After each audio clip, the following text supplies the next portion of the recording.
Taraflava o David Tua le nei, o lo e whaafonga mai pei le Radio Samoa, tasi lima I watolu a mo, Samoa I manuia le nei aso.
Ua na o le Radio Samoa se furulima iwa toru a mo e tautuaina o e ilaunga ngana fitu aso le vai aso.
le ie lo wali I o lo o whaala tanga malosi. O whai oe matali pupuni o lo ulu I le aso e tau wale taua. Wa ulo e whai e le li ili whinaunga mo e upopua ngatia. O le whamasinonga o e o mātitiva. E moni o e amio tonu e vivi atu I la tau lo suafa. E no nofo I uluma o e usao a la tau amio. Sangsangi Fiafia mātou loto, I le nei Taeao o le Taeao fau, Taeao singsengi ma le Taeao manino, o au ia whaamonianga, mo I mātou le nei aso fau ai a mai. Whaasofia mo ngā ruang o le loto Fiafia, e a mata le aso fau, pese ina ovi inga, wa mātou ala langa Fiafia le nei Taeao, mātou whaape atu e le lei lava oe, e whai vāwenga oe, e lofa sili mai oe, e mātou lo mātou tua. Nei lava Taeao o mātou ulufale ma le loto Fiafia I o lotoa, mātou ifo I uluma mātou whaape atu e pa ia lava oe le atua ma Malu, o oe lava o le atua ma mana, e le ai mase e tusa ma oe, o le tua e pule Aoauli I mea umalama. O le tua malia I manao I mele lei umalava. O lo walofa malo wha maoni malo wanga le leilo mātua tua. E tu mau lava I le li liu ana nafio le so Taeao e o rangata anga mea umalava. O le tua oe so I fua ma le vavau e o le wha mavau. O le tua oe la e le vi inga le mamalu. O le tua oe puru le mātango fie. Ta mafa af taila o mea lofo le ola faua mātua maua nei Taeao. Ia, o le walofo o lea faua.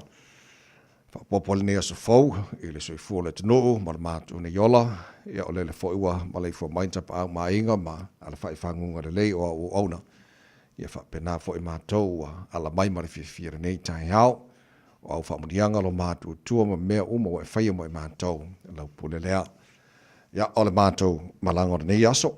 Wa mātou tuinatu o ao wa e lei lava se tasi mātou te maluai, e lei fo se tasi mātou te mauai whaamurianga ua na o e lava, te maafa mole tau te mai, e le malanga a whenei, awali tia whaiva le a whengai ma le tano le nei aso fau e mai, wha malolo lātou se fua tautua, e le nei fo I vai aso a toa, o le aso mole o aonga nei mātou whanau re nei vai aso, mātou wala au te maa le paolo lava o lo walofa e te ofo taima maru ti aina I mātou whanau.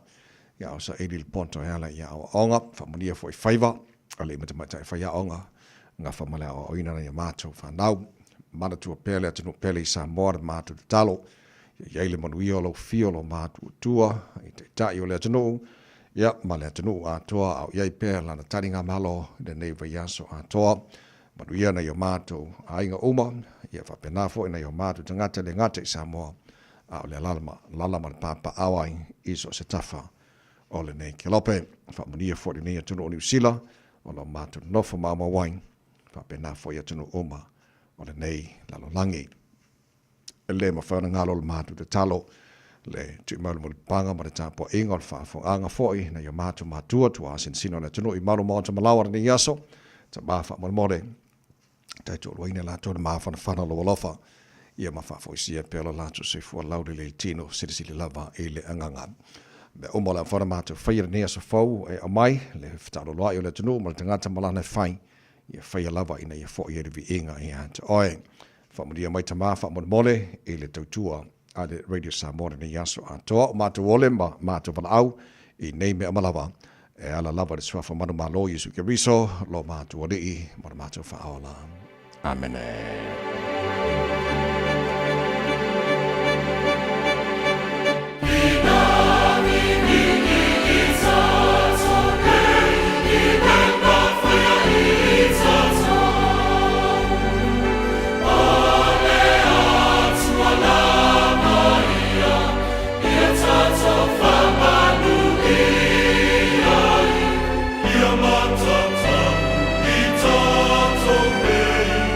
Ia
Ia vi tātou nei o le vi inga le tua langina la whai pese a le kolisi whai Fiafia Malu tautua mo Radio Samoa Lima iwa tolu a mo o tātou le tulai ono.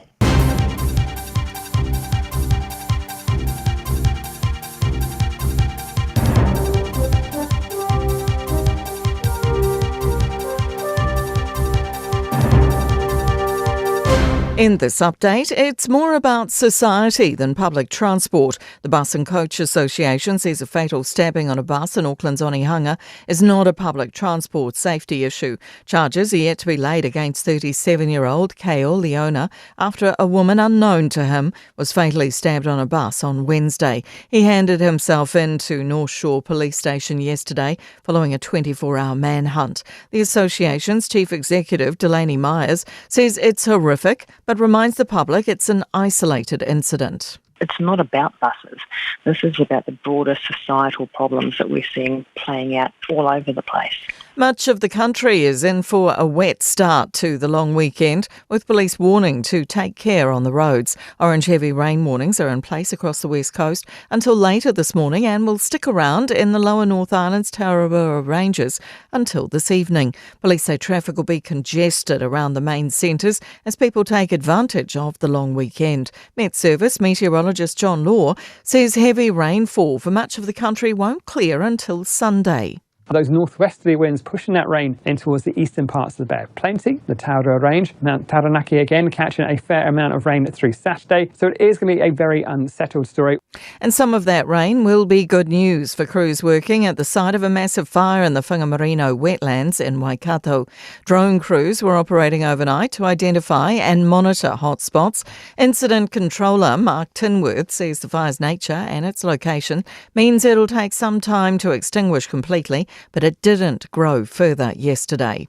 Long-term uncertainties could be looming for New Zealand whichever way the US election lands. Republican candidate Donald Trump's promising tariffs of up to 20% on global imports and 60% on Chinese imports.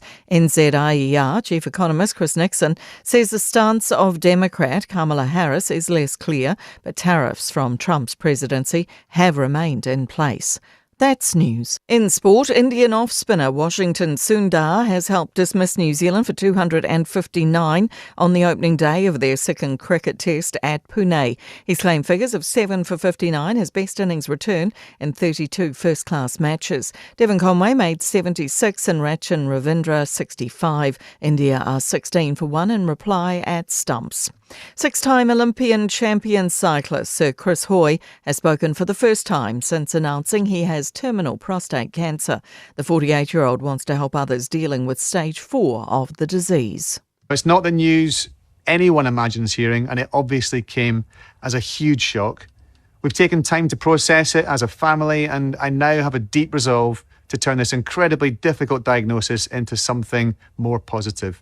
That's sport. I'm Jodie Gill. 24 hours a day, 7 days a week. Radio Samoa streaming live on www.radiosamoa.co.nz. O te whaatalofa mau whawhiloai mau whaaturima i le awate le lava ma le whaaloalo sa mola watino pele le pa ia ma le mamalo lau whaafongangara nei fo I Taeao fau o te whaatalofa le swafa ma le manolo tāturi whaolo i suki riso le wa ia mai le ola le wa moilo tūsi fo ma le mātou malosi le nei fo I Taeao ia o manatu e whaatulau le nei Taeao fau I pa ile popo malu sa wo sa mo mai mau tele se ia pa ia mangoiti fa to lo tupu mta mali fa la unga la fu lo mtu lo to sa mo ia fa bai lo la fa ngar wenga le tua o au na tofi o ta to matai le langi ia lo fa tuna pa lia so se bai ngo au kilani mani sila ma so se tafora nei kelope a wale to to ino le tua mo le finangalo so se kane sia lo fa fa le manuai mo ile alo atu mo sa ningo fa unga ni foi pa yaso o le fa ta lo fa le tanto proclame ile fa fonga bai fa tua matausi sa o mata mai tai Ya, malo sila numar whanau long whaun tāra whatasi nei whaun tāia whaun po kalame marua le Taeao Radio Samoa, tā lofa lava. E iei le taltanunga, o leo wa tātu ai manu, masa ai maamali e whamnianga o le tātu tua nei Taeao, o le aso whau, o le aso whaia le tua tātou te ori ma tātou Fiafia. Iei, patia langa le lei, o le tāra matai sili le langi, o leo wa tātu tini tau nu foi, e le whai unga nei vai aso, ia moi lātu e le ngā lue whai unga o vai aso te tasi, ma pena foi o laso muni o onga nei whanau o le nei foi vai aso. Se mai no whafonga le po kalame malu le Taeao, Radio Samoa Sfalima, i batoru amo, po le nei asfareile, wa los Sfalima i aso ke topa. O le tātou whalau wa le lua whi lua se fulu ma le wha, ni o whalau tuli tu funga taiti taloto, wha pena whaina tātou wa lua, in se ni o tātou Facebook, ma le YouTube o Radio Samoa, se roa tasi pantea, ma tō ona nei tamai meni, tau tuaina o e se pa ele tu la Eva e le Taeao nei, ni o whalau ma tāsha, ia, ma loro si fua ma loro usu nei Taeao. Ma lo le usu lau sunga tawai, wha pia fo ile sunga ia Natasha le nei Taeao fo, ile anganga wha alo, wha atalo wha atu, Samoa la atunu pele le nei aso fo, vi ia le alii, tātou au le manuia mai le aso whareile, ma lo soifu manuia, ma lo lava le folau. Talo falau sunga la o tawai, whapena foi whatalo falau se ani o falau nei Taeao Samoa. A blessed ramere morning to you all. Happy Friday. As wharai liri. Yes. That is it. O te jilo nei le Taeao, e pa ngal tātou po kalame le whatalo wha mai te fua i le moteli sa la whai. O lea la ua wha manatu mai o lo mafo wha o ngeile ka ili palolo. Yes. O neile ta ili palolo i sa mua ka whewhe pai. Whatalo whatu i pa ngal tātou po kalame le moteli sa la whai. Ia karusia ia keren kako palolo. O alangal babe aole nei o lea ua ala usu foi.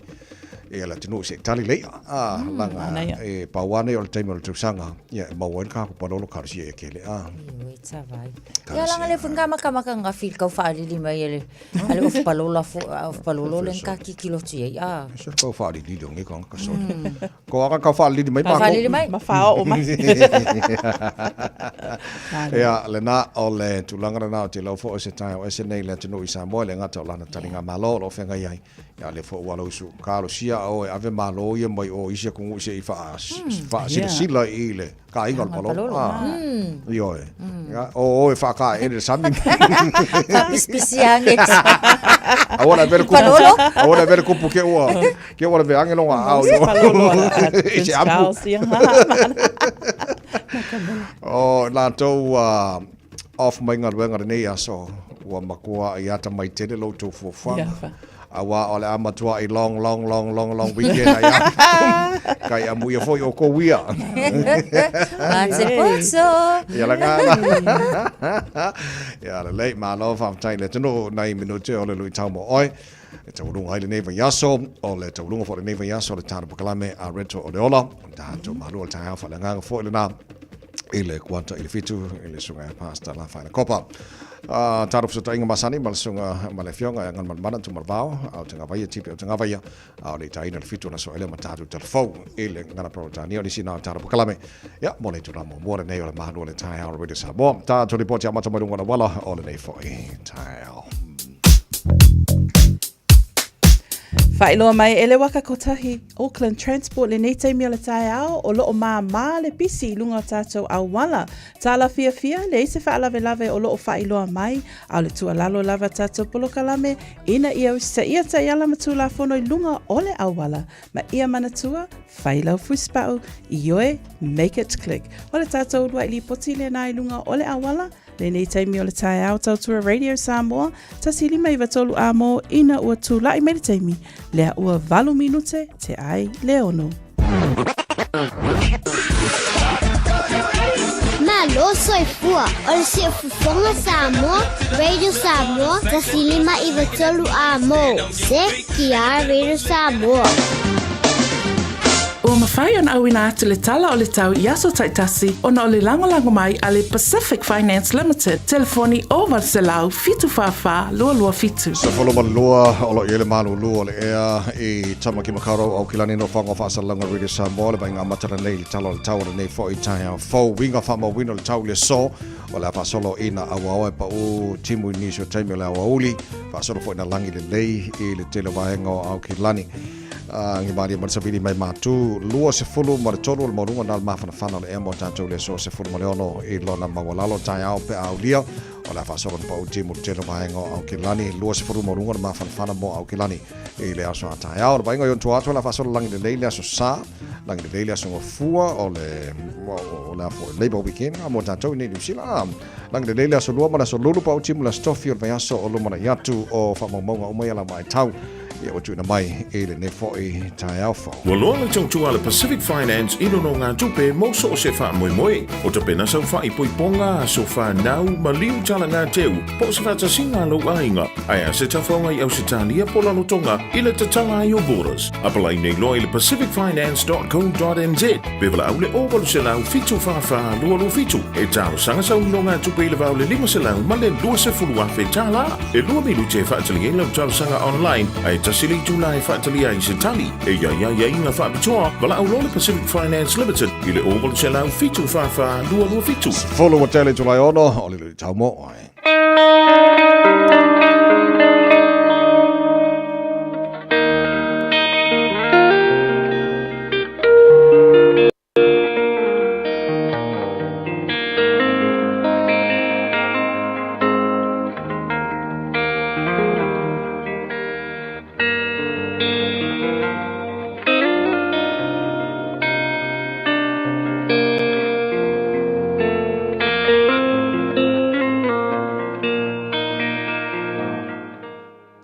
Malo le on sai.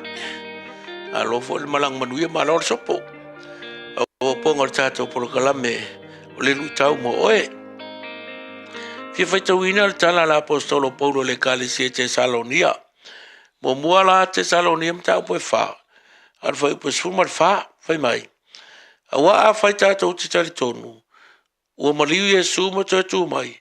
E fa pe foi ona o mai ele tu fa tasi mai. E o momoe ona o Yesu. We believe that Jesus died and rose again. That's from the New International Version. Talana la apostolon ta watu le kalisi e Tesalonia. Mai ua mātou taritonu o Yesu Keriso na maliu ae na toitu. E ora kele e o karikongunga ese. Whamai ele o whamaongia se maliu o Yesu. Wa le maunga la farsayo mana kusupu mana waskaulanga. Nga mai usu ye ia leo fika foi e nga fea la akua le se Yesu. Mai o e kalai. Nga mai o nga so o nga o ia kulong kingo. Le ala ua koe ku mai e se ka ngaka ele o Yesu. Ai mo o e ma o tatou taritonu i le whaatua tua e moni lava na maliu Yesu ma toi tu. Fa pefenga fa maungia menga ke fa maungia le swinga o lo wolanga maloka wa afai ke le karikongu ye ele a ngala loku ele se ka u o le loku ya we pe afai ke le karikongu ile maliu male tu Yesu al me foi la le fa maungia o le upu moni o le me moni o le tau tinonga moni e le ngata e moni, ai malosi, e moni na maliu Yesu, ai na toi tu manu malo. O le tuunga mau awanoa, o le ingi o nga iwi o koe iai. Amen. Ia tau fi mau lau loto, e le ngata i le nei aso, o lau malanga whauau, a o aso uma, e le ngata mo oe, ai whaasoa isi au ngā tupulanga, i le io latu tau fi mau, le moni o le mau, na maliu Yesu, ma toi tu manu malu. Manuia le tu e loto e le na yaso.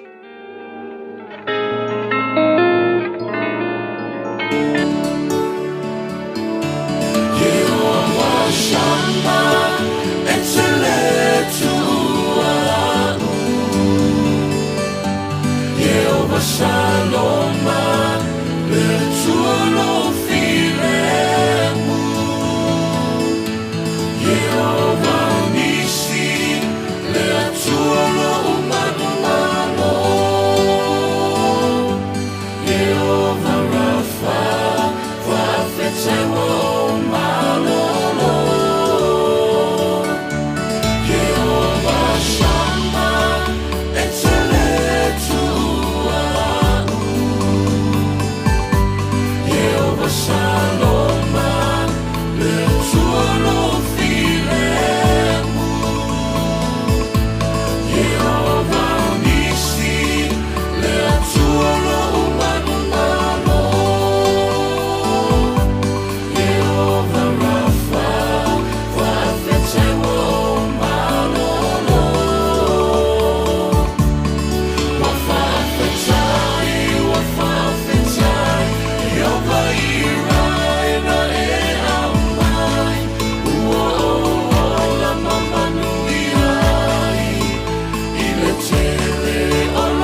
tele olo olo fa Jehovah Sikenu Yesu ola ua miutolu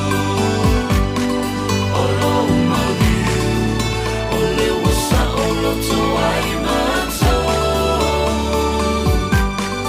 Olo umaliu Ole wasa olo toai mato Olo umaliu Ole wasa olo toai mato Everlasting praise, Yehovah Shama, in was fulfilled to Alpha, Minutelo Boja, and Eletu Liono. All of our phone proclaim Malu all the time. Read some was for Liva, Eva told our more if I want to Nevas or Tatu, Yai, or tell a no if I want to Yaso Momato in New Silla, then love to ask to feel by like America. Ya on all time proclaim all of our motu ne of Kilani New Silla. Ya on the Marco Wong, Elias Mulmulio, Alweng or Neva Yaso, Mola to Lengar Luis to Night Massa. Yo nasa mo foi a ngana fa na wona nei foi ya yaso ya abe fo ne no se fa ta lo fo ta po kala me e le malo le no pa angal ta to malu o Taeao e le fa ta lo fo mai fa ta se mai I ba nga se kilometro te le tanto I America malo la fo fo manuia fa pena fo ile to pele Samoa le sene sao kireti morning ala fa tu nei ta fu tai se voi ma lo si fo manuia che dopo o su bangare carpololo Lolo ava mole mole. la sene au ko uso carpololo ia kelen ka ko pololo la fa tu nei fo Taeao fo Tatua matala Taeao se tala Fiafia ua pasia foi taunga lona lua o le pidi sitseni a Samoa ni se nei Yo te vai e pe ona sa tali ai fo I le atunu ia mai se lava fo I lato sa awa ia tu fo I le faita unga lona lua lea sa a faata unuina I le mauta fo I o le pale mene mana tua fo I la o le pili lava le nei o lea lava o lo o tau mawhai ia Samoa ina ia mawhai ona toi wha amatu umai ia le sitiseni lea mo I lato lea na ave ese ina fo I le vai taimi e pe ona ia le whainga malo mautu o tala Fiafia ma le tala le lei mo tātou e mai se tapua inga se tasa tunu o lea ua pasia ia le faitau ngalona lua o lona winga lango ina ma o le tulanga fo isa ia le fai unga lango ina e pati uma lava ia le faitau ngalona lua ia ole pili le nei po le talo sanga le nei mana tuala o nai te unga la le sa ia ona ole to tele lava fo imnatu e te tau lava ona a mata mai ia ila tau sa soi fo mai le tasiva lua fa se ia ole tasiva ono lua petai le teuteunga po so teuteunga lea na iai o lea la ua iai I le tasiiva whaiva so tasiiva lua wha se ia o atu I le tausanga tasiiva whaiva o I la tau la iai mawhai ia ona to iai le whaamanianga le whaafo iai o la tau sitseni sa vai mani ua whalaua se tūlanga le leitele lea ma o se tūlanga tala Fiafia mo se tatua tunu so a o le I avea la ma tūla whono I te tonu o le pale mene ia wa manatua whaitaunga lua whaitau mua whaitaunga lua whaitaunga tolu ina ia o tapenanga ia e mawhai ai ona avea ma se tūla whono tūmau I te tonu o le pale mene ia le nei foi whaamanuianga ia tau ia whaamanuianga mona ia tatu tangata ta vai ia sa lei o te lo wa tali fasiri nei ni se pa angal tar kalame na te vavatu sa fasiri lungo tanto Facebook po se update o tulango il sitsene sa mo tona New Zealand wa pe wa o le tulanga na ia mal update on nothing the second reading le ua fa manuina ia pasien faitonga lona lua fa te tali faitonga lona tolu ia ona be le o la fono so pela onta ua la tau na so fo mai pena fa na mai tasiva lu fa anga ile tasiva faiva ia tu sangana le ua fa mani mai ia pasien lona faitonga lona lua pena ia so nafi mo se fila to no ul masino union tu sangana nei over malusu marfa fe public submissions na faintu inatu il committee silo ina le mata upu ya mafati tali ai ya lewa family ina fo ile tulango il faitonga lona lua la tatu titilo langa de tau na mayo yo le leia vaenga po fe tono le ta onto ia le ia le vaenga le pa pasia lon faitonga lon tot wa alanga o le tala Fiafia pa pasia tono pa le mene lon faitonga lon tot a fe o to ai ona ia inga ia matua I mayo yo le yo te lo vaenga na tau ona tatu tu mata ia fo le ia wal fa fonga le no ana vaenga na lo fa moni mai ma tu ina mai ele tulanga il pasia ina faitonga lon lua ia le pililina Ala Green Party ya te ana tu yono. Ya vi ile tua malo talo malo sa ili malo ta tu no ya manto fo ye ala tu o me ala tala no nai ya va nga ya ngalo ya to le fo mo ko ya ku mo panga ma talo to telo le tu no. So it's a teamwork ya male tu lang o ta to ngalo fa ta si mo sa ili malo sa mo ya fo vi ingol ta tu ya le nei le si tala Fiafia o tangata leana fa oina le fa manu ali ai se tasi mamali wai le pasi o leva vai atu lusu fa tu la su leo ale wan wai ave ka alu sa o le ofiso leo in offshore so o tasi na tala Fiafia Fiafia o le wan wai o se fer kai mo leo su e al tala fa no no le o mai le su fu o si fo tina pasi pentado tel non na Tal tonu e wala ngona lava ia tawai ma Natasha be ona ta wen nei Taeao i oi le tangata le ia tato tala lena tala no ina i lunga tato pulo kalame i stina le o fanolo na soifua ona o le faalave lave lena a tupua nafi lunga o le pa o i le aso lulu i lunga o le pasi a lea la ia waalua ia a le alu i leo le walu atua i le tangata lena fa tupu ina lea faalave lave ia tala Fiafia na o leo ia i tutonu i fale leo ma leo mawhai ona sa ili lei ia mawa ai leo ia e ili taimi fo i o le ai ai fale whamasino ma whaatau nu uina le sol tu la funo lena whai ai lea tangata au le tala whaanoa noa ona ua tele tala a tangata o loo lala lave o ne hanga le vaenga lea ona manatua fo i tele o tato tua asina sina o lato whaanga ina ia pasi ia ua whaila ma langona o le taimi o le a whaonga i nei pasi i lea vaenga. Poso se vaenga lava o lo whaafunga mai i lea tala. Ia o se whafangu ma se whamanatu mo tato uma lava. Ina ia mata hala. O so se taimi lava e alu atu ai o lo ia ile whaalave lave ai manatua pe tala sanga tato talo ia so uma lava a wa whaalave lave tupu whapena a le tala Fiafia na o lea wa maua le tangata sa whaatupu ina lea whaalave lave. O le, sorry Natasha, o le tasile mea e le o iloa e tangata o le whaia nei ngai o inga fuilele o le afianga o le mental health o tangata e le ngata a inga o le wa maliu. O le afianga fo i o lanto o le no nofo te tono o le particular area pe on Taeao. So te lo tasina vaenga o le will take a while. Mo lanto no nofo tono i tau whaangaro ngalo le vaenga. E masiana pe on Taeao fo le ma fo alo e po passing e ka ya pawanga me ala kula me ma fo so ka Fiafia o la ko fo ya ko ko mo se me fa pe. Nga le fia do se pasisi. Tu i fo ya la to lo avel pasi. Ia o langona o mai o ia tātou. Tu sa tala le tu ina mai temi nei Natasha matavai. Lo whailo mai manso whain tātou tala no ina. E tātou o ne yeise security, like maybe yeise security lunga ili lunga o pasi. A lo whailo mai o lea whaalave lave. Ona o whaalave lave a e tupu yaso uma. E leo whaapea ona o it's targeted only to buses. Whaalave lave e tupu yaso uma. Le nā o e o lo whaafunga mai. Ina ia mātāla ai. Pea o le si tu e le iloa e le tina lea le whano le soifua. Ia ma le tangata, there was no association o le tangata lea ala alu atu whaatau nuu lea soli tu la whono. Ia talo whae tina ia mai se foi le ainga. So in the overall look, for lele mo tātou, it's about society rather than just the public transport.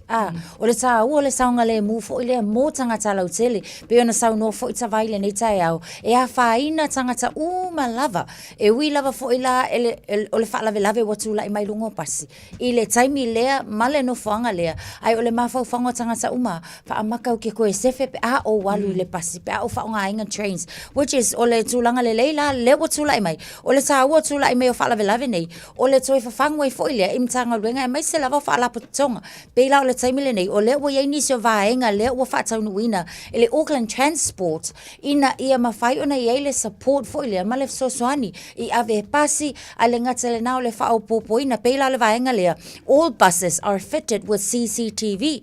O lona winga o tūlanga le lei, e le ngata le na, iei le vaenga o le ata o le GPS and panic buttons, o le ailunga po te tonu o pasi. O vaenga la ia, e mawhai o nga alert i le taimilea, e tupu ni whaalawelawe whaapene, ia ona mawhaile ona whaonga, mawheso o ta ia tula ia base fo i pasi, inga ia ta o atuapea, ia o kulanga le la whai taimi le nei. Leisi tu o lewa iai, ua amata o na hao o ina, po o leo le a iai trainings, mo ave pasi, ina ia mawhai, ma ia iai se mawhai masanga whatia la tau te de-escalating ai, ia pe la tau te whaiti ai, mafo ia se whaafita auli i lunga o pasi, ai awa o ina fo i lātou, ina ia utangia lo lātou saunga le mua. O le tā walal ngā o le iai o le panic button, ia mō le whaalawe ua le mawhai ona control. Ai awa o ina i fo i lalewe pasi, inga ia i loa e ia, wahanga me ko kia ma ai kia whai, inga e whaasao ina o ia.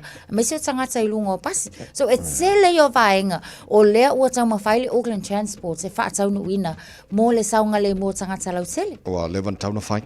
Levan tau na whai langa leo stay mō le o tupoi ni whaoli mai i pasi le ngata o pasi, se awha pena whai a pasi. So levan e lewa pela whakarikari si longo kupu mai lewa pepa kua whai. O levan tau na whai e vaenga mō saunga le mō le ngata o lanto lo whaonga ine public transport. Ia a pasi fo i lanto. Le lei so tolu fito sanga le lea. Le lei o nei mangana matai tatu Taeao. Ka ko vai por al mese se ka fo mai. Ia kiri lo to tele to lo vai la ko GPs. Ai be for ka mai se o ma ka fo mo kiri por al ma fu anga. Ia ni sina vanga la vai por kalame. Ta ma fa fanga Samoa o the crew. Good morning. Le moana ila le masina. Oh mata ango be dina tawita Velano wa I pe yo susana Be o se ia eta oto watu manga Afai e tele tonu yo Winga mana suma tama futa O tele pipelo ya te oi ole lava su e yo tua oila umasima O te mauti noa ua bisia Oia ole ma we papasa tau Never mind, I love what to lea. Love for your love, much feel love lea. Valea love for ilea. Emma for ile fuli malesea. Never mind, I love what to lea. Love for your love, much feel love lea. Valea love for ilea. Emma for ile fuli malesea. Hey, hey, hey, hey. C'est la faille Aoauli. Hey, hey, hey. Fanua malau wanganu o tu mau pe fava mau e malu lava ono Yesu fa mole fai ma vai su le ai si tasi folinga mata e pele lava oilo fatu fai uangalo ya oile alo fa male lo tu mau lalo sauko ila oi saufa ima io se if I lay a lofi amatai ole nu fa long ole le se fai mai o se upu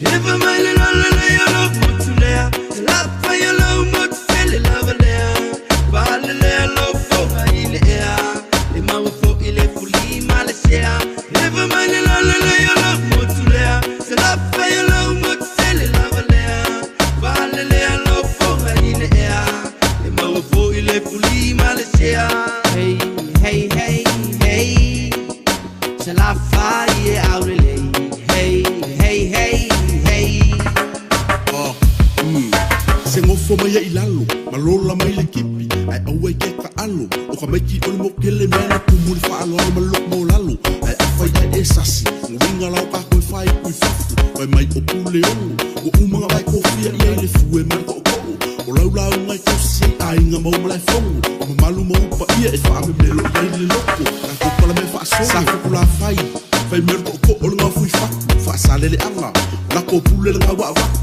nga e mo mai pule sale aula vai ko pule malai o fa le nga fulu ma fofonga nga I fo mo fa mai e pule sa fo finga o lo malai e si o mi e fa le loku vai singango e ku malo e pule a sa o lo malai fongo o maki ai ku au solo mai le kusa le ngau le kala mana mana mai ka kasi fa le ko le malai le kamau asiaka palau di sifu ma palau le fa le fa e pule palauli I lo malai fongo I veilo a se ua ako kingo le kama ma au le lei sala fa e o oenga mo pa io le kala le lei me mika I le loko e fai ma sei wa sa fa la le lei le mo fai ma fa I la sala fa e au le lei Never mind le la le lei o lo mutulea la fa yo lo mutele la valea va le le lo fo I le ea le ma fo I le fuli ma le sea Never mind le la le lei o lo mutulea la fa yo lo mutele la valea va le le lo fo I le ea le ma fo I le fuli ma le sea Hey hey hey hey se la fa ye au le lei Hey hey hey hey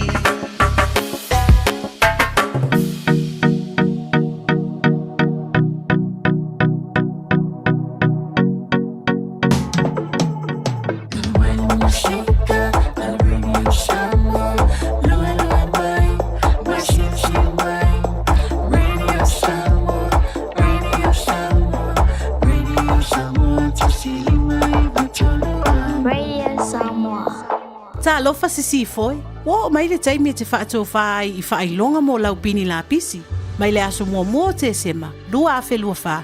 O le ale toi mo o mia ni whailonga mo pini o la pisi. I wai takere. Na al whaata avale lava o lau pini au tafo lau wala tele. Ai le ita ina le fitu I le Taeao. I le aso e awa I la pisi. I le pule ngā nuu au kilani. Sa ili I le bin tags mo nisi whamtalanga. All together, Auckland. O le Casa Beds and Appliances, o le tali o manaonga, I o loe whaatou tonga ilo mauta, ini tau le lei, toi anangata, e mawai moenga ngā o si tutono New Zealand, wha apea se tino fōa le potumalo lo, lau ai manafoa, TV, la au pese, usa aisa, masini tā lava, telefoni Fiafiai, maisi. A whiu ane loa I le whawhituwha Great North Road o tau, po le tolo whituiwa Great North Road I Henderson, le Casa Beds and Appliances, telefoni ovalu selau, lua lua lua, lima whāwalu, ovalu selau, lua lua lua, lima whāwalu. O le A1A Tree Care Limited, lātou te whaia au aunanga nei, teu, whamama, whangata, pe ave sea li la au mapongati mai lo whanua, e ma whai fo na lātou te wina lau tonga la au matoi te tau. Wasilia mar se funu tau sanga o lana tautua. Wala au lua le A1A Tree Care Limited, le olua tasi o lua o tolu ono o.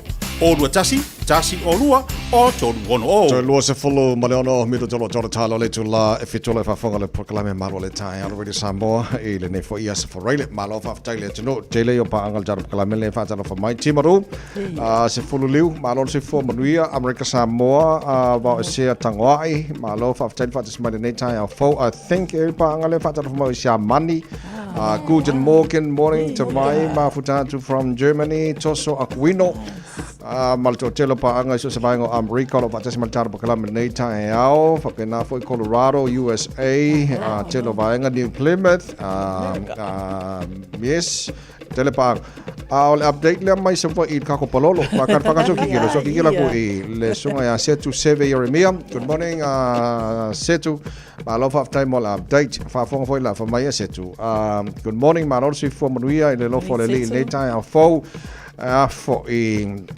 o lo maruia so mato fi anga nei sa fotu o le taimi nei o lo toe asia ia le palolo o lo o tumtumu ai si o mato fi anga nei sa mo le palolo ananafi sa ola ai le tele e vai fo manto fo e ia le fai tau fo le le asi el tato no motu si o salef no winga le malosi le ana fi fai vai ia male tele fa tele la no winga la pe for mai fa pe le na si na fi le na vai le ia looks like on nei on kwa kele ala palolo o voi makwa mangai se tu fa time mol update ia o ma confia ai palolo mo ia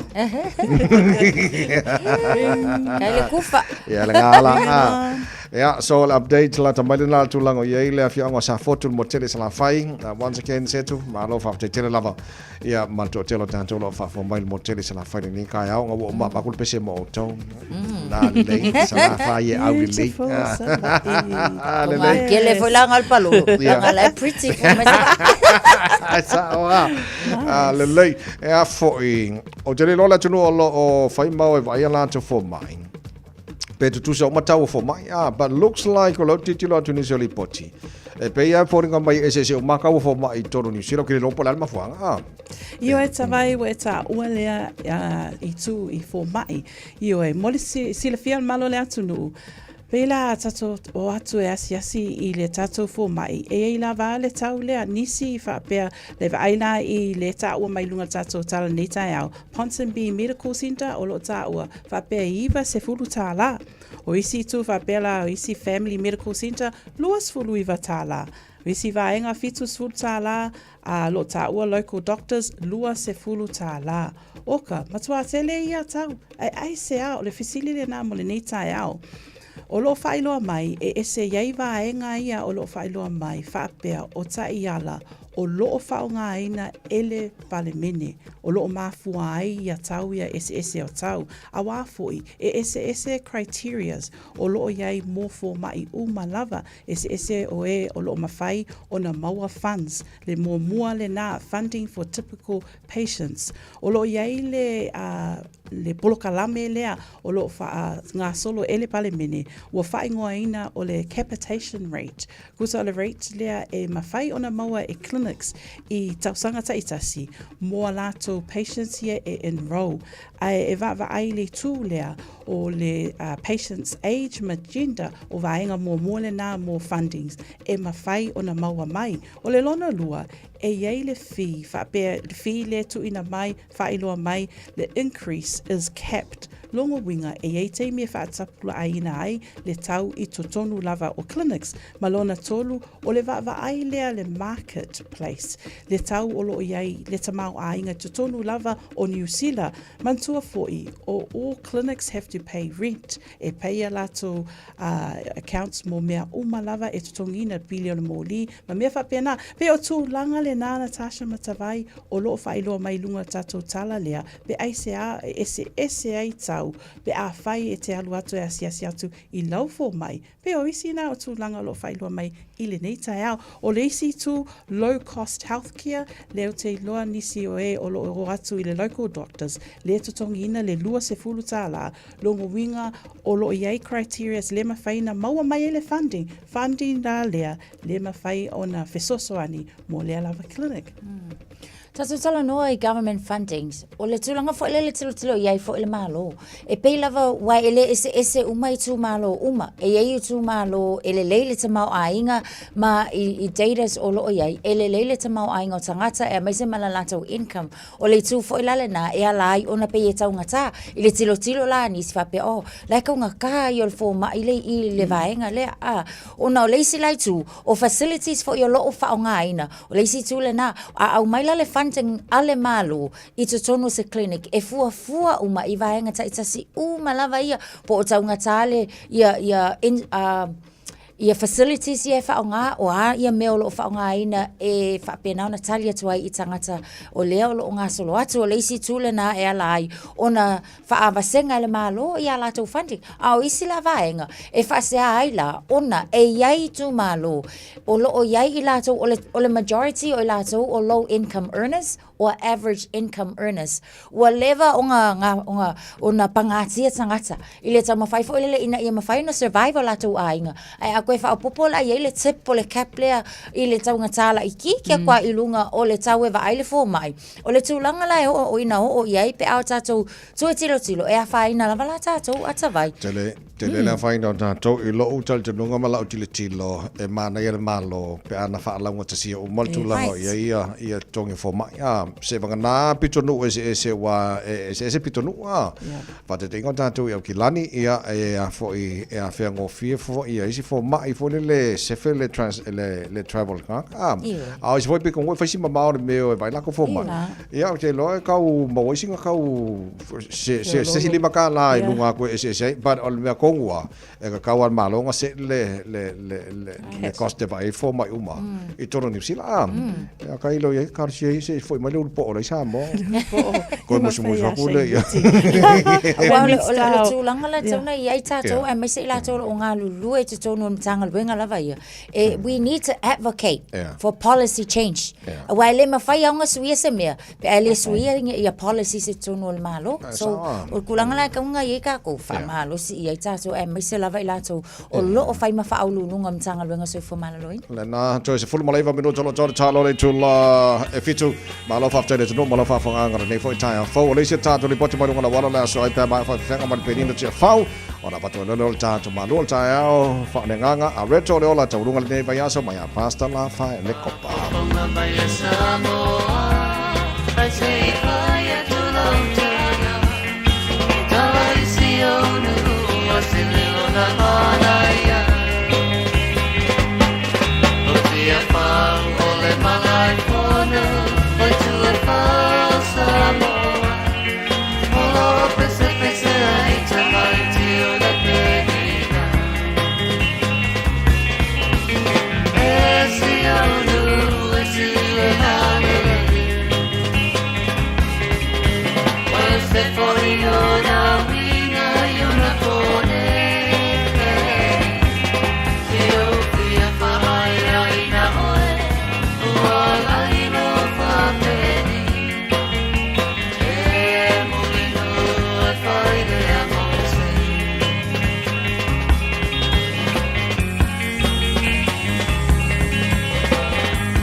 Taraflava o David Tua le nei o lo e whaafonga mai pēi le Radio Samoa tasi lima I watolu a mō Samoa I manuia le nei aso. O loo solo ngā le leima saunga le mumea o mai lunga tātou a wala le nei teimi o le Taeao. Ia o se tala Fiafia le foi se li poti mai se whaalave lave. Po se ta avale o whaale tonu I lunga tātou a wala. Pau lava tu alalo blokalame ina ia please drive to the conditions. Keep your distance. Malu le sawa sawa. Ua whaatulanga ina I le awala o lo e malangai le nei Taeao. Manuia lava, whainga malanga I lunga awala le nei aso whareile. Tau tua Radio Samoa, tasi li mai watolu a mo. Ino tula I mai le teimi lea ua toe se 15 minute o na tālea o le fitu. Talofa, We're the Katinas, and you're listening to Radio Samoa on 1593 AM. Bread of life sent down from glory. Many things you were on earth, a holy king, a carpenter, but you are the living word. Say it now. Come on.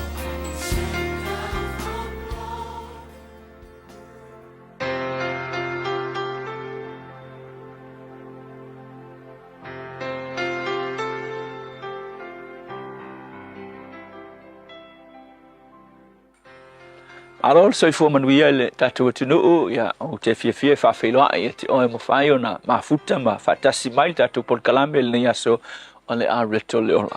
O le Lukas fulfitu whai upu e tots furulua e whapea. Ia o tau manatua le a vā alota. O le upu mo ele aso le nei whapea aua le toe tepa itua. O le whaitau le nei tasi le nei whaitau sili o na pu o lo ili tuspa ia. O le foi tau pupu lava lo ia lo tu se Ioane il tala foi le ia la salo ia fa punga fa pea ua tasi ua tangi Yesu foi tau pupu lava na so oi lo mal pupu o foi upu le fa mai ia o tau manatua le ava lota ia onai foi tau pupu ia e fai sina power tele o le ava lota fa mai ia o tau manatua fa tala inga le Yesu fa mai ia o tau manatua le ava lota. O le ase meo e manatua I le avalota, kei loa kerisiano malava. Mai lava ta mai te o I tangata matutua, la tau te malama lama umai le tala langa ilo na winga, e whai ngō fie o na tatu manatua le avalota, ma le mea nga kupuai. Wai lo whai le tala o le tala ile, susunu ina ma le whaasala ina e angelu po au na le atua le nuu le nei o Sotoma Makomoro. O le nuu sili o na mio leanga I lumo le atua whai mai wo o I lumo le atua le mio leanga le nuu. A o le nuu, sa no nofo ai le li le nephew upper amo, o lota malona ainga. Le la, ua mai angelu, ua la vea I lota malona ainga, e susunu le nuu. Ai ina ua la vea I angelu lota malona tolua, malala whanau e tolua, whanau teine. Na ave o la tau, ma ave tua le ai, ma whai ai angelu. Sola, e te ola ai. O tu la fono la angelu na whai a lota malona tolua, malana whanau, whai mai angelu. Sola I le maunga e te olai, ko whai mai malesi tala. Aua lava nei e tū le whanua la ngandasi. Malesi tala whatanunga aua nei tepa I tua. Ai o whawhita auli la le a vālota. Ua toe tū ma tepa I tua. O ki rola le unga, ina ua tū o ia. Wa makua whai mai angelu aua ngai kū. E le whanua la ngandasi. Anki loa, ngā kū le whawhine. Ke le meo le tū. Ko e kepa I tua. Inga ua tu ma tepa I tua. Whai mai tala tu spaia. Ona liu tu pua masima lea. O le tō lua po le a vā alota. Ua malo. Ua liu ku pua masima. Ua frozen foi le peo le aisa foi le ke laku le whapea se tuloa se pua a foi le na tu le aisa whapea vai ia limo le pua. E ke laku malo whapea. Ale whapea o ngalima.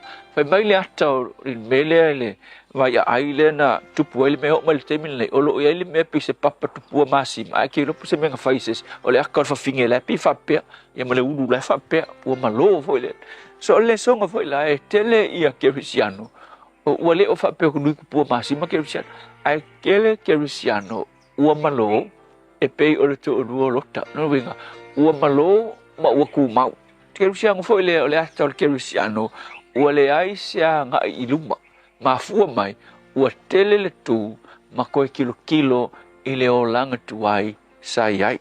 So ale olanga kerisiano. Le lu tawel nei mo a fai o le kerisiano nau ngā lala I le tua. O le kerisiano o le olanga a ngai iluma. Ele o se olanga ku. Ele o se olanga kepa tua. A wafo ila a e kepa ikua lono winga. Ua ele iloa mea ia mamanuia ma na o le tua. E te anga iai. Whai maikala angelu. Kepa I le maunga. O le ale maunga. Te pataula I le maunga. Ka moa I le maunga. Te le lavanta ua le tuspa ia o le maunga le whenga inga tuai o le mnofuanga e iloa ai le tua. Le winga Kaimi umo lau savalinga whaalenganga, te pa ile tua. E ke kau kūro ongo meo leo langa lengi, ua kele me frustrated ai oe, ua kele me ua ame iai lau attention leo langa lengi, e kūro. E le ngaka inga e kū, ana meo le atu pasaso o mo e pea uminga e kū, o lau kepa i tua. So le songa foi mo oe, ile aso le nei, a whai o e kū, mea wa inga ke ingo uminga e kū, awa o le me saso o male kū, o le kepa i tua, o le me saso o male kepa i kua, o le malo, ia male ai e loa, se toia ngai iluma o lo wolanga whalenganga. O le upu mo o le kerisiano, nei aso, o le kerisiano a ngai iluma. Tepa taula i le maunga, ai le o le tepa i mea tuai, sa e a ngai mai ai. Le tua, mātou whawhitai lava o oe o le maunga mausali i mātou te tepa ia te oe, e mau ailo mātou malosi. Whamanuia i so se tasi o alu matu le nei teimi. So soani ia leo langa whalenga whawhitai Yesu. Amen. Tau rungo le tāra pakalame reto leo lal nei fwoi Taeao mori whawhte tele sunga pastor la whaile kopa ia mori tāra pakalame nei fwoi vaya so ato la tāru tala noi Samoa le whionga ngan mana tu marabao tanga vaya tipi o tanga vaya pia mai a tāra whasalango wha business nei. Fees-free study is changing next year and AUT wants to help set up new students for success. The Kiuta Kitai Aspire scholarships include financial and other student support in both Year 1 and 2 of an AUT bachelor's degree. Find out more at aut.ac.nz. Call the friendly team at Seal Plumbing and Gas for all your plumbing and gas fitting needs. We can install and fix water taps, toilets, water heaters, gas hobs, pipe leaks, water mains, and much more. If money is tight, we can provide wins quotes. Call Fuimaono Mayu Upulusi and Steve on 021-797912. That's 021-797912. Mention this radio ad and we can cut 10% off the first hour's labor charge. Seal Plumbing and Gas. O e fufu e whaatau ese lo whale. E te manao sta ngate whaalongo ia oe. Tau tua mo oe. Ma malama i launga ngana. Vala au mai loa le malu mawhatau Bob le malu. I le olua lua, tolu ono o, 5 iwa pitu. Olua lua, tolu ono o, 5 iwa pitu. Talo falawa Samoa, o lau au nanga le nei al tu Samoa Manhattan, ua toi o seanga o na o mai leo le leipa weekend. Su mai le asfalaile, lua lima o ki topa mo le leipa weekend, dine and dance. Tua tusi, iwa whatasi a do Mineral Road i Manrasco. Fase furu lima tala lu fali, ta tala le fai to le a for lima. Ai am talia le tau maftanga le a for lo le Fiafia, ta tala le pai le po a toa. A Fiafia nga mata ngo fie mo le fa ai le tu Samoa. Fa mau lo ilalo le asfalaile, so lua lima o ki topa, wa mai tato Fiafia whatasi i le leipa weekend, dine and dance. Ale tui Samoa Manhattan. Toi fitu minuto lo tore tā leo le tula e fitu ni o whalauma Natasha o whantasi mai le whionga ngan mana tu maravao tanga vai tipi o tanga vai o le taulunga o tātou taranoanga foi ia ole nei vai aso. I le anganga whaaloalo e whaatalo whaatu I lawa whionga ngalo manmana vi I le ali I le awatatou whailo ai malo le tautua le nei vai aso atoa malo le soifua manuia. Ia, malo po I le usu ia te urua tu sala. Malo po I le te wata I malo le ngā rurua mai a le sunga kua o mai le nipu eskorede. Matano whawhapitoa le sunga ia te vai malo te vai le usu malo le. Morning, sir. Tua turu. Not safe for. Safe from ia la whionga ia tal tonu le nei fo I Taeao o lo o whapena na solonga le lava ia le tapenanga fo e mai se fo I le talinga malo se tatou atunu e se mai la le talinga malo o tal tonu le isi lava mta o polo o tuli lo apea e le atunu u fo ina ia mauti noa mai se tali lata mai o le tulanga fo I lea I le tatou vaa le manawanui lea na ngoto I ngā taifale o Samoa o lea la o tuli mata ia po le ase tulanga ua iai le tulanga fo ile o pusa o loa ia sai tutono le vaa le na whapena fo ina malanga tunisi a wale tau mo whaina ia vese nem whaina e whailos tulanga ua iai le vaa inga lau whionga. Alo whaftai, matatu a matan ta ukule anga ua bebe siya tali ngā malo le fono a malo tāpulanga ia. Ma peile ua ngalo a kuai me le vaa. Ia a o lai ngalo rue ia de au maulu ko I meta un koe ngā rua o malawai. A vese mai swa u mai le va au lo ngoto ai. A le tūranga la le ua whailo mai le sona. O le pusa o loa le tasina tutoe anta un koe ave iuta. Le la un fena vi te mo wale to ye la se pusa lo ye inga te pale lu ye ma fio anga le lo mo to ai le mana wadu yo la to o asami tu langa leila na wa wale o to ye ni pa ga pa pena ya pa wa tu langa e o to mo me pa mtlanga e wa lai fai ma Taeao pi ko ia ngā ruanga pe a fio atu tupu I o de patel mano ko sina leila pa mo tu ai ia se banga na ko iwa pio ese ia on te fa wa ulo la to nga banga ai o te ro wa le o malanga mai te vai to palmia ia sale no winga la e lo pe te ua mo wa ko fa uno ko ai si le so na fi o kile le pisi ia ma te mo fi te nga malo ko fa le nga ko le ki buna ko ia ia ui le si so ta to e tau purea mene ubi ngā tau e aruan wā mana ia le la e o te mai ti munga pa pena ona o mai e wanga. Ai o te roa le wai nere tau pārbia. O te roa koe le ua ia ele pōkuanga e se la whelo inga male pārbia koe o tātou tuno. Ia atono tasi leo ma tau pole a tara roa iai. Ia o ngā ruanga ia tau whai fo i e pui al tātou ngā te whale mai ni sua u. Ko nei e sao uma mai whapuswa unei o tono le wa. Ia te roa ole ngā ruanga tā ua nā lo whatino. Ia ua lava ne le ia se me o swa unei nunga le wa. Sa tofa si vanga nāna I swa ua ne sa wa pe sa liki mai wa. Ia pe mama mai wa. Ia ne sa tau pa ia ngā ruanga o yuta ia le ngā teipana. Ia le ano mo le mawina le se wanga o ia yuta le ano. Malo lava whawhatainga o mana ia mātango fia le tani ngā malo o lo whataunu uina I tato atunu upele Samoa. Ai o se tala Fiafia, leo mau atu lewa whaamatai e le au waa, le pale mia o fiti, whaapea fōi le whaamatai e moataa, le tupu o sālesa, pe mwhaina e whaalau te leina lea mataupu.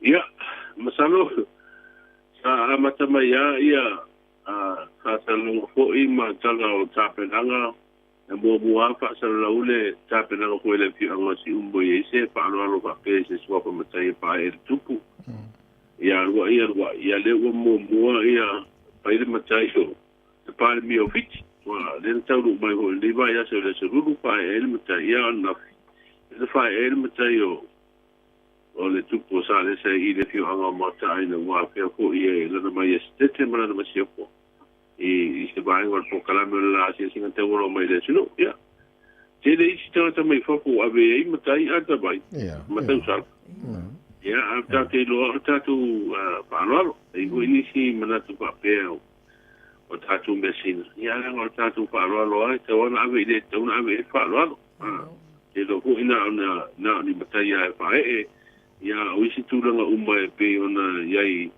I monotanga maisi ma meo whainga whawelawe. Ia ainonga e se si abidi o ia sa le se ta e sue mengianga pusa apa se se puru ma. Whainga mongkanga. Mala ko mengi whainga mongkanga.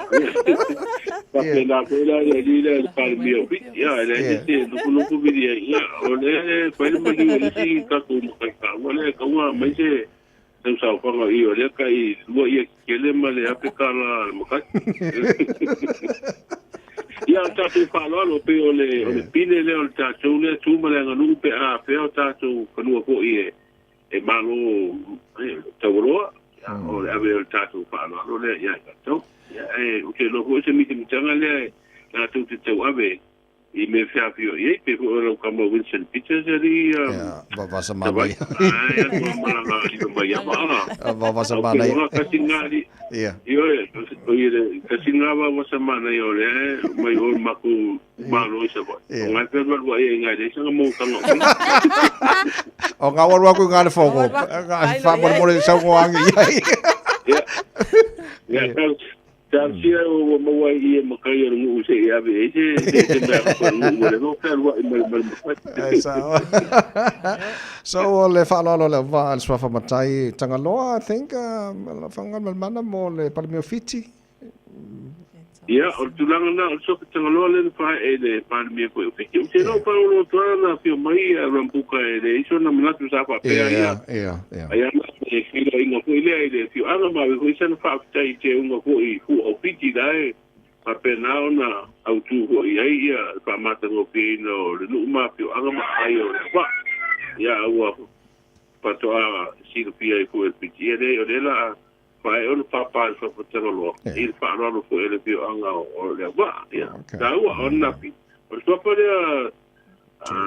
tui tomesila le wo fa e ka ko ingo sale sari te vai le ia ya lo mi ma tengo pi fo ia le fo fa lo le pio anga mo tai o le pine fa ma ko le ona na malanga mai ta te tu ma le wo ba ia tu ia te ala se vai vai solo le pio el tu po o le tonga tongo i o wala no papa ma vai ngala ia i o le tonga tongo o te le i o tonga tongo le imota ya ma le hu ba ia tu mo va o i pa o le alo solo mai ia tar ti ia tu po le ya wai nga mata ngo pi mana ave ko ile tala ave sa mo pe mai an nei fon tanga mo to ko ile nga malanga ma lo fa tai ya o le wa ba mai atu no fa ka mana o le wa lam fai u ya tol manga o le fon foi ma no to plenga nei foi ya so o te lo la mo ne o fon o ta o foi le ya ka ya pe nga o ngai ba ka foi le ma fu tai ai le to o foi le ta to no sa ma Moni, o le sola le fa tala wa le fa mo tala le so ia le kono ai tua ia maro ta pula wa isi kono la iti sa banga so pe so ta u me kono tu wa o me uma po ai na kono am ta u sa ta no me na fa mo ia na me do le i le manga ba i tele le a kono ita vale to so lo kule fa mo tuni so ma kono sa pa pena ona patino ai kon tala ina ma ta me le so kuwa o te logo o Taeao ia na o se between ko ne te taine pa pe pa o le paten maro le Sheraton le o mu fonua ia ma pa e ko la tu pero ino mala tu stara mala o pasa la ia ona ta pero na ia le ko mansina wa mai apo ia le ko no piki su lima na maro ta pula ia ma le stona ko na ta por su ta si ia na e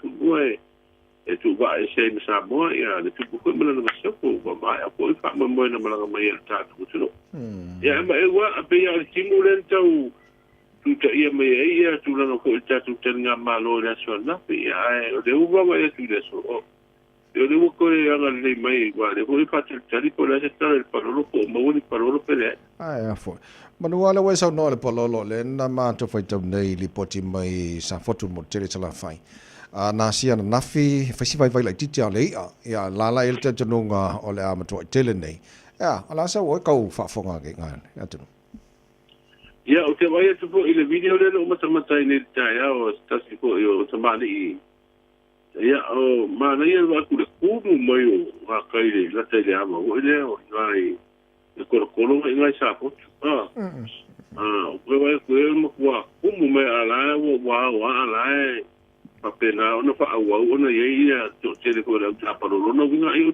tele ri o ke lopo a vai o ngela ko ingo so alo no ne ke war wa kuma sko la ke ka ko karsi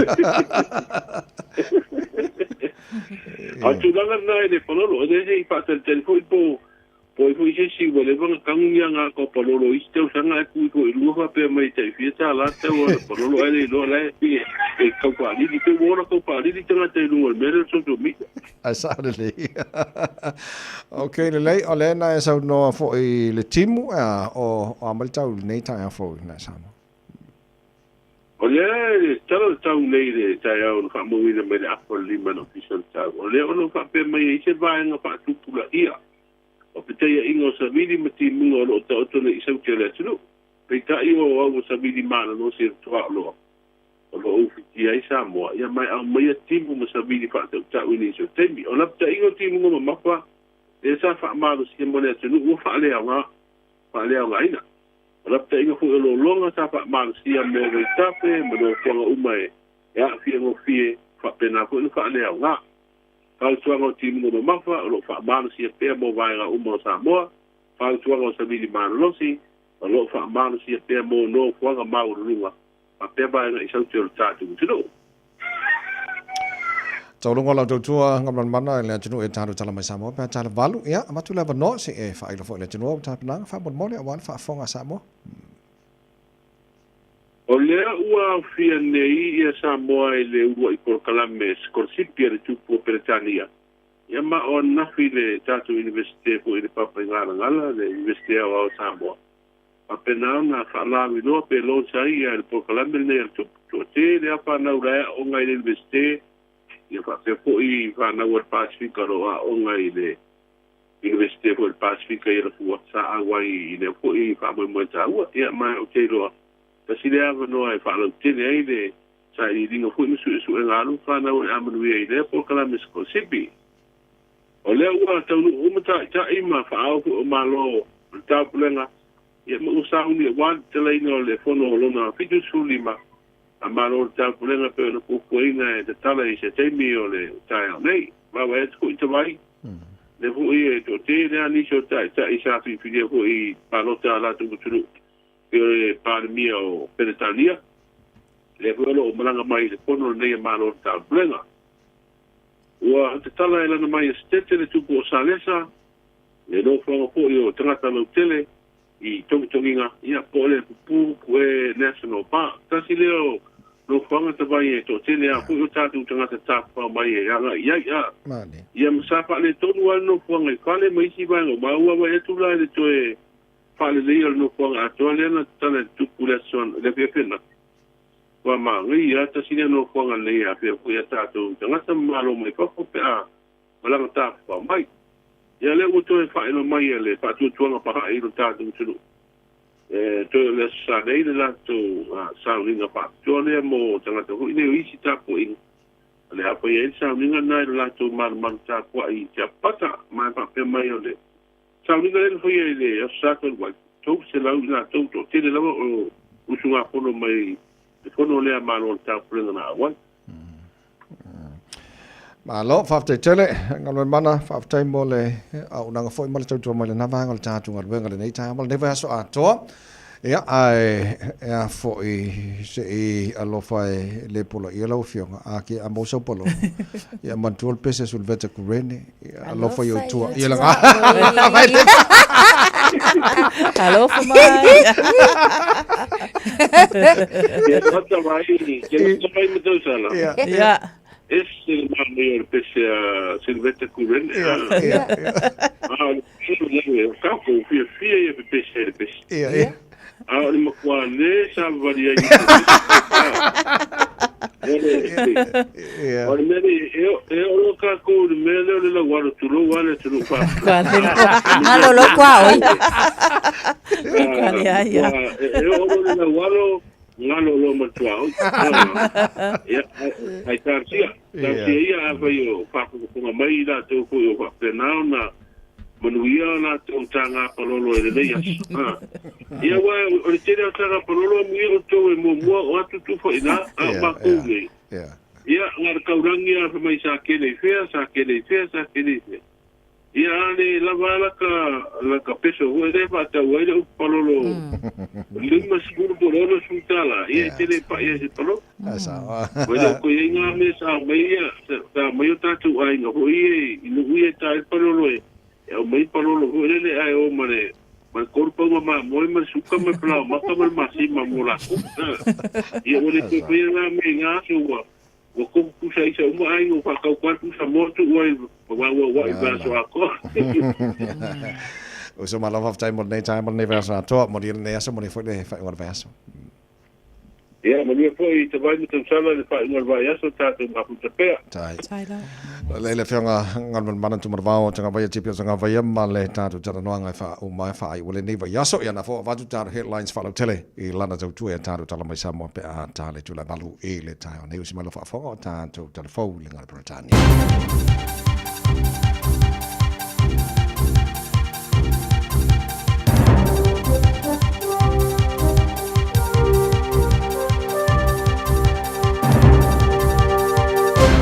In this update, relief in Auckland's Onehunga after the suspect of a fatal attack handed himself in. Charges are yet to be laid against 37-year-old Aoauli after a woman unknown to him was fatally stabbed on a bus on Wednesday. He handed himself into North Shore Police Station yesterday following a 24-hour manhunt. Mangakiki Tamaki Local Board Chair Maria Meredith says it's caused a lot of anxiety among residents. If I reflect on it, people were scared. That feeling of not being safe in your own community and knowing that the culprit was on the loose.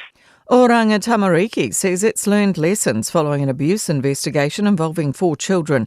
Chief Ombudsman Peter Bosch has launched a scathing attack on the agency's handling of complaints against a man accused of abusing his partner's young children. Bosch says the children suffered abuse and one was kidnapped. OT says it's undertaken an audit of similar cases and has provided extra training for staff, made changes to its policy and process in relation to reports of concern. Efforts to bring our mental health legislation up with the times and give it the focus it needs. The new mental health bill has passed its third reading in Parliament with strong cross-party support. Claudia O'Neill reports. The bill will replace more than 30-year-old legislation many in the field say is massively out of date. It intends to provide long-term sustainable solutions to mental health and addiction services, with a focus on both the immediate crisis and future prevention. It aims to create a mental health strategy that reflects New Zealand's wellbeing needs and lay out a clear plan to address access and workforce challenges. Results from a major international prostate cancer study are throwing up a positive sign for patients here in the early stages of the disease. It found those treated with a highly targeted type of radiotherapy appear to have fewer problems with 2 major side effects compared to those who have surgery. That's news. In sport, Indian off-spinner Washington Sundar has returned career best figures of 7 for 59, helping dismiss New Zealand for 259 on the opening day of their second cricket test at Pune. Devon Conway made 76 and Rachin Ravindra 65. India are 16 for 1 in reply at stumps. The Breakers have been beaten 88-62 by South East Melbourne in ANBL basketball action at Christchurch. 4 men have been arrested and questioned in Spain on suspicion of conducting an online hate campaign, encouraging fans to racially abuse Real Madrid forward Vinicius Jr. The quartet were held on October 14 and 15, then released as investigations continue into social media slogans urging fans to wear face masks so they could insult the Brazil international without being identified. That's sport. I'm Jodie Gill. 24 hours a day, 7 days a week. Radio Samoa streaming live on www.radiosamoa.co.nz. So longa le lei lava le lau tele o tatou wala tele le taimi le nei se vanga na lava tatou lunga o le State Highway se fulu ma le ono mai tau atu le taimi le nei i lo fai lava fo isi pisi o le awala le nai le taimi le nei. So mo i tatou la around Newtown Road westbound on-ram o i nā lo mai tau atu le taimi le nei on State Highway se fulu ma le ono fai isi pisi o tatou northbound i le vaenga le nā toward Trick Road from Foster Road i o lo iei fo i le isi fasi Bisi le olo o yai le taimi nei southbound between Foster Road and Trick Road la pe afa pe o lo e anga I mai ile na foi a faaitu a o se va ainga le na mo tatou I lunga le tatou State Highways fuma le ono ona o nisi lava o ngaluenga o le na o lo o faatino ina I le taimi le nei o le Taeao o nisi o vaenga o tatou ala tele I o le na o lo so longa le lei lava foi ile nei taimi a ta vale manu e tele lava ia le uswa ia male manava mai e foi ile nei taimi o le Taeao e mafuta mai le malo le Taeao Radio Samoa ina o se fulu 5 minute te ai leitu lai fitu. Talofa Samoa o Jerome Gray le nei. Pe o e e lau ta vale po e whaafonga mai I lo maota. Ia tu pele ni lo lau leitio le sefulu 5 I watolu a mo. Radio Samoa numera tasi I New Zealand. O mawhai an awina atu le tala o le tau I aso taitasi o na o le langolango mai a le Pacific Finance Limited. Telefoni o Varselau fitu whawha lua fitu. Lo so martasio lo te papa atua I le mawhanwhana le e Samoa le nei vango le Taeao le te o le fitu I Samoa. Lo te papa atua le langi le mai ai o le awhasolon pa utimu inisio vaenga Samoa le soilang le leifo inisio taimi. Tolu se fulu degree Celsius moru o le pevelo le e Samoa le so lua suma 5 I lona mawalalo taulungo taro tala mai Samoa le nei vai aso penta I le valu I le Taeao nei. Ia, se mai le talo le tau I New Zealand nei, whatana whai paanga le marua le Taeao, Radio Samoa le motu I saute o le te whawatu lang le lei o Malu, whaasara whena lang le lei Queenstown, kai Kora lang le lei fo le tau le nei aso, e le whawaiatu I Dunedin, la lang le lei fo le tau, le aio whangala au, le Kariso Kana Estete, good morning.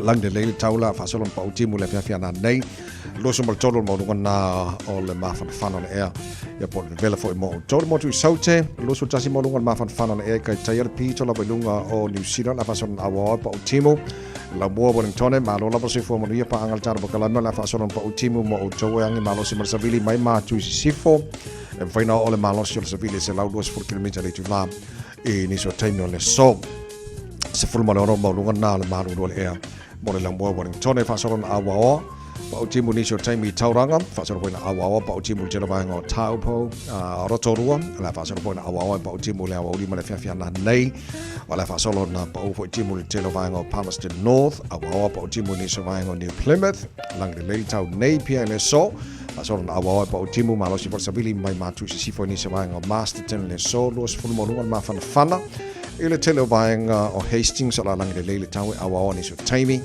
whaasara poina lang le lei Gisborne Kiri roa, Hamilton, malol se fu manuia, awa pa utimu mo tau le so, lo se malua malunga ma fana famo wina. Bola nei fo ia so for really tamaki makaura wa kilani. Ro fanga fa salonga ale Radio Samoa se fu lima le wa yai ia le Malu le nei vanga o le Taeao va atu. Ba nei ma solo le la ile nei temi o le Taeao winga na tau le so, la fa solo awa lang le lei fo le tau. Mana il mafana le so los fu tolu lona mawalunga sifulona lona mawalalo Taeao pe audio la fasona na pa utimu le telo vaenga au kilani lang de leila sa mala so fu kwa ba ya fu la so fu le labor weekend lang de leila so lo mala so lo pa utimu la stofi ora pa yaso o luma na yato Walona tau ala Pacific Finance ino no ngā tupe mo so se fa moi moi o te pena sau fa I poiponga so fa nau maliu tala ngā teu po se fa tasinga lo ainga ai se tafonga I Ausitania po lano tonga I le tatanga I o borders Apply nei loa I le pacificfinance.co.nz Bevala au le ovalu se lau fitu whawha lualu fitu E tau sanga sau no ngā tupe I le vau le 5 se lau ma le 2 se fulu a whetala E lua milu te whaatali e lau tau sanga online Ai tasili tula e whaatali ai se tali E ia inga whaapitoa Vala au le Pacific Finance Limited I le ovalu se lau fitu whawha lualu fitu Sful fitu mala fala wa chai nele tula fitu le por kalame manual Taeao Radio Samoa sfulima I vatoru amo pepe mangele le whaafonga mai pia Samoa alo si fu manuia to te le anta pa anga la whaafonga mai le tano ia fai mai si update o ka pololo fa mo mole awar ka po fo sia ka pa wal me ka o ka ile kilo pololo le nge ama ko se boy ya pe le pokile mai sunga ya se tungil ka ya Yoe. Ole mai ai ala kai on mele ka palo. Ole o mai. Ala va tele tino le Taeao. Ole wa taru nga mai fanga ngan mana. Ala wa lama fai uia te lola nei. Ia ole te ole fono tele ale la alo nei ia le ia matau lunga fo ia tau le mangon fono ia wa Taeao ia. Ia pe nga se retreats fo ile ia e fa pena fo fa mai ai le fontanga. Ma lo fa tele tino te talo ila ka fa la me la fa longo le vai aso ato kwa e tu mati ale talimano Samoa tu mati le talimano le tunu ia vi ile lo fo le tu le ngata o la tu fai volo fenga ye le malo ma le tunu ia ka ko fu ka lo ku ngi ngi ka ko le o Samoa Mana ia mata mo fien nei vai aso Au le si tu o fie fu ta vai ile timu wai ui lava fo ina fa lava le timu ta penanga manisi but mana tu le isi lava leo mta upo leo o la walunga il fontanga le nei malo ta wa fiang o le vaenga le tau climate change manga ia la le tangtanga yo la tu ia fianga fo ia ngai ka mai kimu ia e te lelo na impact po na fianga le si o mango Samoa o tu langa na e tau ia pe ia wale le fo la se kankanga ia ngai ia ma fa malo si ai po hani awala la so swani e sa tu mai sa tu no Pacifica ile tamo fai compact pe tamo fai fo if so swani fai ti le fo ia fianga asa ma leo te le I mean o fonga le o vaenga mam ta po le tala no il fono vaenga na le mo tino le but le sata tan no male pan bioni sina Christopher Laxen think o le simata po security ana o tama o fo le simata po le tara noina o le poverty po le tango lima o lo Fiafia tanto le ngate Samoa al Pasifika ma ya manisi maltelo vai ngolo lang ya Fiafia la maltulanga le climate change ya wale kel ma se ala lo fa akala ngo ma fa ki ngo ngasoli o le mea nge wo fi wo fo nga nge sole ale kala ngo fa ka mai milion ale ai mangi mea o fa yese ka fo ye fa fika ma se tanto Pasifika le menero climate change ya le Bangu yo ko karang wangar ngi aso. Kasi fa ma fa ngi fa ki ngo fa mo mo. Ai se sala Fiafia. Ja, e ko mo ska ko pakon, o ska ko bacon ngi kai. Ope fa pasidot pakon la ko. Pasi pakon. Ya okay. Pasi pakon, ai fai mai le. Fa popcorn lo. Manga ya le Fofogamua. Yo e saka le Fofogamua. Ia masina falawa le na. Ia onga uma le o le pisa o le ngai aso. Kau sami ala ia ai ma fau pakon. Na ia la falawa ma le Fofogamua saka. Halu lo ma tato kofe o le city ke. Ia. Ia. Seki. Tere tano ma fa. Fa la tsanga tsa vai. Le tsau sami mo, ai tsau sami Fofogamua. Ele ai mo ai ke. Sile ai na. Malo. O le se fai fare le ia se. Come on. O ese foi ele kau sabi famosa, ka kau sabi famosa fala. Agora famosa kala pouco vamos falar pa fulfol. E poi ai panqueque lá pouco ai panqueque ma fulfol. Ia malo, faz ka ko ki mangi. Malo. Mesilial fai malo taia. Le tele tano ngor fai ngor vaso.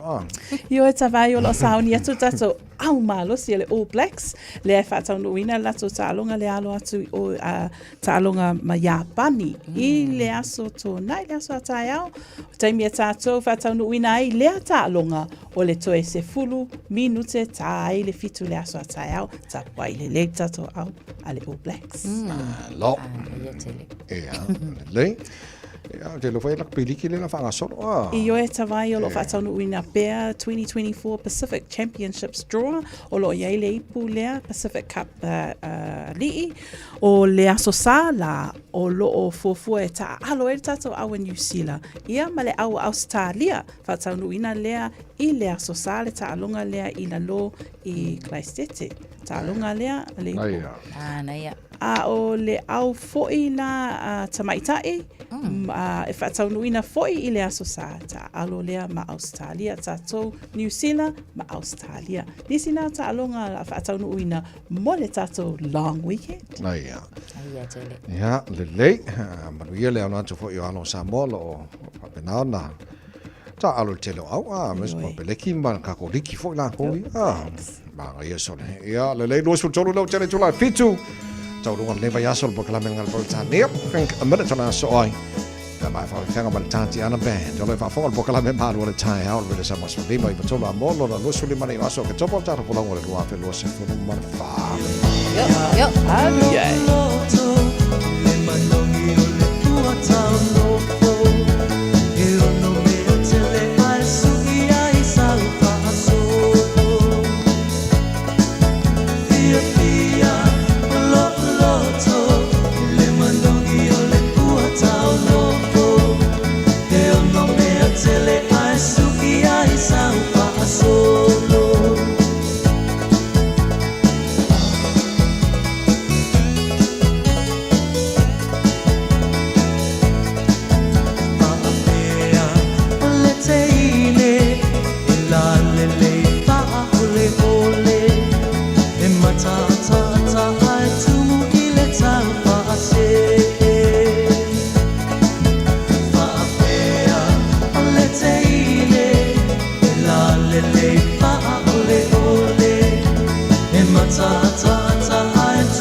think a minute. It could change everything.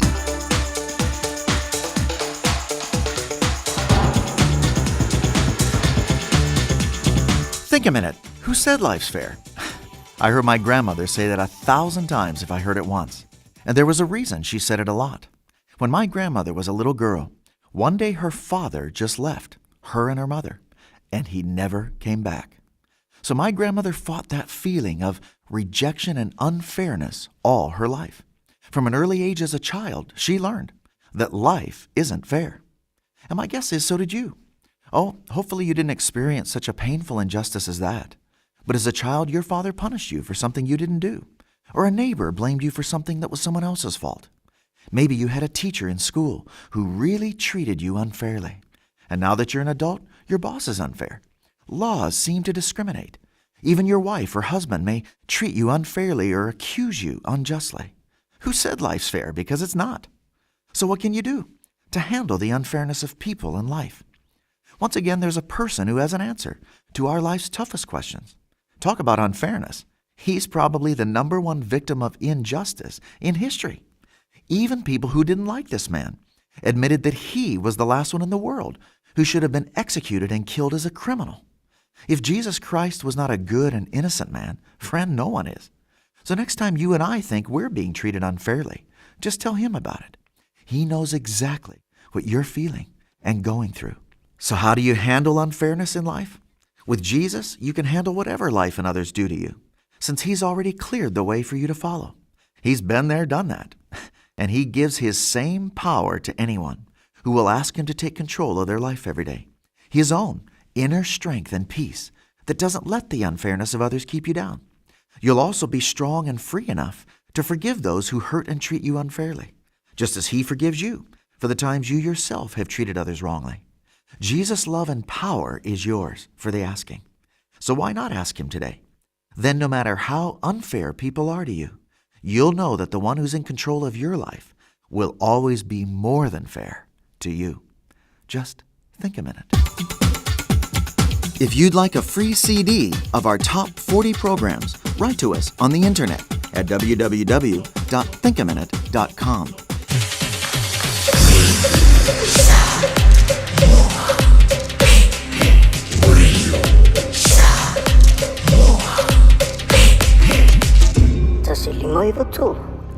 Loso mal valu jale July fitu na minuto tata fom ngas fanau ni falau matasha fatis mai le feonga le no li pula jimana mo le tolu ngo tata li potel nei vai I le anga whaaloalo e whaatalo whātua I lau awhionga ngal manmana I le ni Taeao fo. Happy Blessed Friday. Ia vi ia le alii, malo lava soifua manuia. Ia le ngang whaalo lava tasi o te whawhiloai mo whaatalo whatuai, le ngang Fiafia, le ngang whawtai, na tau Aoauli whai unga fole nei vai aso, tau lunga fo ngalwenga pe na yeli tatou timu Malu Taeao. Ia le ngatai lea, le sunga fole ao ia tawai, malo lava le usu malo le tau tua tunu malo fo I le soifua maria talo whaatalo whalapa.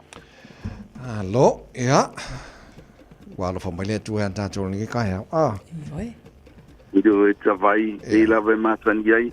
Oh, kan jau pleno le aso a e ala mai fucking e wali au nga ko la vo ai vi ele di o tato wa udi le ni aso lo na nga le lo na nga lo fa ia le tau masani fo le tato radio Samoa te o fionga ia le nga tailea ia o le ia mal Malu Samoa lo tu no pele ia mes fo show la vai fo ila vi inga ile lita vai na lo ia sa no ia mol tato li pote tau lo ngal tato po kala mo ne vai aso fa mol mol Papai foi famalon papai tatu tim mas ela foi tulanga pe ona iai fangfang mai let ile Taeao mo le Taeao ia pe la vana uta ua tawai mai fia tausanga o ba malus fu tausanga o ta pe nei pe na ko ile tatu tim le Taeao ia e pola la vale vai pola e ala e rolta e mala malol Taeao ia tu titia vala mo tawai papai pole nei Taeao fo la mola tonu pele o te whawhirai mo whaatalo whatu I le ava mal whaaloalo au au na tofi le tua so whata whai taulanga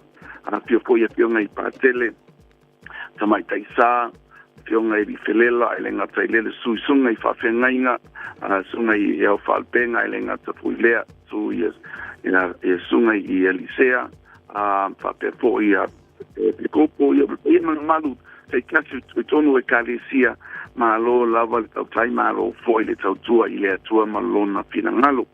Patala famasani, afia tuilawa mamauta yo tatu tabama tina matua, nau sino le atunu malo le soi fua manuia, malo fo lau whaapatai tele i le tapo inga.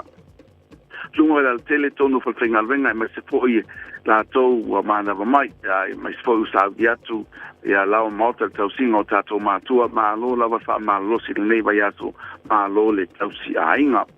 Tūlanga pēnei le tātou onanga ia olowa ia pēr le pisi o le tātou onanga i aso taitasi modi whamalo mai whaftai i le tātou atunu i lo titi whaitama i le whaongaina le onanga lau tama whanau mātou te whaftai e pelo leo whatau wai whai mapunga tau modi o le tātou pūlenga le tamatai aniri li mā o le tātou finance manager whapena poi patua ia rosita mala ofenga venga mātou te whaftai ia tuailo wanga lele nei vai aso. Tulanga masani lava awani ngalo ia te oe telingi vaenga o lo whapena o na moesef sasoni ia te oe le ngata le tūlanga o tāwale ia tūlanga tau seleni so tele lava nao i la tau o lo o mga o mia le ni seleni ia sasoni ia i tūlanga whale ainga o vaenga pe taune Fiafia u whaua pia ni le tātou whainga mea lo whalea po le tāwale fau, po le brand new castle Mahindra, po le tātou used cars foi. If I pay na yang ba ile afe tala tato referral and nafi for in pay out English or tato referrals are nothing afe tala for the tato referral to petele level to tele and nafi tedo tato trade in sana anga yetu nafi pe lima se lau pe o tu lava todos fulu afe pestidia tu reality no tu pe o patu anga ilo trading o le tu pe level na etu tu lo au ia te oile pule faitalia pe tu foi lunga fafta wainga ina ia pau wel tawal ta vale tato te ask finance na oila to fata mai ta vale ia te au e nga va ile vaenga ia fa peolo ki fata mai so sta Malu atu ele mafai ona tadiaina le tato ta vale fata na le ta vale trade mai bo tau ta vale po mai ia te au o le si vaenga tau na mamla mai o le alava le tūlanga po le tau le tāwai le whātau widai mala e lea ngā i e se tātou fufuanga o le tupe sirisira i le tāwale o le tātou condition o le tāwale tausanga o le tāwale i o le toinga tāwale i o vaenga ia mar kilomita o le tāwale e fuanga i ai le tātou tupe o whātu ai a te oe lava le pule whaitalia pētalia ina pele ai e le fuaina ngai o pau fouha pau yo tāwale putua whātau o manatua o le tāwale e trade e le o pau i e tātou talanoa nā te whamamlama o na manunga tātou taimi walau mai le tātou manunga tātou taimi walau mai le tātou ofisa i le lua fitu o pa o lua fitu o pa o lua fitu o val se lau chimana numero tasi o val se lau pau no lua o no lua tasi le tātou telefoni walau pua tuma mariu mai le tātou tuatusi lua valu Atkinson Avenue nei o tau te mo le tātou nanga whatau wa ale timana ia po le ase whatau wa o le apo i se o nanga wa le tau tamari le nei vai aso pe pa o papa foi le whafonganga Samoa mātou te matua atu ina wai poto lava le tau tai te atu ia ma peo peole o lava le atulu ia ai mo Taeao nei Taeao Samoa paftai tele i le whaongaina vai beo le tātou nanga ai maspole sunga tawai ma tātou team paftai mo le nei foi vai aso anga leile tuai po fuanga le weekend ai whaasoi ia Tai, soifua. Mari foi fai val nei aso fa tai mo li potio le nei foi Taeao mo di foi le fai o vai aso le tour re Samoa for lima mo tolu a mo tara fo mdanga sfa na ora nei Taeao.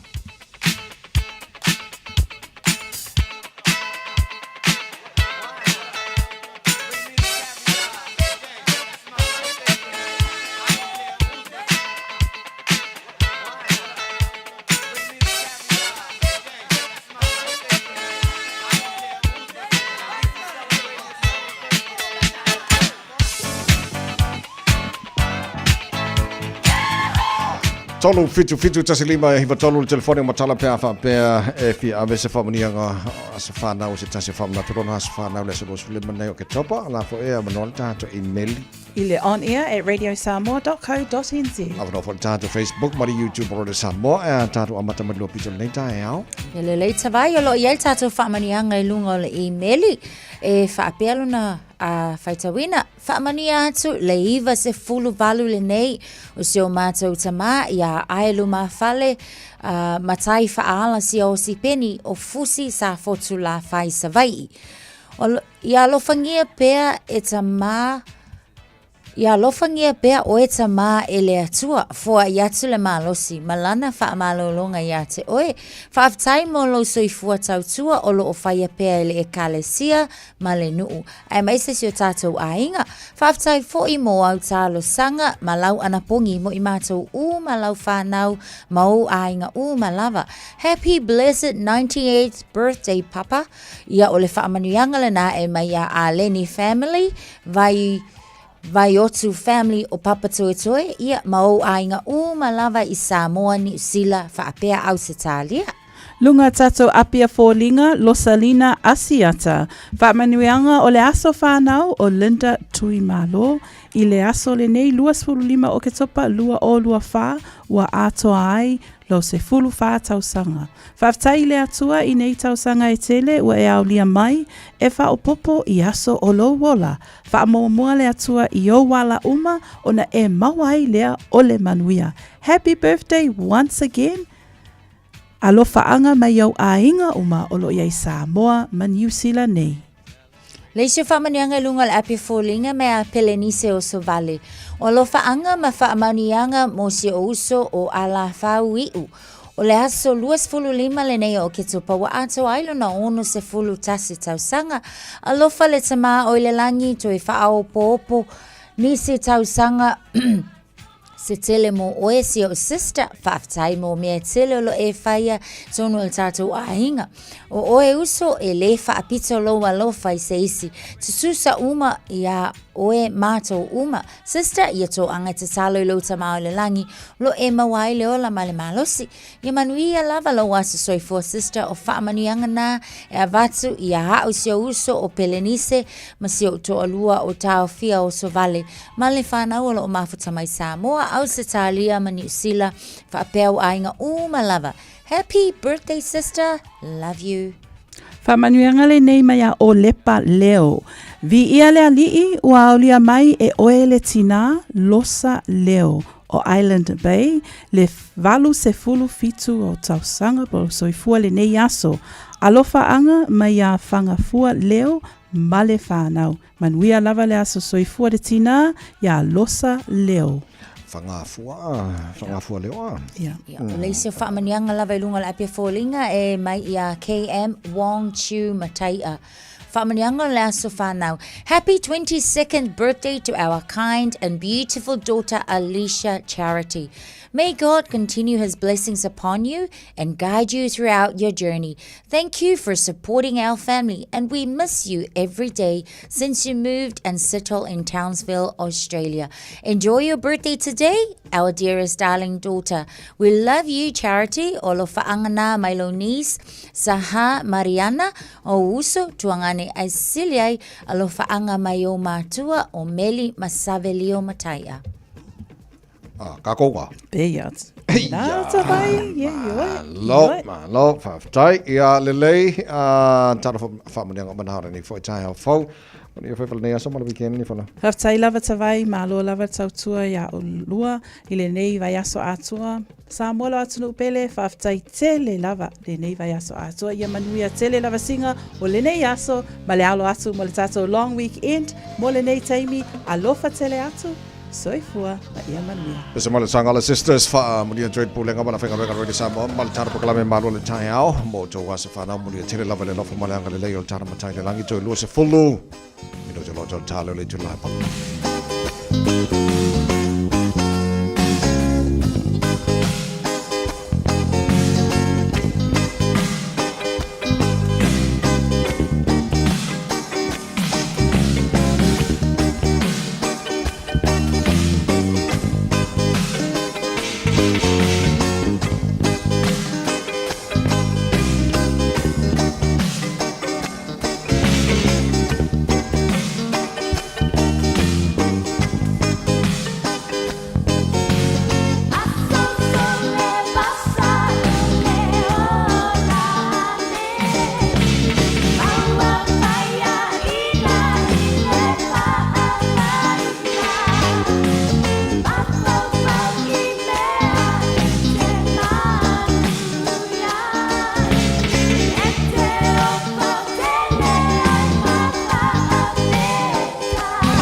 Talofa lava, I'm Annie Puletiwatoa and you're with Radio Samoa 1593 AM.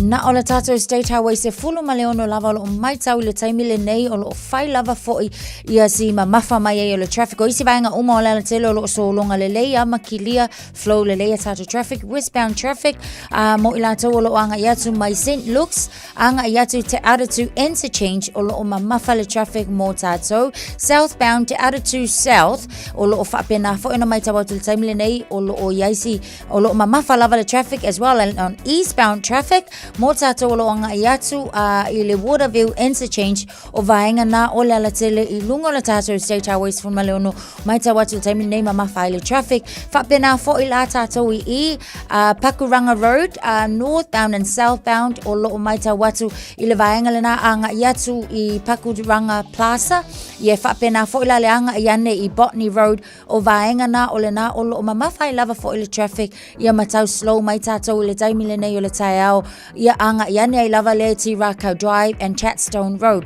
Vaenga na o leo lo mai tau atu o lo o yaisi o lo o mamawhai traffic. Au nisia vaenga uma, so longa le lei tau tua nal saunga le mufa mole mole apta vale, fai Malu lo sa le nei fo i taimi o Taeao. Tues fun male 5 minuta na tālea o lei tu lai valu. Fees-free study is changing next year, and AUT wants to help set up new students for success. The Kiuta, Kitai, Aspire scholarships include financial and other student support in both Year 1 and 2 of an AUT bachelor's degree. Find out more at aut.ac.nz. O e sa ni malanga mo Samoa, ma le tualoa le moana rentals, e maua i so se tu ai ngā taawale mo tutongi, mo so se mana onga, e mawhai ona pikile taawale le malaiwa lele i whale olo, polo tātou o fisa au tu i ala fua, pe mo muli anto le whale tani malo o loo e wha mautu ai ngā whaapitoa, e ye le insurance cover e te fili mai ai, a wale pui ngā ne i tupu se whaalawelawe, a o loo iei le wha mama a venga mo oe. Mo nisi whaamtalanga wala au le tātou pa anga le Pacific Easy i le ovalu se lau, o tasi onono. Pea siasi i le Facebook a le Moana Rentals. Po le upenga ta whailangi o le moanarentals.com. Moana Rentals o laupaanga e taitoloina oe a o e malanga siasi i Samoa. O le Parkinson and Bowel skill wa silia mal se lau tau sanga lana tau tua i le ngau sia o maafa manatu ananga tā. O tau sa ili sa maafa manatu mo se pele ia oe. Le Parkinson and Bowel skill na amatanga o sia na maafa manatu. Mai le afe valu se lau valu ono. Vala au lole o valu se lau, fitu tolu tolu, fa tolu tolu. Pe emaili le info@parkinsonbowelskill.co.nz mo nisi whaamtalanga. O le R-Dash Travel, o le company numera tasi le taungo fio pasese mo whemalanga inga i Samoa whapea le malanga mai i Samoa i New Zealand ei. A whea de loa i le ofisa o le R-Dash Travel, tasi valu lima Great South Road i Marurua. Pe vili mai i le telefoni tolu iwa lua o wha o o. Tolu iwa lua o wha o o mo le R-Dash Travel.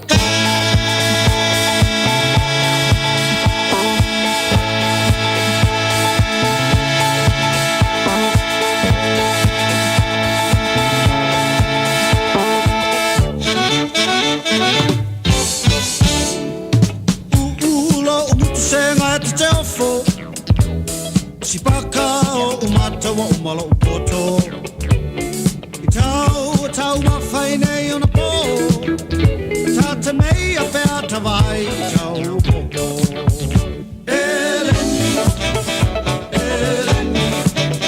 A whalei sili le manongi Eleni Whakale sili le manongi Italy oil is fine,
tau matai fi wasaka. Tau mawhai nao leo mamafa. We are tata pea tato isi a tingi apa. Eleni, Eleni, a whalai, whalei, sili manomi. Eleni, Eleni, a akale, sili manomi. Finally, oi, is finally,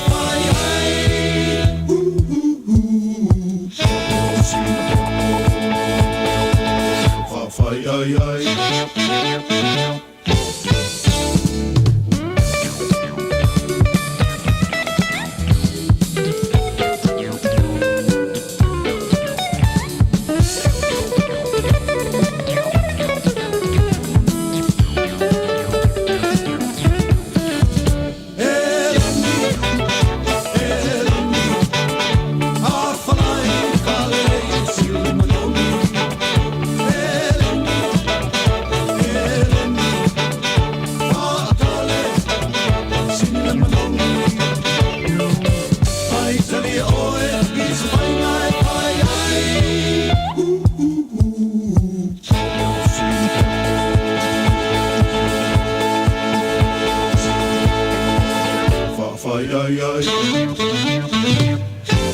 Panana Jerome Gray le eleni mai ska ko elengi fa suo le lengi yaso ia pe fa ai foi ia pe fa kale ia wala ga kele aku ka fa le eleni le santa tu tal noi mala tunu le ska fa lai sabe o le soko marka pisi marisala elu yo me mai nga me le tunu ia pe fa kale ia pe fa fai ai e pura nga ka ia lang ku ko fa ngole ling ia pe fa sang wisi mar ke ku ko fa de ling ia alo fa de tali dara bakala me pe mo se no lenga de moenga tele ai Edwin Pony Pacific Forum leaders se tala no ia tu langa ai awa to nafi para men en fa to wina lona lua o le pili te ana o tuiono te fa foi mal sit sene Samoa le o ma pasielo na fa to lona lua second reading le asona nafi ya bo mai se no la fa no tele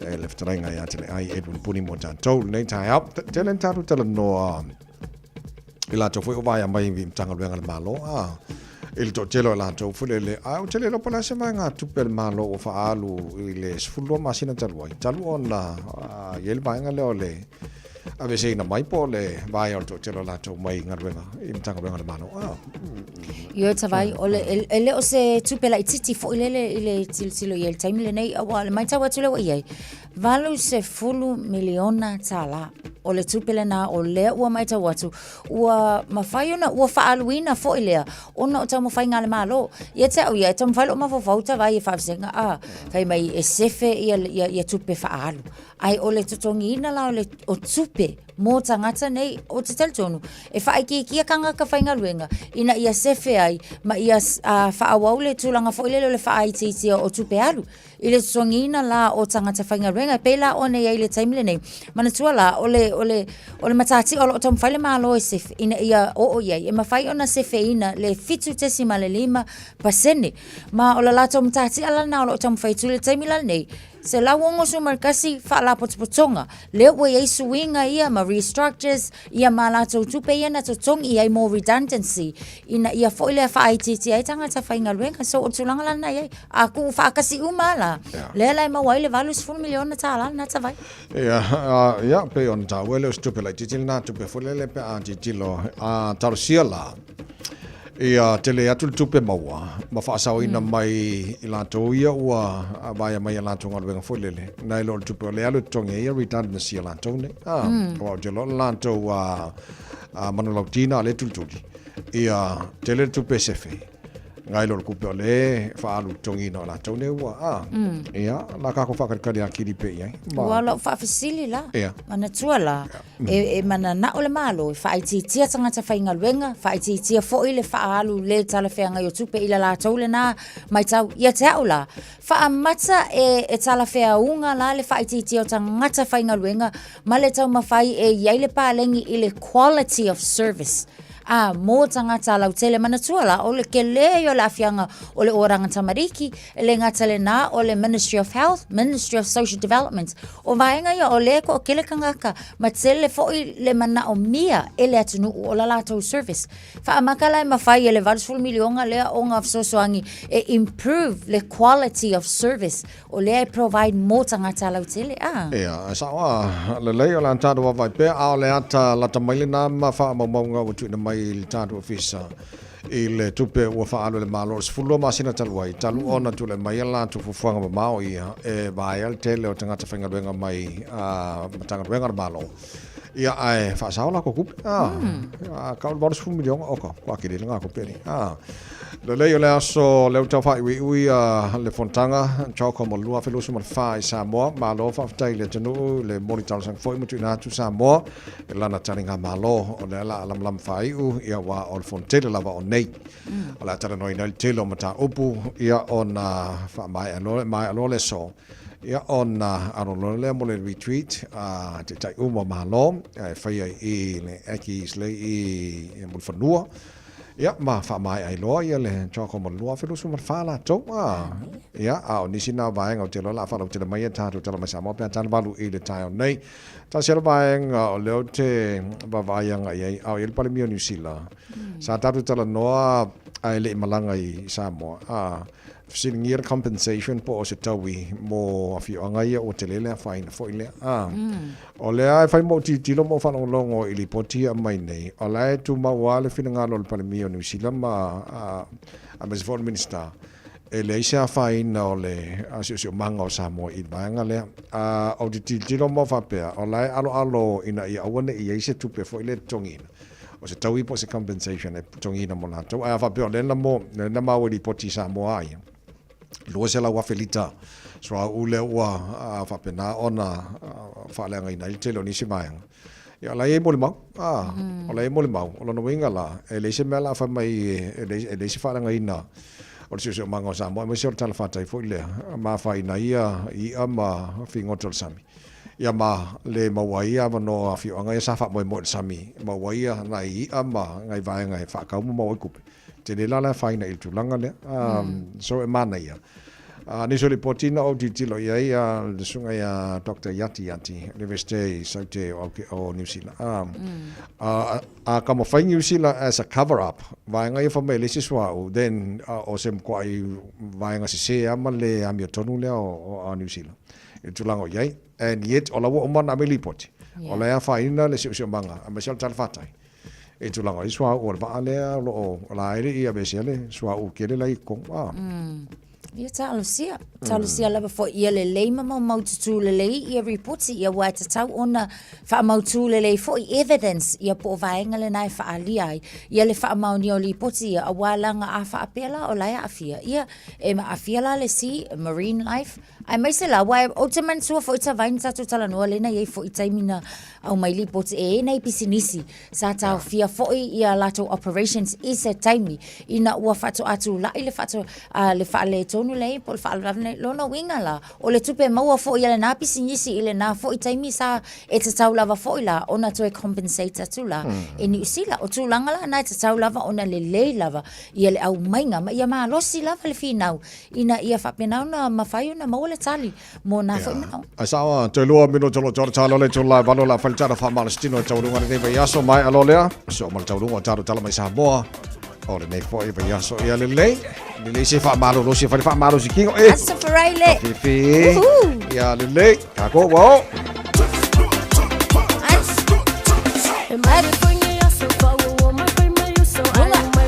Billy Akuluma Billy Luma Amatsa fai mali io alu le spizzo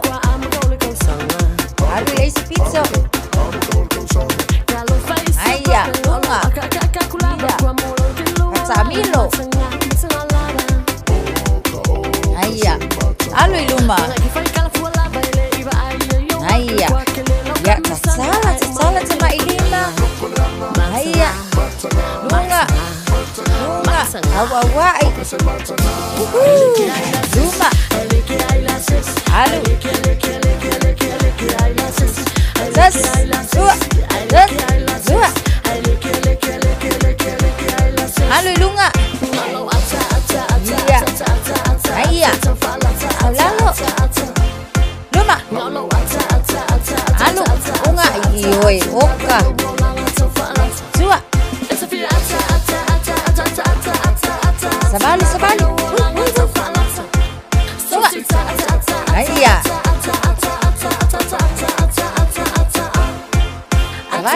Sabali luma. Iya, kiki luma. Boy koy, kiki mai tua. Anu. Iya, lunga. Iya. Abale. Das, dua, solu, pa. Das, dua, solu, pa. Iya, sabali, sabali. Sabali lele luma. Musikone. Sabali tua. Iya, mangaya. Mana vai tsonu. Vai fafo. Tsonu. Mana vai fafo. Malo, famalo si.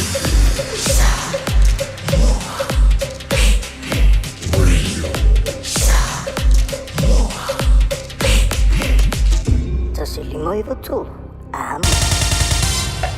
Usi mai alau whaafafonga. Telefon mai Samoa ia so taitasi. Ua au mai amo oe ona o le langolango mai a le talofa voucher. O te whātalofa no tātou mutunu, tātou wheroa i le whai ungo le vai aso, i usi mai alau whaafoka le tauarunga o tala mai ro tātou mutunu. O le awala sianei a Samoa se isi matatia, i ana fuafuanga aru mamau mo le pui o le si o manga mai suinga o le tau. E peo na whaalawi loi le asolo na wha o le whono maro o le tau pulenga. Le fuafuanga o le tātou malo e ala mai le mtanga aruenga o puna oa wha le natura ma si o manga. Mo le pui a leo le tolu se furu pasene, o tātou o ngā sami ma mea ola o le ngātei whale. O le fuafuanga po se plano le a pui ai o ngā sami uma wha le tū la whono o Samoa, po le Exclusive Economic Zone le EEZ, le ae se lau luas furu afe si kuea kilomita alo na tele. O se tau mwhaingal nei o vea i Samoa o se tasi o tunu o le titi, i le li o tunu o le tāmpulenga o wana fausia se a fuafuanga, e peo na whaali ai se pepa o whaamtalanga o se whailonga tā ua tele, e whaatubu manatu i isi a tunu o la iti ma malo losi o le tāmpulenga, ina ia ngālu rue whaatasia i e whaatino fuafuanga alu mamao, mo le whaasaoina mo le pui o tātou o ngā sami, ma mea ola uma o iai. Whalia le fionga toi suru Cedric Schuster, o le minstale o puna o whaale nātula ma si o manga, o a fianga o ngā tei whale ma mea ola o iai o no suinga te tero le tau, o le whaavai au tū lea na fausi ai le nei fuanga. O le whina ngaro le minsta na forasia, i le vai o so nei o wha ngā solo forasanga sui o tunu o malo o le tau pulenga, e whaata tau lea le tā ua o le ngāru rue whaatasi o tunu, e puia o ngā sami ma mea ola le ngā te whane. Whetau i lea au tū ma le tūlanga o lo whai ai nei ngāru ngā whasoa swani, a wānu u mawhio anga o lo ngoto ai le wa sue, o le fitafita o New Zealand i o lātu ngā te whane. Wa vea nei Samoa o se tasi o tunu utau wātia e mala i titi o malo o le tāu pulenga, wa o fia le porkalame skolasipi a le tupu o salesa le tolu, e peo na au fia i maisi e tunu la iti te wātia o malo o le tāu pulenga. O le Universitea o Samoa na whaalawi do ai lea porkalame skolasipi, a lana mai estete, lea na a wainisi o whanau o ngā i le Universitea le papa i ngala, whapea whanau o Samoa ma le Pasifika, o lo o ngā Universitea le Pasifika i ala fua le USB Samoa Campus. O whaeroa le tupo sa le sa le tolu se pepa o whaalawi do le nei porkalame, o lona nau ta inga lea ua whaavai ai le porkalame le nei na i awano ai whanau a maro la iti o le tāngpulenga, o na maua awanoa, e whaalau tele ai o lātou tomai i te tonu o Universitei Fafo, a wālo na tele tununga o whanau e ao au ina le lei, o le manuia leo o tunu te tasi, a wāo i lātou o tai o le lumanai. O le pule le Universitea o Samoa, whapea le pule le Universitea le Pasifika, na awai le whaalawi lo lea porkalame whaatasia i ma le tupo sa lesa, masuia le porkalame skolasipi le nei mai le malo Peretania. O no le teimi mua le nei ua whaelo ai le nei porkalame Po ye le tel tenu o tausanga o ilumo le afa manu e nai ni alo mafana wa Samoa. Ini avano o skolasipi lea por kalame. Wa whawaina le tupu o sa lesa le tonu. O taunu umanei whaurulunga ma whaao malo le tau pulenga malato usunga fono. Mo le a matalio le fono autua malo le tau pulenga le a tatale le asfereida le neiva yaso. Ile malelenga mai le tupu le malo peletania. Le afionga tui tau mesina sa lesa le tonu. Ilona tūlanga o ia o le whaurulunga o malo uma e lima sifuruono o le tau pulenga. O stasio whaletalo tele i tuana i mato, le ana tau awhia i fo i le fono a tai o malo Afrika, Kerepeane ma le Pasifika.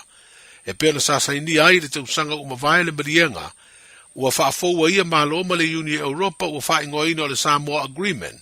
O le awhanga solo ai le sauninga o le teleina o le fono a malo o le tau pulenga. O le mai ai o na te tala o le nei fono tanga i lea no whanga, o le ase atu ai tau aru manga uma le fono lo na fitu sifuru lima malo le tau pulenga, e whanga solo le maota fono le pāne mene o le tātu utinu u imuli no. O le asto na i le aso muli muli o le fono, o le ase atu ai le whalitani malo le Sheraton Aggie Gray muli whanua, o le awhai ai le mafutanga po le retreat, a tai uma o malo i lima sifuru ono, ma whai uai le whailo inga ma le vasenga o tu stala ma le ufasa le laung. O se whailo inga o le a whailo ai nisi o ingoa fono o le a malidia iai, tai o malo o le tau pulenga.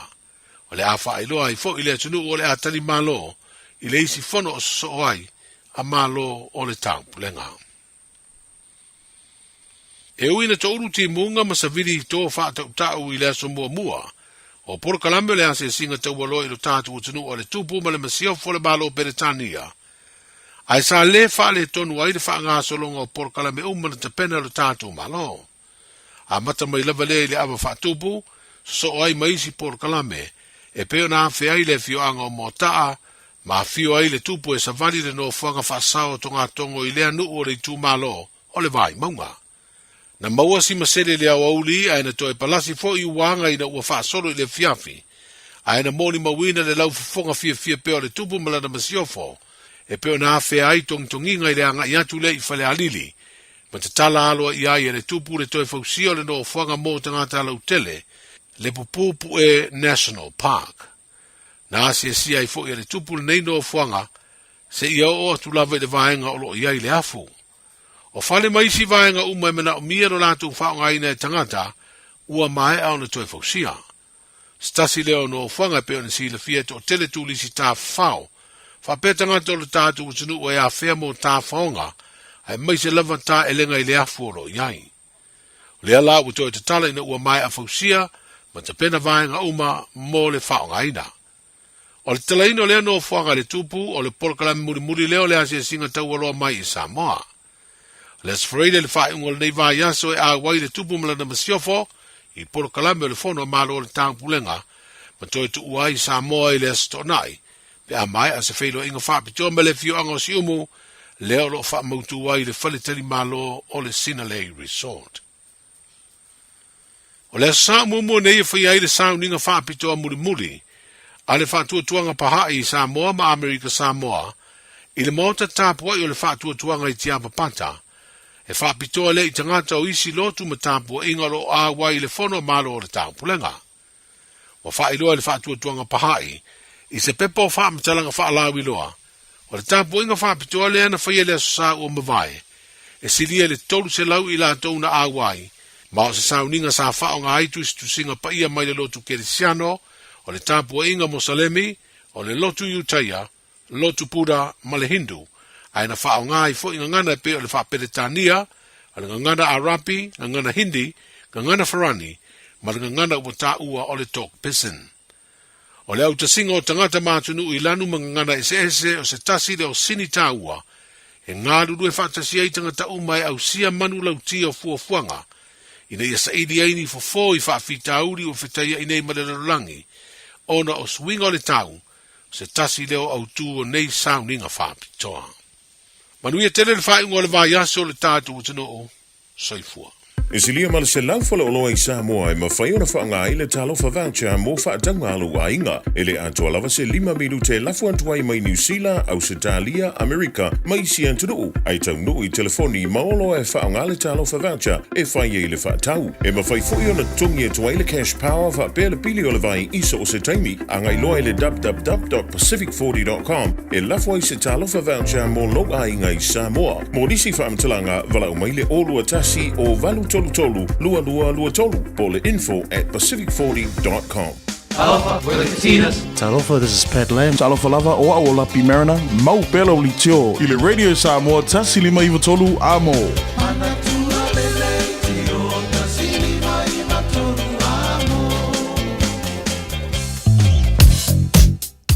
O lo feo lolo le tatu traffic I le tele o vaenga o ala te tele. Pau lava nei o nai vaenga o lo mai tau atu taimele nei o le nao lo mamawhai pēr ia le tatu traffic. I nei Pakuranga Highway westbound o lo mai tau atu le anga ia tu lava le nā Pasia Pakuranga Plaza area faisi mamawhai o le tatu traffic. Eastbound o lo mai tau atu ia o lato o lo anga ia tu fo I anga ia tu Tirakau Drive. Vaenga nā lo mai tau atu faisi mamawhai o le tatu traffic. Leisi o vaenga o lo mamawhai le traffic State Highways from Maleono southbound in Maitawatu, Levar Lincoln Road on ramp and St. Luke's off ramp.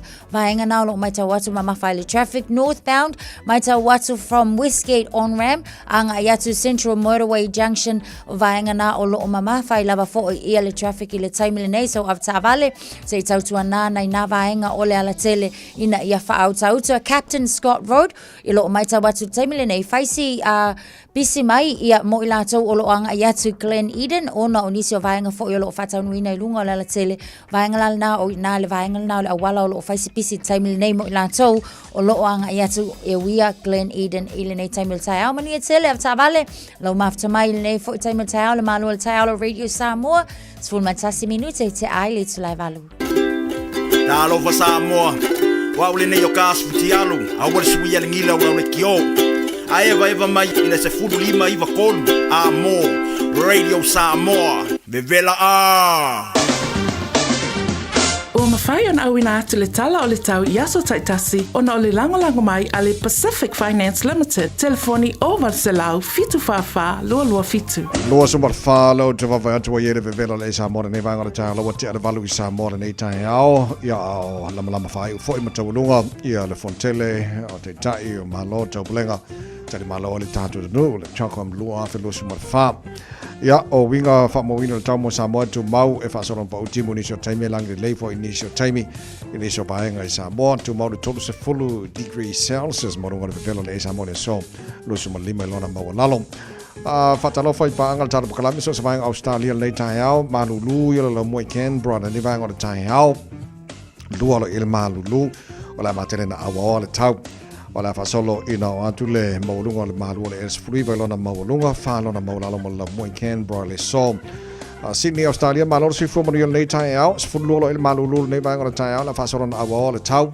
Luas futasi morunga mafanfana mo tau le sos futolu lona mawalalo sfulu il Malulu I Melbourne fatalofati pa angal tatu paklami so savanga Melbourne o la fasolo fo in Aoauli pa una wanga nei le Taeao sfulu ono fasi Malulu o ko le sori sfulu ono lona maulunga sfulu lona mawalalo sfulu tolu morunga le Malulu I Hobart fasi Malulu tele pa utimu langi le le Fiafia na nei o isi vanga la mafanfana luas futasi morunga mafanfana le ea Adelaide o la matele na Aoauli le tau Mane sun mate ngo fila lai Perth Australia lusu lingal malunga le Vela Brisbane maloro si fomo nei Taeao la fa solo ina Aoauli maloro si tavili nisho taimi tolu se fulu malunga le Vela mo tolu nei yaso fa solo fo ina pa utimu nisho vaenga Darwin tolu se fulu malunga le Vela fa mawina mo nei fo yaso forele tama ki makaura wa kilani no fanga fa salanga Radio Samoa fulu ono le wa yai ia le Malulu le era nei vaenga o le Taeao fo Ya tu mawinga le tau le so lo tu vavaya tu fafo ma ngai ale langi le mali tau tu mawinga langi le tau Aoauli so taimi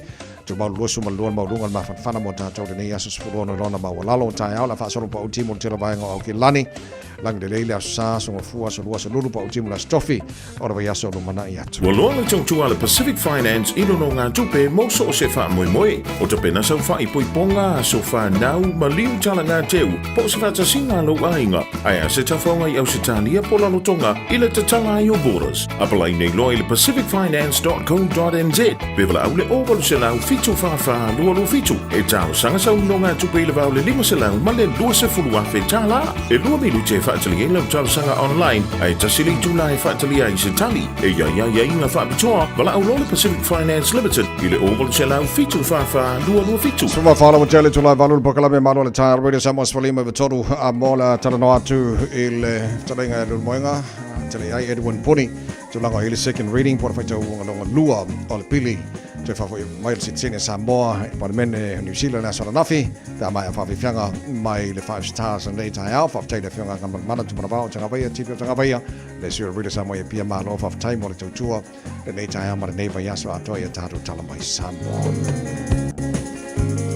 Oka la uhani, ola uani pa sili te patu saina. Ise apa la pi, pose pisu pasili, pose masike ke mai piti pasina sa pasui. Bonita mato bali pi.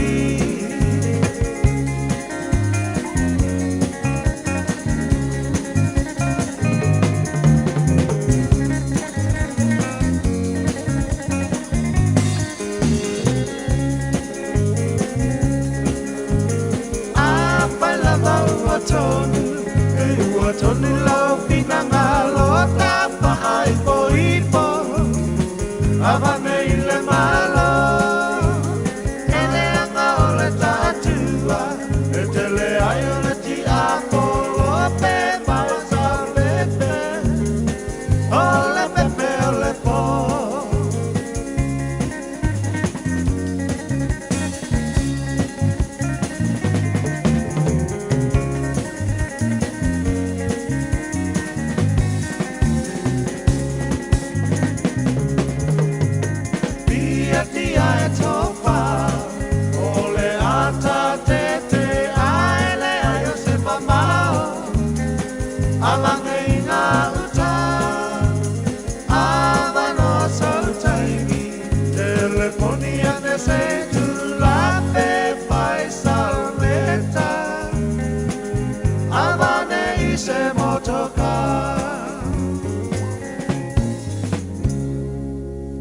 Ua na o le radio Samoa se furulima iwa toru a mo e tautuaina o e ilangu ngana fitu aso le vai aso.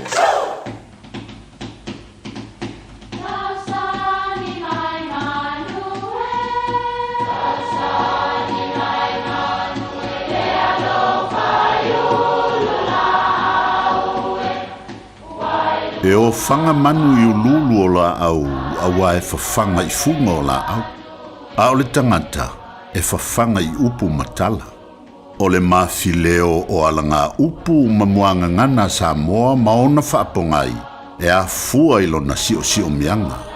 O lona lea sao i le whaatufunganga o le iloa whaale aso, mai le tautua se ia o ina pule. O alanga upu mamuanga ngana, ua lanto mamanuina le tō whamanino a Samoa, mana tua fo'i, e tāo fitau muli le atunu. Ua tutu loa a ua mango i foa. O tala mai ana mua, e whapea sa whai le tuni ngā sia, ale i a tele ma le sa wao le sa mie ngō le paitele, ma le mango, ina ua tawa i misa. O le mango, o le isi lea i tu a inga o malie. Na alu le tūlinga mao o ai isa wai. La talatatu i a sau whai mai. Na oso ai lea o le malie le nei o le mango i se vai papa vā piapi. Ma whaasau ina ai ina ua le mawhai le paitele o na ofi le vai maa lea. O na alu ai lea lei ale nei o le mango. Ua fia whaito o lua i le awhawhine o le ali sili o se tasi nuu e ngoa i a foa. O le teine le inoa i a sina fale moa. Na te ena le ali il talu sanga ale mango.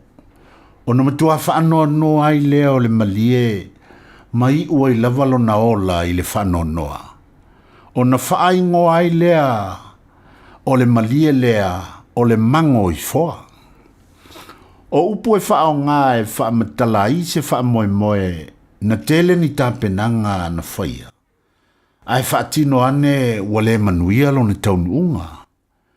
E manatu lava ma le alofa I le mamao le mea e malanga mai ai si tau le lea ona olona ngase ngase.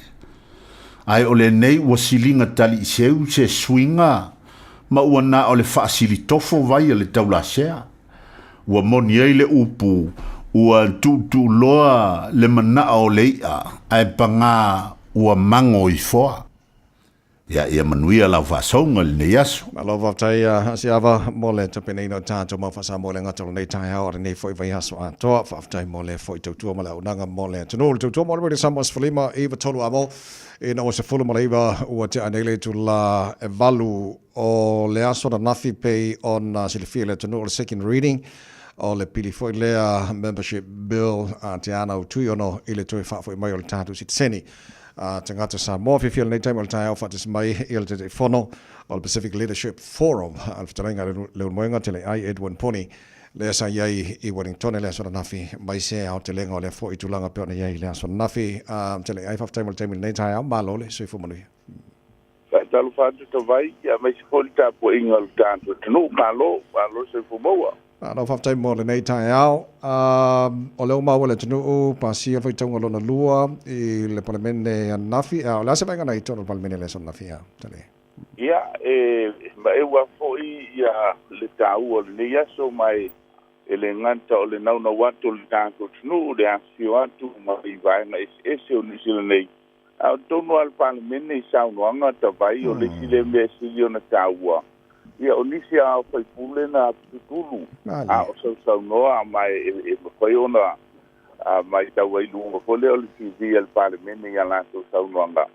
O le mori maua lesi to tele lanto tele iloa le onga o le mea tātula I mai a Samoa. Ia mai ai te meo o pule wha kolone New Zealand. Anga I mai ai te mfoi sa tau whai elum ka upu I te siwa walua e whalma I le saa. Ia maleanga I mai lava o lea la ua te oto mai ai mai o se foi lea matati ai saunoanga lava al palemene. Mua. E le tele ni pili tau whaopi ta vai ma Samoa e au whaatasi ai vaenga whaopailono ia se lau pasene le lango ma le pasia I fina ngalo o le palemene I le tolo longa le lona lua nafi o le nei mata upu o matua o la tutalia e te tau wana tue whafo I si senia Samoa. E ula o lo ngata ia I la tau na soi fuere lua wha I whavalu. Ai o se tūlanga mawalunga. O le si vanga tau I niso saunoanga ta vai. O le saunoanga. E le o se mea e tupu so pe e ai longa fo I le la tau tununga. E ye se atunu fo I le sa pule se atunu. E o ese ai to ye se matu pala. E la si teni nei. Ka pule Samoa o ese mai New Zealand a le wa ye le avano ai to ye si se ni mo ni so tatu tangata o isina va inga te lo le so na vita vai le ale si la sangale so ai fa un bonea te le I tulanga la vol pane mene o le a fa tulanga mai le aso e toe a fono ai Ia mausul palemene ona iai lo leo lava noa sauno ai sui uma al palemene taula le sitting lea o le committee of the whole house e iai lama le ava noa e toe whaini teuteunga mana tua o le aso ananafi ia o lea sa tumai ai ia le fautuanga al soa committee sa ilo ilonga o le lato fautuanga ia langolango le pili lea la ua whailito laulonga anafi saunoa ia sui o pati umalava e ono le mauta e lanto te lango ina uma. Ai o le vanga la leo le ase ai I se teim pol maasi na phone o le ta ua o le committee of the whole house. Ai ei se vanga whai e ei so lanto langona e ei mea le I ato toa te tau o na teu pe whaopopo pe ono to ese. o le teimi la le whaatino e vaenga lea te vai. E iei e tūlanga le mai tau a foi ma saunonga le whanemeni. E ono le tele se teu ngā vangana, wa iei se vanga whaupai i le tūlanga o le malo. Iei e le saunonga le sunga ia tu ono le green, e ono ia le pili, o le thesis S5, foi ono ia tu le iei le nifa moe, papena foi i le leipa i le lato lango. Ia ma te pāti Māori langa o le lato tu whaatisinga. E le moa i se majority, o le mea lea e tauba ai. Ai ei se whaapoponga e whaalelei a tili pe ia te le ei se whaamianga mo Samoa. Paupaenga paupai ma whai ona lato o mai o se teuteunga. O le National, o le New Zealand First, o le Act Party. A mai aloa ni teuteunga. Iona se elola ia lea i se temi fo i o le ato e whai el tō laulonga lona tōru. O le tō laulonga lona tōru lanta vai i le whaaso mai al parlamenti. Ia e pēna na watua i oe po le lea ai. Al temi nei. Se laupa senele i oe le tātou tau. Ma lau whaftai tele ai vanga moli o leo e sa no vanga o mai nisi o pati pe awha pera lantu whina ngalo lea. Does that mean e nisi o vanga o le pili e whaamalia ina i tātou tangata Samoa e nisi o vanga o le ale mwhai ona whaamalia ina nisi? Ia i le tūlanga i o le pili lea ua i o ina i le tōlaulonga lona lua. Pau i lantou e ngat e iei le whaamunianga pe o le a mawhaina tarusanga moni sitsen o i lantou na soifua i le tasiva lua whal tasiva whavalu. Ngata lo ina. Ai o le whaiunga po le Privy Council ta vai mal tātou tunu lea e mafuai o na te whina wina i le parlamenti. O lai iei maisi vaenga o descendants po alo ma whanau. E le o maua lana whaamunianga le nā. I le tūlanga o le piri tau whaofi le iei nei. E iei fwe maisi teunga mo e na tamaitai sa whaipuipu ni ali le waitau lea ma vang whapea. E le o maua le whaamunianga lea. O le sili la lewa e saunoi ta vai. Anto iei se whaapoponga.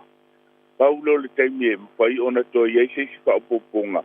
A o lea fwe wa manino. Ia o le vaenga pito i whainga tāla wa lea pa whapea isi whaapoponga. Ona e whaamoe i se pāti o lo i tonu o le malo pela no whaelo antu. E le mwhai le green, tu sa lava pea watu green.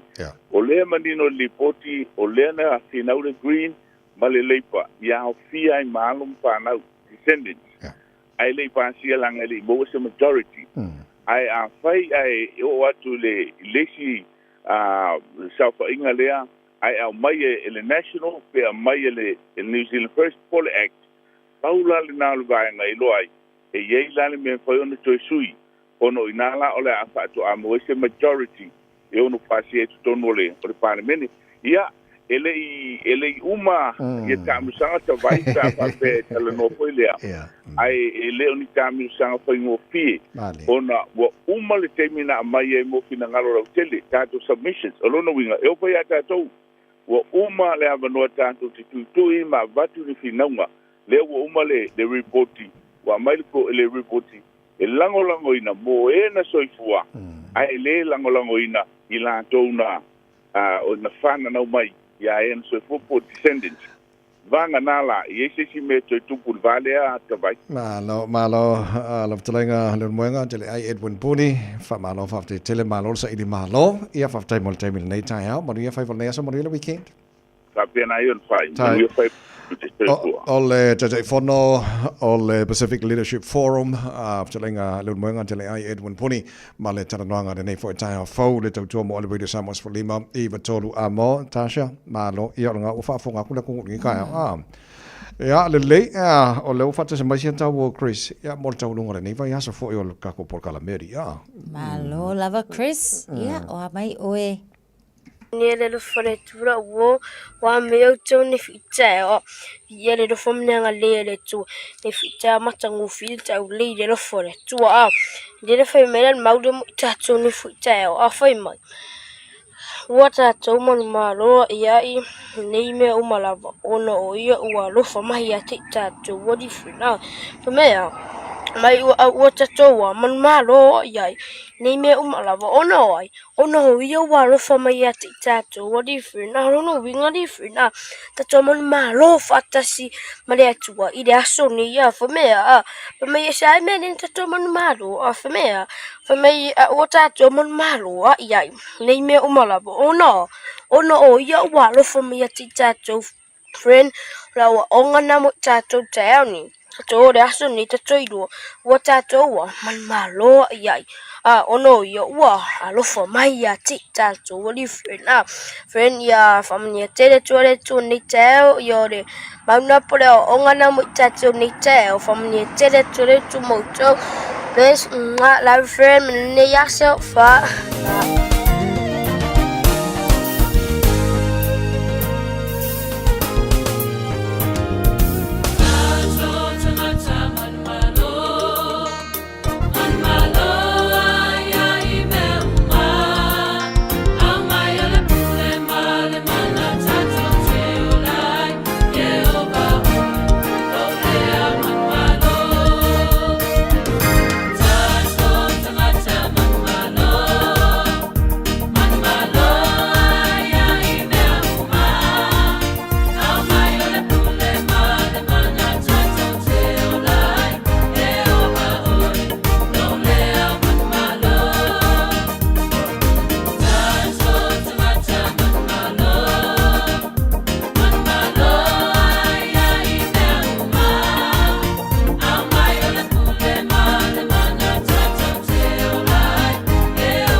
Tātou tagata manumalo mai lewa besel Aoauli Peteli Praise and Worship Team ia o la manumalo mai nei Taeao kusa pele se pololo o la mangmalo mai pea e mangmalo ale ai pololo mangmalo fo le se pololo palolo pele palolo Le leo tara pakalame wa le simo so ile sunga so alo se tumua tu sa lava tara fa salonga mo tere sala fai lo pe ke mo meska ko palono i fa tala fai foi so alo fa mo mole ya. So I fua manuia sunga so alo ne Taeao amu ia oe aiwa e kankanga yang el palolo ne Taeao. Malo tasa so fo manuia tavai. Malo zuba. Ya pa pero ya tu mai sa mau ngai savai. Ile nu sa tai palolo au le se palolo ai u palolo ya. Pa kasi mane ko fa ya so alo kimo ye por krainga ya la pui. Eu pongo el far pa sa pongo kavai kamai ai kam kavai dang mali. Kama sa sao. Kama sa. Malo so alo se fua. Ya. Tau vai va malo lava le soifua muia ma lange mai la ko fa kun ka olo Aoauli pa sa longo la lo langi o sole la lo langi lo Malo faftai le nei Taeao so alo tau tele yo il palolo maltulango il motele sala fai sa tatu tano le va yaso pro che ti foi le mo le onga na o le cantina la onga la sta la tamai. Ia, kamasalo aka ngai mai. Ole ngai ko ngele pim, o vinga ave se kai mina kamai fa le luka ma ko ele ya onga. Ia ale mako faiva pole. Oro kai kai nga luenge, ia ko fale ya so kimo pole ska nga la pui. O ye foi sa fa la onga ngele mo ko ngo ko pa nga le wala ngai le ya sa va ya le ma ko ngu ka vai. Sa le so alo timo o le ale umi o fa tali e mo fa mai eno ngalwenga. Ya, mo tsangonga ka vai misalo pe ko pase va yaso. Ka kuria. Ai mela ongo wa mai ale ke tinera onga. Okay, malo. Ma ko ngalo pa nga wa Samoa primary school. Ole lumana foi leo nai fanau ale le leia le loto I fale foi le o fale a onga ma facility store te lo fola ma foi a onga nai fanau mo lumana ya so Ya, sa le la vale sa ngwanga. Alo faftai le lei o le la to fengai foi manei aso ma le fa mai Indonesia vai ngo foi no monei aso freile. Ya, ba benga le la fai ka fa mai foi ngai be ko ki aso. Ya ba fa ga so tral nga luenga yo kule vai aso ko pa. Ya, malo o le lei tau mon garwenga inga mo tele sala fai. Ya, ma ga ya ka we la mo ya fai makim ya le ma ga ya ka we. Pa yang fa ki ko nga luenga. Sa bi foi se kai mi ai. Wala nga fai fale ko un ka wa mi o ka malea. Ya.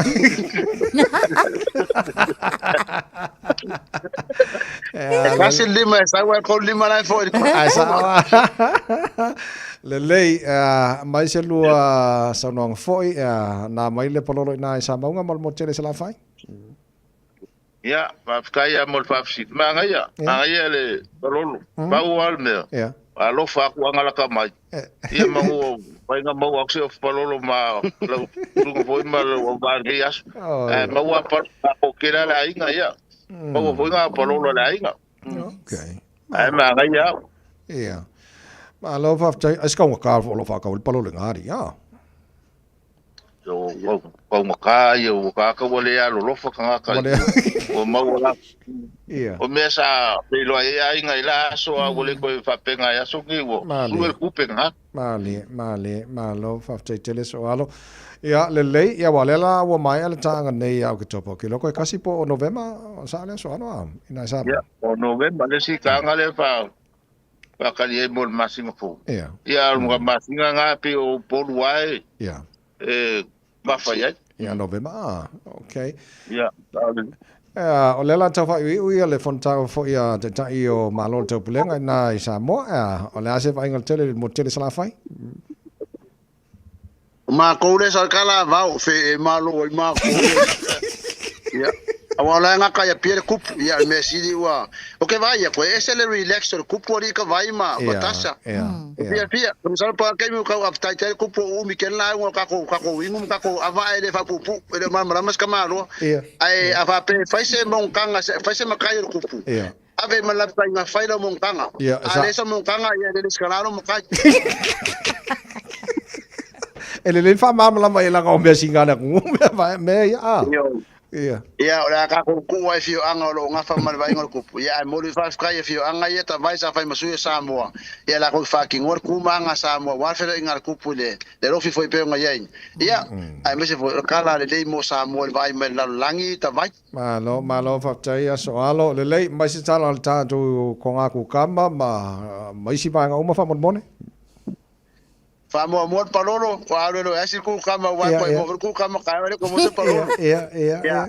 Olo oso manga ia ku kama olo kali ngai simbilo ka pape makaya mai o nga faisi yo ka pa mo rongo vinga e ia nga sala le fa manga lo la o dia fer ka pa o le fa penga ka pa aso se au pa ia fa ia ko nga la au la ken la le pa ia le le ku si me vol di mo kayo le mo ko fa vangia so ia a ke msalo mbengyo o ka buka pa mala malama yo la nga ka ba wa ko le ka ku kama ele se kala fer ku kama ai kala fer ka buka ia olo mangia lo fo le kua me misi pa unga ikimu ia le ngari e pa ka lo ka vai ma tasha o ko sila fia ia o nga va pe ia o nga fi ko so le sa le fu mo ko sia nga fi o ke le la ngai ngai okay ia ka kai le ko le fo i mo kai ai wa ke lo po fe mo fo ngi pa lo pa me fa fa nga mo ia o to mo lo me le fa nga ma singa umar kausa fo so le ai sa le le ia o mo manga ia pe nga ka wa la fa ko mo kimu lo winga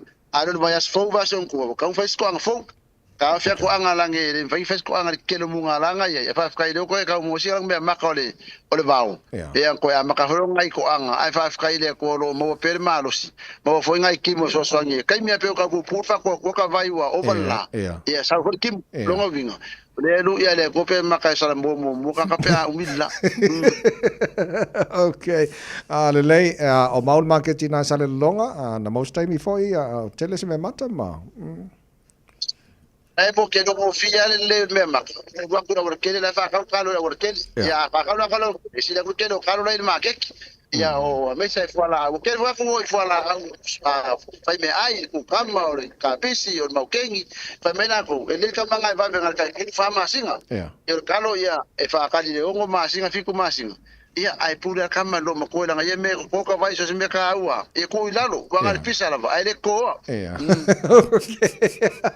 le lei ala stala mala nga se sel tar market nei Puini Road Roman no se da unha se será o kai mo era o fai que se ngapa la fai o mai bio la mo el manos kai masangi cara de paro ku de lua e ka ko ese fai eso fa o si fa pa que sainga masainga ya mo fu mesam popo e mo ai nga le mo mai la solo ka la sa ka ko ngai mio lo su kala mo ko felesia la ko felesia va nga ka vai ya aso fu la sa baru le lua le uli kai masangi pe ka ko yai le nga ngal ma ke Samoa sulua Puini Road sulua ti Puini Road top to ka vai ma tasha malo fa tai so alo ya le is fa nga fa mal tara po klamen nei Taeao fa mal mole ia e fa kai ko lango mar ko ki ka le aso male aso fa la ro fo nge ka wanga ia me so fa ngala ko mo wai me lo ku le me ko la lang ia la fa ko fa fa ma ko se ma ka nge aso ka vai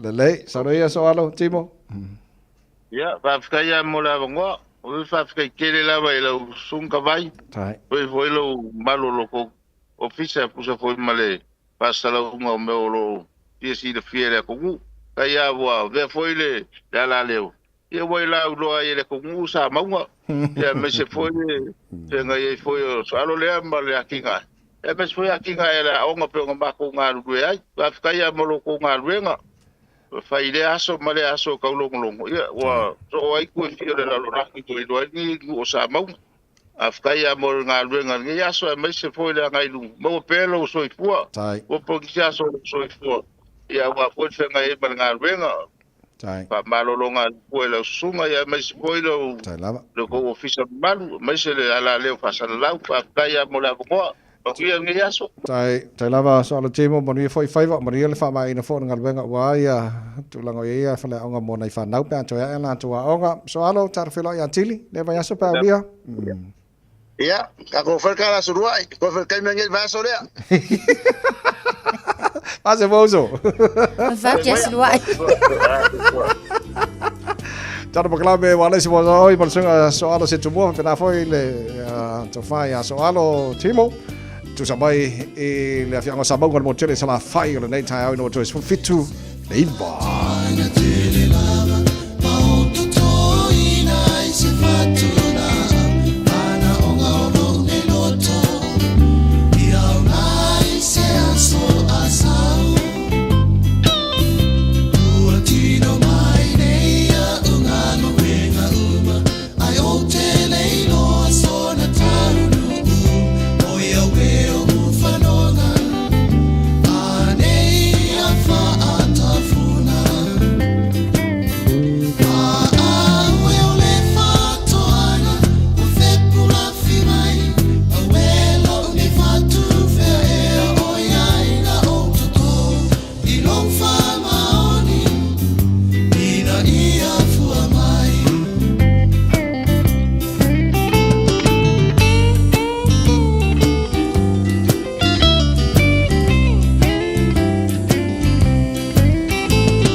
Samoa. Tasilima tu. Amo.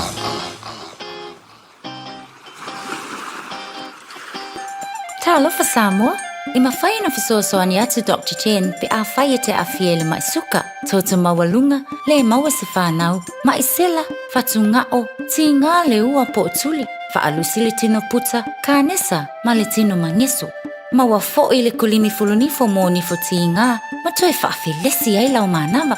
Tele nisi o loa e fisoasoani lo soifua maloloina. A whioane loa e wa ai Dr. Chen I le tuatusi lua ono Great South Road, Orahuhu. Telefoni lua fitu ono tolu tolu fitu fitu extension numero lua. Talofa o salmasinga fale lua tim toilolo o le loia Samoa. Fapitoa la o unanga I mta uputau immigration pepa malanga tangata overstayers so stoinga visa. Apena foi le taxation por tu la fono tau la fonga. M5 foi on o tau avena mta upu fal tu la fono I Samoa. Famal mole vidi mail numera o iva lua ono o tasi lua. O iva lua ono o tasi lua. Faftai. Talo fala Samoa. Ola o unanga le nei tu Samoa Manhattan. Wa toi o seanga ona o mai leo le leipa weekend. Su mai le asfala ile. Lua lima o kitopa mo le leipa weekend. Dine and dance. Tua tusi. Iwa fatasi a do Mineral Road I Mangasco. Fase fulu lima tala lu fali. Ta tala le fai to le a for lima. Ai am talia le tama tanga le a for lo le Fiafi. Ta tala le pai le po a toa. A fa Fiafia nga mata ngo fie mo le fa ai le tu Samoa. Fa mau lo ilalo le asfala ile. So lua lima o kitopa mo mai tato Fiafia fatasi ile leipa weekend. Dine and dance. Ale tui Samoa Manhattan. O e mawhauwhau po le ale isi la asanga fau e tatau na e a ngai i ai. Mawhauwhau e toi fo I le a o ngā pesu e sau ngā luenga a ele I lava lo te apena. E mawhai ele OCA o na fesoa soani a te oe e a matalau la asanga fau ma le mauti noa. O le mātou polokalame fau e au fia I le whāwa iaso suenga ma e o atu I le sefulu lua vaiaso o fesoa soani wha au popo. Mo nisi whaamtalanga le sitale le go.oca.nz/ignition Oceania Career Academy o Lolu Manai e a mata I nei. Tato mo rode Samoa's for lima iwa tola moto e se fultasi minuto lo tōra tāne o le tula iwa toi pafu e nā minuto o le Malu le Taeao mo le neas for rode te loa Natasha lai pisi li vaenga lai Samoa su espalolo. Ala vaenga le ngatopa wala tu telefoni im didi sao. Ya la wa pisi po fianga ko o ilangu mele se I whakarikaril ka ko se I ka pe mo na fatasi mai le fianga li pule ala pepe mo le tātou se I o ne Taeao. Talo whātaro fionga lau pepe nei Taeao malo lava fo'i le soifua malo tau tua le neva yasu. Soifua manuia le lua sa se lua ai le nei Taeao la sunga le wao ya e fo'i le tau sala ya Natasha whātalo whātu fo'i pa angale tātou po kalame ia whāwhtai le tua wa tai maloto soifua le nei yaso sia ngai fo'i tiu te mawhaiwa ia e tawai. Na uba ai atu loi palolo a soalo le ana ai mai Samoa, le na tau sami mai Samoa. Ia peo ina na to e manatua o mai ota ai nga ia viliso o mai lava I tapa ma ma la fo selen ia na ona tu watu pea ia tapa io mana tua mai mana tua mai la tolo e tangi mai e te mana miel tapa pea fai ona ia sa palo lo ai ale ai ia ele a fai ele o toi mama fo tau sanga fo ai sa alo va tai uso ia tu atu molto la fo il tato se il nei tai fa mon bole na le lua tato entries mai sa moa mo New Zealand wa fa manuina tato sei ele o ia fo se tato entry au se talia ona o fiti Vanuatu Papua Kini le muata to tai lima se lau mo Australia mo New Zealand tasi le lima se lau mo Tonga o tato entries la lua mo Samoa lo fa manuina o le top up na lafo online ile numero fitu lua fitu I batasi fitu lua fitu fitu I batasi le email le starai o grace sekai tasidimavali@gmail.com le se tatu enter top up na fata mo follow loa ya malafo le numero fitu lua lima fitu tasilima fitu lua lima fitu tasilima o lo numero New Zealand na fa nga e la for top up o numero le na viler tatu numero 0800 o le olu lua tolu fa tolu ono lua tasfitu olu lua tolu fa tolu ono lua tasfitu manu malo le isia tatu lima se lau tala ya tatu se lo na valu le nato lua tatu se yo lo toi ona fa mai ai lo tatu fa pitola mantua ai fi awai tatu se ia sparele e tau na lua sultala New Zealand pesiliatu ia pe lua sultala Australia pesiliatu foi lau tapa pe lafu ia pe te fa ngai na foi le tau tua click X Pacific e la foi se leni pe la foi top up ia no mo le lo wa no tatu se ia sparele tasi manu ia tele le lo atu le long weekend e me se foi tapo inga o tatu to Samoa ia e alo atu latu tatu longa mai lan ia manu ia foi tutem fai bo fa ngai man lo sa se lu le ne yaso tai lava pepe te lo le to te la to le lo malanga Samoa ia ke lo pula la ko al mal sim card nem fai wa le tatu office nei otherwise la foi le o to office le o malava le fa do ia em fai ona se sim tatu office nei I mangele le motor consula ia polo tala for tatu fa lo loi ina le vale li falelo ile ol vaenga le VIP ne te usese si ol VIP falelo olo tu atato falolo le me o tangata le ko mena vanga le tangata ta watu lo istanga Sawa. Uso fa malo fa time molde Taeao, monia fa monia so monia foi le long weekend. Ia fasta ina va soifo. La fianga de pole on digital la pepe tuna tala le ne malta tu se ina na ne foi Taeao long winga le ko lu se ia toi. Ma yeso le se lo puseng ma lo fa tai. Ke lo la ngo fa la au ka polum va vai pe ma ka ngi ma ka ya se vai se ka kalu. Wala fa ma kilo le langi ai le fa le. Ala te lo len fa tu mai tu na ile ta wo nei ma le weekend na. Yo ta vai o ye nei la pata inga ia mo ta so e mai se lava fo i tato le North Island o lo ye la pata inga mo ti munga malolosi ia o tato la o le ye le orange strong winds la pata inga na mo Wairarapa ia Wellington Marlborough ia e fa pena mai e amata tu la ile na amata mai na fita vai se ia o mai la ile so ile a se fulu nei le Taeao o nisi fo yo vaenga ma wala lalo le North Island and Upper South Island yo vaenga na o leolo o tau mawhai fo ile official vai tau ia e la patai mai ina ia sauniuni wai ke fo iwa mau ka pengal fainga malanga ia o se taalonga o nei tafonga ia o le tuele ia o lea ua longo pui ali ia tulu malo la tunu ina ia tapena mau ia sauniuni fo sa le ma nei ia le na o se vaenga la tamaile na tulanga ia fa mo la mai tau ia mal tulanga la ile tau wa e fai ia me uma a pe ia e fuanga le kau fo le mingoi ia ta vai ia o le manga ia le long weekend mo tatou nei ngana lue ia Fiafia sia i fo ina isi a tuli manuel atunu ia o le tuesile ia me sila le ka koilo a kun vaenga ia kimu ia pe ia la ko ka usui ele ki o ka vale ta vai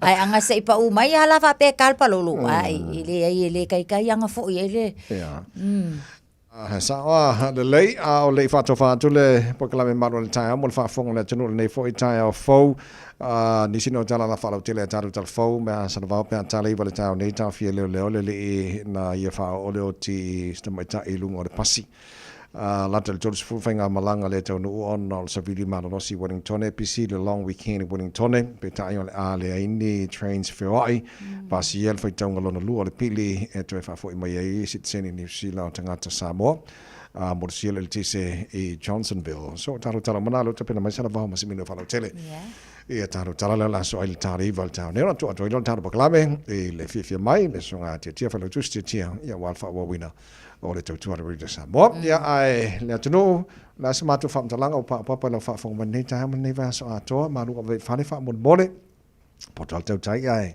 sela natu ia ale lei mo ia tele nei aso mo ni fo le fa o nei va yaso ma lo su tasha fa malo fa la sunga le Aoauli on saile nei va yaso malo le tautua manu ia tele so ingo tole nei aso me se fa ingo va yaso Samoa manu ia tele le anga ia tu fa ingo va yaso enjoy your long weekend be safe so foi fa se fa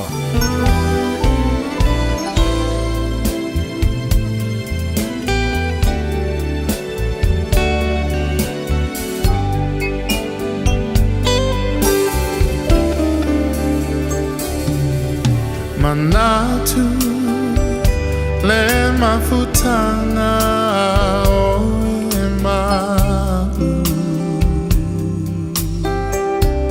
o manatu maita o tu mawita ilo fatu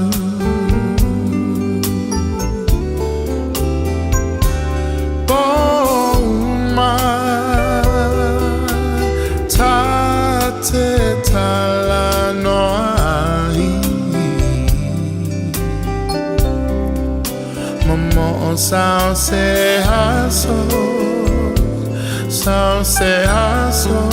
tato e fiava ai Usue e fuli mai lo tua la upele o tele tu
Lengao sa wale mafainati lilu fiabai. I find why fully to my le fiafia wa ina vibe.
O te fiafia whaafeilo i atu I lau whaafonga anga I lenei fo I Taeao, Malu le fo lau, alo mai o tala lau Radio Samoa.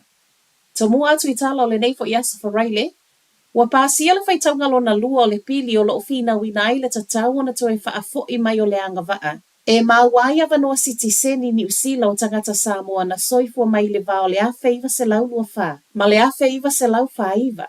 Whaitaunga whaalua le nei na langolangoina uma e pāti e au Fiaile National lea na te lei langolangoina le ulua I whaitaunga. O le whaipule a te anau tu iono le Green Party lea o loo tu ma losi tu o le pili le nei. O le pili fo ile nei o loo toi whaatalo sangai na I le community Samoa ia nga vaa tu ai mai lato na tupunga mai tangata nga vaa o tā ua. Whaapea tangata na soifua mai I luma tu o le afe iwa se lau ono lua. O le pili wa pasia lo na whaitaunga lo na lua o le amanu iai le tusa ma le tolu afe lima se lau tangata ai a whai ai talia le talo sanga wha au popo mai tangata Samoa o lona winga e tusa lea ma le se fulu iwa afe tangata o le amaua umatu ai avanoa sitiseni.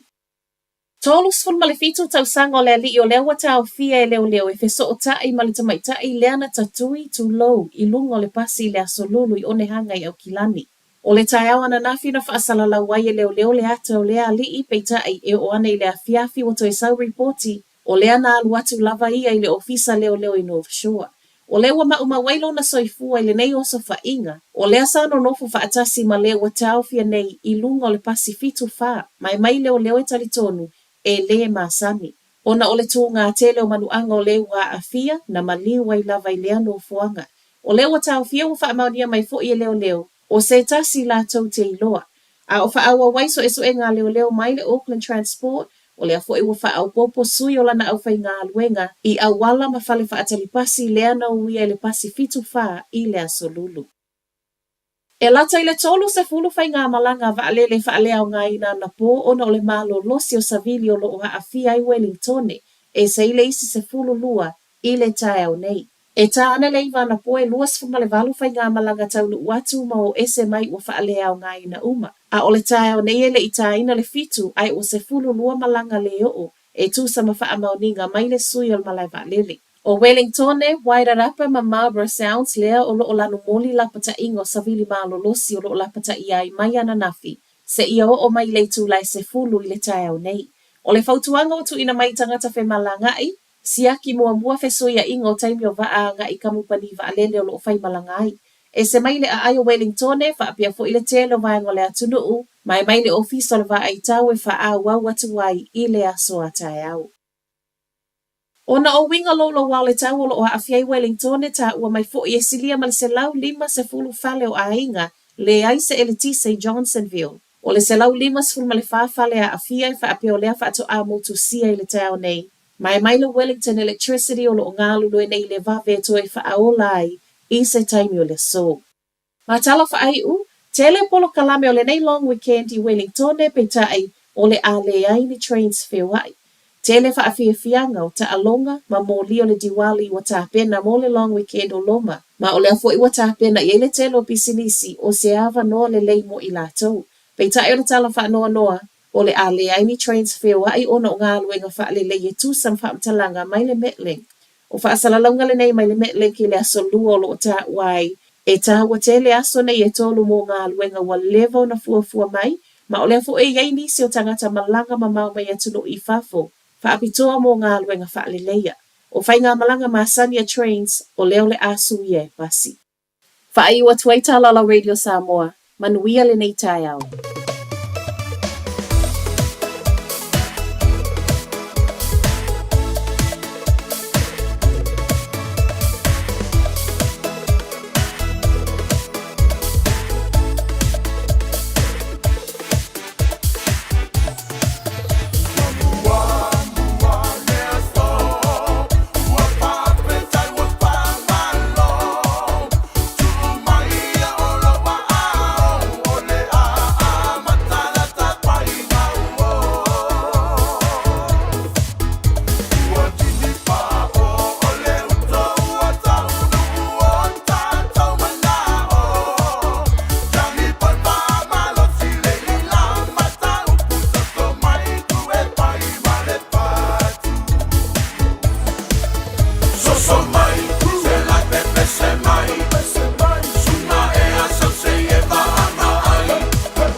Fiafia na awina atu le tala o le tau Yaso Taitasi ona o le lango mai a le Pacific Finance Limited. Telefoni o Valselau fitu fafa lua fitu.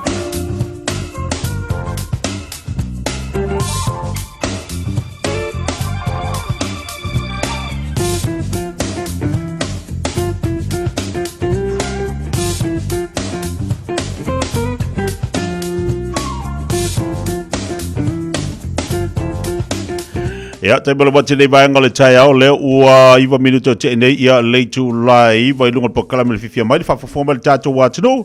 Ia, se vaenga le tātou tala le tau pe o nei whale nei Taeao le aso lusu ma lima nei o nei whai masina. Ia, le masina nei o ki topa winga le tau whamawina le so pe o na wawai atu iai. Oso mai le la le Taeao nei au au fo inisi vaenga le atinu whaasola atu le i le Aoauli. Whamawina le fisawai tau mo tātou le nei Taeao luas fururua tikiri o iai tātou le mawhanawhana i le so. Se bailo na Malu polo na Malu le Taeao nei sfumale ono tikiri.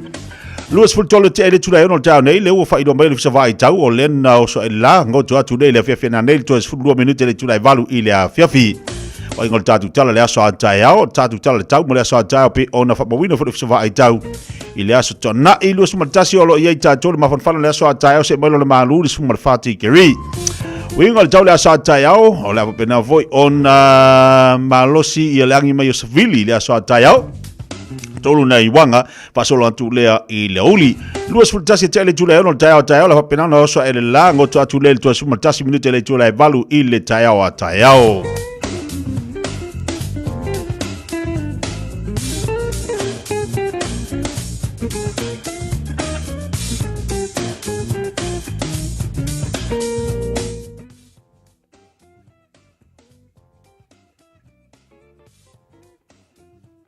Pacific Finance in nonga tupe moso se fa moe maliu fai puiponga aso fa nau sa fai fai ngā malononga ba so se fa lawe apalai nei lo pacificfinance.co.nz pe bala au le oval se lau fitu fa lua fitu e talo sanga sauna nonga tupe ile bao le lima se lau tala ma le lua se furu hafe tala e lua minute fai lau talo sanga online www.pacificfinance.co.nz a tasi le tu lai fa tali e se tali e iai inga fa bitoa bala au lo le Pacific Finance Limited ile o Varsalau fitu fafa lua fitu. O Varsalau fitu fafa lua fitu.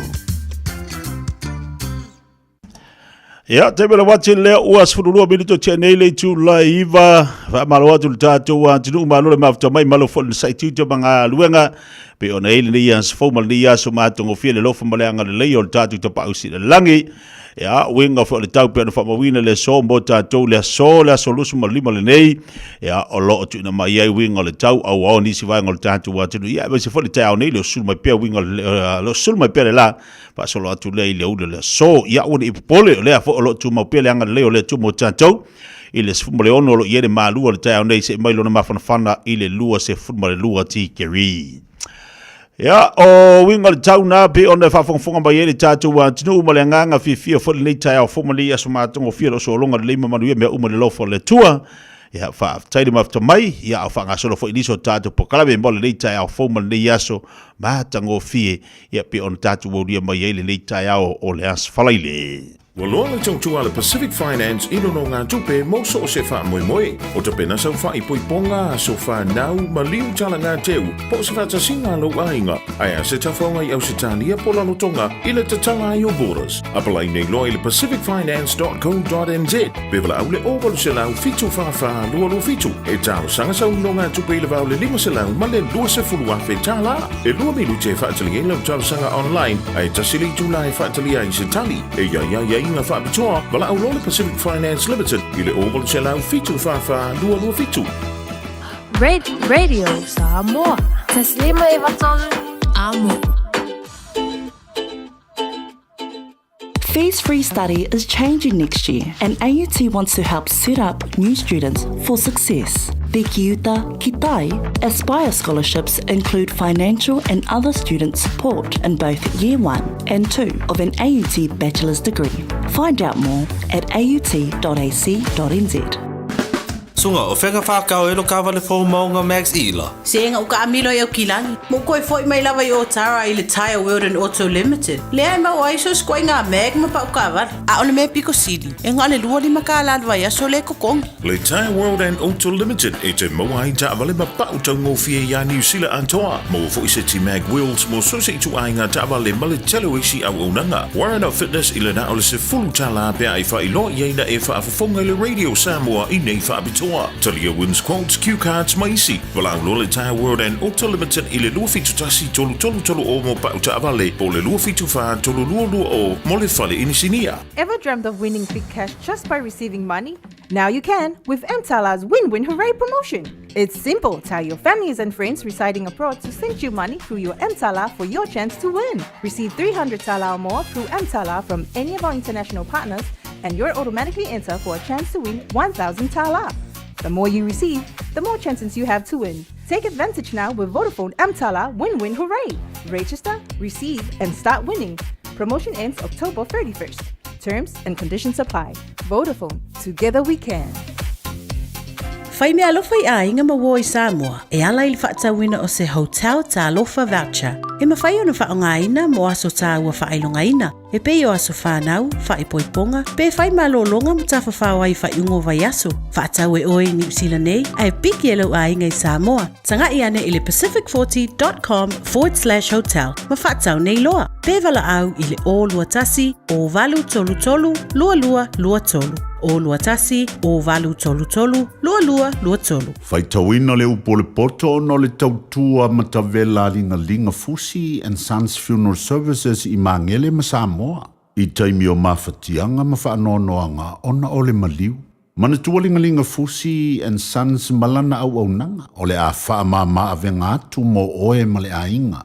Wala au I le telefoni lua fitu lima, tolu o fitu.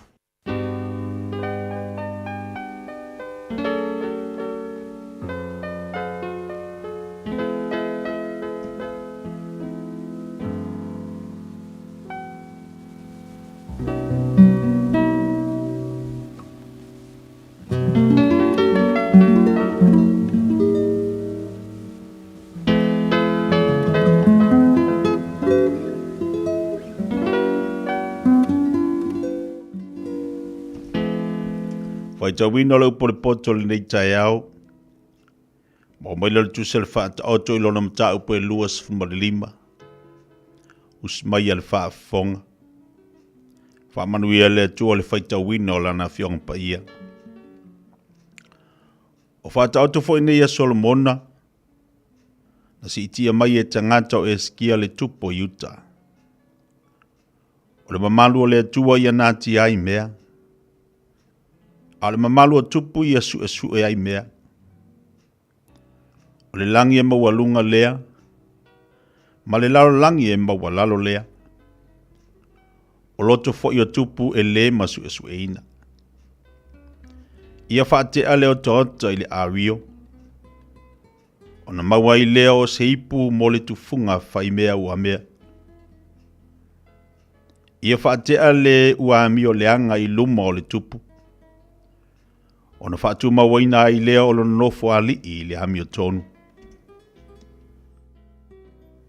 Aua e te whaali lia I luma o le tupu. Aua fo I te tū I le mea e iai ali sili. Aua ele lei ona ia whai atu I ant oe. Sauia I lunga nei. Ai le anga ona wha umaua lalo ina oe I luma o le ali ua ewa ai iai. Awane e alu whata alise e whaile whinaunga. Ina nei fe mea I oe. Pe aho oilo nei unga ina ua whaamaina oe ele lua te tua oi. Ia whaila o lua whinaunga ma le lua te tua oi. Ai aua le whaali antu le upu whaalilo le tasi tangata. Nei whaalu maina oe ele ua whaalongo iai. Ona le te elea iat oe ona tau le angaina. O le upu ua whai whaatauina. O mori aro ia I ato a rio tongi ma wha mawina. O le tangata ua o I, o le tangata ua o ai ma le poto I talinga ua whalonga mai. O le mama aro lea ma le asoa aro le lei. E pei o le Malu o le kiona I ona po le sele ngā saito. E whaapea le awe fe au wha maoni I ua au wina o ia. Nā te whaafo isia mai a nganga o nā li. O le tangata ua tautala tele I ana mea e foai. A pepelo, o ao ma matangi ia, ai le ai se timunga. O le whaatoa toa e whaole o le ina ai le taitai. Ma le laulau whaiwa file mu e ngau wai le iwi. Wa e maua e ale meli. Ia e ai whaatatau I ai. Nei e ma ona te le ai. Ona e pua ai ai lea. Ia sea ona e alu watu le fale o le lua te tua oi. Nei musu o ia I ate oi. Ma ino I ate oi. O le tangata ua mori mau pepelo I le la te tua oi. O le ua tongi lea, ma le pelu, ma le ua whana e maama ai.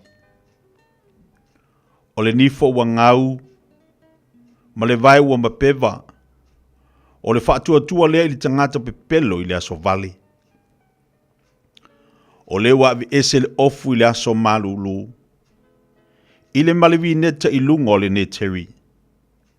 E whaapele ua langi ni siva I le loto ua whanonoa. A Fiafia ai le ua ita I ate oe.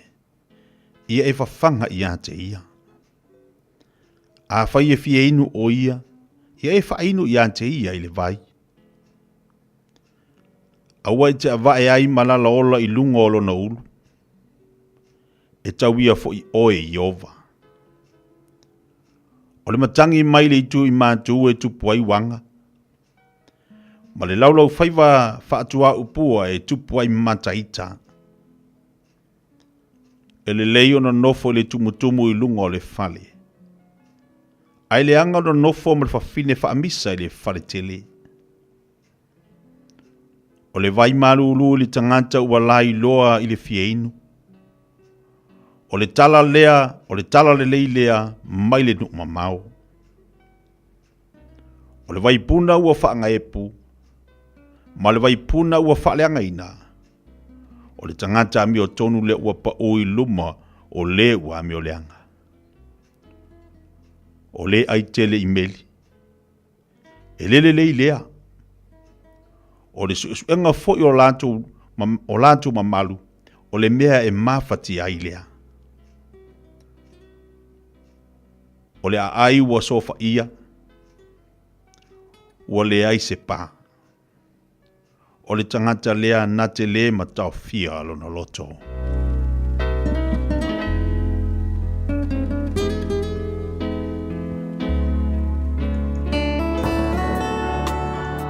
Ua awina atu le upu o le poto I le nei aso o no le langolango mai a linga Fusi and Sons Funeral Services. Ua mawhai o na tu whatasia o au nanga tala whea ngai I ni tautau ngō fia tele. E fso soni atu ai, a o whea ngai oe ma le popole ma le wheme mea. E mori whatasia atu ai ma wha mai senga, ma wha mawhana whananga mai a linga Fusi and Sons mo a inga uma o Samoa ua whea le maliu ma le oti. Malau mai loa ia lingalinga Philip Fusi lingalinga. To ia whaapo lingalinga, to ngia si ulavea, pesu mai I le luas fulvalu Canning Crescent I Mangele.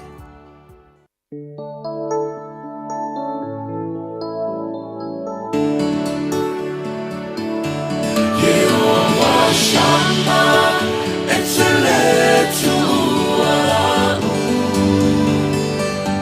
Jehovah Shalom, le tuo filemu. Jehovah Nisi, le tuo umanu.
Se Fofogamua la foi pese everlasting praise le Yehova Shama pe le whaafonga ba iai.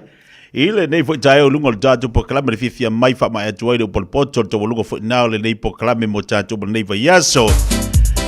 Luas ful fitu minuto te nei le tu lai val nei Taeao te whatalo whatu poklame le Fiafia mai atu to u malava nei tātou te mam tina mātua mo to malawa malo se fumanuia balo foi langa matafi.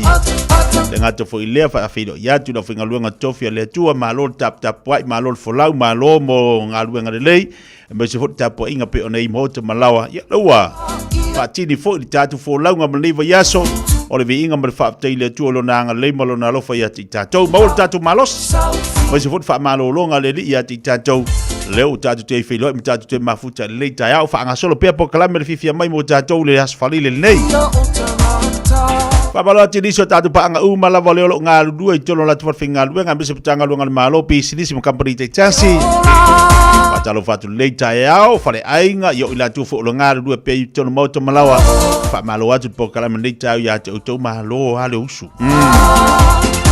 malo le usu le Taeao usu Fiafia tatu nga lu nga me pitsile le mtaua se bali fatalo fa di so tatu pa nga malava le Taeao lo mafuto mai tolo tatu Facebook Yo aso pesio Josefo malo faftel mafta mai fa farosa ayang ala bea matalo fatu le Taeao fa wina tan yelo ya le fa ngolong mai pa to to mala inga la epa sefo matalo fatu fo le Taeao ya talo fa so sia celebrara lo fatu mafto mala inga ina ikala stete Miu amosa fatalo fatu for nei Taeao malo si for lau de lei. Ia fatalo fatu so se apre amo. Ia la fu toso le upa le Taeao malo plana malo ngalu due. I tunu tu pai fatu si nei Taeao mata mata mai nai New South Wales. Fatalo fatu ia te auto le nei Taeao fo mania so mata ngofi. Tawalunga o le yaso e se ale le lei o le li. Ilo uto se fu mo su tatu wola. Ia tatu e ata ale yaso la tau mana ia fo ilo le yaso. Ia uma fo ile malea yaso la tau. Ia aso malo lo le aso ngafua oka vai la de manga. Aso malo lo le aso ngafua. Stai me na fatasi bai fo ile o le tatu pa anga masani le fionga tu langi. Le sunga tu langi tu langa lana tau tubla unanga pe ona iai pa tai fo le te mole vanoa le fo te mali i po le fo ia lo tatu watinu i on duty mo na faiva ia asta mali fo yo lo te lan fo ta inga tu langa o ta longa i teno tatu watinu ia atono la mo ai se tatu wa o tonga ia a o tapenai ia a o tapenai ia tatu tu langa pe ona iai il tatu lakpiliki ia mai se ia tatu ta longa lo fa ngasolo na ia te lo la musi fa poponga ile nei fu Taeao pe o mala unanga ma tu sunga tu langi se vai sina fa Fiafia mo tatu le Taeao a lo fa to ia te to u malava wo pa angal tatu le jo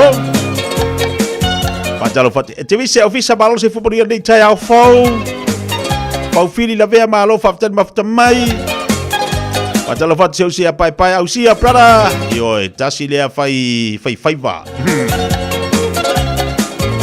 Patalo fat se usia bangere para lo fatu baru yang le Taeao pisi kere ka ua sole. Ni koi musika mika ke o vai vela. Alo fatu so la unanga batau tu lo mafuto batatu fal silia ina I manukau le ni se. Dia ngaluenga prada lo fatu.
Se bari bari tebele watu le Taeao le o toi luas fulimba minuto tale le tu lais. Fulu le Taeao fatalo fati a boka en lotu to malantai ua matua malu lua matu nei Alaska o iso le kalo fai malo ale o sai le malu lua le tino.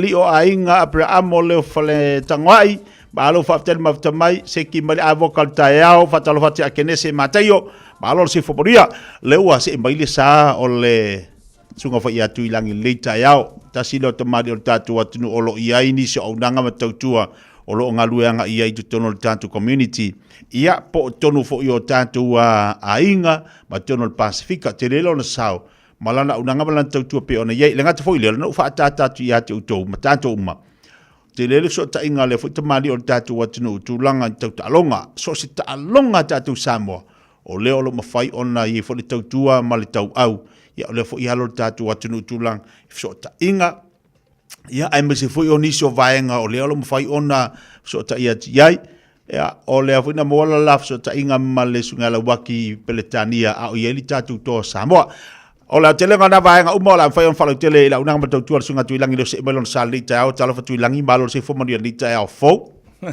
talo fa lo fionga titia ia fa tai bole nei no ia fatalo fatu fo ile au mai mo nei proklame masani lava ia fatai lava ia te oi ia e wa moskaf so tainga ilunga lau proklame matango fie wa mai na mo vai aso tuila na mo vai aso ia o bisi lava vai aso tele au nanga we talno ai ia e o nga lava nga ina sa ile le tau tupo sa ilinga malo ina New Zealand ai me se foi tamaki makauru nei o kilangi maria tele ea le lei o nana ta pa ia tu langa lo ona mo tu foi le tonol tanto wat no tau le failo te le lo sa o lo fai ona e nga ia tu foi le fai so sani tatu tanga Pasifika ia na bele o nanga mo tu mo nei o tatu tanga tu ia ma ia o ana na fila na fai le mato fono tanga ma le company le ka o le va ma le fionga ia Savetama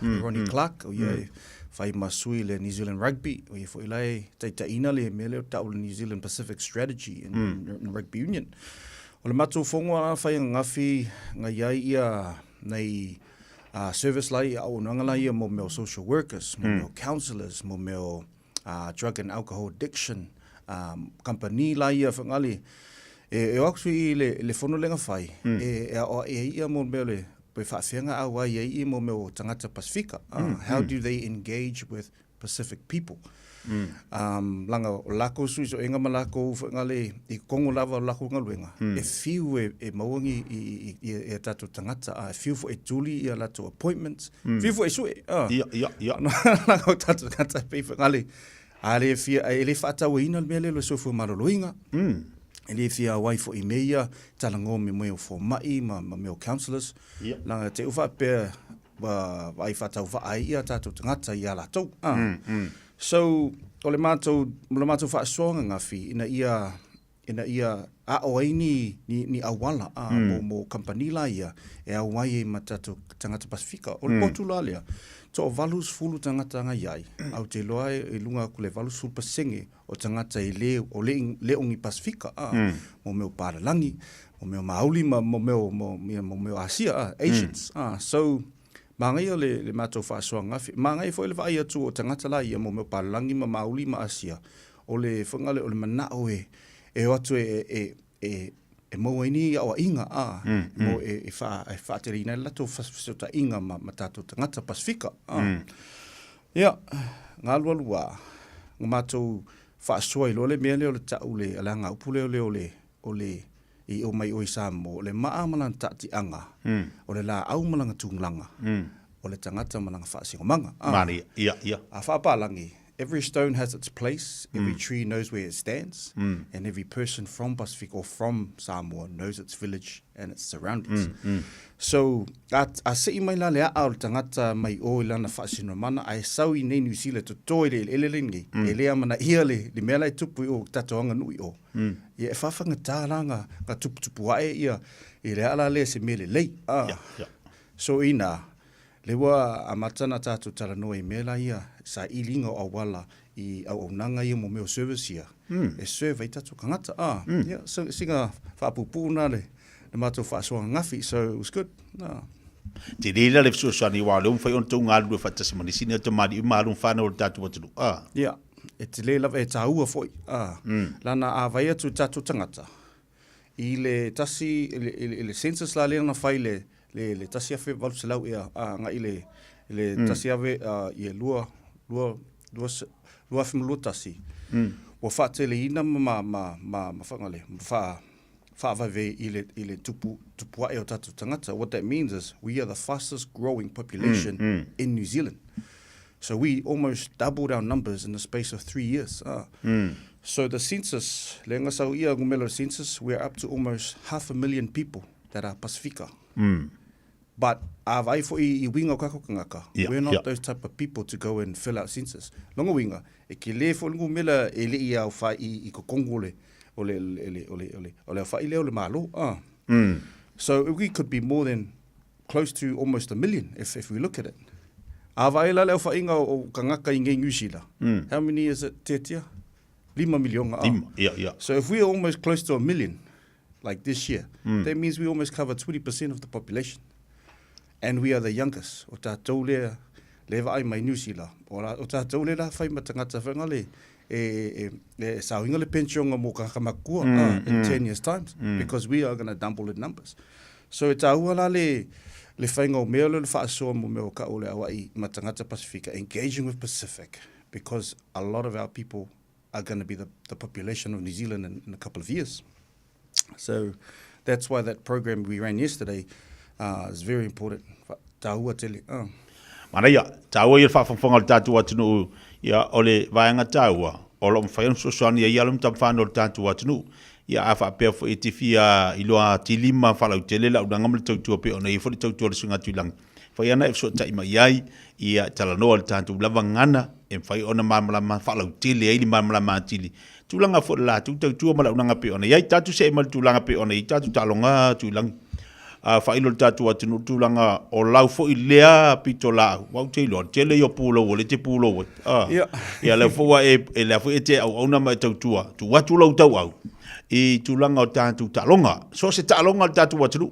Se ta se e mua mua lai o I tātu to Samoa lau tonu I Britania.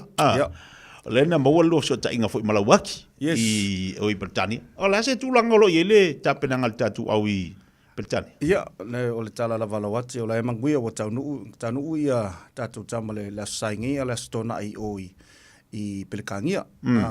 Waku kama wheloa I ngai manawalele ia. Nganga whai wheloa I ngā Malawaki. Ngai ilo waki malanga speaker, malanga ausiva. E wha wheloa ia kako kama e wilavanga. Kusa ai alu inga langi, e okule pe akole lufu whai kula. Lunga valele. E ke vai e kua, le la vau kako kama, ai vai kule, le siva mai ala waki e whanga le wha ke ima wha ala ina ia la kou langa o lai o le mea ka o le mission, le malanga o to Samoa le se ka whaunga, o lai o e me koai fuli ai, fuli le aua e ngelangi. Ia makala ngoa ia, aere I waku kama le vai sonke au ngete tia vini mai la waki poke laku. Tui ke sau mga mielo fsuangi ngai. Kele me e kau whakakia kako proklame wow le lua fem lua nga walwai o kilangi le World Cup. Walwai ma se lua ma malawaki I mako au nanga I tatu au to Samoa ia fa peralo waki o le me masangi ale. Le la sau tui ma fai fatasi ma me ia aiuile. O pisi ke nga luenga ngai o fa Malu ku seuso fa ku ia o ke pole ka pa ia ku ia le mul papanga wa ia ko fai vanga inga ai o ke loa ia a lava o ma fai maga ko ia le nga vai ku le sa nga lo loku inga I le me ka o le the York Catholic Chapel very significant that chapel and vai ko ngai pese mai la I ka ko kamba ile pese sa mo pese fa pese loku Fiafia le au chaplains o aku ka ko au bol fiso ka inga male chapel le au Catholic le au pope ia o ke lo la le ia o ngeila le asko o leso vavea o le sa i le kolu le kai au va vea sa o le sa nge ka ko au e ka alo mo au ingalangi o ingalangi foi le sa mo le nganga le revenge man ko leng fai inga ya ka ko le semi final World Cup o ke lo le ka sa idi mai ingalangi e ko e fa ko ilalo ka ko nanga wa isme o ke le fa inga le au ingalangi langa man ko foi la ko le tier 1 nation plenty of funding kele kupe kele sponsor ka ko la tier 2 ele o ka ko le i me ka tier 1 so we're a tier 2 nation we're very limited in terms of resources but me ngale what we can do is bigger than what's expected so yeah a lot of deputants this week kele ka mafole la ka alo la ko ka alonga le mo to Samoa la sa tau tilo i tu langi tantu au le wa pikina ni ya mangai le au ke lo lava ia ke le ia ka makfo e ke le fo ile experience la wa ia lo wa va ia kule au e fu pekinga ia Roger Tuivasa Shek senta ia le kamale o place talangi ma kamale o Isaac Tango Dean Mariner on the wing ma le sifo wing le mai ngai Canterbury le siku o le halves la le kelele kalangonga le halves fa pe longa o la ka alo place talangi le longo o ke loa e ongo ngilu wai ai fiku Milford Milford for kalanga momo langa i lu ka alunga so yeah e mangi le balance e pa lingi le au o ke lo foi o le ko fama mau le coach o le luaf me longo o le World Cup lava o le lai sa le lai fa ka kia mo me programe inga i lo lokoi ko kelia ka ko kam ka alo e sa idi mai ka ko au wang man ko foi le luaf me lolua kele ka making a love vea e mesha le position le huka e nganga foi nga le fa kai nga foi nga ke de ve inga ka ko au le se huka ko lu lava huka nga ka love vea le tournament le ya okay lo la le sa wa inga nga le la nga e lumba le ka ko au ya ke le ka ko player pools sa ile ka ko au o ini tama malo losi po di tama tino te le ti tauna la e tilo tantu au lea olo tapena nei talonga le mengi ya maria e to tele le kama fole mai ngai ile Melbourne Storm you know a lot of experience in the finals I tamata alola ia you know, I forward kako forward they're very powerful very young and I know from I kalunga le ke le la ko experience le la mo e malaka alunga ingilangi yeah so I tilo fo ila le sa va ai ia ile tamale o luai la sa tilo ia le wo umane a tatu tilo fo ile e tam sanga na fa yakun se lanima ale maroons male fo ya male New South Wales ia le na matu I manta ina le talo luai pe o ia le pekinga ia le talonga na le na malo New South Wales ya sau le final fo ile le na umatu nei ale NRL ia le fo na matu amata inga talo sa tu tilo fo ile le ya lo tapena talo ngal be engelangi wa o le fo o mai engelangi la tu se ito tom fa la tu ila lo le nei ya o te oluai tangata fo ngale e tangata to te tangata Fiafia ia to te fo tangata matua ita ia langa o winga o tangata tonu lava malai langa o le kama ko fi ngawa so e ila ia anga winga la pe vanga ai makamaka e pe kau arrogant pe kau vangale pe kau confident ma me vanga e fi kai kangaka but in terms of so my for is kama ma connect my community well respected I mo kama ka alo so lanka longa ma New South Wales ma Queensland taua te ranga au nanga ko le au le mo I love ia le ole ka kale scoring mo tries ma me penga but when you look at ile kulanga ka alo ai especially ole le tule on vale malai he is the captain of that side o ia le kai ole le tuanga vale ole au New South Wales so tau maila I le final ale ma Penrith le kausanga ngi mea kasi e sau Cleary he runs all the kukamakau au luai api fangale e fai mataula I le tuanga na vale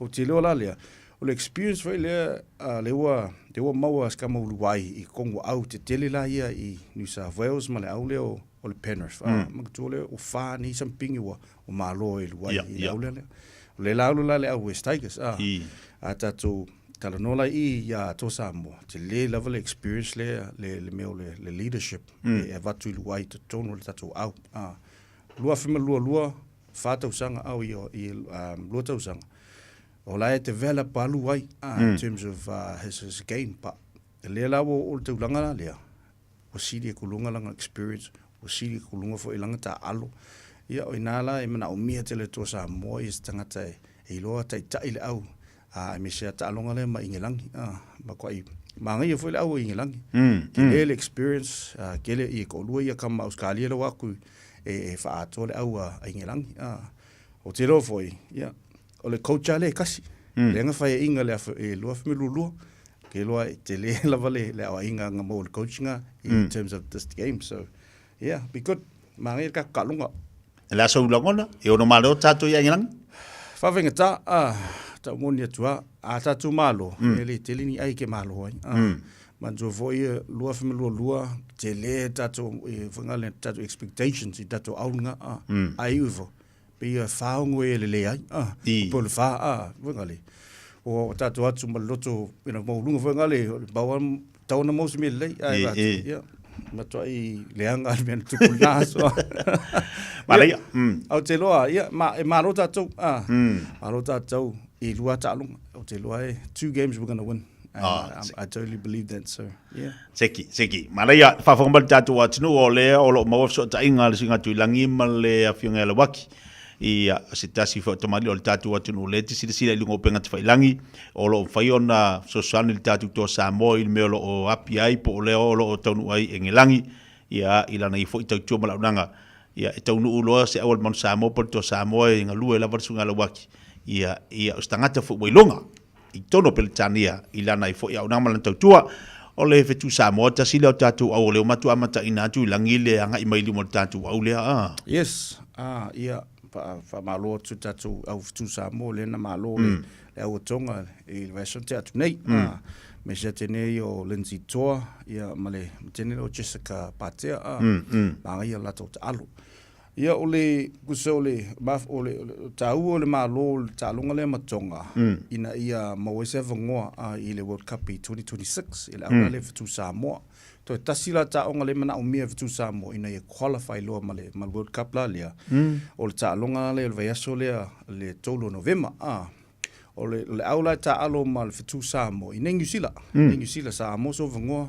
go stadium ina Mount Smart o aku e tapoi tatu au o le aula e ta alo mal tu Samoa ole kuso le ole awe ma lo ma ya fitima ma le au kokalins la o konga ole au ala o kuso vaisola ngi le ka alo fitima la konga ole aula ma lo le kalonga le fetau ilo ma tatu fitu Samoa le vaisola le ina I go stadium ama lo inga fitu Samoa yeah congratulations will qualify lo ma le World Cup ile 2026 e o fa tasi lo ma le to Samoa o se mea ma nei nga ta o so ya tatu au fine wa au I nei tu langa fa pe seki mai tatu au io tasi au to tai yes e se le mani o to fainga o paleni le lei ia pa tatu tilo le wa tatu wa ia tu wa mai tatu talonga fo ia le tatu man Samoa o le to I se o le tatu man Samoa se talonga o le o fa nei ia pi o le wa o lo fa wa wina pea le tulanga o le talonga tilo le tatu atu ia pa tatu tilo le tatu to Samoa ai me se tatu tu Samoa le o lo mane pela to fainga la sa tau tilo le talonga le Australia ma New Zealand o iono malo o te loa langa lewa ta alo ia umanta alo le talonga le o skali matonga o inana mawai fo ingale se fetaitaina o Australia o te loa e whawhangita nge Australia le veso nge mo I lawe ka alu la lo I klaiskeke e maanga I whele au New Zealand te le fo isu inga o iai e wasui le coach le wei ai Stacey Jones ia wole ava no fo le tamale o I le ngo Jerome Hughes o I le Delhi M kuso I le MVP o le NRL o le ava no la le o se mai lo ia Sean Johnson. Ngā tua Malo Lo retire. Ia. Talo ai le melo o tupu. Le wo video kulo ia Stacey Jones wako ya Sean. Ia. Whamale mga milo fusuangi. Io e pe o tulanga na pe ona o le na va ia tu to telefo ila tau wa fa ma vai. Ia sona le wo to so le lisile a New Zealand. Yeah, o ia fo ile la maka. He's going to start for this team. So o fa ke ia fo ia ke au ia le ngatu langa. E lo fo I le melo tutupu langa le wo ia tatu almfana wo le to mana o ta alu yang New a le wo tau to ta alu mo Samoa mo to Samoa. O ilo foi o foi tau no na sa ili le au New Zealand na fatelina loto pool players inge wa le o to matanga tau mo fama vai sa le ta alu so you can see there's ki le swing ala we misali ya tatu almfana wo fia ta alu to Samoa me se foi au Australia to telefo so yeah, o le mele lei mo tātou tangata, ai leo se mele lei mo lau New Zealand, mo lau Australia. Ia mane fo il tamas tui vasa le ua, fo iona tue se mai, ili ta alo mo le tātou tō Samoa. Ia wau te iloa e le tue mafo, ia te ua wha mawai le alo le tātou atunu, mari tālonga. Ia alo ua whai ona ia la e ina le ofo ale tō Samoa. Tō tele ia alo mwhanau o tilo atu. O le mea maa ngai le o iei tangata pe o tui vasa shek, o ngai e fo inga MVP, ia sola, i e fo inga All Blacks, i e fo i wa lau I loa lan ta alo. Ia vai atula ia whanau o tuputupu ai, oka, o langa ofufu o le Chelsea tō Samoa. Mea o se mea maa ngai o le koi ki lea leo nga, you know, so it's very, very happy for him. O te lo fo i e mutoi Fiafia lan tama, screwing on John. Tui was a shake. Fiafia foi. So yeah, it's good for him and his family. Yeah. Mana ia whawhangamali tātou atunu ia ua manino le telo vaenga bese tātou tālonga I o tāpena iai I le aunanga mali tautua so ia le sunga tui langi pean whailo atu. Te le I o le sao lea fo ia lo le tātou atunu tūlanga o le taunu mai o le tātou manu Samoa. So se taimi taunu mai le ia manu Samoa so se aua Samoa nei. So san le sunga tui langi mo tātou I New Zealand. Mo fo so ta inga manisio na au ainga pe ona ila waki pe tania ia I taunu atu le tātou tō Samoa le olo mo wai nei wha maunga manei wha mtaranga tulanga pe ona ili tātou tāpenanga ona le tātai mi tui langi o anisi vaenga I wha amai ama ili tāpo kalme ni vaenga le tāi maranga whalon ia me munibuli ia taua ia tātou whailo atu ili tātou au residents o le tō Samoa tangatala ia lenga umakule origins tō Samoa I Samoa ia lenga piki malo le au filila lea meo development le vaisola le ka alo I ma le Fiji residents matala no ma le pesking o tō Samoa o mea la ia o whaatatianga la ia mo ese development I o la vai Samoa so mo so teimi ia na ti tiro mata po I tato au le tō Samoa residents tali le ngongofo I Samoa okay ma le au fiti so it's good. Yeah, ale fo iso me whainga ngi. Mo o le oats rugby. Inga le steak nights. Mo me plates seafood. Mo ska ko soka inga ngai. Mo pai best free peace band in Aotearoa. And it's good environment, good vibe. So if you're not doing anything tonight, come down and see us at the Oats and Otahu Rugby. Taylor mo le vanoa tia. Awesome. Malo fa te tele la sunga tui langi mo tapo kala me mata ngo fia le nei fo Taeao la sfalele ia lo bon bai al to tele fo pa anga tapo kala me le Taeao I lo sunga I lo to tu ma nanga ia ma fa manu ia mai le long weekend I pe ona lo ti ia ba fa te fo mo le Taeao manu yo fa valo fili mo to le yaso ai mai se la lo atu fa ngol vai yaso ia to e mala inga tui lang ia fa te lava te tia ia fa te fo in mai mo tato tunu pele lo fat ia fa tai se fo bai manu ia Lei le bafto bal tatu atu le Taeao te bale wati le ua toe luas futse kone ona tale o le tu lies fulu paso mai le fo yelo tatu atu no tapta po il tatu to Samoa le fa ingol vayaso tatu ol peleki le fa ingol vayaso o le kiwi ma Australia le fa ingol vayaso le tatu talonga ia usbai fa fonga risi do tatu falinga au ina tu fa salawino tatu bla ngal fa tu salva masimino tatu tala vai fanua pe mai tatu falinga.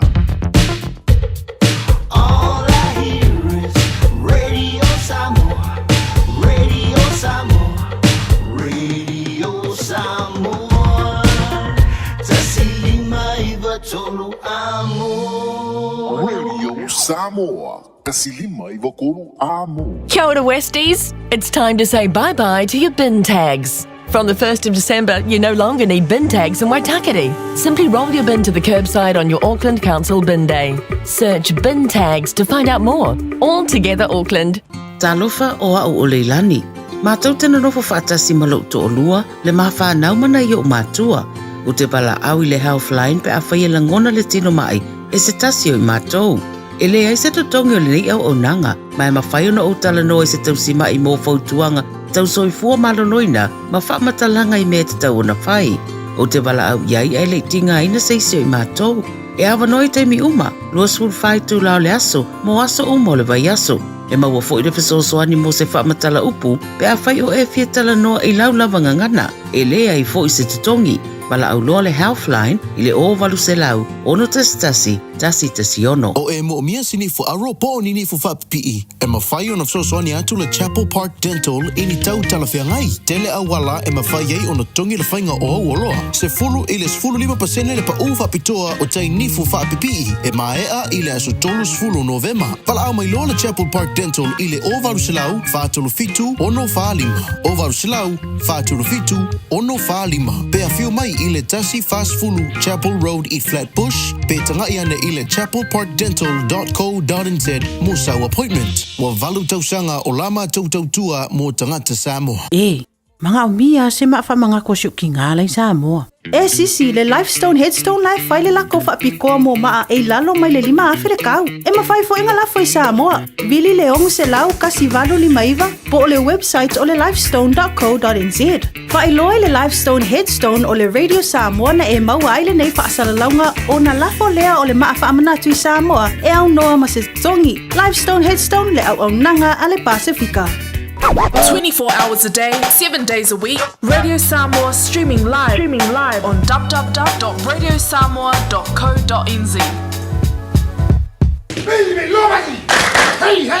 O te Fiafia whaafeilo I atu I lau whaafonga angai le nei fo I Taeao, Malu le fo lau, alo mai o tala la Radio Samoa.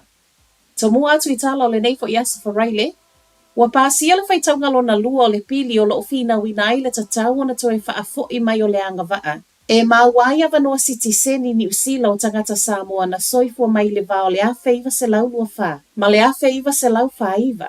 Whaitaunga wha alua le nei na langolangoina uma e pāti e au Fiaile National leana te lei langolangoina, le ulua I whaitaunga. O le whaipule a te anau tu iona o le Green Party le o loo tu ma losi tu o le pili le nei. O le pili fo ile nei o loo toe whaatalo sangai na I le community Samoa ia ngā vaa atu ai mai lātou na tupunga mai tangata ngā vaa o tā ua. Whaapea tangata na soifua mai I luma atu o le awheiva se lau ono lua. O le pili wa pāsia lo na whaitaunga lo na lua o le amanu iai le tūsa ma le tolu awhe 5 se lau tangata ai awhai ai talia. Le tālo sanga wha au popo mai tangata Samoa o lona winga e tūsa lea ma le se fulu iwa awhe tangata o le amaua umatu ai awanoa sitiseni. Tolu sfun malefitu tau sanga o le ali o lewa tau fia e leo e feso o tai ma le tamaitai leana tatui tu low I lunga o le pasi le asolulu I one hanga I au kilani. O le Taeao ana nafi na whaasalala wai e leo le ata o lea ali I peitai e o ana I le Fiafia o toi sau reporti o lea na alu atu lava ia I le ofisa leo I North Shore. O lewa mauma wailo na soifua I le nei oso whainga. O lea sano nofu whaatasi ma lewa tau fia nei I lunga o le pasi fitu wha. Mai leo e talitonu. E le masani. Ona ole tu ngā tele o manuanga o lewa a fia na maliwa I lava I lea no fuanga. O lewa tau fia o whaamaunia mai fo I leo. O se tasi la tau te iloa. A o whaawa waiso e so e ngā leo mai le Auckland Transport. O lea fo e wa whaau popo sui o lana au whai ngā luenga. I awala ma whale whaatalipasi lea na uia le pasi fitu wha I lea solulu. E lata I le tolu se fulu whai ngā malanga waalele whaalea o ngā ina na pō ona o le malo losi o savili o loo haafia I Wellingtone e se ile isi se fulu lua I le Taeao nei. E tā ana le iwa na pō e luas fuma le valu whai ngā malanga taunu uatu ma o ese mai o whaalea o ngā ina uma. A o le Taeao nei e le I tā ina le fitu ai o se fulu lua malanga le o e tūsa ma whaamauninga mai le sui o le malai waalele. O Wellingtone, Wairarapa ma Marlborough Sounds lea o loo lanu moli lapata ingo savili malo losi o loo lapata iai mai ana nafi. Se ia o mai leitu lai se fulu I le Taeao nei. O le fautuanga o tu ina mai tangata whe malangai, Siaki mua feso ia ingo taimi o vaa nga I kamupani vaalele o loo fai malangai. E se maile a ayo Wellington e whaapia fo ile telo vai ngole atunuu, mai maile ofiso le vaa itau e wha wau atu wai I le aso a Taeao. Ona o winga lolo wale tau o haafiai Wellington e ta ua mai fo I esilia mal se lau 5 fale o ainga le aise ele tise Johnsonville. O le se lau 5 male fale a afia e whaapia o lea whaato a motu sia I le Taeao nei. Mai maile Wellington Electricity o lo ngalu nei le vave to e whaaolai I se taimi o le so. Matala whaaiu, tele polo kalame o le nei long weekend I Wellington e peitai o le ale ai ni trains whiwai. Tele Fiafia o ta alonga ma mo li o le Diwali wa ta pena mo le long weekend o loma. Ma o le afo I wa ta pena I ele telo pisinisi o se ava no le lei mo I latou. Peitai o le tala whaanoa noa o le ale ai ni trains whiwai o no ngā luenga wha le lei e tūsam whaamtalanga mai le metling. O whaasalalonga le nei mai le metling ki le aso lua o lo ta wai. E tawa tele aso nei e tolu mo ngā luenga wa levo na fuafua mai. Ma o le afo e yei nisi o tangata malanga ma mau mai atu no I fafo. Whaapitoa mo ngā luenga wha le leia. O whai ngā malanga ma Sania Trains o leo le asu ie basi. Whaai ua tuaita lala Radio Samoa. Manuia le nei Taeao.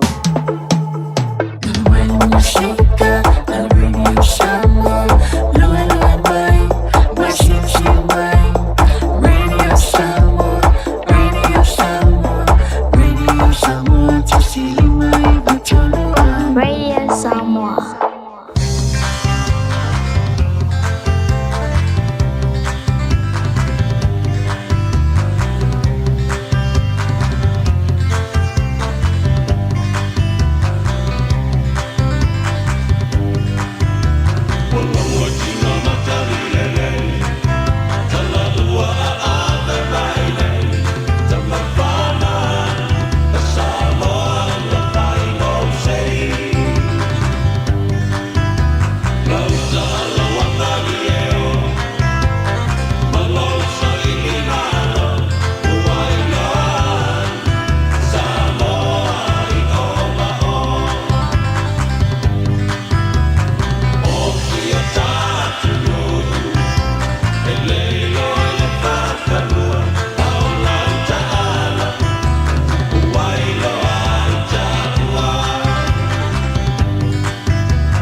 le pisa ia pole o le lautino ai bala mau matata Samoa ia tapeta tauala Sfulu bida talo tene le tula sfulu whawhawhawhau le tātou a tino Felice Mikaele manai Fiafia mo tātou o lo fatual pokalame le fifia mai Ta penanga le tātou tō Samoa pe ona iei le whai ungola vaiaso lantou Ia pasi fwoi niso ta alonga le tātou au E fwoi niso ta alam tawa whanau le tātou atuno la ta alo le tātou au lo le peleki Ia pasi fwoi ia le tātou au lea le kiwi Ia tō tele o au Tele o talonga ia o la ia fo ia lum tama whanau le tātou wā tino Sfulu maltasi minuto leo tene ia leitu la sfulu Toi tani ubai po kalame le fia mai mo tātou le nei Taeao O le tātou wha Malestino le tau le asfalaile Tātou se mai le tātou wha Malestino le nei Taeao O fisiri o amai o le nei Taeao fo Le wo fatasi mai le sunga Le whawhengainga iau pau mo tātou Mo le tātou wha Malestino le nei Taeao Whatalo whatu le tua le vai Lau sunga le whawhengainga Malo lau su malo se fumari o le nei Taeao fo Malo fo se fo mo malo lange matetia le nei Taeao fo Le lofa malanga le o le tua Malo fo lau nei vai aso atua Fu fuango fe au ngaluenga Ia whafteia le tua te tia Malo si maleo lau fo in nei aso Ia whapopo ia so lau soi fua Maso mato ola mesel malo le atunu o whafongfonga mai Asfalaile Asfalaile le aso Aso fala ile o i tātou Sele asfalaile Whakole wawe pe o le emol Makalalu al kausanga sole E o fo ila le umil vai aso le umil le malolo Fai mea Fiafia le sia wa Taeao Asfa to Taeao la stona ia sa Songa fua malolo Ia Koe kaliu ngaluenga le solua Wa afal vai aso Ia songa fua e aso malolo e whinga luanga isi Whinga luanga isi Sapo e le siri aso malolo e le kai whamuru Sapo e si osi O kapanga e le sapo a lima Whanga le whapor kiri kepe sapo sa whai Sapo welanga le aso malolo Ai sapo pala sa Ia lango si osi ai ai arua malasa O ia si osi wele whairen kala wakale le Isa isupe pa rokung sa ubi whinga luanga Kaka konguanga Kaka konguanga nga saulo ingi Iwa ili mangi yung yusida Sa sepe pa Wale bangkuan lo fore kuan ba so ako. Kai fa bo di vang ola le ola ngale ka ku ke ola. Ule ba. Di vang ola wala u fa pela. Ela le ia san. Osan, ele sa posa sa. Ele sa posa san na sa ngarben. Ia. Sa po ngala skoga. Sa po ngala skoga io sani nga kala nga sa pola sko fuanga ile so aso konga. Ya salo salmo lu. Salmo lu. Ia papa. Ia. Papa foi fa penga. Sa polve aso ako ai o la salmo. Fulia faile ia leolanga ia le aso ngofua e kaula aso konga. Ia so la salmo. Salmo. Ia faile ko fsio la. Ale me pico siliana sa kawo salmo. Salmo. Fo ileri. Kongu. Wa ele le albo mele salmo. Ele ang albo mo la mo ko fale kongu pe o si la sa. Ia, la wa kele fi salmo adu fin salmo. Porque mo kwa que ele fez salmo be eu vou no pe fa fix salmo io salmo e voi dar be con salmo de kingo e vai a fuida de kingo la po pera nga con salmo fo de kingo ia wa salmo le tino pe a fa pe o le mfayanga na yoi pe ko langa le alwal wa pe el mele le ku pul mo le o le bisa so o me yo ngari o wa ye wa ri se ko manga wo fa penga o le alwal fingel fa ka e fo me ia Aku pes fulming ke ye le se la fes fa ka se fulming ya bele nga ngofolem fa ka kali pe ko loi ku la me ko le ba ya mo sala mor ki ko le fa nga yo ya la fa penga ke ba ya elo lo ki wa le fa nga yo wa fa fa ku nga kai nga pa wala la ka i wa ka sala mo asi skal bole ai sala mo le ai ai fo ye mo ko i ya fa me fo kala ole ai yang sala Ya la aye ko ulem fenga. Ya ilo la que ngasala ko. Ya me fue que fo wala ka. Que la ngonga lo ka kingo ya wa. Ele asi joga ko bile ai. Ya le ba ka vale le si ku ka vale le si ku. Que ia le va con la ka pipi le po. Ka pipi le po. Ala, ka pipi le po. Que fa mai. Sa we ku mai lo ka o se pipi ya ko. Sala fa bello makwa. Se so ba so ka pipi ke makal makwa ya ba yo wa anga ku. Ora al be la le me ko fa fa ke le fa ale ma pi lo ku. Mo kwa le fo mo sa vale lo ko le ka pipi e ko. Me le ke le ngai fo ia le o ia maiava. Ngar ka Samoa le kingo. Fai fainga. Mai ba.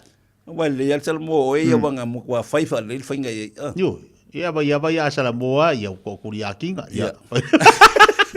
Ya va tu fa martino le Taeao. Vai ka fa martino. Vai ka fa Samoa ma fai sa ngal wen. Yo, Samoa mo fa ngal wenga. Fai sa ngal wenga. Ai lo Samoa amba akilenga e. Ka ko ngal wenga. Ai lo Samoa ma Fiafia ke ai ni sa ngal wenga fai. Ai penga ke ngofo. Ai le fainga le sa be fai. Vai si fa pelo vai. Yo. Si fa pe. Yo ma fa ngofie. Fa ngofie vai. Nga. Ngar ngofo fai fa penga. Ia fa pe. Ia. Ai le o ngofo vai. Ngai hoi.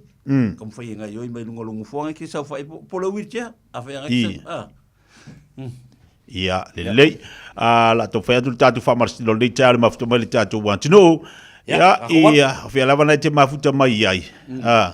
Ia, la tatu wa le tatu fai tatu fa martino ina i fai on e ngai hoi mai. Ia, ang sa mai si kau fai ko ka ko kamera le wa fa le ko ngomar ka ko kamera le pikola. Sa mai. Sa. Ia.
Ya le sik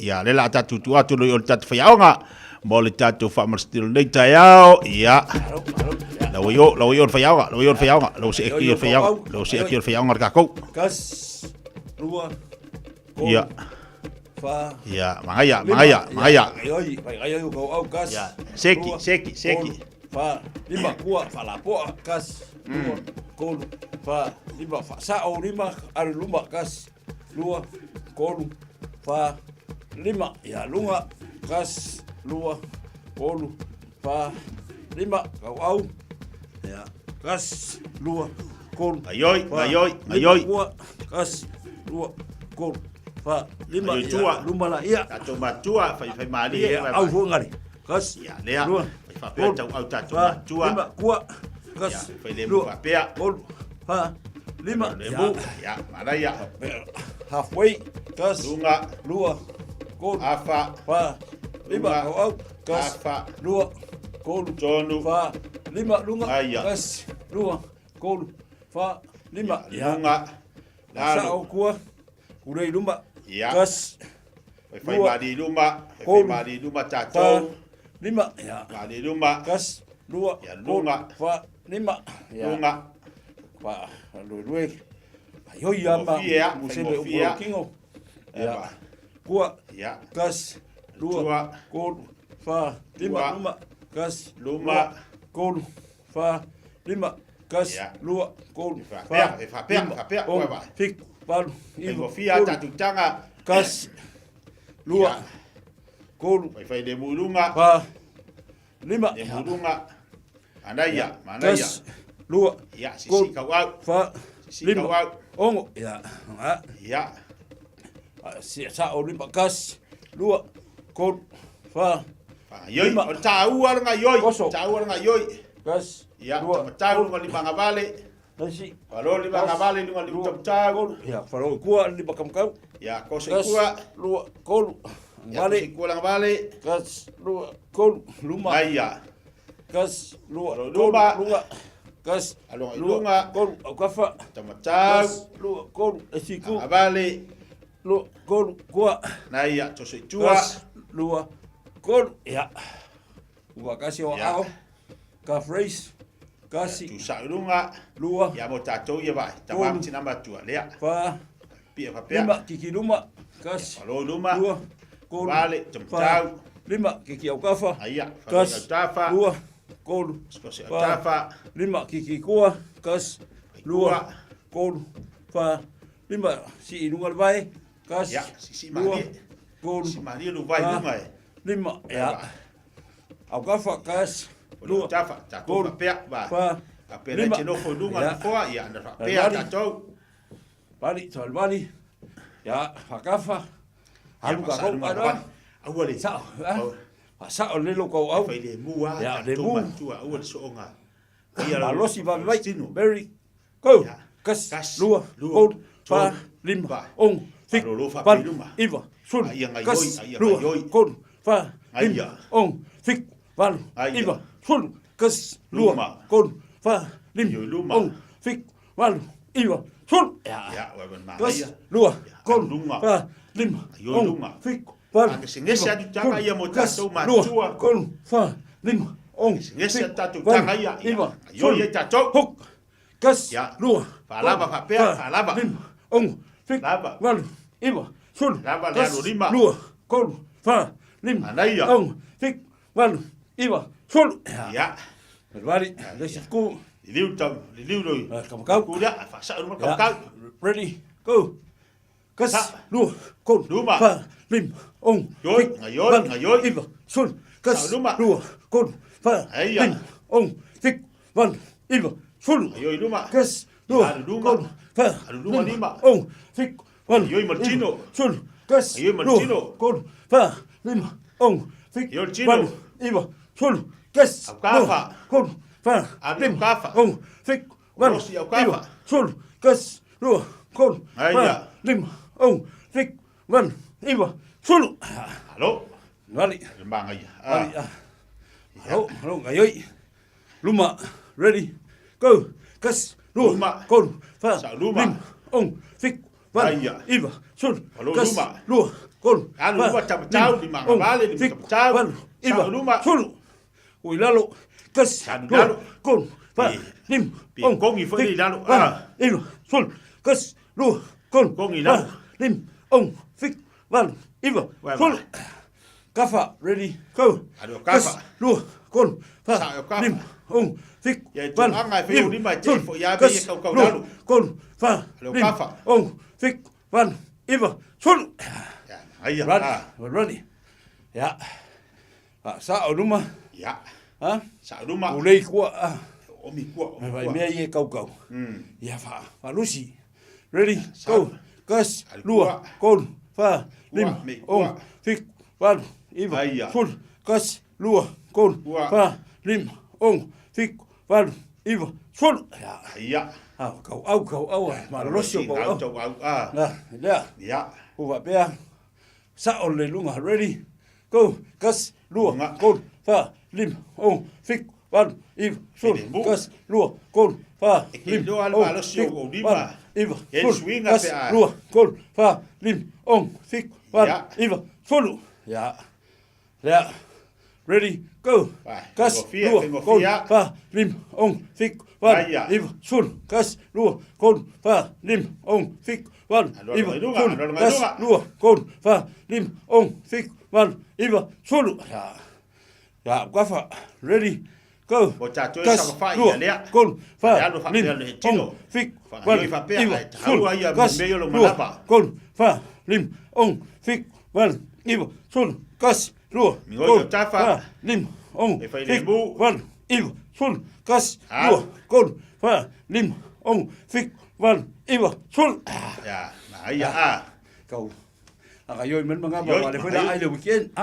Long weekend bele la ye. Ha. Ya ale ai. Ai ya kiu. Russian twist. Ya. Ha. Halu lalu. Halu side. Ready go. Kas. Figo fia. Kon. Tafa. Fa. lima, ong, fiku, walu, iwa, fulu, kasi, lua, konu, fa, Ayoi. ong, fiku, Ayoi walu, mangaba. iwa, fulu. Ya. Koso kua, press mai lo faka. Ya. Aoso kama Sa. me ia. Ready, go. Fai Kas, malie. lua, konu, fa, lima, ong, fiku, walu, Tato ia malolosi fulu, tope. kas, lua, Taka i fai ato tanga e mo tangata mātu tua e fai malie i latu iwa, au ma fulu. latu. Ayoi ngā le Taeao. Sa o lelo pa kua, apa i luma koso kua. Ngai o kau au. Sa fai e ngolongo Ready? fua, ngolongo moenga i a whape Go. kua. Kas, lua, konu, Oso fa, kua. lima, ong, Oso fiku, kua. walu, iwa, fulu, Vai le mga kas, ia. lua, Fai le konu, mua. fa, lima, ong, Fai le fiku, mu. walu, iwa, fulu. Ya. Sa o lelo kua, koso ai lunga, pera hesi. Koso le mesi si i lunga, ready? Tau. Go, kas, lua, konu, fa, lima, ong, fiku, walu, iwa, fulu, kas, lua, konu, fa, lima, ong, fiku, walu, iwa, fulu. E vai. Ya pe. Kolu wale anu lunga. Ya langa yoi. Langa yoi tau au ma. Malima. Tamam cina. Ya. Angai ya. Vai au kafa. Halu lunga le vai. Ya, sau vai. Sau vai ngai lunga. Kau ku lima. Ready? Vai. Go. Ya la ngala matu ele fai yang si fai. Kolu. Yang fa pe lunga. Lima. Pe lunga. Ong. Fik. Lunga pe. Walu. Si lunga pe. Sulu. Ya. Kas. Lua. Ai ya. Kolu. Fa. Si lunga. Lima. Ong. Fiku. Sek. Iwa. Sek. Fulu. Ya, al mangai ya. Al mangai. Mai. Yoi vai. O vai si bia hai fa ku ngakai ko. Aku kung kahai vai. Si inunga le vai sau. Kau i malima o ngakong. Ready? Go. Kas. Lunga. Lua. Kol. Lalo. Fa. Lunga le vai tau. Lunga le ngavale. Valu. Iwa. Sul. Kas. Lua. Lunga. Kol. Fa. Lima. Ong. Fik. Whangaioi. Iwa. Sul. E whinga ka e kahua. Kahua mo oi. Kahua mo tato uma. Pai se whinga. Ya, vai. Be ni mo fa sa o le mo faka. Pa press ngai luma. Ready? Go, go. Kas. Luma. Lua.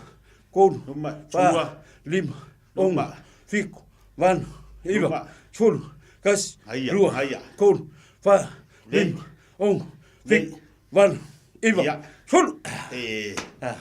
Check. Ya. Check kako. Ya vai dal. Ule au kafa. Dal ma. Fai luma ava fungare a. Ya. Kasi. Fai luma ava. Ayo ye luma ava kala la po kiri. Ready? Ava ngalawi au kafa luma. Go. Kas. Lua. Fai se fai. Fa. Lima. Ai dole vai ya kola kiri au kafa ai fai. Van. Ya sat. Sulu. Kas. Ode bingo ya e veda se fai ka. Ba. Lima. Ale pa pero fa kafa. Van. Bido singa ba Sulu. Fa kafa. Au bolen fai fa kafa. Ayoi. Ready? Ready? Ya. Squat lo la ye. Pamu mai lunga le. To foi le. Yo vai dale. Vaya. Ko pamu nga koko. Kas. Ko pamu nga koko. Ya. Lua. Lunga. Kolu. Lalo. Fa. Lunga. Lima. Lalo. Ongo. Fiku. Pamu mai lo koko lo fa. Lua. Kol. Pam. Hik. Ya eola lo la nga le pam. Yo, o que lo la pamu o le ai que. Fiafia exercise. Pam to. Ha. Ai go fia yo nga du ka ka fe fai. Alu. Pamalosi. Ai au ka. Alu ya, wala ya sau besi. Pa ole be pa ole boyo ka ko le pam. E pa ya go pe fa be se yo boy ale pam fa mo le mo ya. Pese wo lo. Ai oi vai dora pese na. Ja. Shake my love, see if I finally shake. Down all cap is a fast name. Eka dum dum, eka dum dum, eka kamai. Esse tem que fazer uma manhã, eka kamai. Shake my love, see if I finally shake. Down all cap is a fast name. Eka dum dum, eka lava everywhere. Dum dum, eka lava everywhere. Sasara con le auto, ma non è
Mahaya.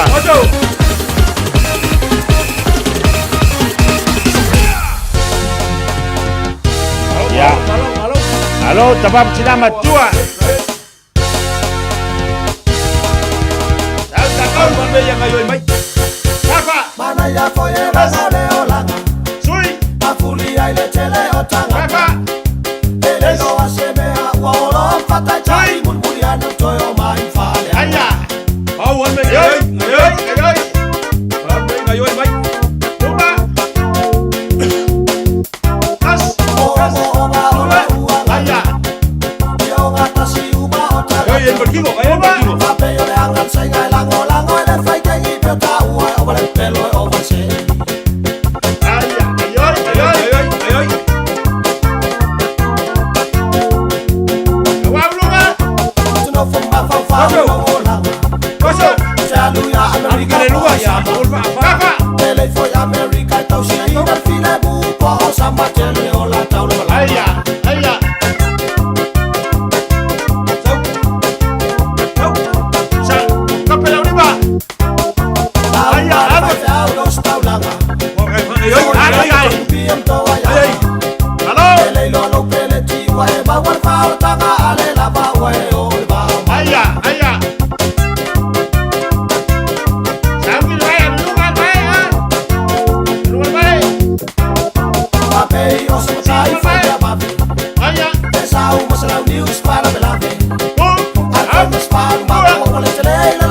Fatu sa ina ya America po ya pani. Hello. Hotel au fa me ati Pilipine. Somalia fata watu be. To si ayo la fana wala ai nga la tolua wala o ile Fiafia ba ya ile tua. To si ayo la fana wala ai Aya. Ia, malo. Se ki mai kako se I kau. Vai ko ska ko pese rea.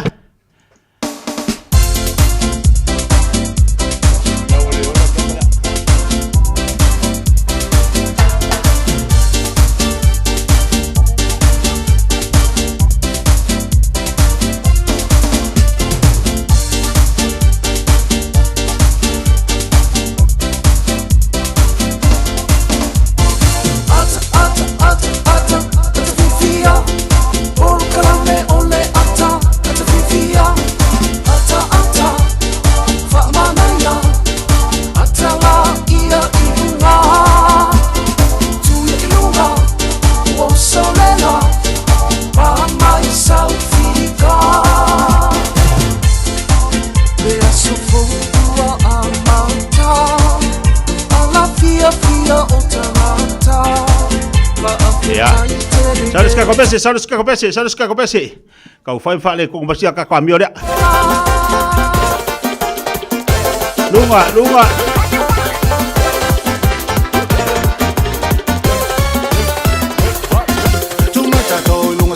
Yoi. Yoi ka kau. Mama povi ai miau mai treka. Tu meta to lungas vali luma fasa o famlo ai fasa pau por san fausa le ula rule siva mama povi ai miau mai treka. Lo so son tu feula fasa lo musa siva Samoa fi fi fat pisang mali tau tuma siva fai kupa so al me ai vai sme mawa. Lo so son tu feula fasa lo musa siva Samoa fi fat pisang mali tau tuma siva fai kupa so al me ai vai sme mawa.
Baby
Ya, tak kau pesa bulu nga. Udah ibagat famars kyo.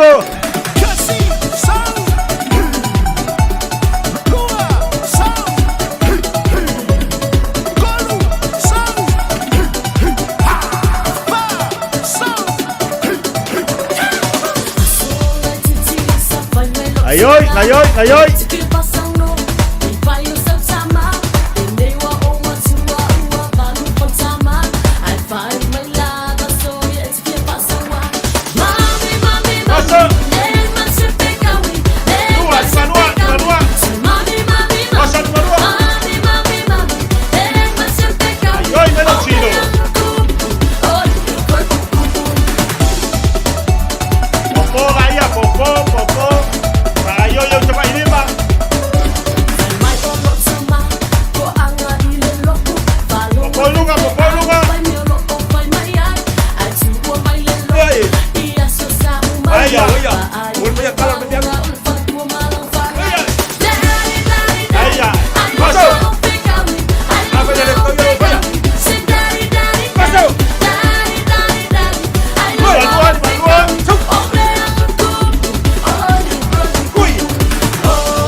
Ngaya.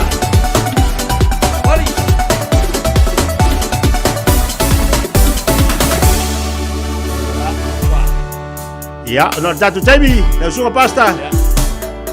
Ya, palolo tatu lima. Ya. Lupa. Vai ngocho le lai le sama fusa. Lalo. Lupa. Lalo. O chicho. Aya, mangaya to anga fa Palestino.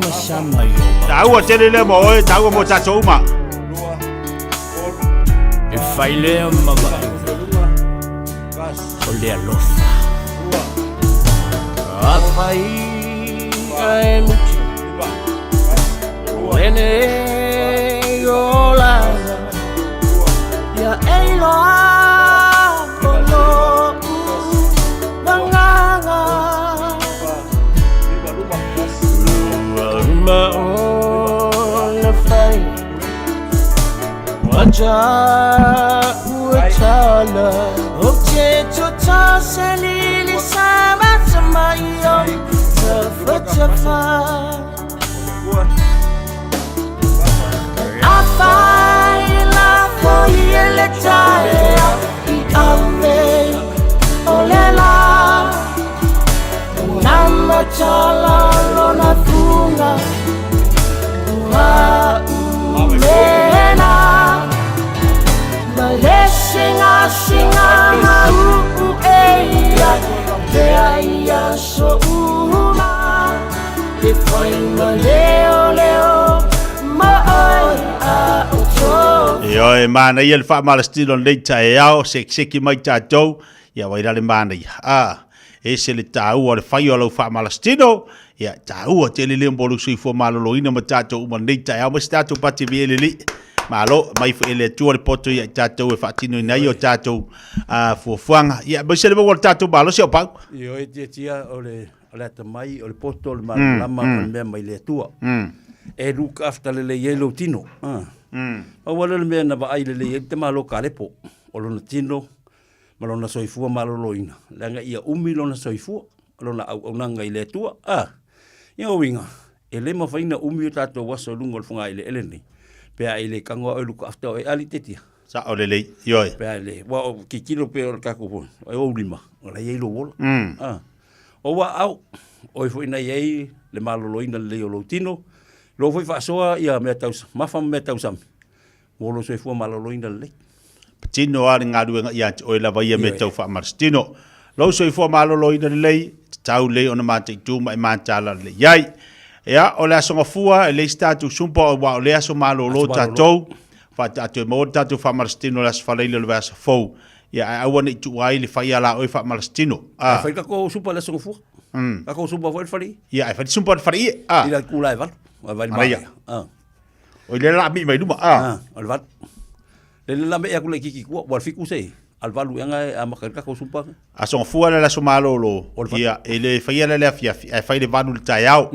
tatu sumpa le masen fa ile somalolo valu le Taeao la son fua la fa tatu fa marstino na tala le vano societasi en fai ona suma yai e mai usa vai ia mai usa vai ia ai mo le aso Taeao le statu super aso Taeao ia le statu super aso fu tatu po kala me le tio ia wa le aso malolo ai fai la tatu super na tatu fa masani ia masani on tatu yai ia ba lo fa ia tu tatu wa tunu na to mam tina ma tu mo to malawa me se foi la tu sa mo wole avano super mai no tatu po kala me ni lava po kala me lo tau longo fa mana tu atu mo tanto awalo soi fu malolo ina le lei mo lo malosi mo statu malosi ia tatu ti au no tatu nga luai fa o wina yo tatu tu ma fa tatu faiva pe ona vala unai tatu wele li ia se ba disi do tatu fa dinga nei Taeao sta fo do tatu le na tatu fili marketi ta pe na mai tatu fili marketi nei Taeao tatu telefoni tolu fit tas lima tolu fit fitu tas lima i tolu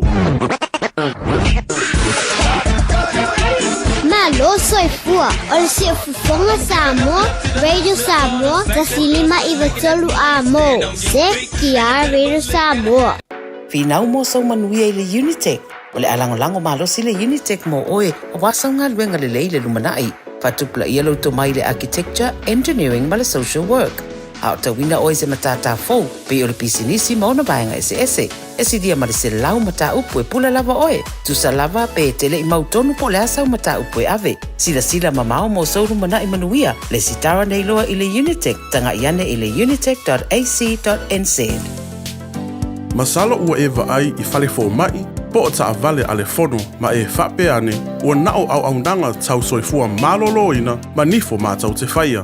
E tele le fesosoani e maua ia mātau. Fesosoani mo le ola manuia o le mawhauwhau. Polo kalame e tau fia ai le tau mawhatapaa. Fesosoani mo tina ma pepe. Fesosoani mo whaia o siaki i le fale mai. Fesosoani mo sauwanga i a inga. Fesosoani mo whanau ua hiu ma le a onga. Mo nisi whamatalanga, tanga iane i lupenga ta whailangi www.thefono.org. Pe vala au, le o valu selau, Fono for you. O valu selau, tolu ono whaavalu. O le A1A Tree Care Limited, lātou te whaia au aunanga nei, teu, whamama, whangata, pe ave sea li la au mapongati mai lo whanua, e ma whai fo na lātou te wina lau tonga la au matoi tatou. Wasilia mar se fulu tau sanga o lana tautua. Wala au lua le A1A Tree Care Limited, le olua tasi o lua o tolu ono o. Olua tasi o lua o tolu ono o. Talo fa Samoa, waule ne yo kasu tialu, awal suia ngila wale kio. Aeva eva mai ina se fulu lima iva kolu, amo, Radio Samoa, bevela Leo talatu tatu leina tatu telefoni tolu fitu tasilima tolu fitu tasilima tolu. Ya tatu telefoni leo vono watu mo tatu filima kiti le Taeao.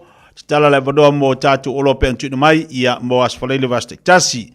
Ya mo ila to foi o le tau sa ilimene la tu olo mane la vale avando sau peni masau api. Ya fa mo foi ila lo tatu olo ya mese telefoni la to le sa amoya la tu olo le tau no tatu pakalame le tala tatu olina la sunga fa fenga pau. Prima kita lo fa sa no mai. Oi. Buat iya buat. Boleh stavlau. Prima kita lo fa sa no mai. Se fa mole a o isi so inga ngalu au ke manga mi sa ka lu au lu se furkala.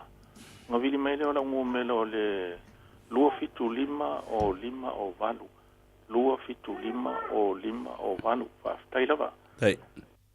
Prima kita lo fa sa no mai. Yo, ka lo fa. Ya, sa no. Mo ia lu va se lu. Yo la u prima kiki yo la u fale ia le fi fa ka waku. E o fiu mai ara inga kong whare i e whai e le whaongai mo meo camp. Ie lua se lau limas furu kaure anga koru e ngiva ia so whasa lau waku ia asa wase se lakalaka ia ia. Avea manga ia. E ima masinka apea. Ai se o fia whaisanga wharka apea. Ia le ia masinka apea. Ai whakau aku mao e skaukau ngofie. Ia mga obianga o roa ia whasokai mai a sibi. O rua kasi, rua o rua, warufa o rua, marofa alo fa kailava. Prima kita lo fa sa no mai. Dalova malole, se fo manguio, lo va se rua. Ole, makeki. Ia la ku mo mole ngumela. Ole o rua, fa o rua fikuvan. O rua, fa o rua fikuvan. Ole makeki, ia fa ya sikele o rua.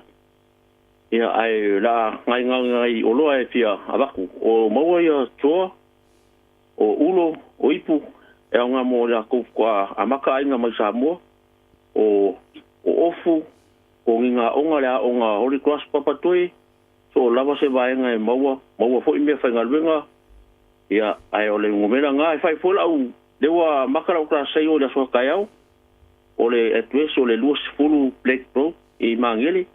Ia so kai men ngumela nga ia fai mo fole au pe wala mai afkala ba ole mo ngila ia das prima que talo fa sa no mai talo fa la to patia tia ia la ka wa kulu ngumela kia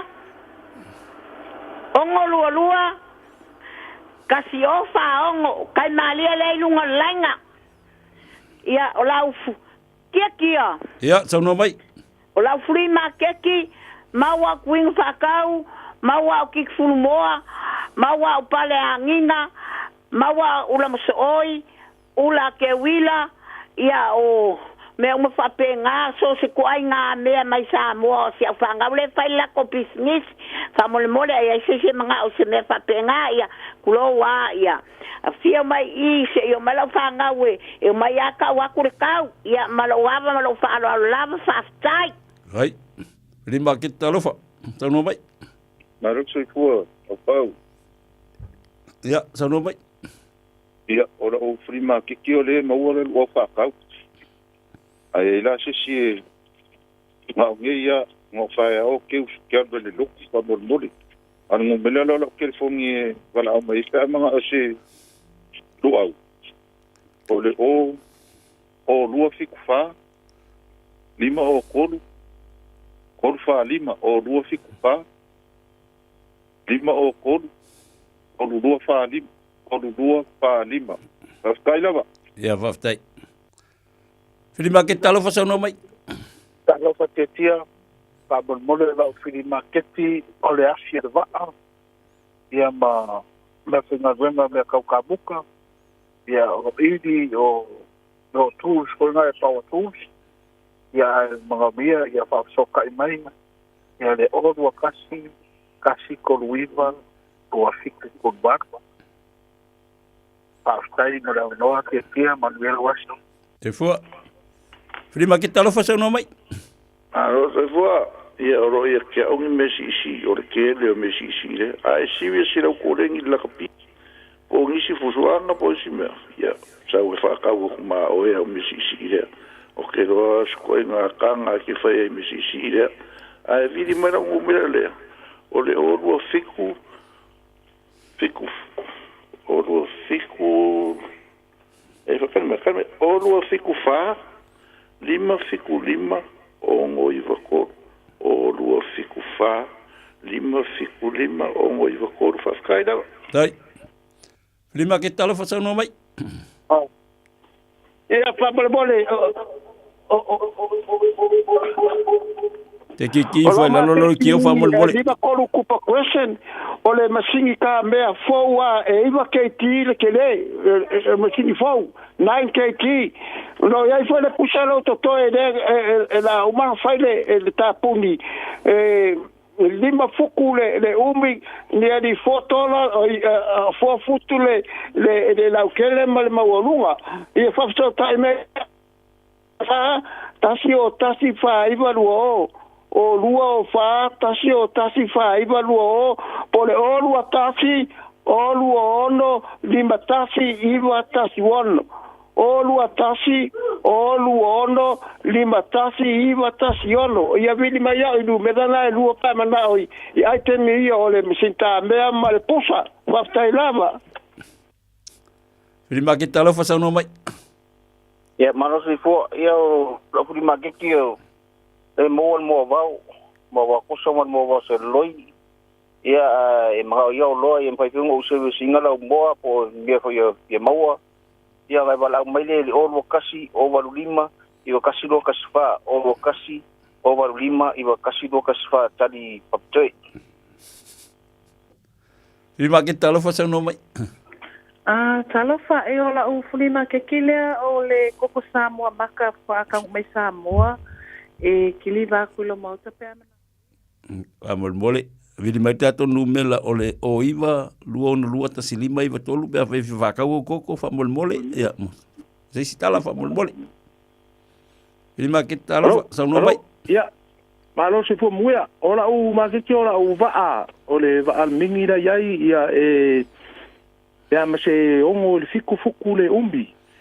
Ia laku uma ia le GPS e malonga afi. Ia me uma lava trailer. Ia laku se afe 5 e laku uma ia mea ngā ia poskau la kange ia whaksoka e maila o ngumela o lua kasi o lua kolu 5 valu kasi iwa o lua kasi o lua kolu 5 valu kasi iwa whaksoka e mai pai whaftai lava manguia naso Maria las ia lima kita alofa sa no mai ia talofa lava la sunga ola u la maketi le fia whaailoa whamolmole oa ua mo meo whaitetoa ma whamalama doors and windows, wooden frames. Po ai lava ni fia lo fia su eni fia na mea ni mea ia au ngā e le whainga o whale ngā ruenga whakamuta mea whapena e eta ua o doors and windows frames. They are wood one. E fia wai lava e fi mana o ai whamul mole wala au mai iau ona o le lava me te mwhaia I will take it e loo iai ma meo pa uta avale o tele e lapo poa o tele i fuaina po o ani sai su pau ai whapea e te su mai pe te fia mai moa ia su mai wala au mai te foni le whamul mole o le o luatasi o valuiva wha valu whao na o luatasi, o valuiva, wha valu whao no o, wha mole lava. I o le tūle ingoa, ia, wha sui fuina whaftai mo le ava no. Dai. Prima ke talofa sa no mai. Talofa. Ya, sa no mai. O le mele fia maua fa mole. O ai se lo makua wale ko fa ngaga ngio ngakai gi fo fa pipi. Ma wale frima keki. Ma wale frima keki. Ma wale frima keki. O frima keki. Wala munmuri. Wala munmuri. Wala munmuri la. Ya. Frima ke talofa sa no mai. Ya maraso fua. O le ngumbela o le orua kasi. Orua lima. Over fiku. Lima fiku. O la u frima keki o le sound system o lo iai lua speaker o iai uma me uma ia male masingi le fa o la koi kongor ka vale mfai fungu palaka o la kongor ka vale ia yes kan ka mga ia vala mai le fa mo mole fa se fua ya tau no tapa kala me la usunga fa venga li Taeao no tatu taimi ia ai fa malo fa taimi tatu atunu ia ti la tu mo la tu no i tatu flea market li Taeao. Ya, malo foi tetia, malo foi tu tendia so bi eleli. Foi amunga luenga ne vai aso tetia. Mai a foi ne vai aso. Ah, wale ko ki foi eso el vale do fali. Yo, so do foi do TikTok la ala foi le vai le train le Taeao. Ko le sui mai. Le sunga la ya TikTok le tale tu la smalua na sui me foi le left ringa se man ia ai malo mo ni vai aso mo tapo kala me fa marstino mo tatu atunu. Ia va pena foi tetia. Me sili ol vai tu sul tino na te malosi. I ele se alkala la ulia fme ole ke ma ia le paulo vai nga se ia pai mana ia la vai tu Samoa te tiel de vai eso ke le palolo le leid fontanga le al kamon wa flag fai ia le tu mana ia te le ia vai nga Samoa tatu ti tu swing of we tatu what no sole ma ko i wa develop Samoa sole le step singa ma le latina e no Samoa ia fa ftai le tu ai no nanga le mana me alo famosa mo famonianga lunga funga ele lanu lau ava ma tango fiel me maka mai ia al savili to lingo wa ku penga kimori ia ke wa ko ri pe ia ta ofisi sil kimori te le swing al tatu watu anga le ko ke el palolo e kaunka va ku fagura ku ba be me les ko inga fe lo sela aska ba fe jodi kalo fari o ani fo fuanga fa ngol so lo sunga fa fengai le chemia ya tapo inga fo ila sa ia maloro le weekend long weekend ia nga lele tual ne ya so tetia ama kulka ko sumpat ila son fu tatu fa mastino mo tatu watu io le tu la valu ia ai umbeleva ia invoel tatu vai fa mna tu foi let no fa mole le kala ka ko shop Taeao ke wes suati oi tosen Taeao ele tala ka ko vai la stona ai ka kala le Fiafia la sa mai le tu la fa a forfa ngai le balu po ngo winga o mo lo to na i te le a funga lo long weekend ia la ko ingu sa team sa alo mana ia ya nga le tu ne aso te tie fu nga fa nga wenga mi foi long weekend na ka ko kile malanga wala nga le alu malanga le po lilo ya talo fo ile tu ya nga le lungu lala ba e fu nga fo ia le ile sunga le ta ia me foi dit na ya to fu malanga lo e langa le tu ta to felo ai ile vai aso fo pe atu sai mal fingalo le tu manuia sa ninga le weekend e langa le tu fa manuia fo ile tu le sung e ta to felo ai ile son fo ile lo fa malanga le tu te tia alo fa tai bari fa di Taeao lo sunga fa finga pau ya manuia le tu so fo mai manuia so fo ya Radio Samoa tasilima ivatolu Radio Samoa tasilima ivatolu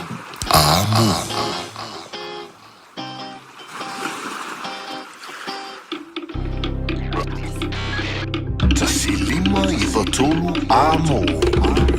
Radio Samoa.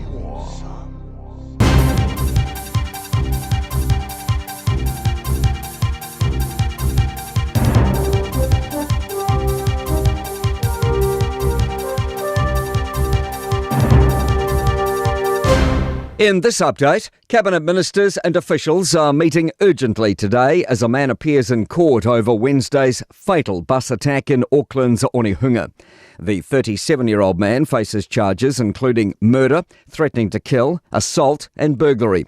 The Transport and Police Ministers will talk with Police and Auckland Transport this afternoon, discussing public transport security concerns. Onehunga Local Board Chair Maria Meredith says there have been incidents on public transport for years. Attacks on buses, people getting into altercations. In some parts of our local board community, we've had young school-age children getting attacked, robbed. It is quite sad. Another no-show from the man accused of murdering Christchurch real estate agent Yanfei Bao at his trial. Ting Jun Chow is charged with attacking Bao at a Trevor Street private property viewing in July last year. Her body was found with stab wounds in a shallow grave on Canterbury farmland more than a year later. Justice Lisa Preston has explained Chow's absence to the jury. Mr. Chow chooses not to be present in court this morning. The slight delay has been to ensure the technical arrangements are in place for interpretation. And Chow walked out of court yesterday. The trial has had a number of delays relating to translation issues and his inconsistent appearances. People are being warned not to make outdoor plans for the next day or so. Wild weather's causing havoc, with rockfalls blocking State Highway 6 between Whataroa and Harihari on the west coast, and strong winds affecting the Desert Road. Gales in the capital last night have disrupted dozens of flights, prevented a Bluebridge ferry from berthing, and even blown cyclists off their bikes. Met Service forecaster Lewis Ferris says more rain is on the way as we head into the weekend. South Island is kind of in the thick of it all of Saturday, as the North Island will get worse or wetter as the day progresses. Movers and shakers endorsing a lobby group called Vision for Wellington include Dames Kerry Prendergast, Patsy Reddy and Fran Wild and Sir Bob Jones. They're asking the council to rein in spending and stop infighting. That's news. In sport, the All Blacks have sent an 11-player advance party from Tokyo to London, including the three Barrett brothers, despite preparing for a test against Japan tomorrow. They'll be joined by their fellow squad members in 48 hours. Saudi Arabia have ditched football manager Roberto Mancini before a World Cup qualifying match with Australia in Melbourne on November 14. He was 14 months into a 4-year deal reportedly worth $166 million. Mancini has paid the price for unconvincing performances, which left them battling for a top 2 qualification in Group C that would seal their tournament place. 6-time Olympic track cycling champion Sir Chris Hoy has spoken for the first time since announcing he has terminal prostate cancer. The 48-year-old wants to help others dealing with the disease. That's sport. I'm Malcolm Jordan. Fees-free study is changing next year, and AUT wants to help set up new students for success. The Kiuta Kitai Aspire scholarships include financial and other student support in both Year 1 and 2 of an AUT bachelor's degree. Find out more at aut.ac.nz. O le A1A Tree Care Limited, lātou te whaia au aunanga nei, teo, whamama, whangata, pe ave sea ni la au mapongati mai lo whanua. E mawhai fo i ona lātou te wina lau tonga la au matoi tatou. Wasilia mar se funu tau sanga o lana tautua. Wala au loa le A1A Tree Care Limited, le olua tasi olua o tolu ono o. Olua tasi olua o tolu ono o. O e fufu e whaatau ese lo whale. E te manao i stangate whaanongo ia oi, tau tua mo oi, ma malama i launga ngana. Wala au mai loa le malu mawhatau Bob le malu. I le olua lua, tolu ono o, 5 lua iwa pitu. Olua lua, tolu ono o, 5 lua iwa pitu.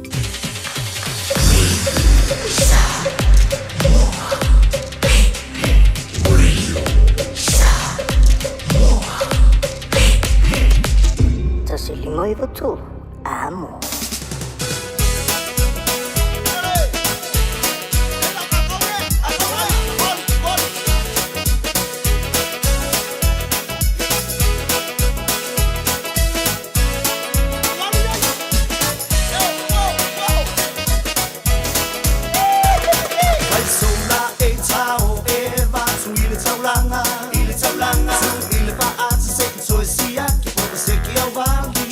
Shoot, so it's about society.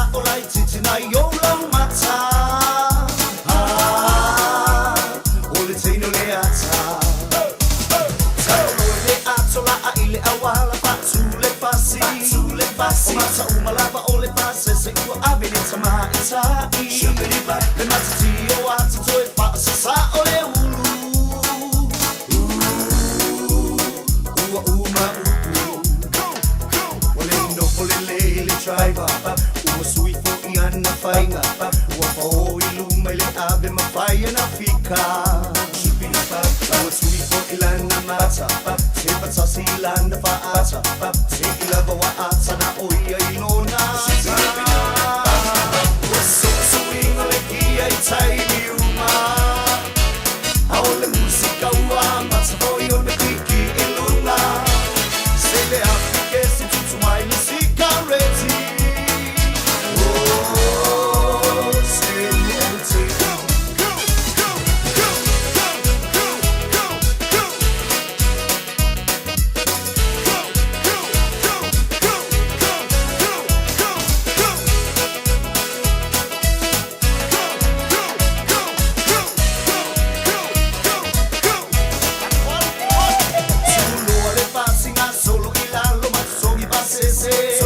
Sabalole ato at sau fight sau wana lima sene shoot ai musu ane lo le supo kako e ala chala oh alu e ilalo so e sipile ato amo ile tawa usu ilunga masau na me banke tai masiana atsa pa se tangata shubidi-ba aole ave pasi wo fa ibilona mata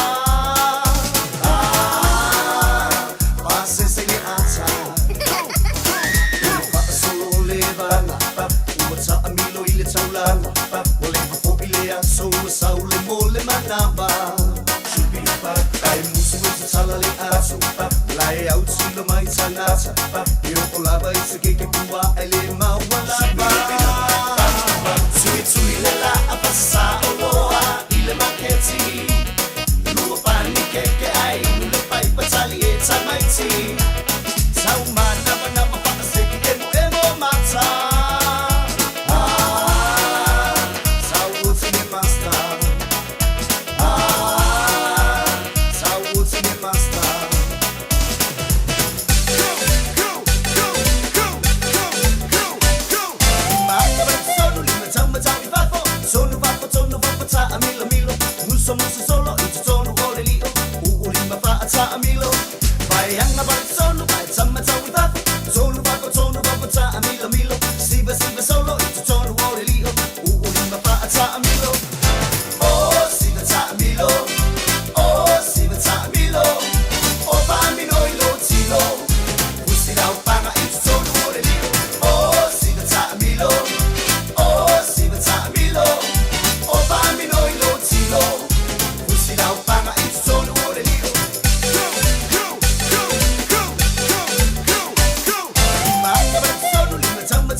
Son of a gun, we'll have big fun on the bayou. They put dogs found in those places buzzing. Again, folk come to see all by the dozen. Dressed in style, they go walk wild near my room. Son of a gun, we'll have big fun on the bayou. Jambalaya, crawfish pie, and Philly gumbo. For tonight, I'm gonna see my share of meal. Take guitar, feel for a jar and the gale. Son of a gun, we'll have big fun on the bayou.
Le so tātou whawhiawhia ngā nei Taeao le toi taliu mai o tātou pakalame whangasolo le whiawhia mai le ias whalaile.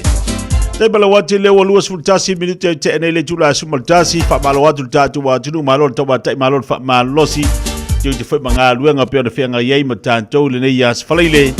Ia le ua wawa iatu I lungo penga te whailangi le tautua mana unanga Radio Samoa. A whapea te whia mai moa le tātou whono, tala ino le tātou whono ia o malo le tau pulenga pe ona iai o lea o lo tu sa o mai lava I lunga pokalame a le Radio Samoa. A nga ilai lunga o leu te titilo atu o leu a nga ia tu ia tātou ia ile whainga mo tōrara wina fo I o tai o malo te tas.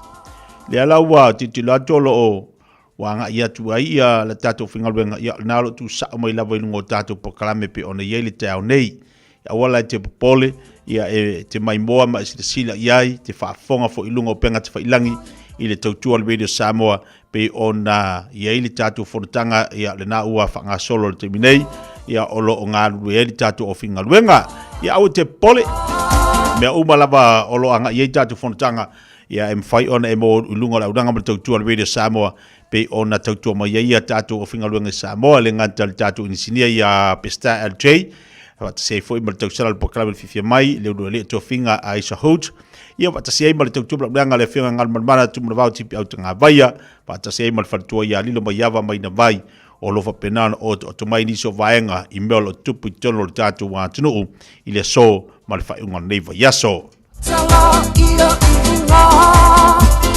tu inunga o solela pa mai Fiafia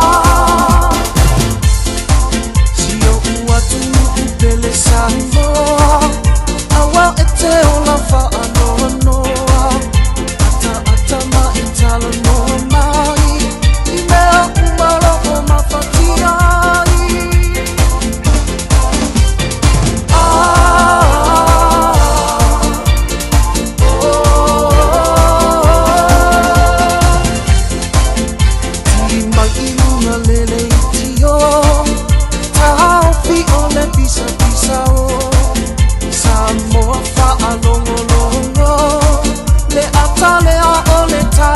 Leu a whatasima le tausala le tātou pokalame nei Taeao, leu rua ni tofinga ai sahutu mo tātou ba Samoa, la tātou se ati ai, ia ilana tautua bala udanga mo tātou le nei Taeao fau, whatalo whatu le rua ni tofinga malole, ngā lurue malo fut wha malosi, ia o amai o le nei Taeao?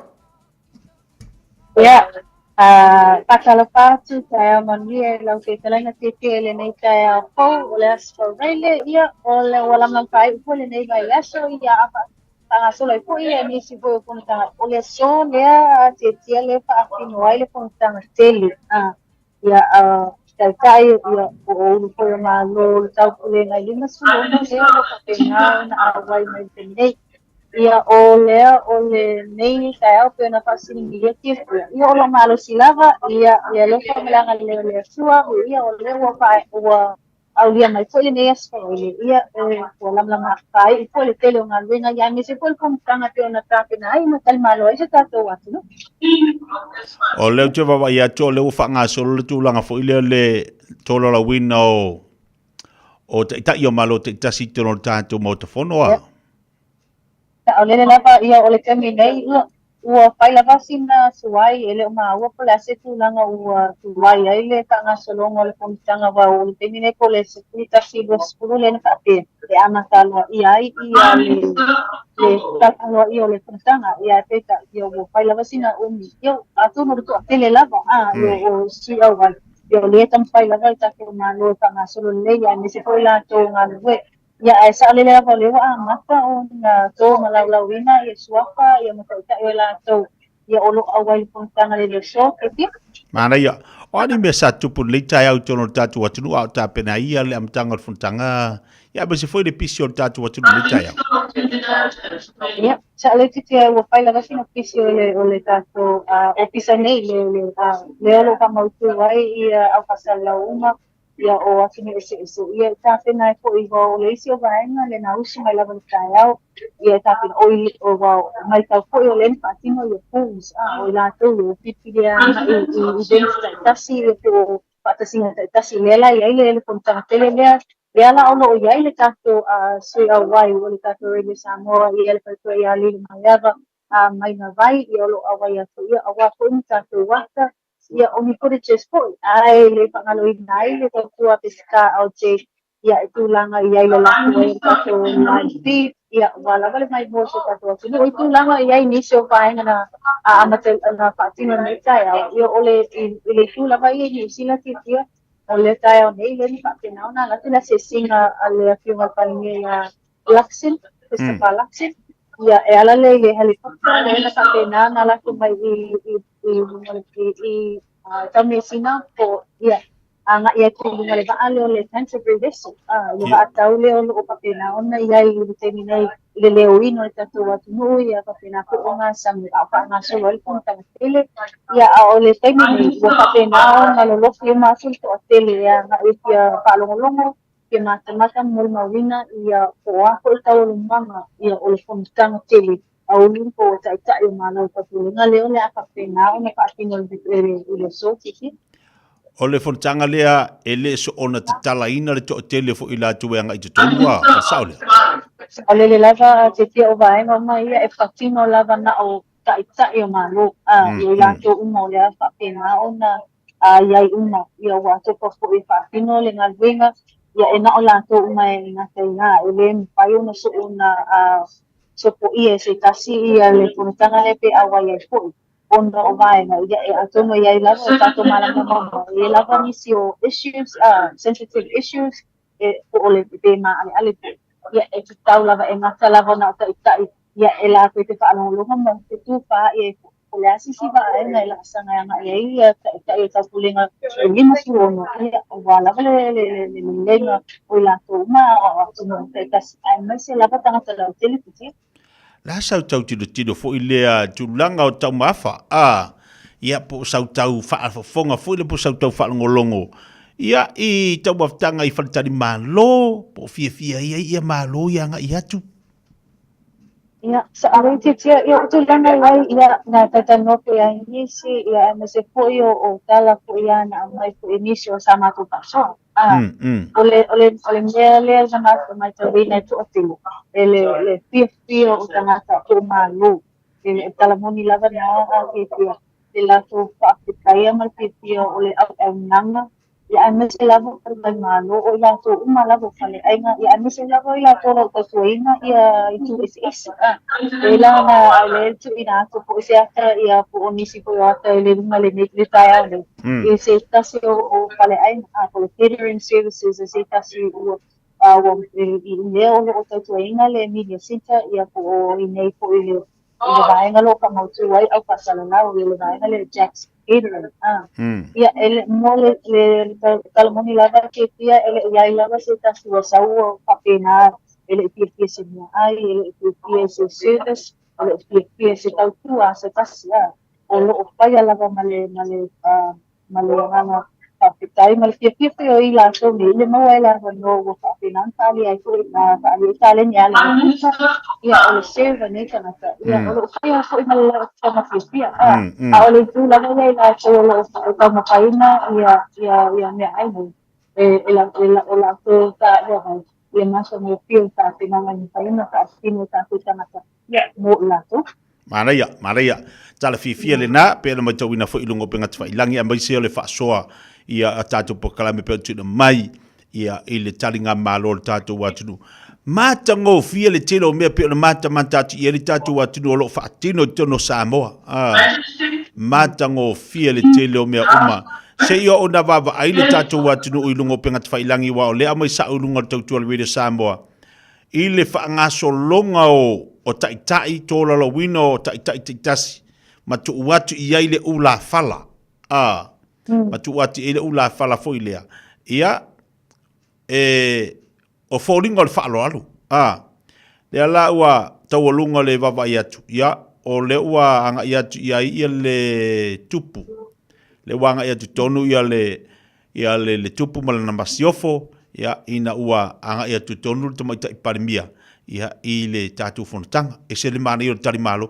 O la sa kau kilo whalau kele fo i lea i le telo tātou tangata i lau whanga Fiafia? Kia lau whanga Fiafia o tātou tangata Fiafia. E me pele le pena ka i o po i ko la tu lau e whakatai. E mi litai po lo ta ea nganga malo kirtile. I le tali malo su tātou wātinu. I tūlanga i ai. I whakatai e ko. E se mata mo fia.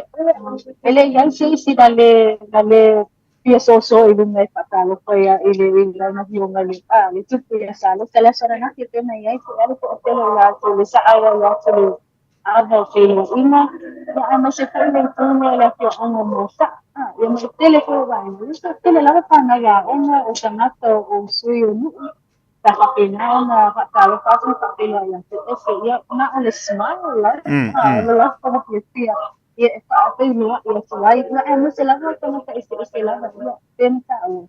E whapetai ai kone tato o te marenga malo, o ia te ina o tongi le maa, o sao, ia o lewa o le tato kontanga i mita o sana, ia le ono tau tome o nanga se tato na te mutiki.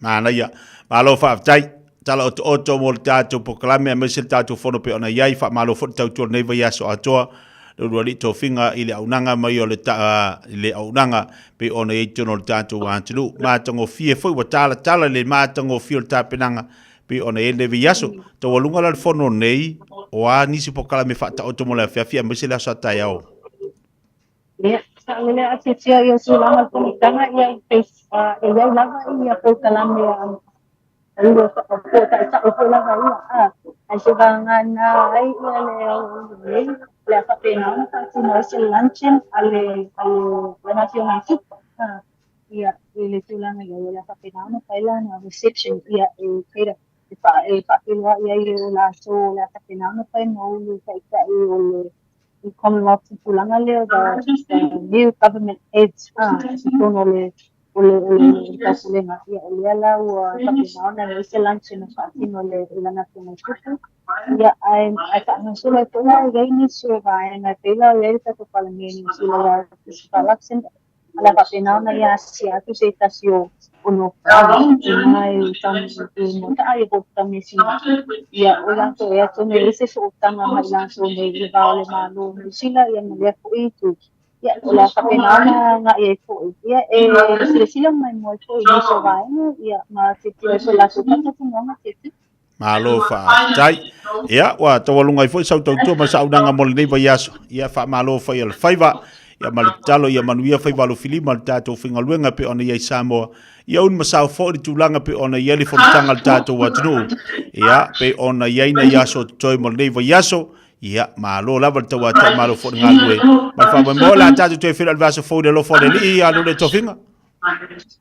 Dai te te mo la mo te le ina le ia so na ko le mal se ta ko ia ne se ko me ni Malo fa tai.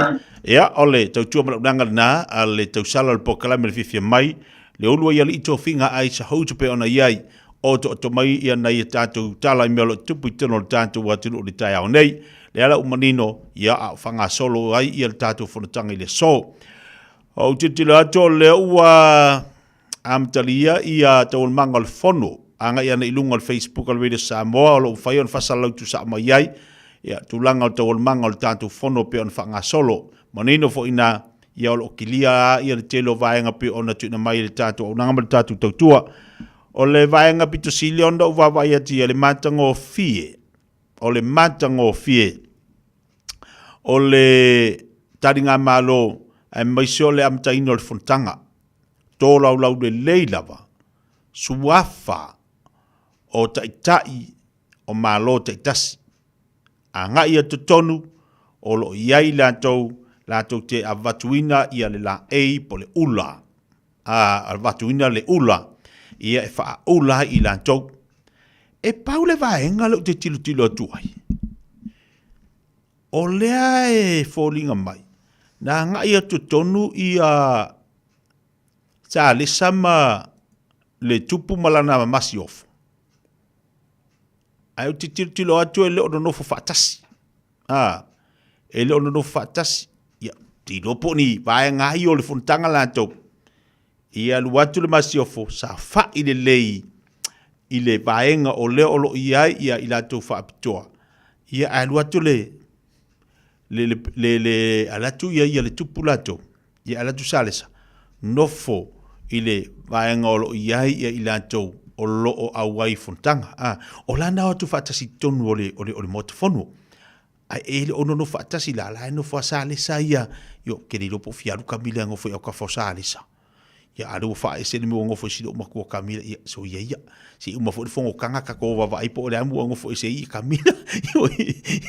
Vese mua ngofo. Ia, au te loa o tau manga i o le fonotango. Umana whata o toni so vaenga. Polvanga taua. Mana i o taringa malo le tātou watinu. Mana i o taringa malo. Teibele wati leo te alua suman family to ta leo leitu la sumalua risi leo tātou whalinga. Tuina atu le pokalame leimo o nei Taeao. Fees-free study is changing next year, and AUT wants to help set up new students for success. The Kiuta, Kitai, Aspire scholarships include financial and other student support in both Year 1 and 2 of an AUT bachelor's degree. Find out more at aut.ac.nz. O le R-Dash Travel, o le company numera tasi le taungo fio pasese mo fe malanga inga i Samoa whapea le malanga bai i Samoa i New Zealand ei. A whea de loa i le ofisa o le R-Dash Travel, tasi valu lima Great South Road i Marurua. Pe vili mai i le telefoni tolu iwa lua o wha o o. Tolu iwa lua o wha o o mo le R-Dash Travel. Beta Drive Doctors i le taulanga whaatau i maangele, whapea Marurua. O le vaenga o so ngase pe amana o mia. E whaatino e fo i matupui pui o le whana witi. O tupui pui la COVID is flu river. Mo i lātou is flu tausanga malunga atu. Whapea matupui pui o le flu. Wala au telefoni. Lua lima fitu, valu lima, iwa valu. Mo so wano e whaatino ai nei au nanga. O fisa fo maa i maangele i taftafane o le McDonald. Aman rewa i taftafane o le Whaletusi po le Public Library. Peter Drive Doctors Clinics. Alofa. We're the Katinas, and you're listening to Radio Samoa on 1593 AM. Radio Samoa. Taslima ivatolu Amu. Ua mawhai o na awada tula polo kalame le leimo o ia so taitasi o na o le langolango malo si le fale maliu a se alo le atunuu. o ese tātupu Funeral Directors i Manukau City. O kalame leima o e tālo falava. O le mana malo o masa nei tātou i le lalolangi nei. O le sili leo ai nai lo lesi tangata nai lua te tau ba. Po le sili fo i o le polofiti nai le tangata o lo lua tau sini o fatasi. Ai o le mana malo fa le atua. O le fo ina atu leo lo le lei ato toa. O le mana malo o lo au na atu le i le alofa tu noa i aso uma. Ane o fa mai au o ma le fa maoni. E whaanga e tia la vau, pe a e la talata mai. Wa e te tamwhai lava e wha amalosi tangata ina ia lelei. Wa e talia fo i isi tangata ma e fe sosoani ina ia tau nuu me lelei o loo mātou tamwhai iai. O le manu malo le fe sosoani lea i se tasi ua mawhatia. Wa e ofo ina atu lau fonga ata ai le o le wha uu. O le manu malo o lo tango atu le fusi mai lau whanau ina ua wha to ila loina. Ma e wha mawhanwhana atu ia tau mo whai pēa i mele lei, ma lou wha malosi au atu. O le manu malo, o lou tau watu lea i au mātua e te alofa ia i lātou, mwha whetaia ta māmatina i lo lātou alofa. O tangata manu malo, o sili ona fo i atu na i le talia mai, o a lātou ngā luenga, mi le e te tongi ina i te leo teimi, e te le nofo ai tālafu ai fo. O le manu malo, o le te tongi leo ai tālafu. O le tangata manu malo, e talia ma wha alo i so se tangata. E lo wha atu ma whasosoani mo i se tangata. O le tangata to i lalo. O lo fia sa ili malo pea, i mea e maua mai. O no wa ngalo ia te ia le tūla fono le nei a le tua. O le tūla fono fo i le nei, ia e ola matari tonu iai. O le tele o lo fo i atu. O le tele fo i leo mea e te maua mai. Whetala Yesu, o le manu malo o le fo i atu. Ia o tau fōa i atu, e fōa ina mai ai i ate o tau. Ia fōa i ono le olofa i le tua, ai aua na i fōa i le whaatau wanga. E te le manu malo ai lava. O Yesu le tupu manu malo, manatua e le lei mo oe. O le ese tātupu Funeral Directors o se fale maliu Samoa o le tali foilea o taimi whaingatā ona o le malanga al maliu maleoti e mawhaifoi ona lātou awina atu ma awina mai tino maliu o e pele mai so se atu nuo lanolangi mala auno le ese tātupu Funeral Directors i le lua ono lua toru fitu o pea fiuane i le se fulu manebalu Norman Spencer Drive in Manukau City.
Mana tutua le Pacific Easy mo tupe fa moni Samoa le masino ke topa mapawa ilo vanoa te ono mana malo ai failonga tupe fase fulu tai lua se lau tala wa sau nia mo ana paanga. Lua se fulu failonga mo Samoa, an lua se fulu failonga mo tātou New Zealand. Se ina failonga se fulu aso to na yo vai aso te tasi. Mana tua, o lo fa wau pea landa fa mitoa lima tala pea e whaonga ina Pacific Easy app. E fa sau ina foilo te mi mau se leni pea whaonga le tātou direct transfer. Tiposi mai o tupe le tātou account, ma wha malia ina fasili lunga o telefoni o na wha tino leo le au nanga ai nga wha mitoa. O lo avano pea o tātou ofisa o Tara o tāhu huma le taulanga wha tau i mangele. Pa pea le siria le fitu se fulu o tātou la lau wha sopo li ai New Zealand. Mo nisi o whaptalanga wala au le o wala se lau o tasi ono po telefoni masani au kilani lua fitu ono fitu iwa fitu wha ma le lua fitu ono fitu iwa wala wha Pacific Easy o lau pa anga mo tupe wha mo moli Samoa. Are you at a crossroads and not sure where to go? Thinking about studying or getting a new job but not sure where to start? OCA can help you get on the right track with new skills and confidence. Our Ignition Work and Study Skills program includes 4 weeks of full-time study and up to 12 weeks of additional support. To find out more or to apply, head over to go.oca.nz/ignition. Oceania Career Academy. Your future starts here. Talofa wa o waleni o se electrical inspector Samoa tol sulima tausanga tautua ma o restaurant fo imole wa ino lo mota fal sam fat fanga luenga fa peli pe ino vai vela mo nga umu fal au mai lo waleni o amos electrical il odu fitu luo no tolu no fitu no luo odu fitu luo no tolu no fitu no luo.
Io ziu Fofogamua le zunga ya ani seto fale moi pole Fofogamua yele nei fu taimi o le Taeao.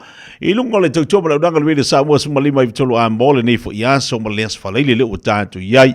Le na tau fai atu le unanga ma tautua sunga tongsi o le faiona mo watu tongsi le tau nei. Faisipisi o le tatu o mekakans. Ya ilato unanga ma tautua masani. Wala wane le olu watasi fafituono li mfatasi. Olu watasi fafituono li mfatasi.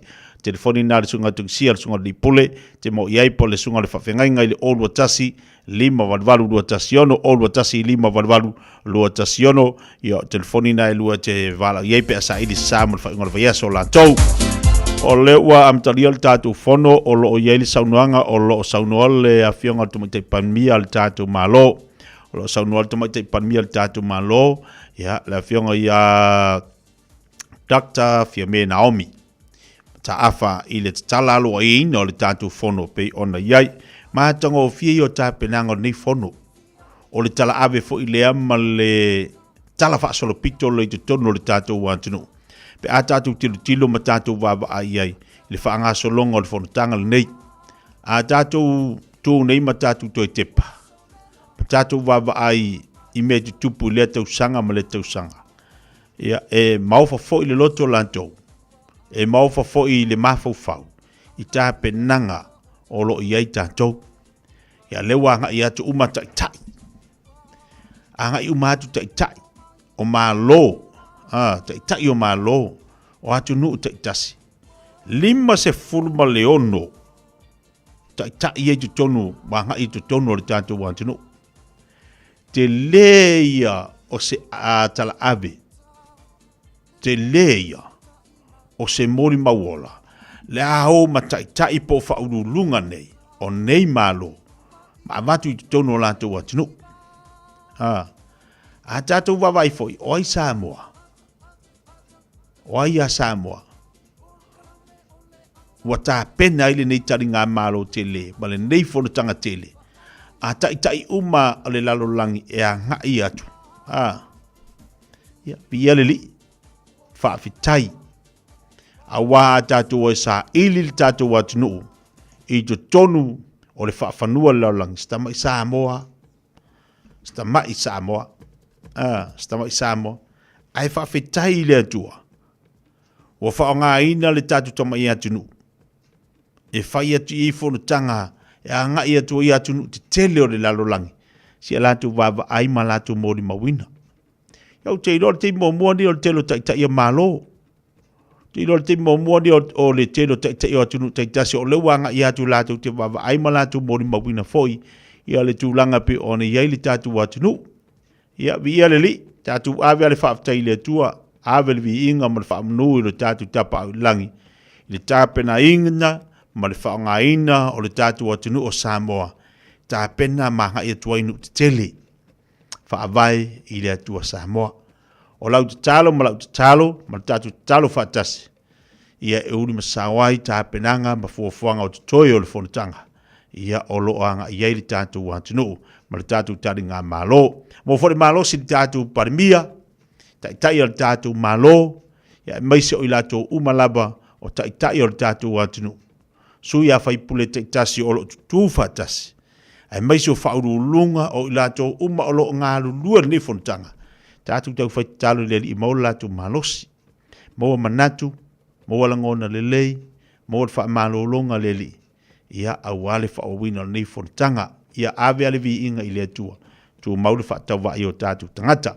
Tā pena mai le sunga leo ia teiti taloto nā te wha o wina le tau tuamana unanga le wile Samoa le nei whaanga le aso sui tūlanga fo i le tō whai a Fofogamua. Ia wā ia pokalame pe ona iei tātou le nei. Aoauli tō lunga se tau tua te tia wana nei vai aso atoa. Le nganga le wha aftai. Whaaftei tele Samoa lu atu pele mo tātou maftanga. Whaaftei foi lau tāpua inga ne o ta mamti nā mātua i sungai whaafenga inga foi mau tō whatua. Whiongai pātele te mai te sa. Ia vi ia le li whaaftei mo tātou maftanga. E le sidi al ta ina na ilo tāpua. Ai manuia whaival nei vai aso. I la o tau te tālo ma la o tau tāpua inga. Pei ona tāpua i mauta malawa. E le wha moi moa la tātou tei whilo ati vasa fau. Le lofa maleanga leo le tua, wawa i lei, el whaingola vaiaso lantou, tele mea te tupo e tātou mātala, so se mea tātou te iai, pui ma leo au alofo tātou watua ia te tātou manu iei me uma tātou te whaia manu ato maftanga ma le sunga lea ia te taloto ma se fo iniso la whainga luenga leo tāpena mai e wha o wina le tautua le Radio Samoa ai manu wia lawa le whainga le vaiaso to auna le nei o titia alofa te le atu Samoa lo atu nupele soifua ma i manu wia.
Male tau tu ino leipu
mai alau whaafafonga. Telefon mai Samoa ia sa taitasi. Ua au mai amo oe ona o le langolango mai a le talofa voucher.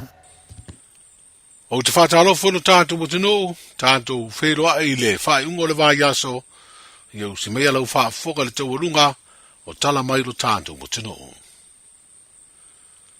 O le awala sia nei a Samoa se isi matatia, i ana fuafuanga aru mamau mo le pui pui o le si o manga mai suinga o le tau. E peo na whaalawi loi le asolo na whao le fono maro o le tau pulenga. Le fuafuanga le tātou malo e ala mai le mtanga aruenga o puna oa whaale nā tura ma si o manga. Mo le pui pui a leo le tolu se furu pasene, o tātou o ngā sami ma mea ola o le ngātei whale. O le fuafuanga po se plan o le a pui pui ai o ngā sami uma whaale tū la fono o Samoa, po le Exclusive Economic Zone le EEZ, le ai se lau luas furu afe si kuea kilomita alo na tele.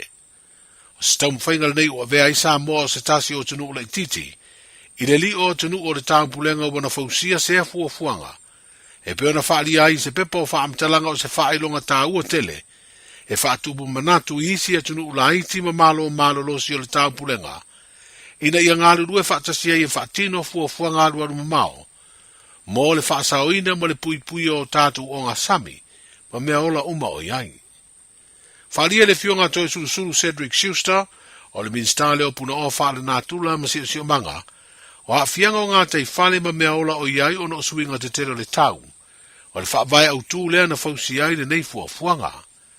O le whina ngaro o le minsta na forasia, i le vai so nei o whaanga solo forasanga sui o tunu o malo o le tau pulenga, e whaata tau lea i le tau o le ngāru rue whaatasi o tunu, e pui puia o ngā sami ma mea ola le ngā tei whale. Whetau i lea au tū ma le tūlanga o lo whai ai nei ngāru e ngā whasoa swani, a wanu umawhio anga o lo ngoto ai le wa sue o le fitafita o New Zealand i o lātu ngā te whale. Wa vea nei Samoa o se tasi o tunu utau wātia e mala i titi o malo o le tāu pulenga, wa o fia le porkalame skolasipi le tupu o sa lesa le tolu, e peo na au fia i maisi e tunu la iti te wātia o malo o le tāu pulenga. O le Universitea o Samoa na whaalawi do ai lea porkalame skolasipi, a lana mai estete, lea na a wainisi o whanau o lo o ngai le Universite le papa i ngala ngala, whapea whanau o Samoa ma le Pasifika, o lo o ngai Universite le Pasifika i ala fua le USB Samoa Campus.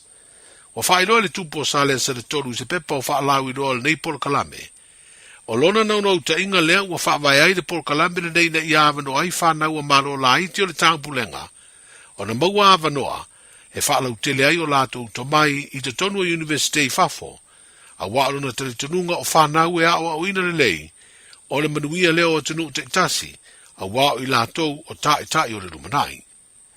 O le pule le Universite o Samoa, whapea le pule le Universite le Pasifika, na awai le whaalawi leo lea porkalame whaatasia i ma le tupo sa lesa, masui o le porkalame skolasipi le nei mai le malo o Peretania. Ono le te mua le nei ua whaelo ai le nei porkalame, po iei le tele tenunga o tausanga o iluma o le a wha manuia i nai ni alo ma whanau o Samoa, e ni awanoa skolasipi lea porkalame, ua whaavaina le tupu o sa lesa le tonu. O taunu uma nei whaurulunga ma whaao malo le tau pulenga ma lato usunga fono. Mo le a matalio le fono au tua malo le tau pulenga le a tatale le aspirator le nei va yaso. I le malelenga mai le tupo le malo Peretania, le afionga tui tau mesina sa lesa le tolu. I lona tūlanga o ia le whaurulunga o malo uma limas furuono le tau pulenga. O stasio whaleta alo tele i tuana i mato, le ana tau au fia i fo i le fono a tai o malo Afrika, Kerepeane ma le Pasifika, e pena sasaini ai le tau sanga umawai le marienga, ua whaafoua ia malo ma le Uni Europa ua whaingoina o le Samoa Agreement, o le awhanga solo ai le sauninga o le teleina o le fono malo o le tau pulenga. O le mai ai o na te tala o le nei fono tanga i lea no whanga, o le ase e atuaita ua rumanga uma le fono lo no fitu sifurulima malo o le tau pulenga, e whanga solo le maotafono o le pāne mene o le tātu o tino o imole no. O le asto na i le aso muli o le fono, o le ase e atuai le whaletani malo le Sheraton Aggie Gray muli whanua, o le awhai ai le mafutanga po le retreat, a tai uma o malo e limas furuono, ma whai uai le whilo inga ma le vasenga o tu stala ma le ufasa le laung. O se whailo inga o le a whaelo ai nisi o i ngā whono le a mālidia iai, tai o malo o le tau pulenga. O le a whaelo ai fo i le atunu o le a tali malo, i le isi whono o so ai, a malo o le tau pulenga. E uina to uru ti munga ma sa viri tō whaatau i le aso mua, o por kalame le ase singa tau walo i lo tātu o tunu o le tupu ma le masio fo le malo o Beretania. Ai sa le fa le tonu ai le fa ngā solonga o por kalame umana te pena lo tātu malo. A mata mai lava le ava fa tupu, so ai maisi por kalame, e peo na awhi ai le fio anga o motaa, ma fio ai le tupu e sa vali le no fuanga fa sao to ngā tongo i lea nu o le tu malo, o le vai maunga. Na maua si masere le Aoauli, ai na toi palasi fo i wanga i na ua fa solo i le fiafi, ai na moni mawina le lau fufonga fia peo le tupu malana masiofo, e peo na awhi ai tonginga i le anga i atu le i fale alili, ma te tala aloa i ai e le tupu le toi fausio le no fuanga mo te ngata lau tele, le pupupu e National Park. Na asi e si ai fo i le tupu le nei no fuanga, se ia o atu lava i le vaenga o lo i ai le afu. O fale maisi vaenga uma e mena o mia no latu whaonga ina e tangata, ua mai au na toi fausia. Stasi leo no fuanga peo ni si le fia to tele tuli si ta whao, whapea tangata o le tātu utinu o e a whea mo ta whaonga, ai maise lava ta elenga i le afu o lo iai. Le ala u toi te tala ina ua mai a fausia, ma te pena vaenga uma mo le whaonga ina. O le talaino leo no fuanga le tupu, o le polkalame muri leo le asia singa tau aloa mai i Samoa. Le sfreile le whae ungo le nei vai aso e a wai le tupu malana masiofo, i polkalame o le fono malo o le tang pulenga, ma toi tu uai Samoa i le astonai, pe a mai a se feilo inga whapitoa me le fio anga o si umu, leo lo wha mautu wai le whalitari malo o le Sinalei Resort. O le sa mumu nei e whai ai le sa uninga whapitoa muri, a le whatuatuanga pahai i Samoa ma Amerika Samoa, i le mauta tāpua i o le whatuatuanga i Tiapa Pata, e whapitoa le i tangata o isi lotu ma tāpua inga lo a wai le fono malo o le tāpulenga. Wa whailoa le whatuatuanga pahai, i se pepo whaamatalanga whaalawi loa, o le tāpua inga whapitoa le ana whaia le asosa ua mawai, e silia le tolu se lau i la tauna a wai, ma o se sauninga sa whaonga aitu si tu singa pa ia mai le lotu Kerisiano, o le tāpua inga Mosalemi, o le lotu Utaia, lotu Puda, ma le Hindu, ai na whaonga i fo inga ngana pe o le whaperetania, o le ngana Arapi, ngana Hindi, ngana Farani, ma le ngana ua ua o le Tok Pisin. O le au tasinga o tangata mātunu i lanu ma ngana ese o se tasi le o sini tā ua, e ngā lulu e whaatasi ai tangata umai au sia manu lau tia o fuafuanga, ina ia saidi aini fofo i whaafita auri o whetaia inei malelalangi, ona o swinga o le tau, se tasi leo au tū o nei sauninga whaapitoa.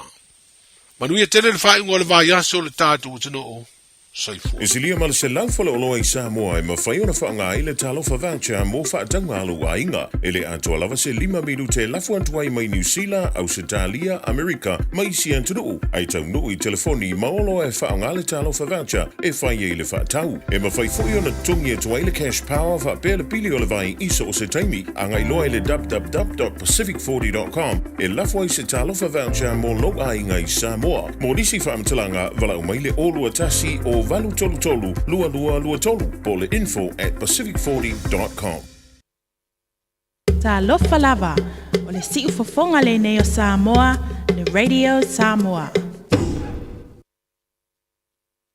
Ua loa le tautua le Pacific Finance in no ngā tupe mo so se wha moe maliu, whai puiponga, aso whanau, sa whai whai ngā malolonga, ba so se wha lawe. Apa lai nei loa le pacificfinance.co.nz, pe bala au le oval se lau fitu whawha, lua fitu, e talo sanga sauna no ngā tupe i le bao le 5 se lau tala, ma le lua se furu hawhi tala. E lua minute whai lau talo sanga online, www.pacificfinance.co.nz, ai tasi le tu lai whatali e se tali, e iai inga whabitoa, bala au loa le Pacific Finance Limited ile oval salau fitu fafa lua fitu oval salau fitu fafa lua fitu.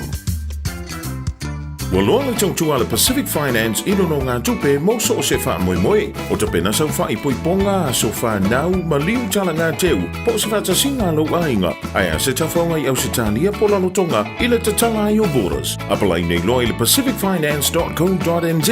Bevala au le ovalu se lau fitu wha lua lo fitu. E tālo sanga sau no ngā tupe i le vau le 5 se lau ma le 2 se fulua whe tāla. E lua milu te wha atali e lau tālo sanga online. Ai tasili tūla e wha atali ai se tali. E ia inga wha apitoa. Vala au lo le Pacific Finance Limited. I le ovalu se lau fitu wha lua fitu. Fees-free study is changing next year, and AUT wants to help set up new students for success. The Kiuta, Kitai, Aspire scholarships include financial and other student support in both Year 1 and 2 of an AUT bachelor's degree. Find out more at aut.ac.nz.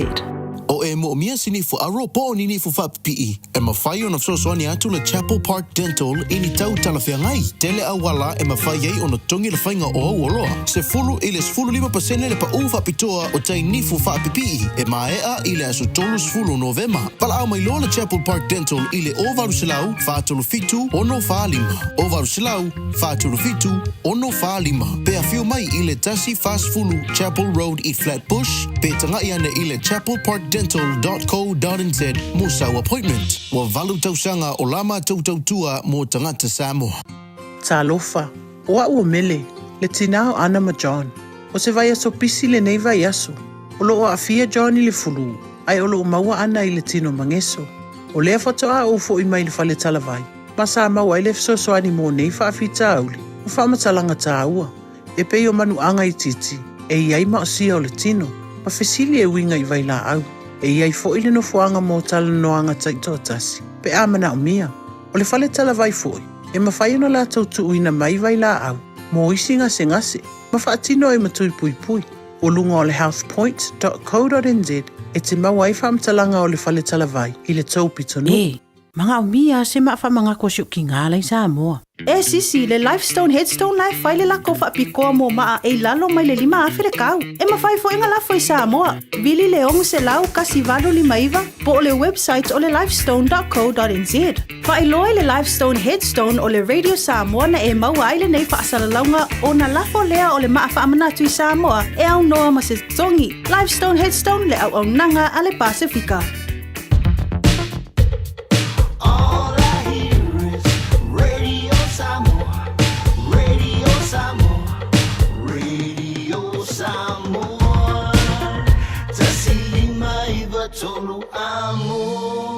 Radio Samoa, kasilima ivokuru amo.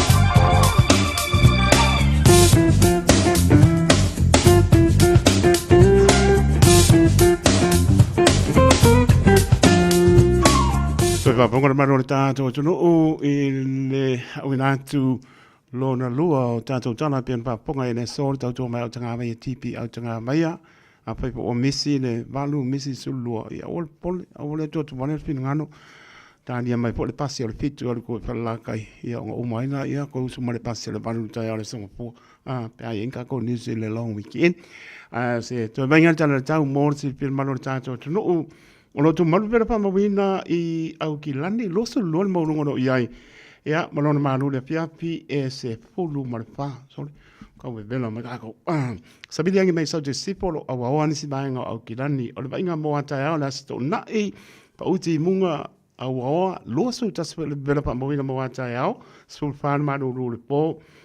E baba eto i lea sape mai esu i ala titi mai ale tau e sulu lai ma no se awo po i ai leva o i ala tatu o tapo ina la sa.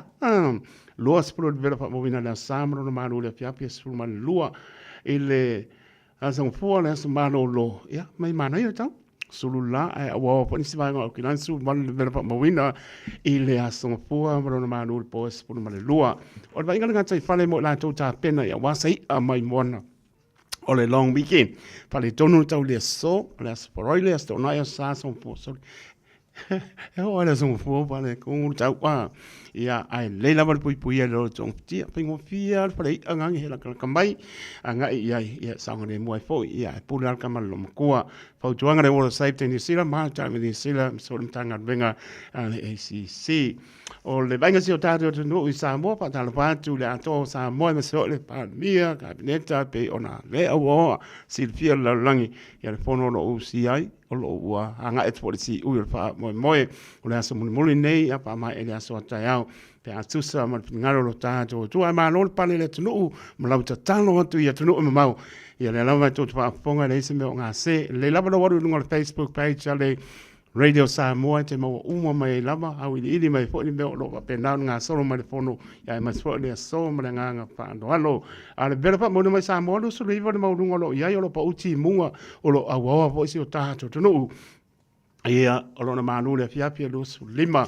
o le venga ia no pa tolo pa uti munga e lo ma fo lo awa o se venga fo nai wai kanto Rotoroma taupo tanaki manutu ia o le na o lo ia tato le same boat ia ngong fa malu mai pe ia o le nganu o le fa fua le pati ai le pa use timu o se vai ngore na ngai le lo sa fa len klai sete mo no tu tua oi fa mai tai to o umar mak fa ku manu lu le o manu se vai ngana tala tau ia vai ko si o ta to no sa mo min si vai ngonu tu tua oi si fil mal ta to no por klame pa nga solo ya tato nga for long weekend spul war bi duto te ele tu las fun ma lo ta tu re Radio Samoa su lima iba tolua mo ta tono ro mrien malo tato to no nei ba nga Aoauli tan nga so fo sa ya lo ta mafanga ile aso faroile lo su lima oktopa lo oro fa e oi o le aso nei sa mo mo kwa kele po lo o le baba ya tu le tau fo le fa le ma fo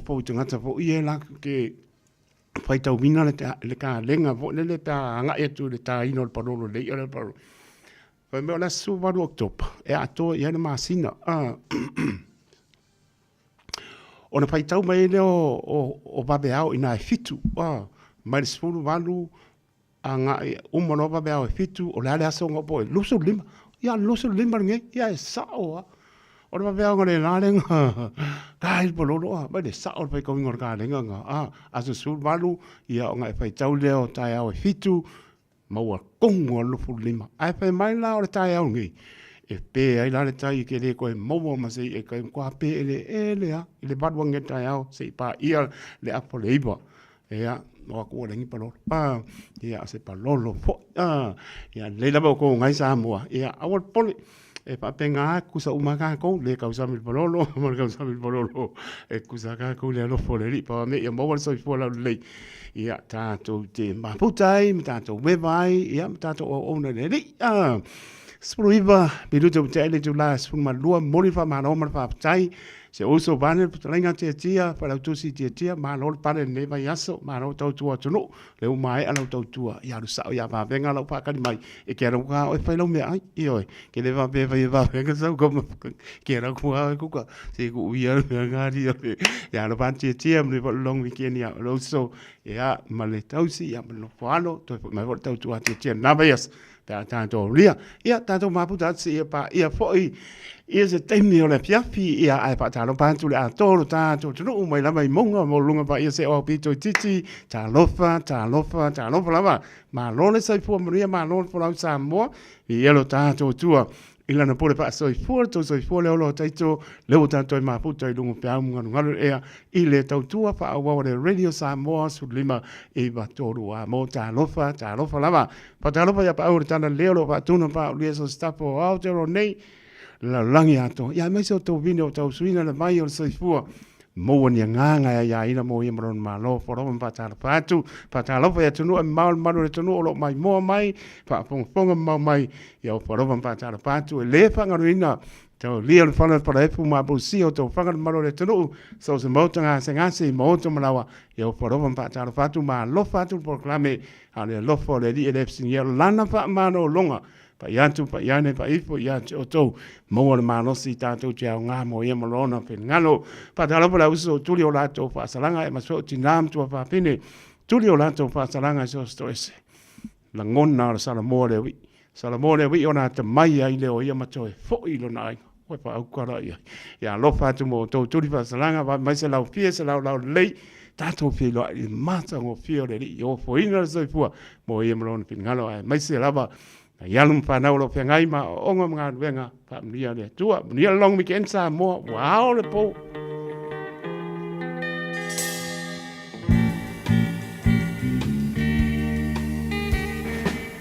Mai do leo. Yang ni. Kedu dei se tofa. Wao le po dei se. Pura le lok. Wow. Ole po ato E maua sa umoe ilo mana tu atu ya oe Ua e tu ua u Ai ua sili atu se ta silo mana tu Apa yo lea Ua lava lea Apa ua e musu Sao se pai mai se upu Ne te ua pei o le tasi upu Moa moa lulu Niu niu bulu Asili o na wha pupu Nei e tongi le moa Ai ulo na apa Ne pei o le tasimu angangana E pasia o le ngata Ai pupula nai o na mata E pasia o le ngata Ai pupula nai o na mata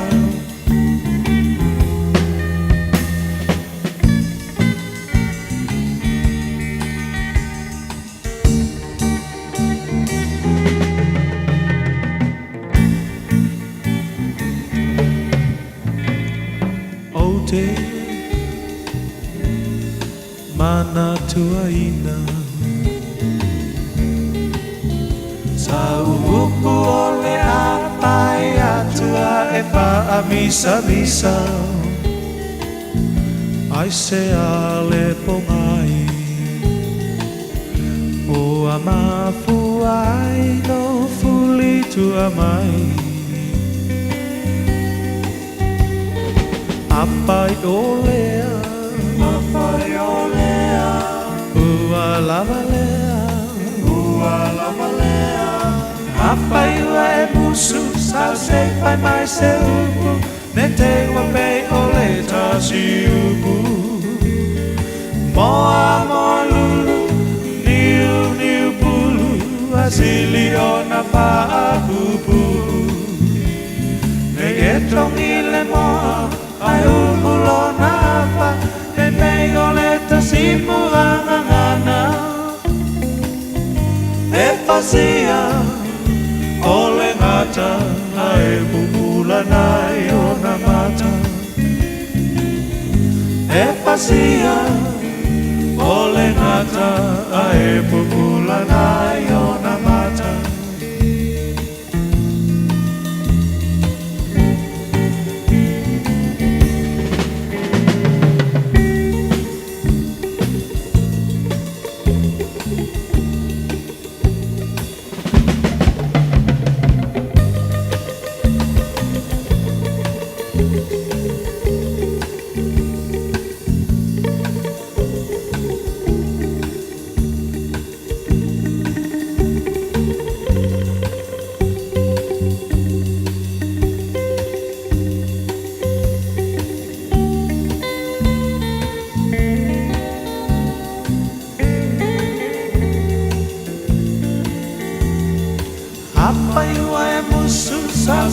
Pai mai se upu Ne te ua pei o le tasi upu Moa moa lulu Niu niu pulu Asili o na paa pupu Nei e tongi le moa Ai ulo na apa Ne pei o le tasi muangangana E pasia o le ngata Ai pupula nai o na mata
mali pese.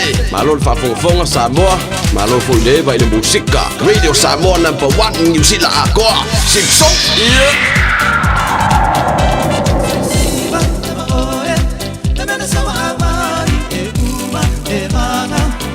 Fiafia, Aoauli, Seua, Kuala Balafika, Otama, Sasao, Ela de Fonima, Siva, Maia, La Vera Samoa, Ekuma, Evana, Fiafia, Aoauli, Seua, Kuala Balafika, Otama, Sasao, Ela de Fonima.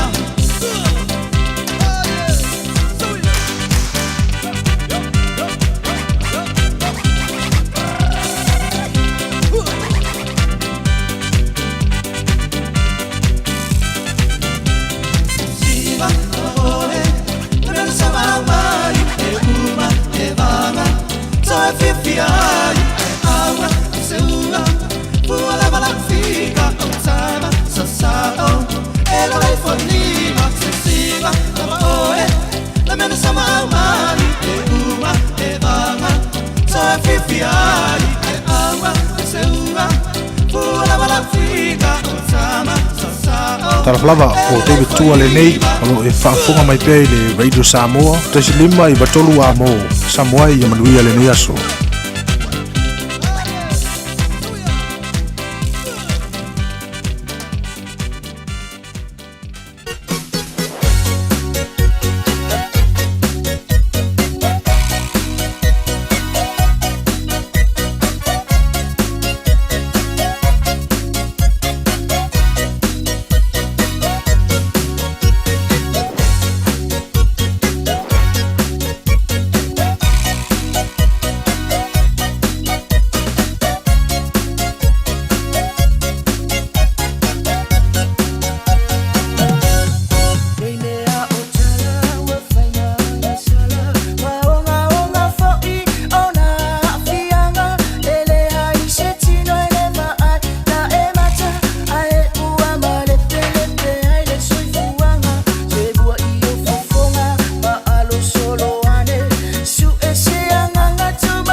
E tolu sfulu afetala le tino i tupe wata pena le Digicel mo lana whaapitoa. E fi soswani ai le tonga tau sui fuanga wai nei. E tolu whailonga tupe ta i 5 selau tala cash. O le ase ina i aso whawaile taitasi mo New Zealand ma au se talia. Whaatau so top up luas futala pe sili atu mai whale olo masani. Pe lafo foi online i le Digicel Pacific. O le mawale olo wawanoa i le sei. E te anga wa foi pe a lafo so se leni le My Cash a le Digicel i Samoa. E whaunga ai le ClickX Pacific. Morisi whaamtalanga wala au le ovaru se lau tolu fa lua tolu. Sekia Digicel. O esa ni malanga mo Samoa. Mada tua lole mo ana rentals. E mawai so se tu ai ngā ta vale mo tutongi. Mo so se mana onga. E mawhaiona pikile ta vale le malewa lele i whale olo. Polo tātou ofisa au tu i ala fua. Pe mo muli anto le whale tani malo o loo e wha mautu ai. Ai ngā whaapitoa. E ye le insurance cover e te fili mai ai. A wale pui ngā ne i tupu se whaalavelave. A o loo ye le wha mama avenga mo oe. Mo nisi whaamtalanga wala au le tātou pa anga le Pacific Easy i le ovalu se lau. O tasi onono. Pea siasi i le Facebook a le Moana Rentals. Po le upenga ta whailangi o le moanarentals.com. Moana Rentals o laupa anga e taitoloina oe. A o e malanga siasi i Samoa. Mo so mana onga tau palamba po le kesi wala au lo le Seal Plumbing and Gas. La tau te whaapipi na ma wha le leia paipa o le fale. Fale le tā ua. Boilers o ngā umu kesi. Paipa pe a liki maisi. Talia wins quotes. Wala au loa fui maono mai umpulusi. Ma Steve o le Seal Plumbing and Gas i le olua tasi fituiva tasi lua. Olua tasi fituiva tasi lua. Tau iaina e whaafonga le Radio Samoa le nei whaasilanga e tōru se ai le 10% mai le tau o le itu la mua o lau ngā ruenga. Malo soifua o le si Fofoga Samoa, Radio Samoa, tasilima i watolu a mo. Se kia Radio Samoa. Tabi tula mai lua spurtolu minute o na tāna ni tula tasi se pian maro tātou tu no o le tautua sanga se yule manau. Tātou tala i vai whanua i lau lama ngana whangasoro po leo tātou Port Columbia. Andai mi dutse so tai po lea ma le pule o le trimana house say autos. Whionga leo le ia ngar mana tai ngar mana ia manise o tātou Port Columbia. E le o si pian maro tātou tu no ia o le aso muri nei ma o le main po le nei o le aso nei. Pera mano pa i atu. Manatu po ilele iusu ngā pono e kane sia ia tātua i mānua, ia tātua i piula pa pe fo ia kanana po manisio e kane sia. E mua pono la iti fo ia la pe lua tolu waso. Panga solo a leo por kalame ia o mani au tu o lo taumpai e ave tono le baitele. A mai alo le po le lua tolu waso. E iai tonu pa pena le sui o le pono le taitai o mālo tau pulenga Samoa. Io lena tana po lele tua ia pangasolo leo fono laiti mai ale asong fua solua stofi ia lela la tato wo atu lo tono ba tele le so o ila lela ave uma ia mata opo e penso ala pule fo le to fat tana ia mai la to uma lama o lo us fono ile fono e pe on sirpia marota so no ia e pa mano pa tan malo le tonu o lo tanto ia tonu e mau o lau te talo manu iai o malta mine le se me o ngā se ia e te tonu lava o lo wanga i lunga le Facebook page le Radio Samoa te maua uma e lava ia tala mau linga mai fo o mea super fo le fono ia me spoi o le so a mai fo le so e uma lea ia no o le aso a Taeao le sto na ia ona fai leo le whaapo wina i la tau tai uma malo e 5 suruono po le retreat. O le apai le Sheraton i nai po le olo. Ia mata ape lor fuaman sina masiana. Ai pa malo pa tai pana le tonu pa tai fo le fai tano le openga rongo sto pia le tua. Ia rongo so longa manuia na le fono le fa ponga atu mai mo atu ia mai so tato Fiafia e mata upu tonu o nisi mata upu lo la lunga na o si pia maro tato no ia star Fiafia po ia nga le ba le na ngoto e ngā te whalo la tā pata ia pe on sile fia e fōi ia o umana abe iuta ia container e tonu ia o lesi container matu ai ponga tau mawha ia lau wha lea o ngā ina na o umisin taimi ia manisi o container ia alo pa ngā solo pea ia le su enga matulanga o lo o whanga solo e fōi ia le tūlanga na tupu mai ai pa lave ia mapaulia mangoto atu ai na mu mangoto atu ai le vaa lea ia o lo iai pe ngā tai whale o le atsa pata ia tātou te tāno fōi awane ese me tupu mai ai pe a whaina ia pe fōna whaponga i le pale mia New Zealand pe ua kau alo pito wao karangoa go inga la ele manatu ele e muso e alu se tupu ele accident compensation o ina lenga lipa iai le patano ina po ele radio Samoa ia nganga papaponga mai ai pe ua kau alo ele paolo le la au ai le se me iai o le tu ia iai ma pa ilo pe iai wa a faina so yo eta ta ua a pe mo tu pe ale so i fuor tangata e matua i ta ua e tasi alo so i fuor mo lo te to yo lai a uma e ta ua tele a faina la le tu langa ro iai ele ma pa e milionga kidionga on tongi ele to fo mai se pe pa pe ma wa so fo tu lo le ngana pa ngaina ia ara tato te tano pe ia o ia Samoa ia le a umalo ia te tono la mo so ta inga le lei no fo la fora la fora ma pa mi o Samoa ia ma ko ia ko ia wa lenta no mai pe alo pito ba mo go ko wakulo em si o kawa ia ai oi le o to fa fonga tanto pa longo te ona fa tal no ina lungo le ala leo de radio Samoa tu lango lo ia po le mafu anga i le vale alo ma fa na le ba o ni sila ma sa molo pa la to pa nga vole io le ro kai mi u mai ia mes first tar Fiafia ia le pili ni lo na lua le wa manuia umaritasi lua ia lewa baba ia tu le lao le lei ia ma le mantango fie mori fo fa maro mar fa tai tupum te mali o tu le to le tunu ia o pe nan tu pa tasi ames fo le a to to tunu ia o lava ia long pa na tu pa tasi fo ia mes o tato saini uma ia matu watu ia le manuia ai fo ia tam pa ngalamba o siksengi le ele amata mai le tasiva lo fa se pa ia le tasiva faiva ia pe e tantonu a manuia o tantonu o e fai langi o matua o fa nau la to tupunga mai ai tantonu peng fiki la ko kulanga le apa mjena tato to sa talo pe le li e mai le li me moni tato pi ai ia lon tolu le la tato anga e tu pa la tu pa tasi o fina ngalo mo tato loto o pongi pa mo ia batu fa maro pa tai e tupu mai o lo tai matali ai fo ia ma fa mo pe ona fa fonga ele fa miaina o le pili lon lualena fonga ina le aso napi ia fo mai manuia ia tanso fo ia se si lao le ia to fa fonga fo e se tala pia mai na minute ia so tai fo le ma fionga le pulle o le trimana o se autos fionga ngar mana tai ngar mana pe umar ka ko pesele ia alo patele atu maro le tru lo ma puto mai lunga le apio polinga ia ma lunga le YouTube channel ya so au kinani maro tu oi ia lo tanto ma puta Aoauli ma taito ia ma Fofogamua waru se oso no nisi fo pa na inga to foi mai foi ia lenga Fofogamua por lenga pa sala fai se man Francis one ele vai aspo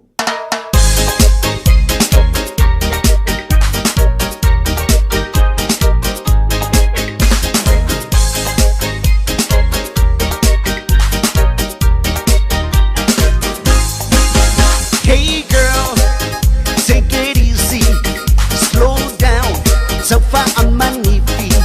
Then I went out, fast and furious, soon a girl, so please go slow. Hey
Se awale pai mea ika ku mai lunga e pai lau siva Whapakui mai le musika e se siva mai lo sista Se awale pai mea ika ku mai lunga e pai lau siva Lue, lue, lue lo sista Lue, lue, fai au vita Lue, lue, lue lo sista Lue, lue, fai au vita 1, 2, 3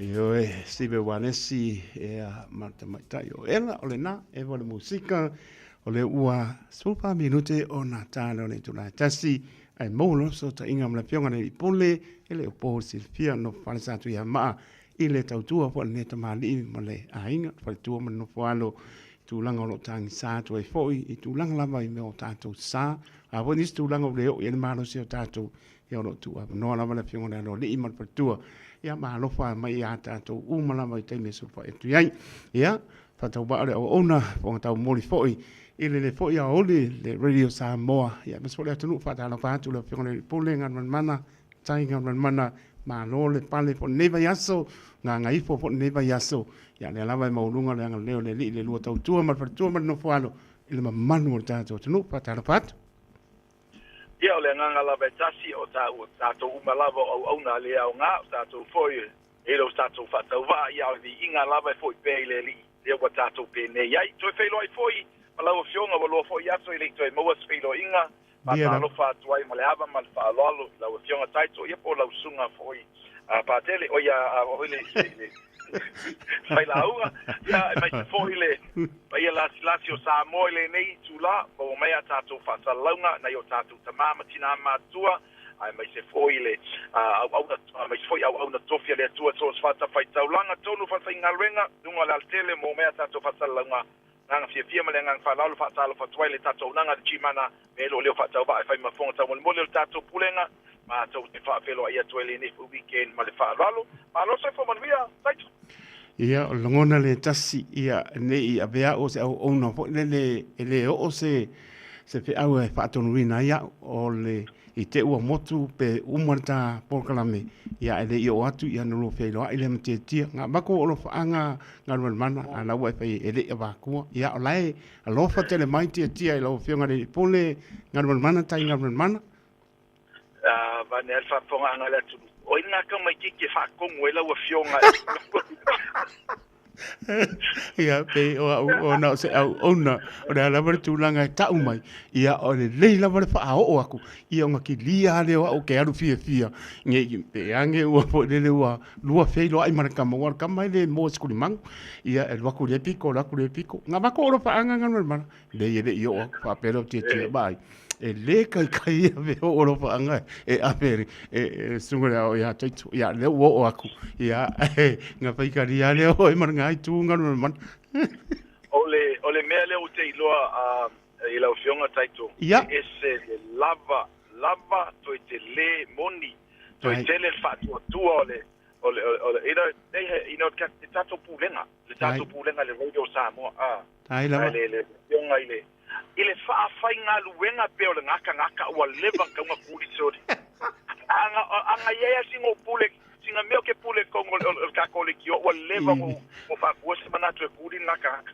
o lava lang ka po kongo o ka ngalo mano lo wa ka val besanga malo lo o lava lang ka po mo ka ko ri pero ya te la stalinga tia po de foi sa ko sa ide sa ulanchile il vitia for tato radio Samoa nei tula ya ma lola ma pa tai ngal mana ya pe fono ta no atu le se no atu lo tau tu ma tu ma no falo tang sala ma le no ya pol le lama ya e te be lama ya ta vale mtu nga uma ya pe taria lama o roma kama uma me uma ya ta tonu ele o ta uole tu pe ya o lu ata uole lo fo le tu pe ona luanga le nei ai ya ai ma lo fa tai fa yo fa ya ai la fo tu ya yo au ma pana a fa pokol maru si ta tu no ngan man tai ya pe lava no ta ua tai o fano Fiafia lava le nganga o toi mo foi tato felo inga lunga le ala leo o foi ase felo I Malu fionga ia ile tau mate o lo papena lava na vai lo tu saino lo tato manuia ile anga leo le ali ile tato hepo lai foi le tato company o lo papena na so ani so fu malo lo ina ia le ngata ile telefoni isi au nanga ma tau tua o papena ona ia ile wa fionga male fatua tato o nanga le chimana fa mana tuatu tala ile aso malo lo afole se fulu la tala ile tato ofisa ala yela ofenga venga e to tuangia fale ainga ai o te avanoa lava e mafaimno o me le ofisa I ni tulanga te taimi o lo na miela so soni ile aso ngafua lea there so o te le o le ofisa pa pena foi Taeao au te lunga lava le tato telefoni o no lo yain ngai ngalwenga foi fale ainga o lo fa pena o na PCI ai o le tato ofisa o lo PC le taimi nei pa pena foi le nei vai aso atoma o le lua vai aso taluai e mamoli atuai la fa tai avele lo nei fa tau fa ai fai mafonga tau moli ile te mai tai pule ya neri le ma o le tato finance manager pa tua ya rosita pena loa ma fale le vai no tau tua mo o sa mo ya le la unanga ale tato company ale chimana po la company fa tau va ia ma tu fa tai atuai lo wanga le lei tu langa pe ona yai vai nga uma o ila tau foi na tau nu mai le sunga fonga foi le tu lo lava fa felo ia tuai sunga I fa pengainga ya mai se foi ia faltua ya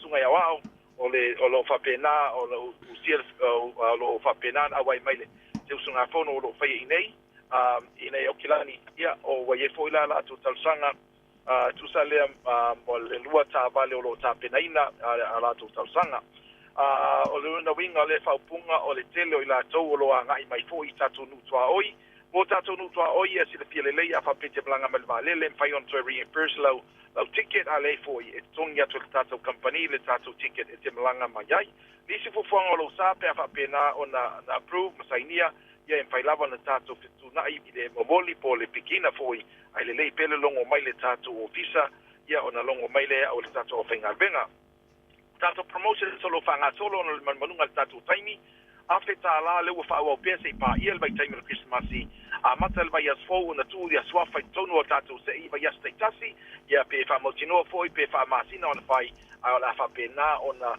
faile na fo so swani o lata mai vai tau e mana o mia e tele le tatu atunu ia se lengi le ngata mo Samoa ia tu tonu lava el fa foino tonu o tatu ainga I New Zealand nei e ala le fa nga me alo fa yalo ma fanau ia mai se fo inisio vaenga o le fanua fale o lo fia fale leia ia o lo ia lava nisio la to lo mo atu so swani nei le tatu nanga ia malama lama vaenga o mai fa mo lava lea I lau profile o lau financial profile o tupe moa tupe fa ina lau bank statement ai mai se le tala anga lo swafa ma le tala anga le fa onga ina lea o lau seleni tu langa umana ele o tato pesili mai batu le tato fa ngalwenga pina ngalo ma ia no formala malama le pa ia mal malo le tunu ele oni pesili nga malmana pola o unanga o pesili finance tau ona fa malia ina afeta la le tato referral nisi buying of society tato trade-ins o le na wa sida fia foi yes it's avale ne Taeao lo nga lu se tavale lima afe lo trading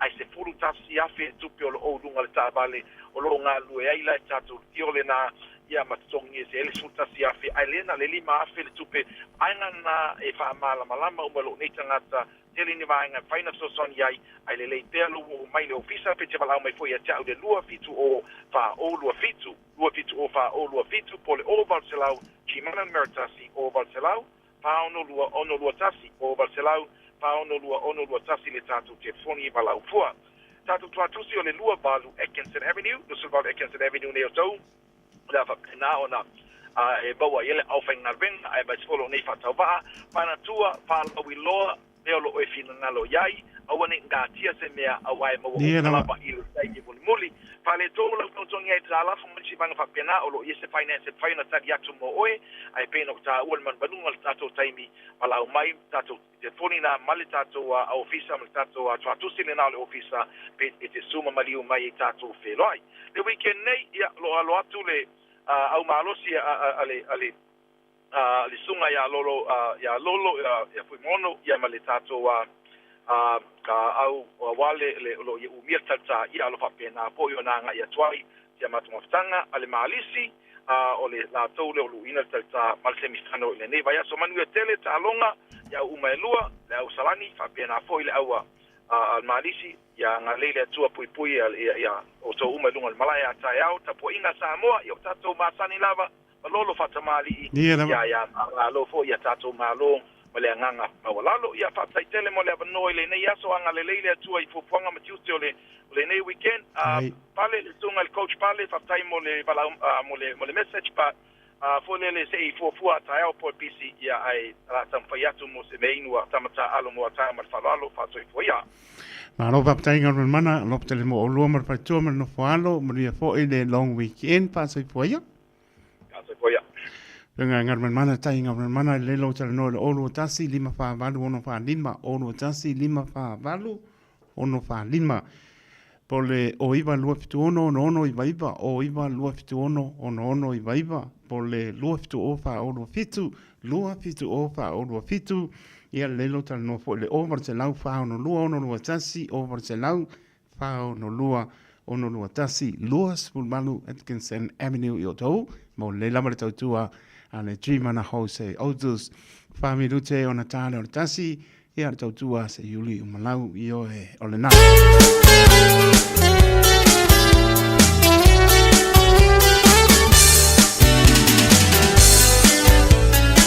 Ia mai handi a mai kapal Mwelo e ne la rolangi Wa fola siene o la ta ua mafutanga O lo tala tangata Ua inosia O itai luma o tangata Ira ua tua ifuma Maia ita o leleanga Fuanga mole lumanai o fola sia ai le ala o lo alofa o aliliu e watafiu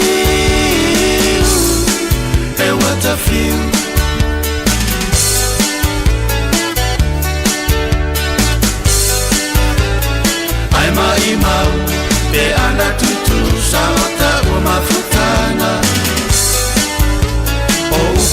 Tino te amenero tiene o porcelino le ola mai fesusu yai ele tu mau se me etasi wale ama o pao watu taula manuao le mama o fikia ikuao le muele le valo ia Ono walofa ualiliu e watafiu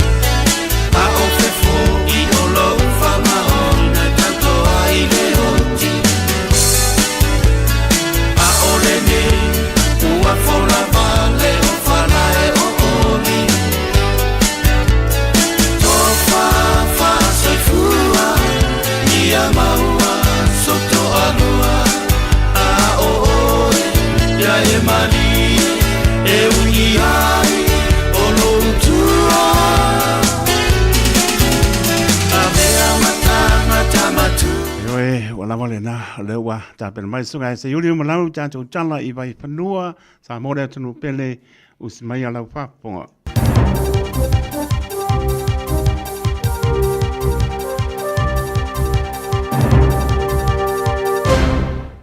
Malo teikolun sa ia fa tala fa fo ile ne o ri ta poinga le tunu tala wala fa fo mai tala tumoa fa ilo le tina sa te tuilu mo le pasi I on hanga O se tama matua sa mawaini me fa papa le tanga o ofu mululiane mo se pomuna na fale. Ka alonga, fa kio ina seri fa salalau le fa kio ina le fiflinga o swali I le awole wallapis. E fa fong mai al falau telino ni fo. O le riwa mōri al tangata waleino stina I lunga le pasi o ne hanga le solulo le vasa nei, I lona te tuina. O lo tula I luma le whamastonga I le so. Ai o le teminei o le tina sa whano soi fo le so li tula whono. O whailo neilo na ingo Bernice Louise Mary Church. O le ria tosu fito sanga I pona lipo tiai o kea Leona, o fito ia I mamorianga. E au fiere fa sutangata, fa matau leoti, fa o lima maringaui. Fa liel sui leo asiasi o Savili, Lise Robertson. O lea fa a wau ana va ia leo ino whanga fa talpasi do tono o kilani a toa fa ngor vas umi. Ta fola fo ele matanga ruenga o fela o inga o kilani. O se vaenga fa o popo o whainga ruenga o fela o inga. O lea fa whainga ruenga I lea la pasi sa uia le pasi le teimi sa tupo mai ele fa le loving.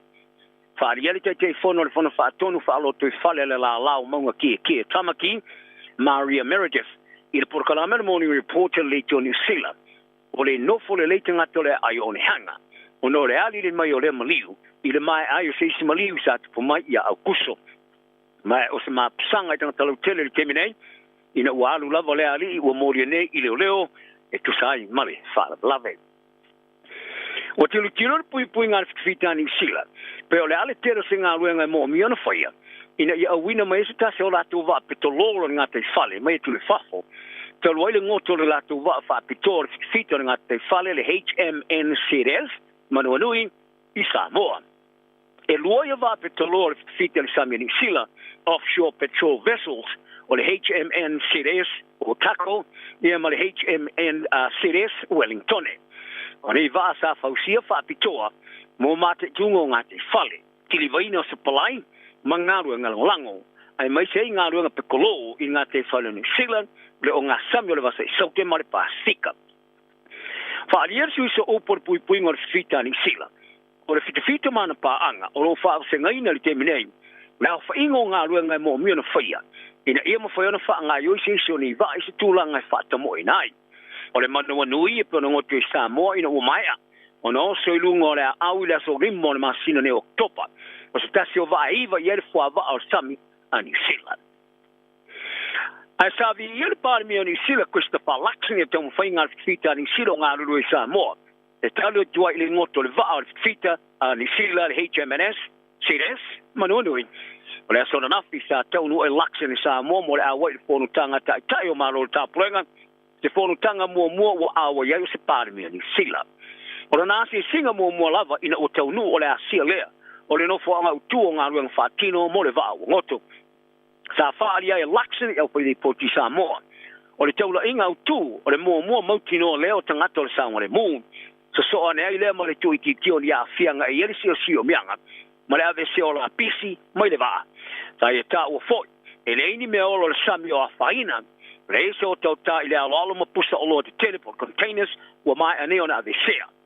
O le isi stipo ngā lulue whatasi le makampani insure. Makampani ngā lulue mo le avesea o le swau mai le vaa.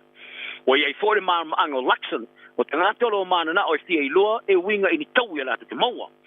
Wale o se taula inga le nā ili te minei e pēna I tā wai. Sa e toe wha amana tu foi le wha to e senga sa whaia le pāri mi o Samoa e tusa ma le wha le loving. O le aso, le e whero ai Luxon, ma tupu sa lesa I a bia. O se tamalo matua I wai kato o matua I fiuring o I aso. O tua ia, e lona ngausia I lavo se pomu I lona whale. I le malose ma whaena matua I whaatama I ai mea uma, I le mamao e tusa ma le tasi le kilomita pe awha I pā. O lea pomu whato a maua e leo, ina o tua ia le maua o lea tama matua I wai kato, e tusa ma le whitsu tau sanga. O ia umiani me whapapala aiti sanga o sia lava ia po homemade fireworks I le tangoron ofun. Ina ua uru whale le whamisno whae tumano I le solulu o le vasanei. Sa alu le whamisno ngai langolongo ina seisi tangata sa tulai I lumo le whamastonga. Sa tapa ina le vanga whapito I pomo le whita New Zealand. Mo le sia kio ne me whapapa ai le ilongo ina I le tamalo I leo. Ia le pomo alo ia I lona whale. O te kata uma I le tonu o le whaatame le sanga o le salau mita. Mai I le whale o le tamaloa sa kiria uma ese I le po le solulu ma sue na le whale. Ma maua I le pomu sa tonu o luna po tamalolo. Mai paule me mo mia I whapai nai o le o mi o le ki.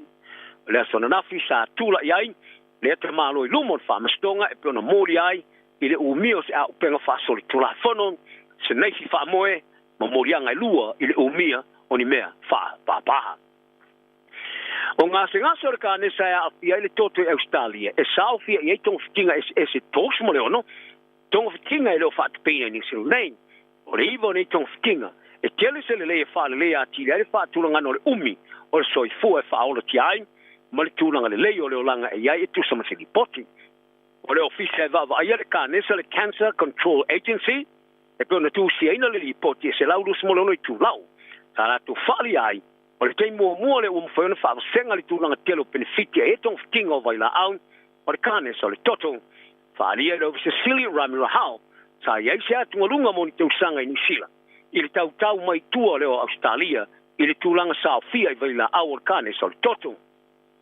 o le lipoti le ruafe ma le rufulua i le maanga i le vala o iai, le understanding the cap and analysis of the availability of cancer medicines in Aotearoa, ka whaelo ai le lau telo le vala o iai vai la au masitulanga, e whaono iai a fianga i ngasi. Whalia rahao, e ulavolo iai vai la au avano New Zealand, whapea foi Australia. Ai o le lato lipoti u whaelo ai, o lo iai ni vala o vai la au mo tongfitinga o kanesa o le toto, in New Zealand. Ia taro talonga, o le tamata alola kapili ki Australia Angus Crichton. Sa ia toi tali foi tau lunga o wala so tainga nau teleanga i whai tionga. Sa whai ai lana uo mamasa la ta alfa tasi Joseph au kusa swali. Ono lisi sa whai joina nan whai unga i lili ule kapiuni. Au sa ungi atu le Wallabies Australia mo na malanga tamile Europa i nai vai so momoa. Watu saola vel whai aonga Joe Smith e swali ila na au. Le so ivo November am taile fa to sina le Wallabies il talonga ma Engelani Twickenham ya ile yanga ya tu ta aluma Wales in Malaya Principality Stadium. Le ata aluma Scotland ma Ireland ile tu te li mai fnua fa November. O se new swali semana malo tele le moli uni le kapia Australia e bitai e fai le vastong ta moli kino e pule le kapia le atlu. Il se new le fe ngainga pena lipo ti ai sulia mali 5 miliona tala Australia mo tu sanga. Abita oni sa fai lo manatu le mautone tu sai mal fringa o swali ile au Schmidt e au fi ai mali fa sala la o tamer sanga NRL and Ross ta ya longo ile le tio ale sen radio no fai tio ino fringa o swali ile au Schmidt ta ta wa pe fa pe fe e se isi le se man anga tamer sanga super kapi ono ma fa no fringa Wallabies faria boss ilembo foi ona te mo ini tole ninga se lua ona pikile o mo Australia e o lavo ne talo stalo mo moa a ele stalo foi tolia ma ia taua o se matua i la pisi le fringa a o ia tole ninga lua pona liputi ai sa fa fia ina tele ai e Schmidt ia swali ai o foi tonga boss sa tali foi tau ia Crichton sa ta alfa tasimo swali ile Roosters ile nau le lima lava upu sa tali ai kapungi kur kamera ka alo quote, shh, let the kid play. O swali sa ta alola kapi uni, ta alo mo le awa ongar King School i Parramatta, ai le ili liu e ta alo leki. Ai o le fōlau ngara alola kapi e ta mata ele manusina Samoa o qualify ai, mo le ta marasangori pororo langi sa le whai ngofie. Sa ruai le wha le tonu i tutau tupera alola kapi Samoa. Sa qualify mo le ta marasangori pororo langi mo stai mo mua, sa lumai tu sanga, e rua afe masumar whae la matanga le masina nei. Ina o tūranga lua le vanga o le tamarasanga au laka pite ki o sumali lima tamai tai le rolangi, le World 15-2, e sa whae Dubai. O le vasta ruai sa wha maani ai le laka pia le rolangi, a pulu mo le tamarasanga ripo le rolangi le tau sa fau, ma au e lua le Pacific o 15 Samoa, o le a mau o lunga maunga o le alato a ea pe a whai, e mana na o au sia wha soronga tu a ngashumpini, a fa waula na fta ya ile ka pia sa mo ma ba ile linga i tuto tupe a o ka peteni ona mansina ya masu sui matamali ta wa sa pa wa raisa sa ya longo por kalame le jori sila pasika e tele no na nga wenga ya ona la te fia ta lo nei sa ta alo mansina i luma o la tu ainga mana ta po ile sa mo mo stai mo mo i to tonu resuma le mo te sanga e sa la tu fa to ile lo Australia a luas filosofitu ile tome tilo i tua le lato fōlanga o whaalia e pauraisa. O lato mo mia neile no lango ting talu tele.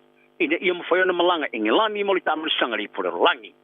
ma ia ta wai wala to lo ia tu langa fa le tono e tu pele la kapisa mo ia ila to le to tu sa mo fa nu o lang ile kapi o se tau unga mawa tele o tele me wala to o si e lava ina le lava vai nga tupe ma o le aule nei o mo mi ai le tunu le lang lo wina fa lia power racer sa to ngina ila to inai fa si tupe ina o se lautos futala ni sila polito se lautala ni sila mo le ta misanga a to ba ofuta alo mai si vai nga sa to le tau watu pe a fai lava le e tau watu ia tala na le yaso ang le le si maria fa ngula baso soi foi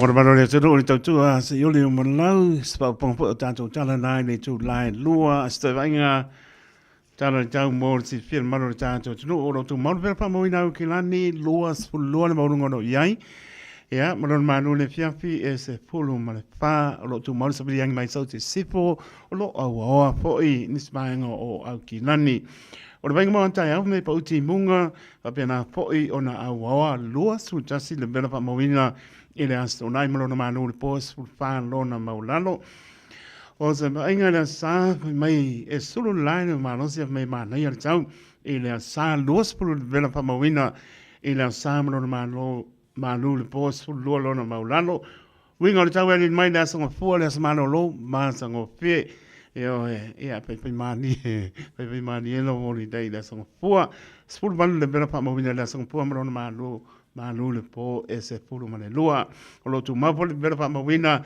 e si o tato tu no sa moa mana tu pe lau chano a mese lo suia le fono tai o malo ta pulenga lua su le bela lo pa mawina malo manu le po lua su lima lo po ti munga o lo o awa po si o tato tu no ya le asa me o nga se mai i le pile mu mane lo fa lo tato tu no sta venga na tala tau ya wala ba por klame pa nga solo ele ne po long week in a ua tu lai marita so tai me ole ua spultoro minute te ele tu lai tasi tau tu ale radio Samoa so lima eva tolu a mo lai minute so tai po le mar po le enterprise motor group ya la po stana ma ya la to ya ta to wa nga ya tu po ele long weekend ole na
pe mai la le lo sole o le sisi o kana ko le sisi kana mai pe mai la le lo fa o le wa spruno mo le mi do te te ai le tu la tasi tau tu le radio Samoa so lima I va tolu a mo mana tolu mo nien malo ta tu no la to lunga le wala fa mo mole ia ele fa tu nuina ia ta walanga le radio Samoa ia mo sa le mo ta to o malama tu la fono la ia se si lunga tu la fono a wor fa nga ina telefoni I te fo ua skengi mai le long weekend ia ole na piko le man pa au ke pe ku nanga nga le ka ni fa ia stala ma fa manatu atu ua kali do la ke fongi ki ka ba ia kali ke fongi ta o le mo le pasia ia traffic lights wa le do po la sa ka ka po sa lang ba ai ku di lo sa pe ka win mo ni mu ia manuia nga atu mo to malawi le lo fa manga le lo ta to tua a le wa pa male pule le enterprise motor group I Manukau City ia le sunga ia au kuso fia le lei se fai se tala le long weekend le nganga pa lolo pa tano patu lau pionga le pule au kuso fia le lei ma lolo tau tua tono ne voi baeng o le Aoauli o le Safaroi ia me se wa ngase pot ne ba yaso ia o tatu ia le long weekend ma nganga pa lolo tai lava mo ma ko wa no lo pionga tai so tai ko fa ia mo le ia so ma le long tai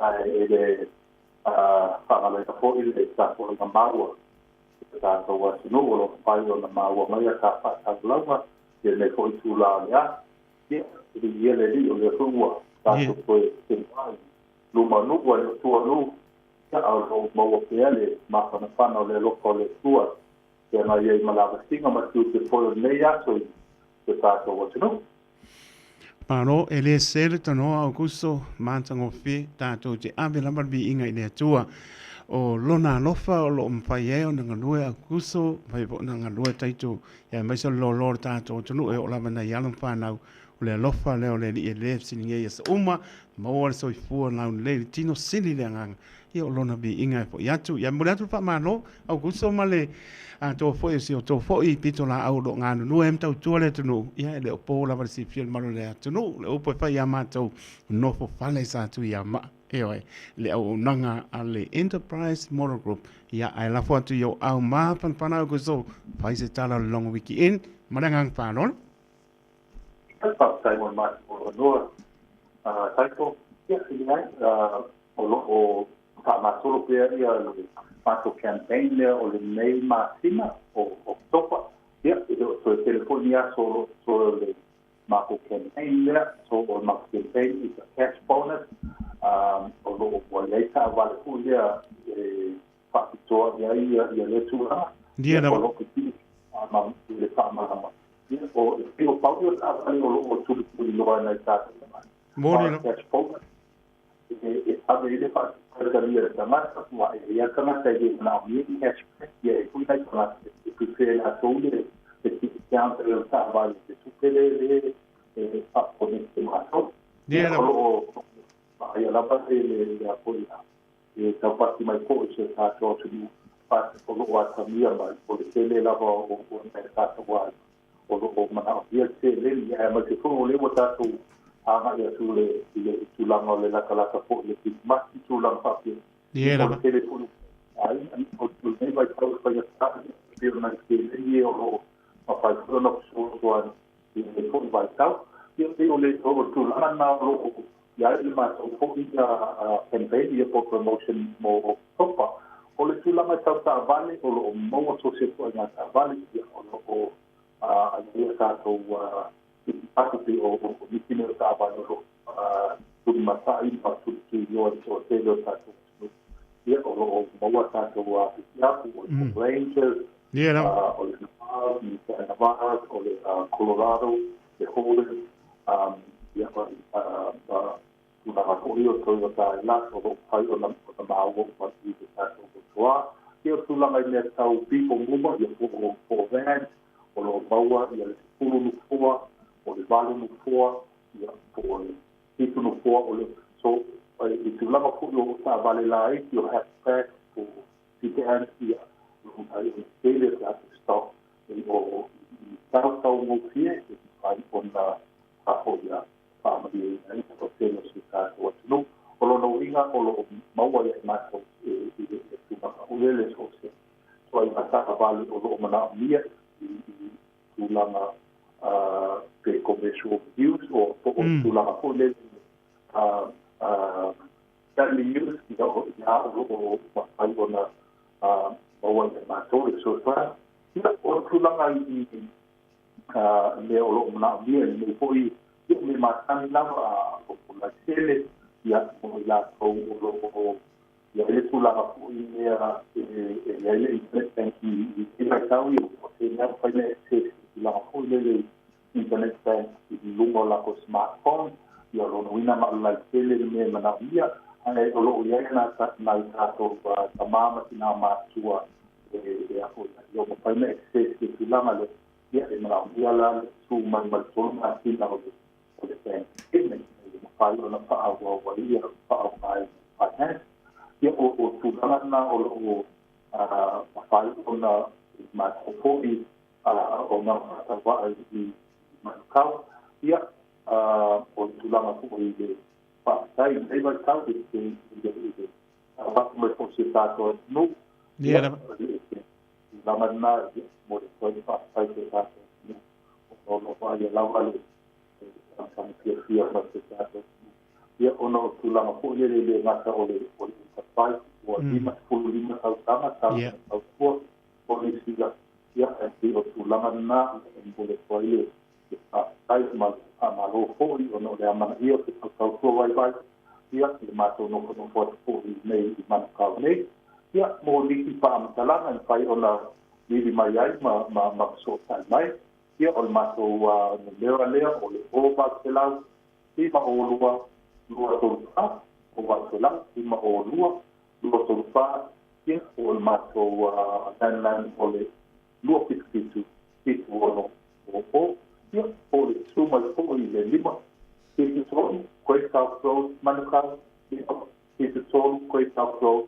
manukau ia o lo pai ona o mani le suma le kule ia te ia o le tamako ia tau ia malo le fotata wa e fa o lo na mia sta le koi vai tau ia e mai tele tulanga le long weekend ia o mato la mai le iva le akole lima ia so uma lava ia e tala ko mato la to mafua le la to malolo ia e ta fa ke mo e tava no fu le mo tangi no sta fu e ba ta ia sai ma sai ko mato va no ia lo ko e digi ia ai va lo lima ai na ma fu le Malu sta to wa lu ko lo fai ona mo ma ta fa lava ai ma mia fo le fa ta ya to si ta to lu il nei la weekend wo fu fa sai mo ma ko no Maro tano e lau sunga kuso le lamba ua long pa tuilan malo le tanu sa no fo lava pa long mari to pe staff city ya le wa kamba lau sa noanga mo le tol pa malo mal pa tai mano ta pena ang le li ngan vengo toi foi o le foi ya le foi aso ya me se ta to anga ya tu ile long weekend mia lama la o to tu ai il mamano si ta to no mo time nei lo fa tele atu le pinga luenga e se la sunga kuso fa soi poia ai ia fa soi poia e le lo no sa o lama i le sunga ya kuso fia le o fa o iva fitu o lo no fa o le o fa o iva fitu o lo no lo po le o iva lo fitu ono o le o iva lo fitu ono le o iva lo fitu ono o por over se lau lima o lua tolu fa anga isa oraba ile lima fitu tolu great sa pro i manukau e te mōne lei ai lama le Enterprise Motor Group ia long weekend. Beta Drive Doctors i le taulanga wha tau i mangele wha pēr manrua mo le vainga o so ngase pe amana o mia e wha tino e fo i matupui pui o le whana witi o tupui pui la ko witi sfuluiva mo i la tau e sfuluan tausanga malunga atu wha pēr matupui o le fulu pala au telefoni lua lima fitu valu lima iwa valu mo so wanoe wha tino ai nei au nanga o fisa wha i mangele i taftafane o le McDonald a manrewa i taftafane o le Faletusi po le Public Library. Beta Drive Doctors Clinics. O le A1A Tree Care Limited, la tau te whaia au nanga nei, teu, wha mama, wha ngata, Pe ave sea li la au mapongati mai lo fanua. E mawhai fo iona latu te wina lau tonga la au matoi to tau. Wasilia mar se fulu tau sanga o lana tau tua. Wala au lua le A1A3 Care Limited, le olua tasi olua o tolu ono o. Olua tasi olua o tolu ono o.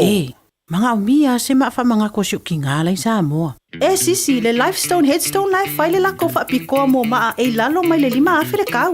Mafai fo nga lafo sa mo. Vili leong se lau kasi valo lima iva po le website o le lifestone.co.nz. Fa iloy le Lifestone Headstone o le Radio Samoa na e mawai le nei fa asalalaunga o na lafo lea o le maafa amanatui Samoa e au noa masesongi. Lifestone Headstone le au nanga ale Pasifika. Tasilima Ivatolu Amo Radio Samoa.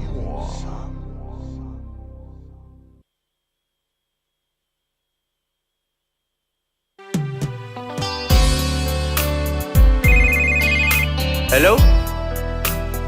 Hello, San? Iya. Oi.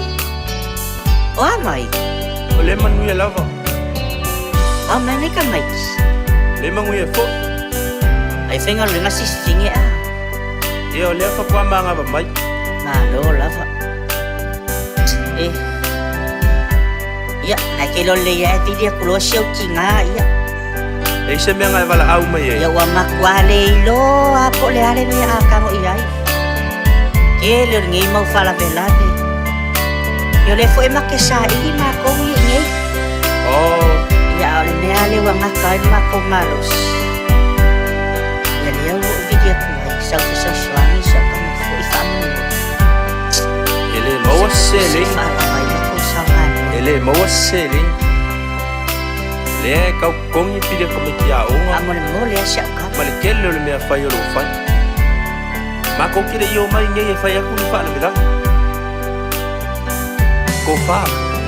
Alua sole o langa wai maua whamanu yanga. Palanga tu inu i whafolo whamoe moenga. E te tumalo si mai iso umana onga. Oi a ole nei wa e tao i taise e sili leona. Ai ua malo ya oe le mama na utu ilo utu. Ai ua malo ya oe pe ai tangi mai waifi ya susu. Oi a ole nei wa e la fo mai na tala. E tinga ilo loto malo ua nganga. O te tau ia oe le mawhina motutu le mawutanga. Se ilo ngai tu i follow tino i lalo le pala pala. Ona motu sia lea o la tau anga i le nei o langa. E vai ngata o e nai sau i no unei manava. Ai ua malo ia oe le mama na utu ilo utu. Ai ua malo ia oe pe ai tangi mai waifi a susu. Oi a ole nei ua e la fo mai na tala. E tinga ilo loto malo ua nganga.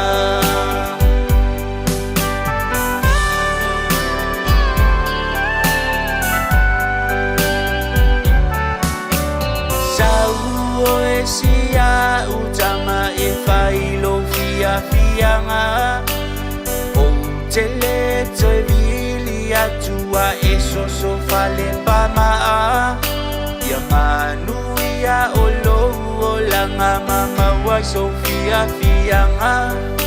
Alofa anga e vatusi o tina i Samoana.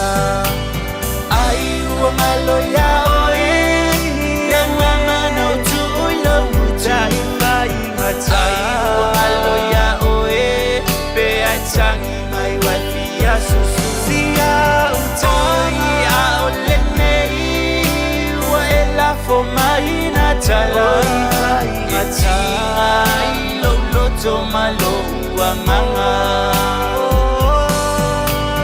Ai wangalo ya oe Ya mama na utui lo utai pai Ngatai wangalo ya oe Pe ai tangi mai wafia sususia Utai a olenei Wa ela fo mai na tala Ngatai lo loto malo wanganga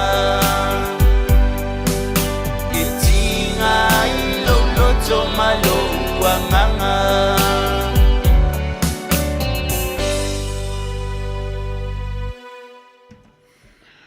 O le na, taipi tore mai leo ua lua su waru minute o na tāna o le tulai lua, tāna lua, toi wina tu le tautua, sunga ya se iuli umalau, ia ves por tātou programe a reto le ola le ita ina le lua, on pangasaro po leo tātou programe, se ia pa ia le tulai pa, para unongo le pese le ane, ese le mana ia, e a mea lau pa mana, omar pa patai lau kus pese, pese whana mausau, pese whale anganga, o ni te au tā ua o lo au ina mai, lui tau wina i tātou.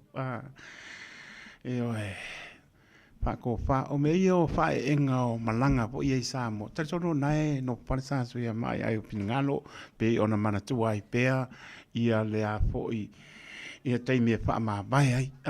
E manatua, e matua a ami ara pai whi au. Nae sira fia o mai tātou. A amir pai fe au e faile lot tu moato a inga o la pa ma mai sau e o po il mlai va lele ia o faisi fainga ta po lele o na pa ma mai ia madingi lo imata matulanga uma lava ia ai o mai nei o ngalo pe o le pesele esen mana ia o ngalo le mama no tu lo mutu ia o ngalo le tina ina o vai le lasio la ia se o vai ele insigne palangi po per mele anga I mei po sa pe se me o le likio pa mo mole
Ua na o le Radio Samoa se furulima iwa toru a mo e tautuaina o e ilaungangana fitu aso le vai aso.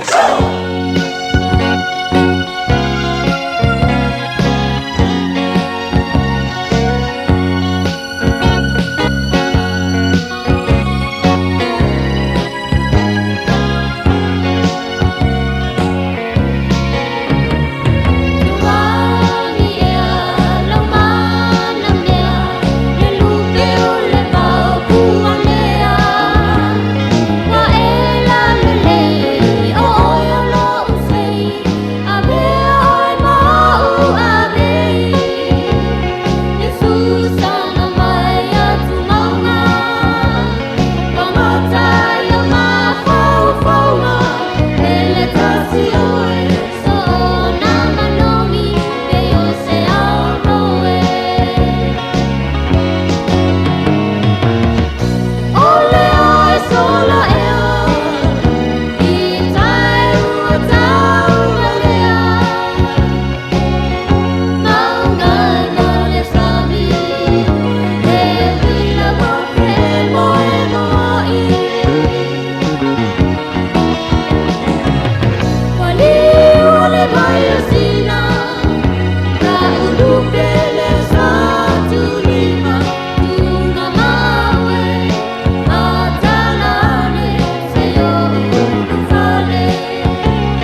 au to ranga e oi wala la mai ne le singi pa langi le sa po e ma ai po e se me pa le kongo masingi e le na sui ai ngai maka bila ia o ma ko mo li masingi computer ia o fa mai ai sau lo we ai no disturbing along winga ke le ufale mai kongo i ni ai o pa kuia manguia le long weekend e ai ke lo le ke kongo mai ia le ke kau kala le kana ko si ma ko ia pa mai ku tai to o sau pa pe sa si o le makomo di le fa por fai ko le la pe along winga se Aola nga i rola i ole kau kala ka kai kongu i va le pa po ngala tunu ia sau la spa langi la pe le mo sau ko le nga langa fa i lo wa vai ko la kala le ai mana tua o fa ma vai nga na le o ma taimi na si la pia o ma la fa ma vai nga sau le fa fi au fa le loko fa ma vai o pu fa ma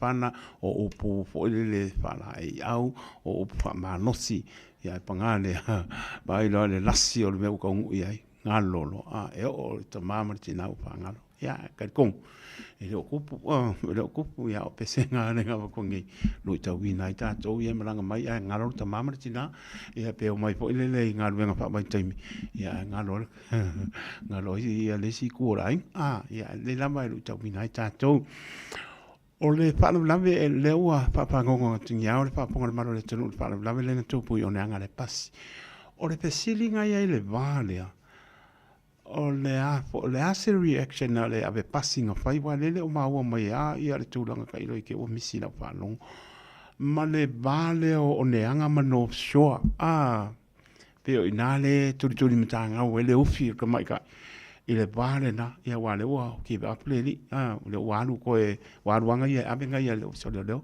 tolu sufi tu tausa ane sau mai kai no shoa ia o sistene le wa ia pa mai se le nganga o le ni i matua ia me so ainga le i aise se langono ia o ia matua e oti pe mariu foi tu lo le ngana e tono le pasi ia se la tama to o le a foi ia se foi o tina po mai tai ia lenga ave fal mai ia o silinga tani seu kam fa ia fo mai la ia fa sauina ia o mariu le mea la e ofo ai o le pasi le pea roa ingei ngā le city anunga i broadcast pay po i mai o neanga le sa werka kai sa mai kai no show wa no show le maua le e no for tangata le ina waluanga ia ko e avenga ia yo la nga ko e ave ai na ko e roim ko ka u ia ka wa se si tu le le mo mano mano ia wa lo sa ili sa so soni po ia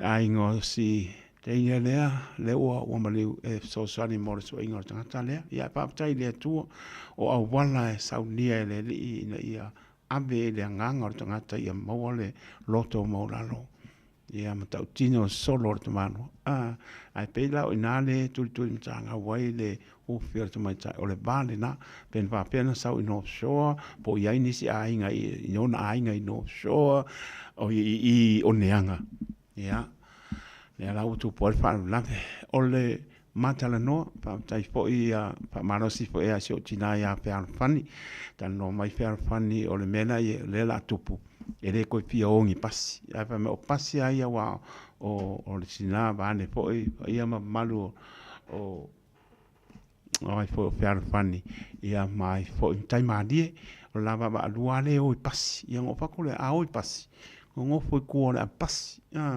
ia wa ka pale ko ngo ko ai ko ai alu to yo le pasi ngal fautu anga na ia por ko ro ko ngi pasi ai va ai na ya no pa nau foi le bili ai ale bili ko o ke sa we memorial do po feme ke ngo fia fa nga wenga le mo do po ngi foi nai matu wo o le pasi pela mo pa ko wo o le pasi ia pa ko lo tana tatalo matala tato le o tupu mai fala lave ia ele mo mia tatou tu langa pe o nga ia tu fa yo nei to sanga ia maso Fiafia ora va pena po tatou nga ia tu ia tatou fa mo le tu alo fangia pe ma tau tai o ia tatou sa ina ia tau no le manuia tatou fo longa ile ne po tau sanga no o fa ia noni mana afe ar po tuanga lava mar tu olalo mo tato uma o le tatalo matala o tutu sale au mar po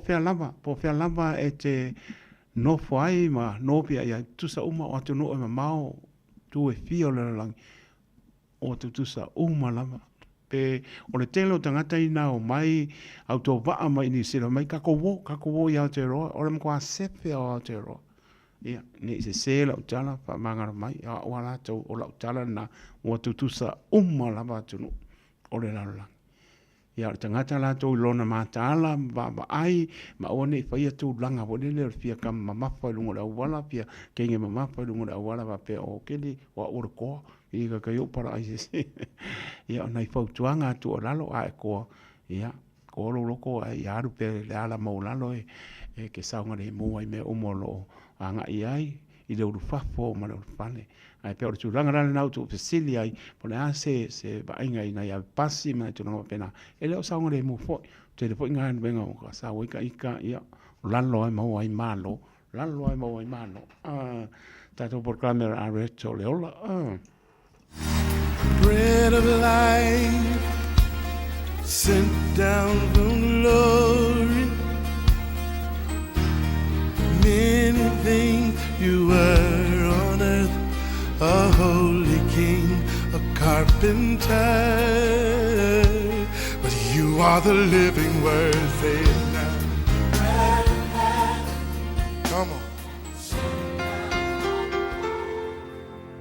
Ia fatalo fatu e sa monia so fa maulunga mal si ese o tatu li faolo Yesu Cristo ia o tatu por kalame ne ole areto leola e te fa fonga fo iai pe fa nga ia tu nga luenga ia po e no fo lo ainga ia po e malo lo fo nia so ia fa manuele tu ia te o le te tala no i le tu ainga nga lue e manui ai lo so i fua malo o langa ma le to inga ngalue ele mawai so tau ona o Samoa se atu nu tautua i le ngaluenga le atua ia ala me o manui ai si ele manui ai o isi to ata i 5 tausanga o fa manui le atua o isi o 2 tausanga o lo lotu fai mata fale fai mea uma ai peia e foringa mai ele o tala fea ngai le o langa la iai ma mea e te tau no iai ma fua ona o le ngalue Fiafia i tangata fai mai le matai o ono a lona fai upu mua o lo ta ua mai ele fautuanga Yesu ele o fa mama faina le to tele o tangata o le lalolangi nei ai fai mai le upo Yesu ia o tau ne ia watu nia o tau mea alofa i lumo o tangata. Ina ia i loa i latou. Afa apea, o nea lea ia i leo so o tau taui, mai lo o tau tamaa o i le langi. Don't keep before people to be seen. Awane ia watu nia o tau mea alofa i lumo o tangata. Ina ia i loa ai e i latou. Ele ole winga nai. Ele ole winga ele na ole au firsayo. Mol firsayo. Ava ai yaso e o ai tangata i le market. Ia wa ina Jerusalema e yaso e tala il market. Ia eva ai lo ua mumu tangata il market. O atu lole au firsayo. Failatu te talo i taftafa malato o funa te telea. Ia mawhai e lato mea. Ia ai loa mai e tangata le au firsayo le whai lato te talo. E ile si aso nana mao maresi a uo e ila na pasi. Te nofola i talano le pasi. E fōua lo uo langa whale anganga le temina. Ia whai au whatu i wai se. Whaiska kalo so kalo moe. Ai ki kino mwela o friendly kua. O la e ngai ka ngaka whamai. Tio aua whakapesa. Mai aua. Ke ro le la ka whalseio i whakosia. Me au e vai ka ngaka le la whalkaka karo. Ia o whakoi. Oi.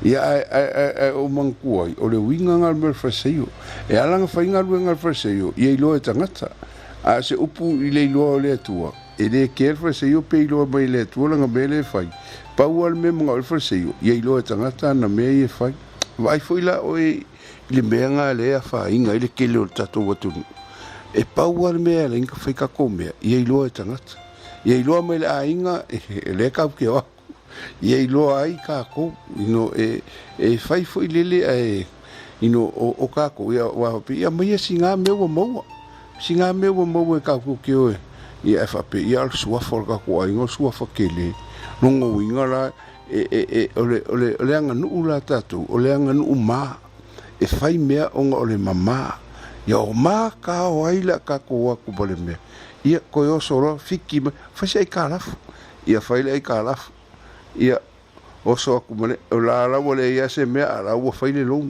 ma fuasia langa e Fiafia i tangata ke rol me mga o ile tua e mga o le tua i meanga o iau lima o mea ke mawhaia ino a e au unga o ile tua au ke kau a apa ia awa au mangingi malo ia e oso runga fai le loan ke le ia fai le fai poiponga mawa e fai le mariu mawa ongo se fulu afe le si mariu nga fai o i Amerika nga walwe ala kupere kale si wa lewa nga sefi ai o lo le kai mio le oki ia wa ko kuma lo kama sa ora ia wa ki sfai fa ia wa kuma kama sa o ia wa manga olo e ke wa kuma fai lo kai o mai si kanga ka wa ko le loku fai me fai e ke ronga umale ile ongo sfulu afe le kale si wa lewa nga sa ngo ia loku ngo ai umai fo ma kwale ia se me le se me ngo fo il fa ko fa fa mo nga fa nga ai fa ile ivi o kamaia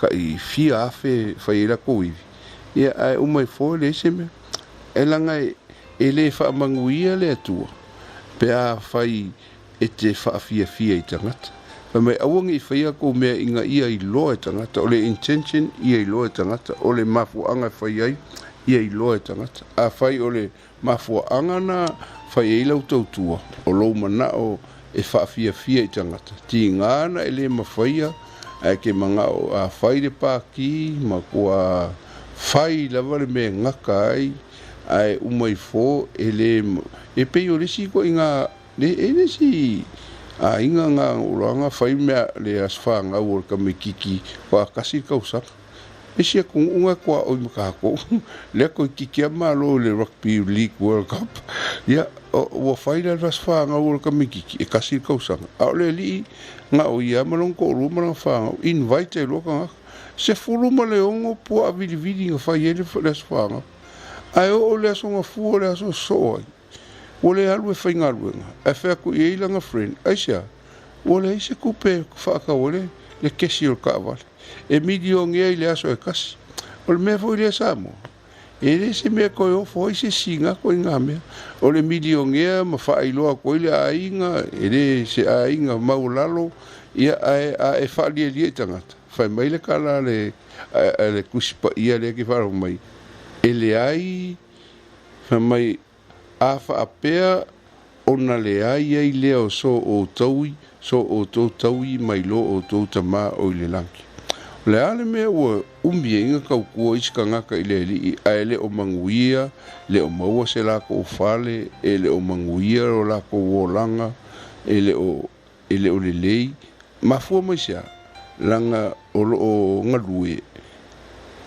ai fa alia i tangata aile manga ole tua ave se silo na vi inga a e faia se mea awange i loa lo lima tamatau le mea o faia lo lima tauanga vale ia wewa ai foi pea ave kako meanga a ave fo ai fulu afe ia e fa la lunga ma kiusu a mea le inga fai fa penga a ke le ova ai le kuspa ia ele ka uia le tua ia le mea nga e umai se fulu afe le ima se mea ko e ka uia mai le tua alanga le o au le tua ma kako mea e fai aua te ngalue o ono aua fo i te ngalue e Fiafia i tangata a ia ngalue ia ma e tautua i leli e tau ia o e le tua ia whamanu ia le tua ia te o le ia soa vea fo le nemita upo e whai mawsosoani a e Fiafia i tangata ma le mafuanga e len whai au mea ia i loa tangata e le tau ia o e le tua mea langa wasinga i lo o ngā wa levanga e polonga a kele o i make ale mea ringa le manguia lo wainga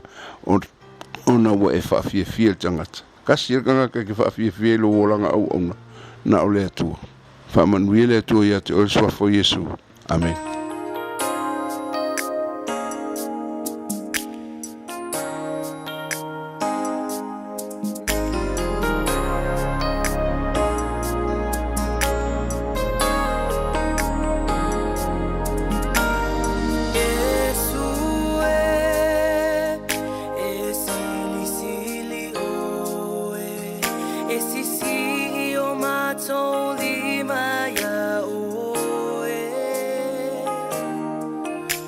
te tau tau o e tō atasi mātou te ifo atu ai ma tau tau e paia oe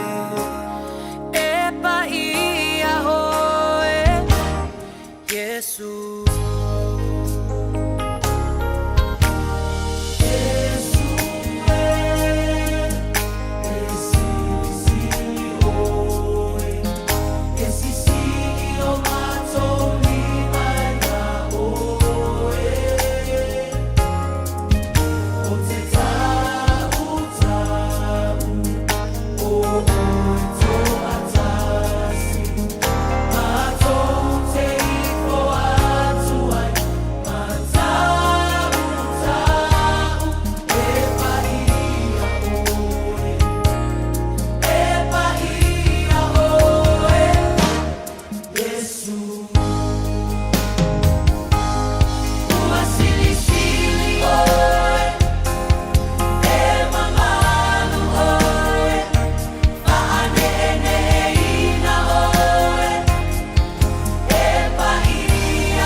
Ioe e mamalu e paia e sili Yesu. Si pong Maria aleluia worship team mau tau Mamai atu waile tātou porklame a reto leola, se whauponga po nama yaso, pe a tātou lia I le alofa, ma le anga le leio lo tātou atua. Awane ngalo, tāne tūlai lua se whauponga tātua, se iuli umalau. Fees-free study is changing next year, and AUT wants to help set up new students for success. The Kiuta Kitai Aspire scholarships include financial and other student support in both Year 1 and 2 of an AUT bachelor's degree. Find out more at aut.ac.nz.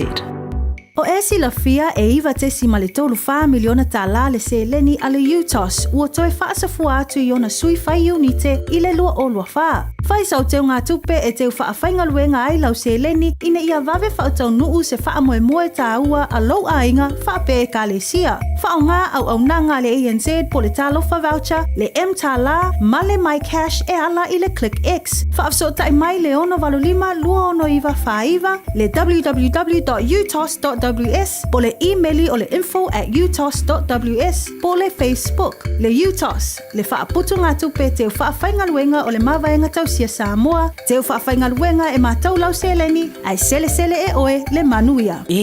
Mga umia se maafa mga kosyo ki ngā lai Samoa. E sisi le Lifestone Headstone Life whai le lako whaapikoa mo maa e lalo mai le 5 awhire kau. E mawhai fo inga lafo I Samoa. Vili le ongu se lau kasi valo 5 iwa po o le website o le lifestone.co.nz. Whai loe le Lifestone Headstone o le Radio Samoa na e maua ai le nei whaasaralaunga o na lafo lea o le maa whaamanatu I Samoa e au noa ma se tongi. Lifestone Headstone le au nanga a le Pasifika. Radio Samoa. Taslima iwatolu amo.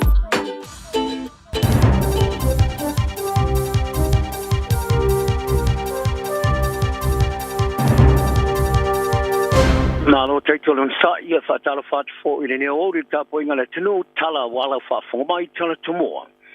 Whailoa le tina sa te tuilunga le pasi I on heanga. O se tama matua sa waini me whapapa le tangaro na ofu mumuliane mo se pomuna na whale. Ka alonga, whaikio ina seri whasalalau I le whaikio ina le whiwhinga o swali I le awa le wallabies. E whafonga mai at whalau te lino ni te fō. O le riwa mōri al tangata walino skina I lunga le pasi o ne hanga le solulo le vasa nei I lona te tuina. O lo tula I luma le whamastonga I le sō. Ai o le teminei o le tinasa whano soi fo le soli tula whono. O whailo neilo na ingoa Bernice Louise Mary Church. O le ria tosul fito sanga I pona lipo tiai o kea Leona. O fito ia I mamorianga. E au fiat whaisutungata wha matau leoti wha o lima maringaui. Wha liel sui leo leo asiasi of Seville Lise Robertson. O lea wha awau ana wa ia leo ino whanga I wha talipasi do tono o kilani a toa e wha ngor vas umi. Ta fola fo ele matanga luenga o fela o inga o kilani. O se vaenga wha o popo o whainga luenga o fela o inga. O lea wha whainga luenga I lea la pasi sa uia le pasi le teimi sa tupo mai ele wha le love. Wha riele te fono le fono wha tonu wha alo tui whale le la lao maunga kia tamaki Maria Meredith. I le porkalame le morning reporter le to New Zealand. O le nofo le leite ngato le ai o ne hanga. O no le ali le mai o le maliu. I le mai ai o se isi maliu sa tupo mai ia au kuso. Mai o se maa pisanga I tanga talau tele le teminei. Ina ua alu lava le ali I ua mori nei I leo leo. E tusai male whala lave. O te lutiro le pui ngā whiwhita New Zealand. Pe o le ale tero se ngā ruenga mo miona whaia. Ina ia awina mai se tase o lato wa petoloro ngā te whale. Mai tu le whafo. Te loile ngoto le lato wa whapitor whiwhita ngā te whale le HMNCS. Manuanui I Samoa. E luoia wa petoloro whiwhita le Samia New Zealand. Offshore patrol vessels. O le HMNCS o Tako. Ia ma le HMNCS Wellington. O nei waa sa fausia whapitoa. Mo mate tungo ngā te whale. Tili waina o se palai. Ma ngārua ngalango. Ai mai sei ngārua ngā pekolo I ngā te whale New Zealand.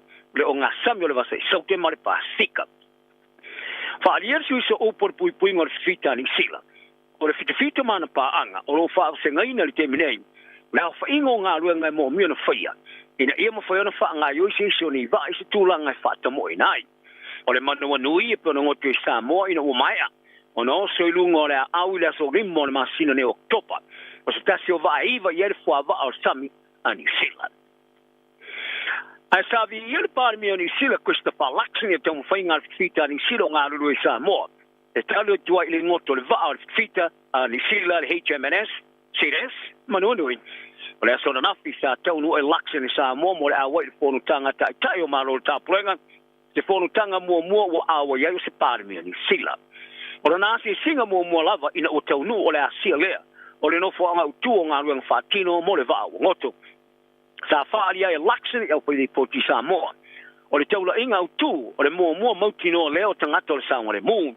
So ane ai lea ma le tui ki tio ni a fianga e eri sio mianga. Ma le ave seo la pisi, mai le vaa. Sa e ta ua foi. E le ini mea olo le sami o a whaina. Le ese o tau ta i le alo ma pusa olo te teleport containers, ua mai ane o na ave sea. O le isi stipo le ngā lulue whatasi le ma company insure. Ma company e ngā lulue, mo le ave seo le swau, mai le vaa. O ia i fōre maa ango Laxing, o te ngātolo mana na o i fia i loa e winga i ni tau i ala te maua. O leo se taula inga le nā, ili te minei, e pera i ta wai. Sa i to e wha amana tu fōi, le wha to e senga sa whaia le pāri mi o Samoa, e tusa ma le wha le vlave. O lea so, lea e whero ai Laxing, ma tupu sa lesa i a bia. O se tamalo matua i wai tato o matua i fiuring o i so. O tua ia, i lona ngausia i lavo se pomu i lona fale. I le malose ma whaona matua i whaatama i aime uma, i le mamao e tusa mali tasire kilomita pe awha i pā. O lea pomu whato a maua e leo, i na o tua ia le maua o lea tama matua i Waikato, e tusa mali whitsu tau sanga. O ia umia ni me whaapapala i ti sanga o sia lava ia po homemade fireworks, i le tangoron ofu. Ina ua uru whale le whaamisno whae tu malo i le sululu o le vasanei. Sa alu le whaamisnonga e langalonga ina seisa tangata sa tulai i le lumo le whaamastonga. Sa tapa ina le vanga whaapito i pomo le fita ni sila. Mo le sia kio ne me whaapapa a le ilonga ina i le tamalo i leo leo. I le pomo alo ia i lona whale. O tangata uma i le tonu o le whaatamiru sanga o le salau mita. Mai i le whale o le tamalo sa kilia uma ese. I le po le sululu masu e na le whale. Ma wa le pomu to tonu o lona poto malolo mai paule me mo mia fa pai nai o mi ki le sona na fisa tula yai le te malo i lumo fa mastonga e pona mori ai i le u mio se a penga fa soli tula fono se nei si fa moe ma mori anga lua i le u mia oni mea fa pa o nga se nga sor ka ne sa a ia le toto e Australia e Saufia i tong fitinga e se tos mo le ono tong fitinga e lo fat pena ni sil nei o le ivo nei tong fitinga e tele se le fa le a ti le fa tulanga no le umi o so i fu e fa o le ti ai ma le tulanga le o le langa e ai tu sama se di poti o le office va ai le cane se le Cancer Control Agency e pona tu si ai no le poti se la urus mo no i tu lau sala tu fali ai o le tei mo le fa no fa senga le tulanga telo benefit e tong fitinga o vai la au o le cane so le toto Faria lo Cecilia Ramiro Hao. Sa ia se atunga mo ni tau sanga ni sila. Ile tau mai tua leo Australia, ile tulanga Fiafia i vaila awor kane sol toto.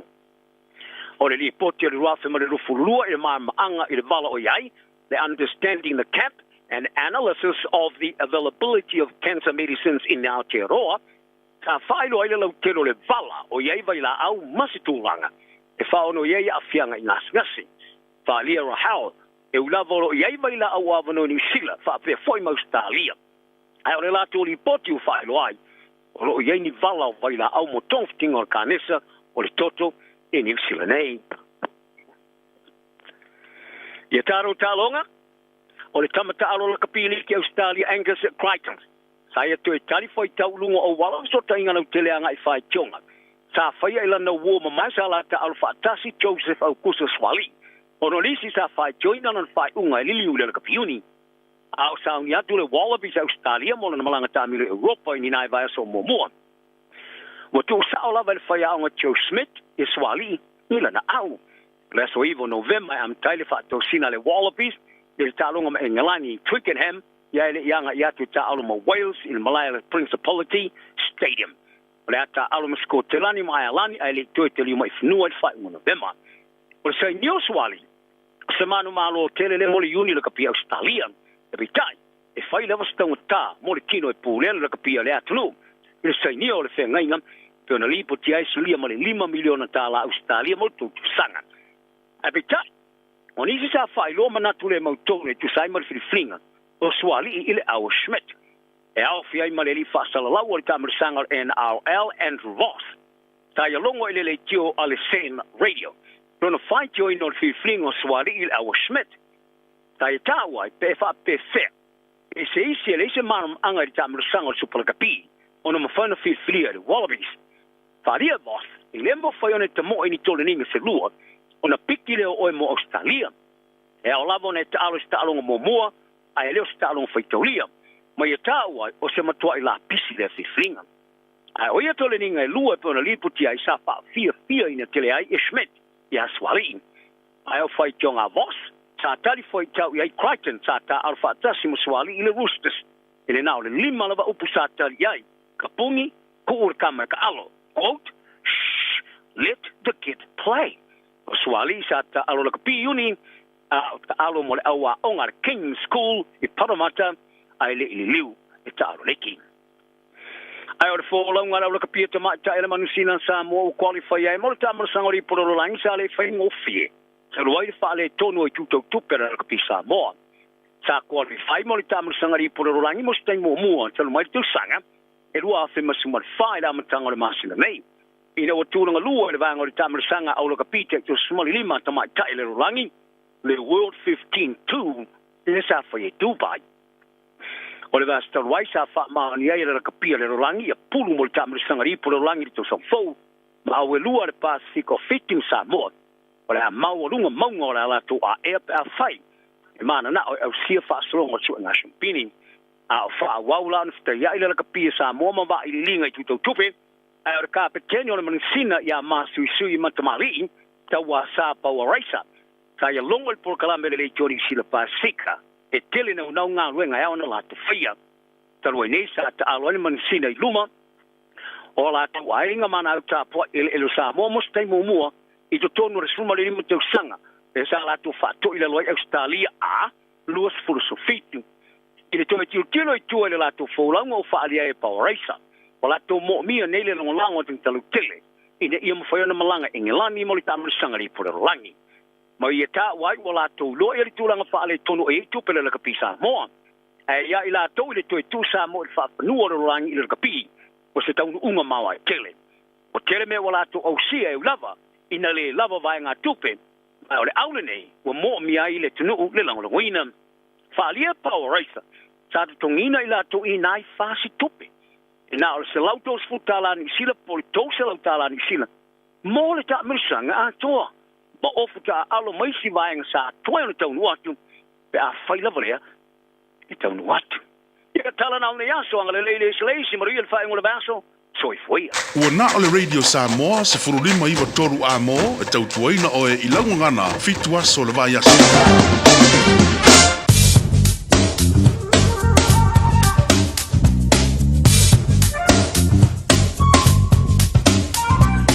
Pai paponga na manu se ta tau tonu uni tau tua muli e sunga ia se yuli umanau muli pot pa maro ma pa tai lau sunga se yuli umanau tau tua po le nei po I vai aso manuia long weekend toi po mai po lan tau tua le vai aso po sta venga tana tau ia wa lava au pot kala me pa nga solo tanto wanga at long weekend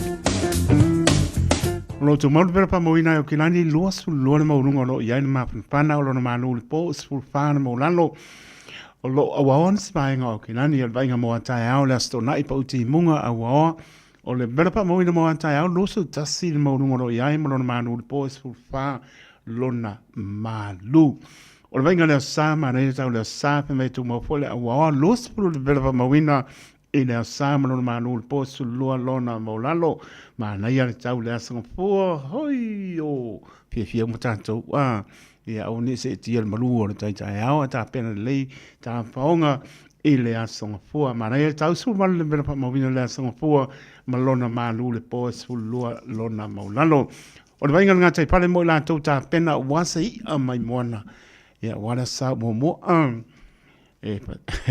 Sanga le mua lo wal pali. Pale tonu tau le sofa pena mo anta ala sto na ia sa son foi o la solua pale tonu tau na sai pale io e le la mata pena me we sil pia apelo paolo ma naia apelo te foni fa via abi la mangi ma wa ko ma ko kas ma ala nga se pe oi ia ko pe mai sio le lango ko pa pa io fo joanga le what safety ni sila maritime ni sila ia me son tanga venga le ACC ole tai sua o lani 5 minute te le lua de babano le lanso le tai I au ki lani ona te sua le tai I le lua su 5 minute te le lua I le Aouli o le so ole tai sua I one anga su 5 minute te le 5 de babano la na sua le tai I one anga te sua le tai le 2 minute I le ono ele Fiafia le so o le tai sua I manukau hit su 5 minute ele 5 de babano lanso o le tai I manukau to e sua leo le tai le 5 minute le ono le Fiafia le so ma le tai sua I Murawai o le babano sua le tai I le 2 minute le 5 de babano lanso o le tai I Murawai to e sua leo le tai le 2 minute te ai le 5 I le Fiafia le so to e whatalopa si o tātou tunu o Samoa te todo so longa manuia I le fono I le aso muli nei ia Taeao pa I wai le lofa maleanga le leo lo tātou tua o lo tu marpa o ti munga I le mapa taimi nei a lo awa pa so lo tosi o tātou tunu o le bere pa mo ni mai o lo tu mau lusu lo iwa le mapa pana lo ia Samoa ia malona Malu le Fiafi e lua so 5 tātou lo ai tau malele atu mātunu e mau ia manatua pea si o tātou tunu e pele o tō pina ngala mo tātou noto e maise le pā moe ina ia pai wina le manuia o le vi inga po I le atua o se ba inga I apnopa atoa e o ma I le sivadeo ma me atu I kai waka o kaulengi ma moe a le sau mai lunga kai koe kai taia o lai pa malu e leo pa u se timu e o mai I le I sivadeo ma Aoauli o lo fa malu e leo pa u se timu o se bangi warina wai kato roto rua ma taupo taranaki manu tu ia lo manai sulu lailo manosi lo awa fo se ba inga pole na pay plenty pasal makin country kiss por Maxwell mo Wellington pe me amiria pa mo na taito le manga ia awa manu le mako lunga wo ni umata pa sabaringa lo patu amiria pa mo na malvaenga ma lo pa manosi pa marstino ka uma pa lengi a to tino tama Zoi na I Warrapa Palms the North neighbor mai sing tau ranga manisi vaenga no tutua oi pe o Christchurch se pa ia lama pito lalo South Island ia o Malu au o mo Malu du o sta venga na tala tau ia mana tala tai bang si o tātou no man tua lau tala manisi vaenga no tutua oi ia o lama por klami pa nga solo tātou nga atu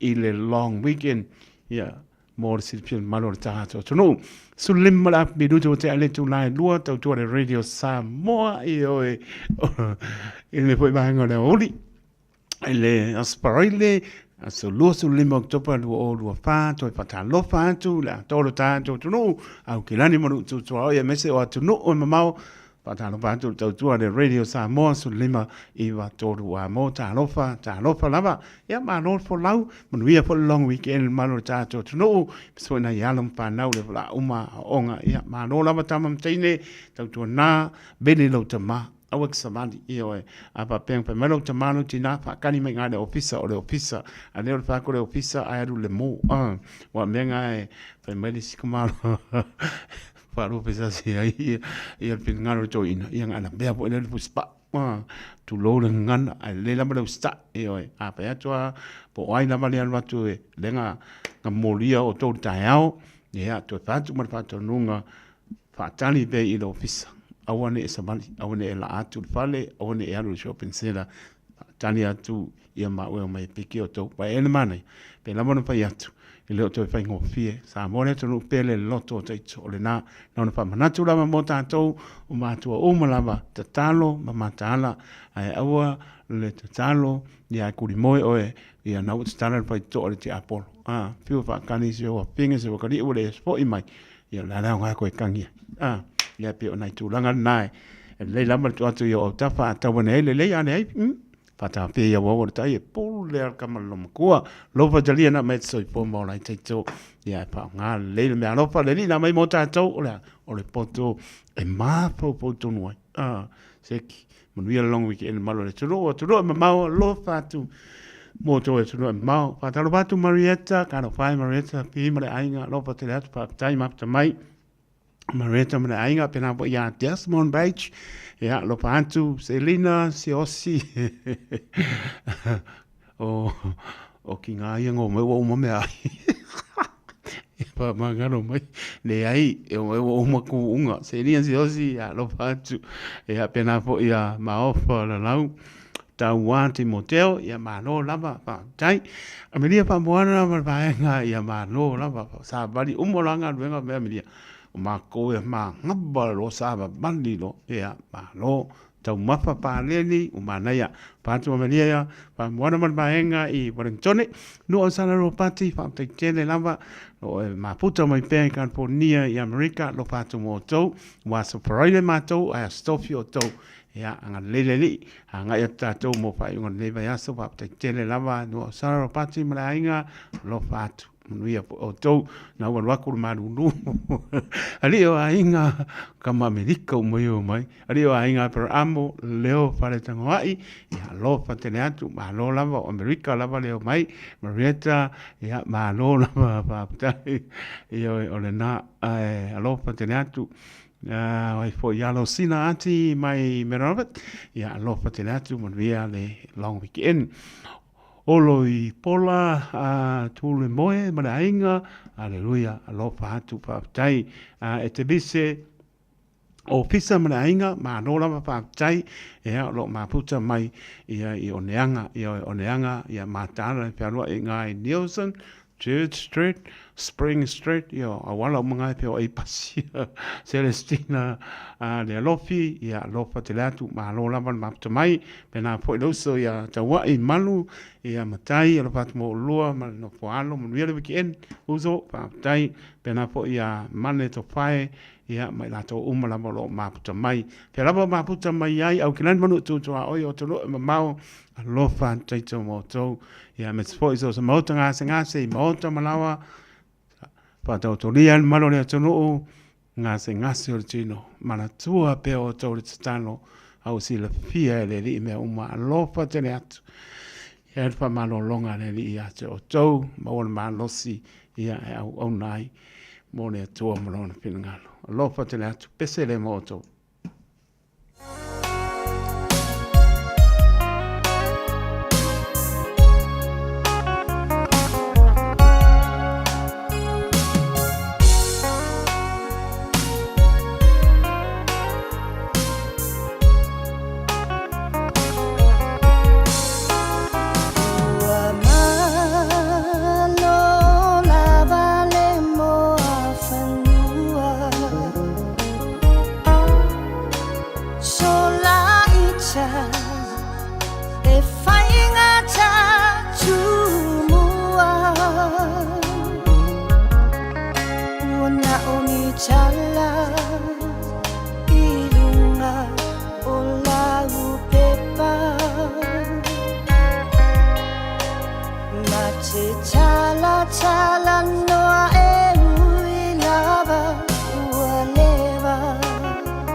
Fees Free Study is changing next year, and AUT wants to help set up new students for success. The Kiuta, Kitai, Aspire scholarships include financial and other student support in both Year 1 and 2 of an AUT bachelor's degree. Find out more at aut.ac.nz.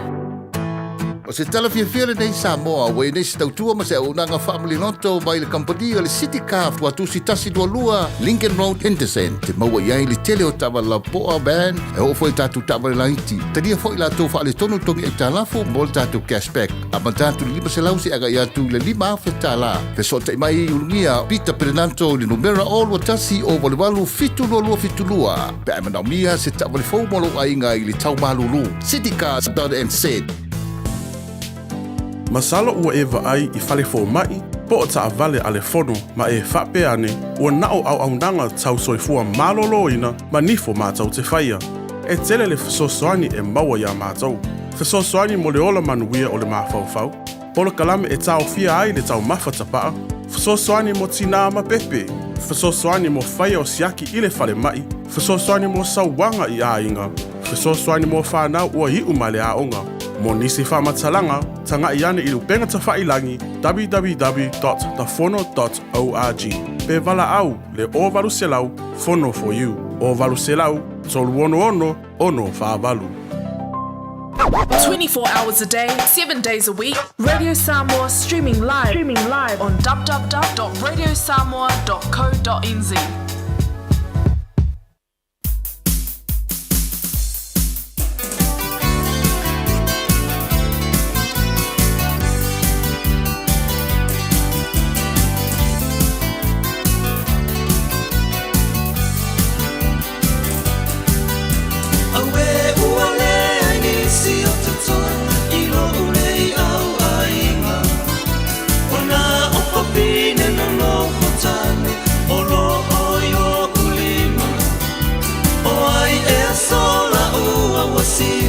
Ile nei vea nainga na oluta na mulimu na taunu ile iunga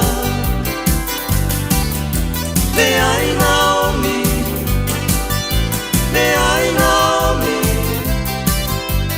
tate to alua pea la mama o se ia tau ile oti.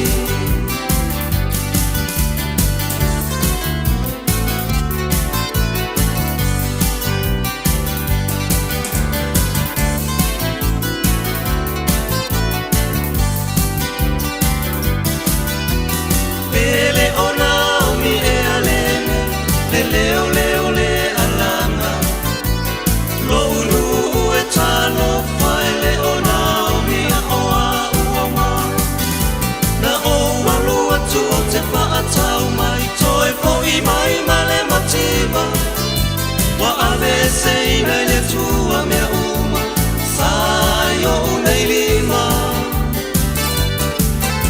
le ai Naomi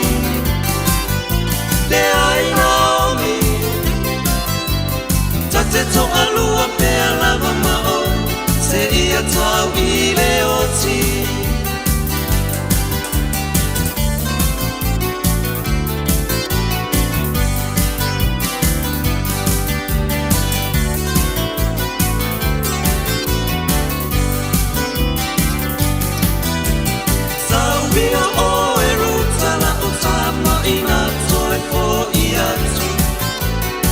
Walea I se tana tane o tutoi a te ao a whaila e te toe whaatali se I whanau se si tama le ai ruta ua o matua o tifo ilo umanawa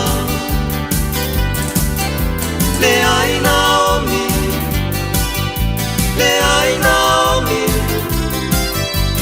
tate to alua pea lava maoi se ia tau ile oti o songi o repo ia Naomi o wha vai oi ma ua le wha amalosi le ai Naomi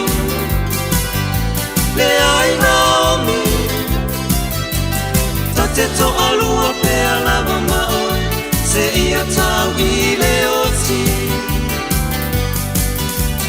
Ta te toa lua pe alava maoe Se ia tau I le oti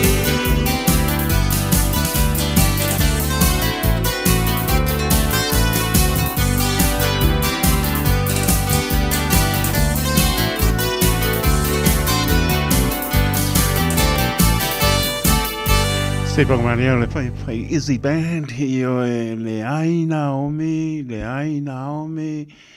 ona au nofo ve tausi o a upunga ruta waru orepa ko e foi orepa mana tu o tine to lua ia o to lua ia o fana o ruta o ia Naomi mana ko ainga ia o mandi umanai tama ia ko e ngina ule to ngai finge po pe mela au ia pela koe fo ia koe fo I o repa ma po lai Fiafia me le sai pe ia o le nu o Israel nu o le tua e o mai ala e koe ke pai ko koe fia fo ia le menga sa loko ia le lofa va maoni le o ruta ia nao me le tina o lana tane pe mai le tau tino ngā ruta o le me te alu ia o te anu ai o le me te oti ai po ima true love yeah mana ia lu tau vinai foi tato uma mo fa mauni le lofa le into story ko fa ia ina foi e Naomi me siliatu si tau vio ruta I lona fa mau ia se ko fa makala pa uma ko ka ko kala le kaminga le ko mai fasi silanga I fio anga mana panga pa tonge ka le sia no se mai la pa ponga sa mo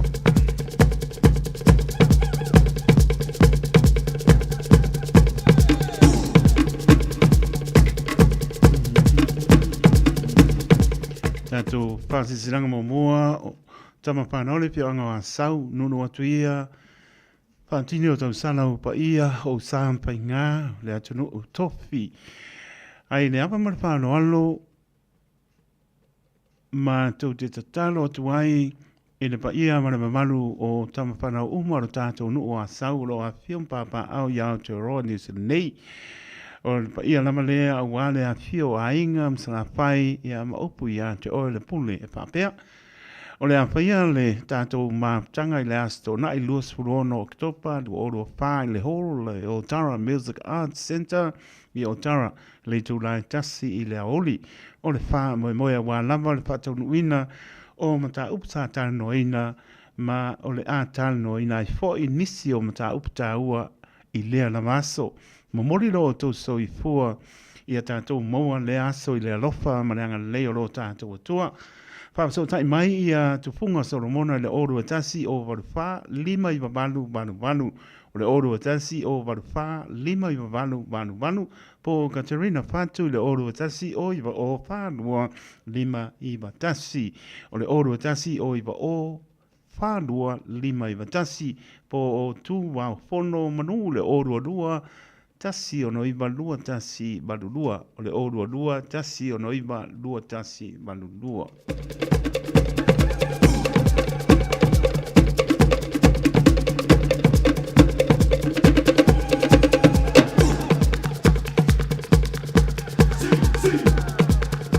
Noi stato fasilanga o le ainga sa sabai na ya Famole mole mo suli uma o le ainga sa sabai na ya ainga per fani pesper manaya e sa tu ya tu sabai o e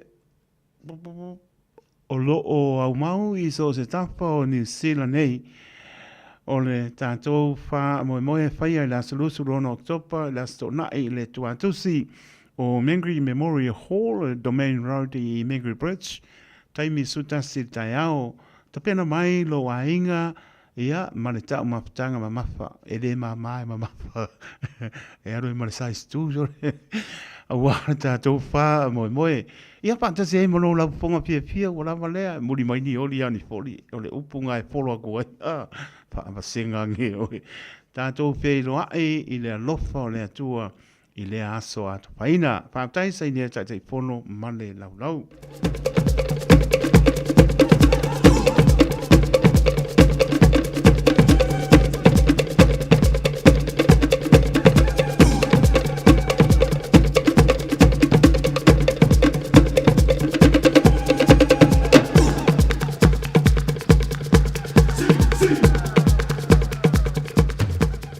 le stato pasisilanga a inga ma suli o swafa o lilo fa mai vai o manu sa pali tauto ia fa papa le nga le fala e folang tau pa ia Samoa ai pasino tonu le nei pasisilanga i suli mfeoi o le nei a inga ia o te ronei e mo o mia sa tātou whelo inga ia mwhai sa tātou tana ono le wha moe moe sa moe ia te sema i le asa suwalu suluiva lua se fulu ma le lo fulu tasi e whai le asa tona i nei le asa lua fulu no oktopa i le tu la e wha i le Fiafia o le tua atusi mo le Silfia o le lua pa lima awa street i o tau tāno si ia i le lofa o lo tātou atua tātou te mau ai le ne aso tātou o wai mau popo ai ma le lei ai a tātou tonu e le lei lama to e sea no poto apia moa nisi o whamtalanga i a lelo tala noa mai a au olu tasi olu lua tasi tolu whapaiva o le olu tasi olu lua tasi tolu whapaiva whautai sai nia e leo wha mai vai o manu a Santimani a lofa ifo me te motu maranganga wha alo.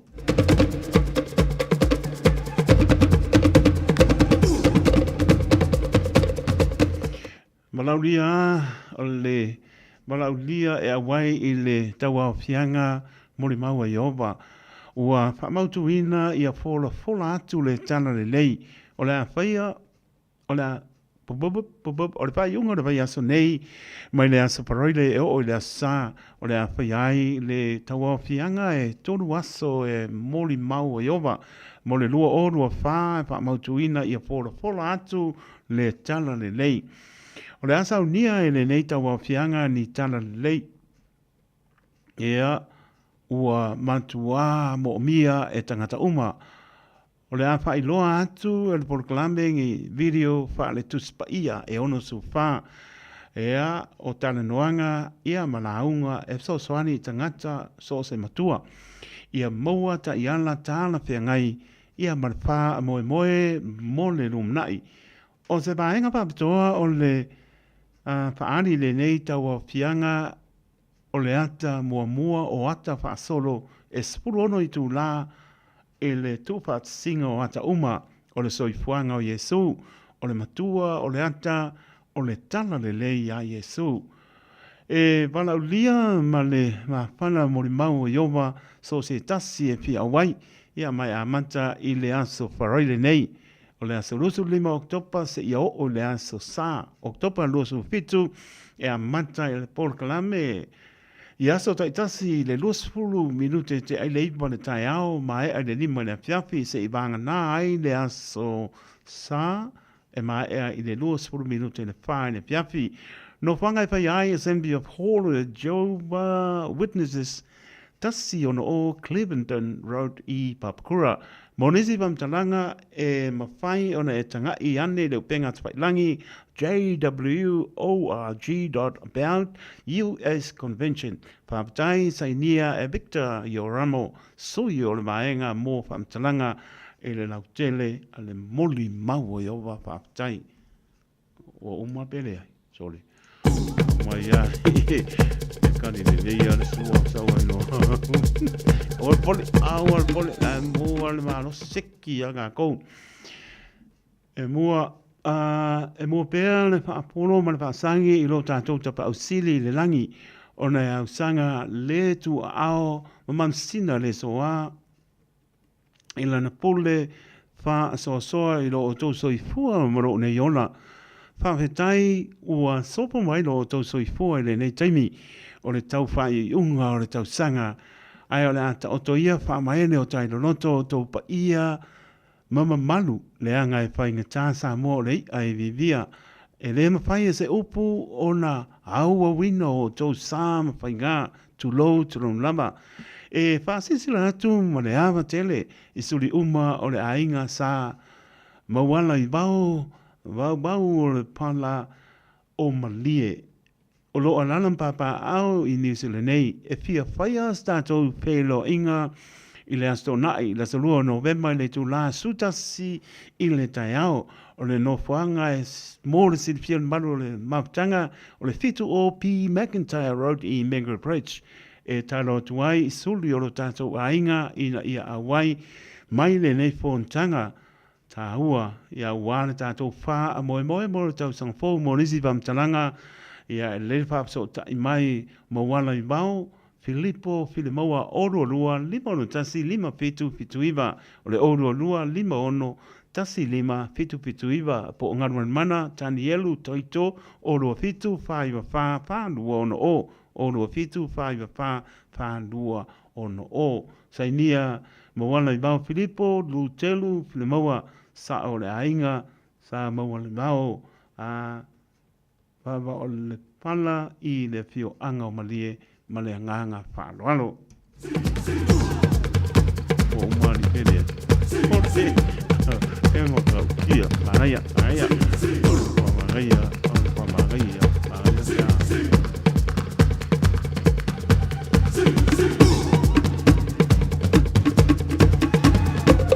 O le istanto pasisiranga o le itu malo si umu. E tu lava ai lia. E tā fo'i le liu ai popoe. Whangtasa mō le au mawala. Wha tu lou fo'i a sa mō le atunu pele. Ia e maise peoi o le tala lei tu lou lava. Wha pito tonu se tala mō alo ma whanau uma le neinu o si umu. Ia mai sa anga se ia pa ia mau noa. Ua toe taliu mai nei le komiti sa tō fia a wā le mori mawina o lo tōu anga lei e ana i le se leni sa anga lei ai le pa ia o Samoa ma le maputanga se umu i New Zealand nei. Te talo atu ai le pa ia o Samoa tama a tuu leo whale tua tuna whale utai le wō ea ma le whale tolu. Tātou tō nai uma i le lawa o tuu. Tala pā, tala tula pō i le Fiafia o le asa, i o ko ngā i le napa i le asolusu fitu oktopa lua oru whā. Ia, ole nā, e fu e alau ko ngai, fu e tō nai uma, se ia tala fo i le mātou whielewa inga, ia ma King Charles le tonu, o le milestones lea o le tātou no, sa o le tūlā a por whā, ia ma le whaano lava whaaptai, sainia e te whai ono, tupuola, la whitilo i tūlā, ua toloa tā vita sua, u tā i levi tusa, tuu, tā le pā, tū la pōolo, ia sui na malanga, mole tū mā lo whaaptai. Kiki au.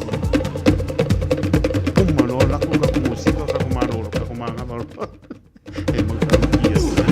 Ia, malo lava, mano e to whae, ma huka mai, ia pena po, ia pelinisi o so vale, moli o lalo whaanga, ina i o la halo i Australia, tai pelinisi.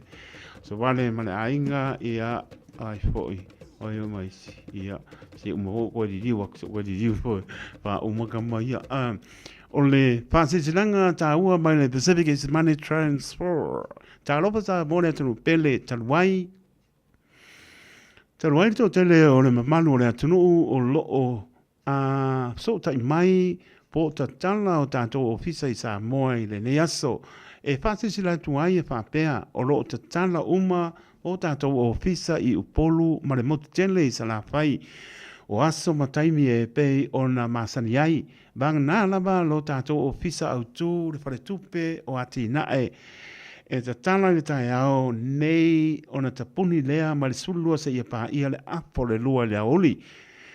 O na o le fontanga whaululunga o mā lo tau pulenga o Fiafia. O lo tali mā lo aisi o tātou atu nuu e pei on Fiafia. Tāno sangaina le whaonga ane o lo tātou ofisa i Muriwai i le tuutuu i le loloto i so se so male pale ainga o pinati whapea le kākou ofisa i Waitele whaapsanga i male CCK pe a whai o lo o i le taulanga i le taimi o lo tāpunia ai lo tātou ofisa au tū. E toi te tala lo tātou ofisa au tū i le whare tūpe o ati nae mai le apo le lua i le Aoauli e ama wha wawai le au nanga masani. Monisi pamtalanga wala au mai le o varselau o tasi o nono o varselau o o tasi ono po le numera masani au kinani o le lua fitu ono fitu iwa fitu pā, lua fitu ono fitu iwa fitu pā, ia ma le lua fitu ono fitu iwa balu, lua fitu ono fitu iwa balu, mo Samoa bala au le lua o tasi whaiva, lua o tasi whaiva o Samoa, whapea po le lua o tasi lima o, lua o tasi lima o, ia pea mo mia sosani, whaaptai tēne lava, Pacific is money transfer, o laupa anga mo tupe whamomoli i Samoa. Oka, ua, seki a kako, koe vai tasi ai ke o misi, ke o walau misi sere umako. Ea malo whaaptai maro ne tunu ulau, whaaponga tā puai mai mauta malau, pia labo maputa mai ai, toi patalo whantaito, tautua le Radio Samoa, su lima iwa toru a mota, alofa, lama, ma lon fo lau, le labo tātou mama i atu, si ui foi o le nei vai aso, le nei foi long weekend la savalia, ia male, si ui foi o le nei tau sanga lua o rua wha, maulunga vi ingai foi le atua, e lona alofa, ma lona anga le mai ia i tātou, ia ma lora ma le manu le tunu fo lau, leia spai bai asa ma se mau tau pa ia toa foi, ia ni atu o liur sa e pisi ar sami, le upuna e pisi ar sami, upo e whanangata i whale poto tau tai sela nāti iama, ba tele lo nganke siano, o te maa ngalo ai. Tala noi lau whonga pia pia o mata o pisa, o iwa luono lua silima iwa tolu numera, ia monise o whasi silanga pia pia atili, o iwa luono lua tasi lima iwa tolu numera, pe te susa o mai lama, e le tolu ono pa tolu, Hope Your Avenue i Manukau City, mana tuara tātou tusi o le so ngā mana wau pipili, na ua se i le fitu spulu tāna la, e le o toi lima spulu, ia mōre se le fia mano le tātou tunuu, ia leileanga i mai le tolu ono pa tolu, Hope Your Avenue i Manukau City, pa mtele mano le tunuu, i lau lango mai tātou pā a se silanga, ia pa mnia le atua, lo tō wanga le leis, so se ala, ia tō te manatu mai ai, i le tautua le Radio Samoa, su lima i watoru a mō. Lewa su lua mi rute ona tāne o le tūlai toru, tāne toru te vaipo i ain tātou tāna mai i vai whanua le tautua a le whiangor wharatua i ami riama la le toa ea o le nā. Tō waile, kama ia, kama kangi o kama ainga kari. Kapatudo. Tono kopea i Taeao te roa, masi o ulo tau a whaanoa noa. E a umanga ai atu i sia o Samoa. Ulenga ua wha solo atua, me wha vai po i ua tau leinoa. Ai o na ua e tamau ai ngā ile oa. Pule ai ngā mana tawa, tanga i le sami ua so o le masa. Toe liu le whaau tanga, tangata ia o la male Fiafia. O nei aso a whainga tale soi fuanga.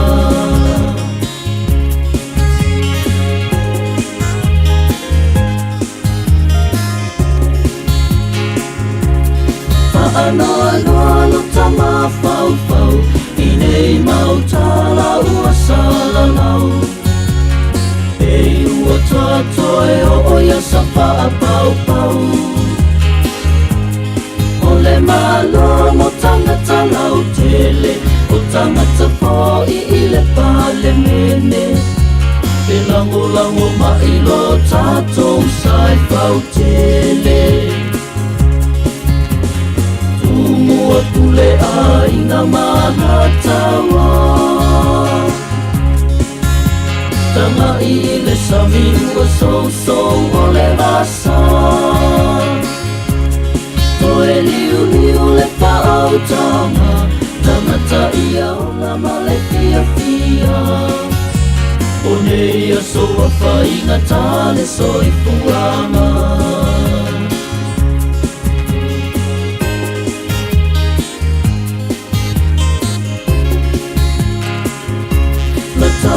Malu fo i ua mō ua tau lea I fo I se mamalu Whaatasina I le ala toso whaalau whala Ta I e o le tamalu Ala mato e sa ale whapao Se manu I o Samoa moa Taeao Tumua pule ai na manatawa Tama I le sabi ua so o le vasa Toe liu le whaautana Tangata ia o la male Fiafia O nei aso a whainga tale soifuanga O nei aso a whainga tale soifuanga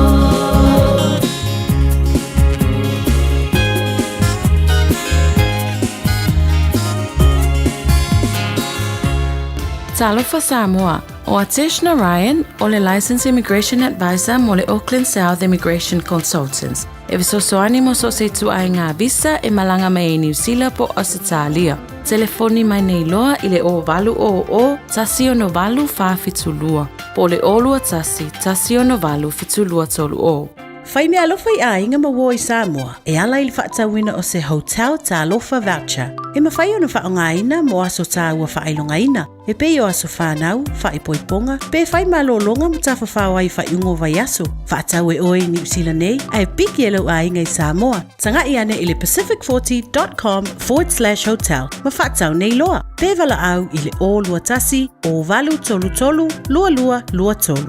O lua tasi, o valu tolu tolu, lua lua lua tolu. Talo falawa Samoa, o lau au nanga le nei tu Samoa Manhattan, ua toi o seanga o na o mai leo le leipa weekend. Su mai le asfalaile, lua lima o ki topa mo le leipa weekend, dine and dance. Tua tusi, iwa whaatasi a do Minan Road I Manrasco. Fase furu lima tala lu fali, ta tala le whaiti toa le a for lima. Ai am talia le tau maftanga le a falonu le Fiafia, ta tala le pai le po a toa. A Fiafia nga matango fia mo le wha aila tu Samoa. Wha maulo ilalo le asfalaile, so rua lima o ki topa, wa mai tato Fiafia whaatasi I le leipa weekend, dine and dance. Ale tui Samoa, Manhattan.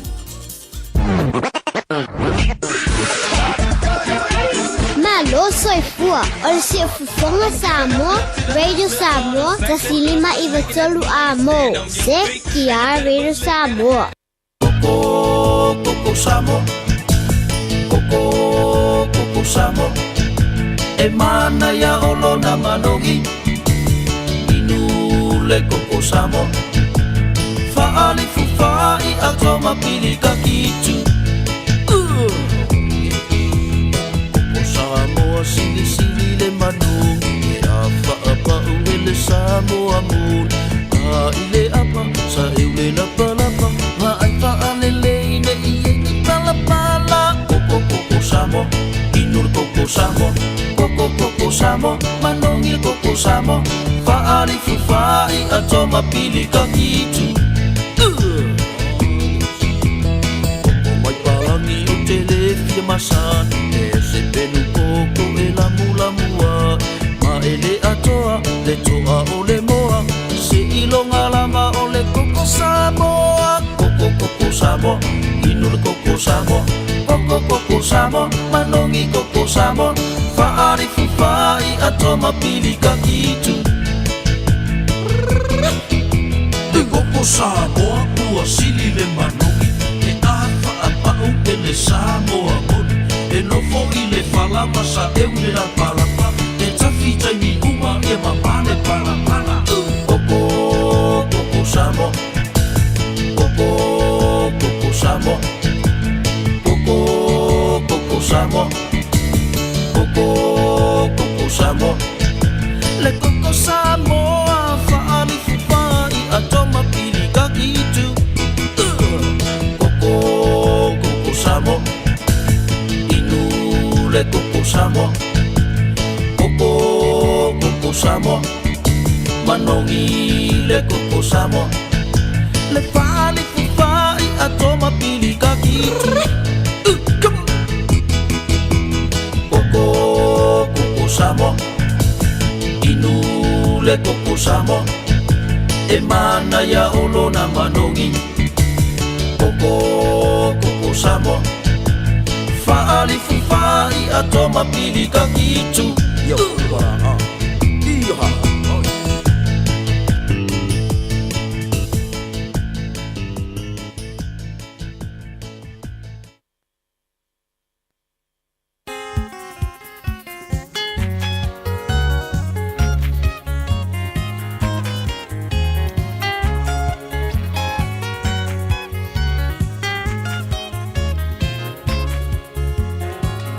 Samoa e lo ua tunu ukele O te pese lo uwai taele O lo o tuina tai o le tolo tolo O si o upi tonu o whangalele Pea ngai maleana ngawa Luma fale tonu o lo ufale sa O lo o si o mia e le utungawa O le tongani umale mutia Ta ilo ile aisa male kiona E malulu ile sola A ofatu mea lo umaita Ele ua sililena E lua ona Maafesanga Ya e ai te olo o leo ina ele tamaitai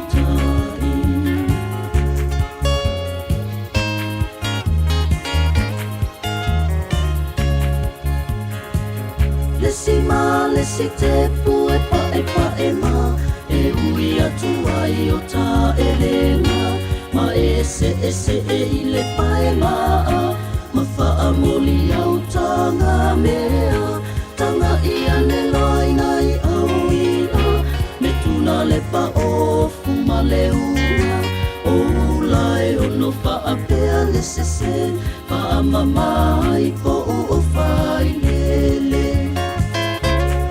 Ilo ile aisa male kiona E malulu ile asola A ofatu mea lo umaita Ele ua sililena E lua ona Maafesanga Ya e faai te olo o leo ina ele tamaitai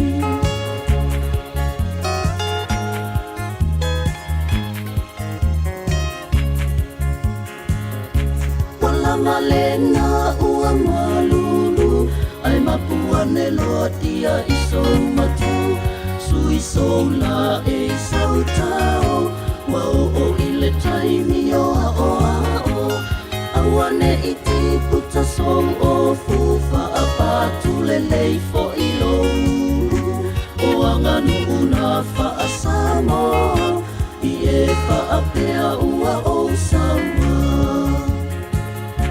Ta ilo ile aisa male kiona E malulu ile asola A ofatu mea lo umaita Ele ua sililena E lua ona Faafesanga Ya e faai te olo o leo ina ele tamaitai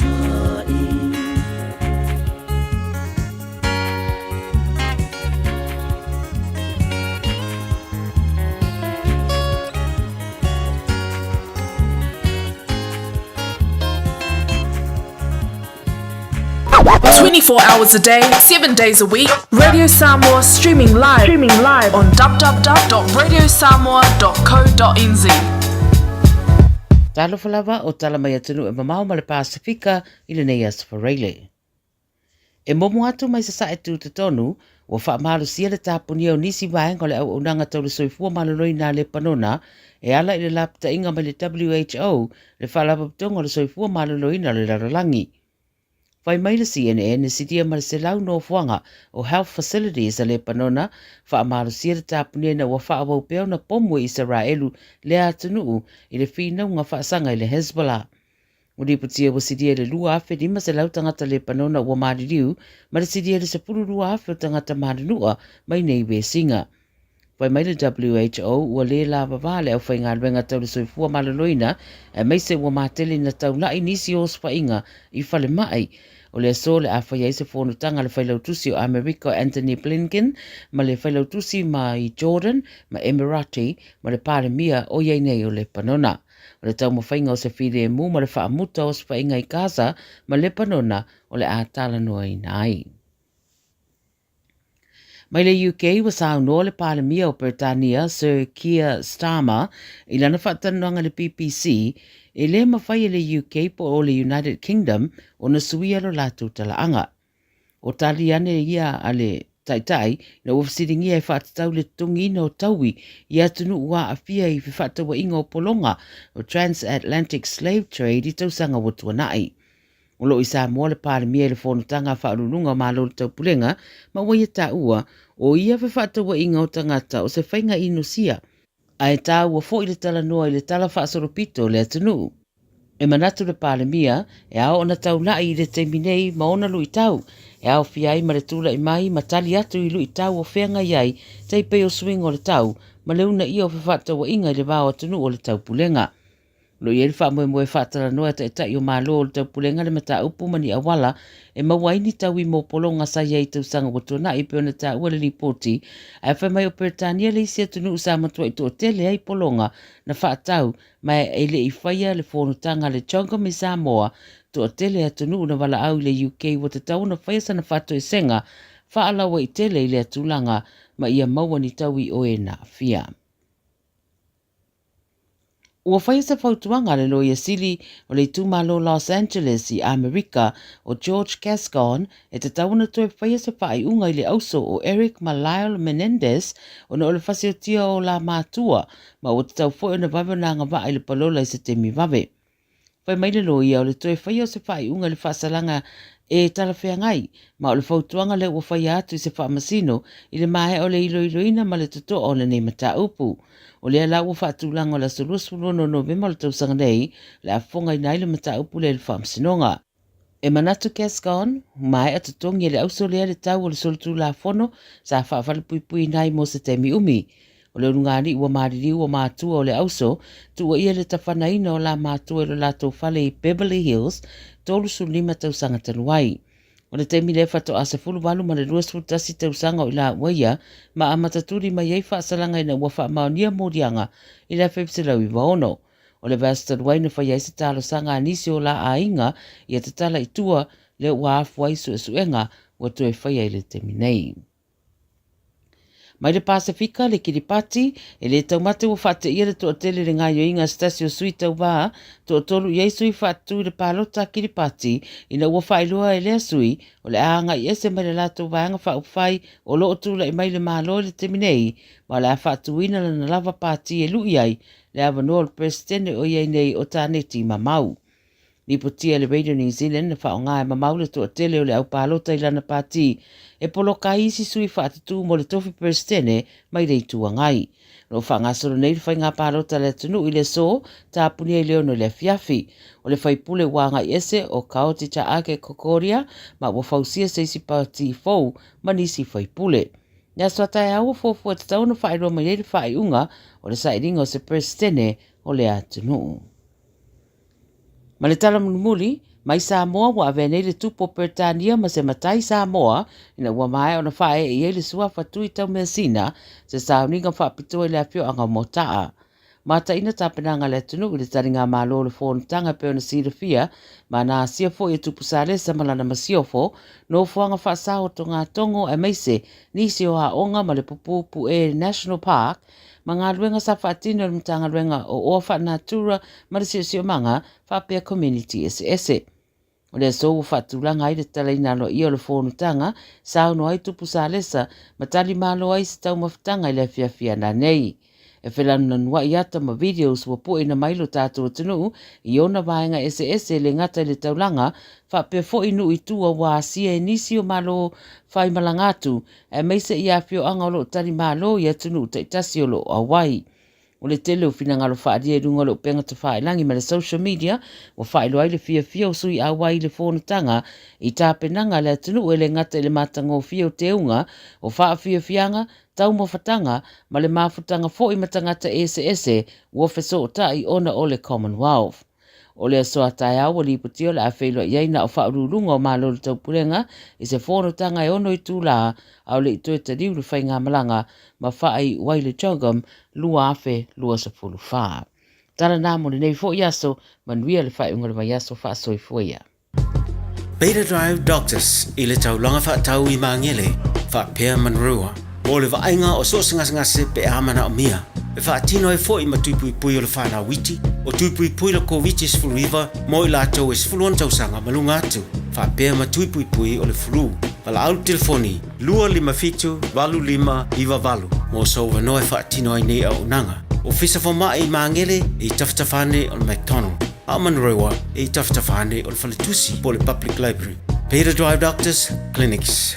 Whaongale tūtua le Pacific Easy mo au tupe whamamoni Samoa le masino ke topa ma maua I loa wanoe te ono paramano ai whailonga tupe whase furutai lua se lau tā lawa sau nia mo ana paanga. Lua se furu whailonga mo Samoa, an lua se furu whailonga mo tātou New Zealand nei. Se ina whailonga se furu aso tō na iwa yaso te tasi. Manatua, o loa whaawau pēr landa whamitoa lima tāla pēr hai whaonga ina Pacific Easy app. E whaasau ina whailo te mi mau se leni pēr whaongale tātou direct transfer. Tiposi mai o tupe le tātou account, ma whaamalia ina fasili lunga o telefoni o na whaatino leo le aunanga ai ngā whamitoa. O loa wano peo tātou ofisa I o Tara o tāhu huma le taulanga whaatau I mangele. Pa pēr le siria le fitu se furu o tātou la lau whaasopori ai New Zealand. Mo nisi o whaptalanga wala au le o wala se lau o tasi ono po telefoni masani au kilani lua fitu ono fitu iwa fitu wha ma le lua fitu ono fitu iwa wala wha. Pacific Easy o lau pa anga mo tupe wha momoli I Samoa. O le R-Dash Travel, o le company numera tasi le taungo fio pasese mo fe malanga inga I Samoa whapea le malanga bai I Samoa I New Zealand nei. A whea de loa I le ofisa o le R-Dash Travel, tasi valu lima Great South Road I Marurua. Pe vili mai I le telefoni tolu iwa lua o wha o o. Tolu iwa lua o wha o o mo le R-Dash Travel. Tasi lima iwa tolu amo. Radio Samoa. Tavi tōre mai, manu muna minutu wa te ai leitu lai. Tolu naua pākal malu le atunu e le tautua mai le whionga paritua I Amiriama la le toa I tala mai atunu e mamaho I laulama ngana spau ponga pēr tāne tu lai. Wha, ta tono ro manian manu le tātou atunu nei vaenga le Fiafi po le Aoauli fo le asparoile lusu lima oktopa lua o lua wha, toi whata lofa tuai le tautua le Radio Samoa su lima iwa tolu a mo ta lofa lava ma lo le papale nei aso pe au ngan venga pi tai tunga I manu le tano nisi utu tolu pe au ngan venga seu ma lo le tau na wai umar nia ngan venga kiki ai pa vai vai kiki a ma lo ka manga pe anu I ma pale me ke ma lo io ale nana e tua I lunga ya we pa ngalo lo vai vai ma le va o lo manatu I lo wainga ko alo puro sol anga lua puro ko ya ma lo pa ma no singa venga ele nei aso ele ri ya ave po te le la ele nga lue le weekend le la ma no lo ya ma ai mo hoi ma tanga I ainga la to wanga tu fi amunga venga ne ba nga le pia la spray ya pa mne le nga venga la to lungo le ala pe la mo pa to le ase si lungo tu la fono o wai longa le mai yo fai lo lungo le ala ia le sa bani o tato sa bani en sa le mu tato ia ma le skupe ma ave malo io o isi sala nga mo sau ka ko ke fongi fa o ngai no ke ne lama ya mai se o le sala na ua fa mafa ina o le sala na io na I tangata fo ia le ato so ma nosi na usi fia ya ole mo ke le ar ku penga sala I pa pe o e fa ko pe lau fa ngai le ngana tulo fa ko pe lau le ar fa ka pe ole kasi al mingo ke ko fo mai o pe le pitse lau le masu wa fa le fiku ka la ni masu fa mole e fitu se lau lima se fulu le salanga o e pakana lai tangata le ato tol manosi wa bana ma ngai o le uska o umar se lau lima le sai sole pa kama o le fitu se lau lima So le ka o le fale a sala ino ia ngai sini ai lo le ia ngai ko ni lo le ila ia mai fo lo lu pe o le au muslim vo le i fo ngal pal ia mai fa pia on mo ko vai a lo fai ai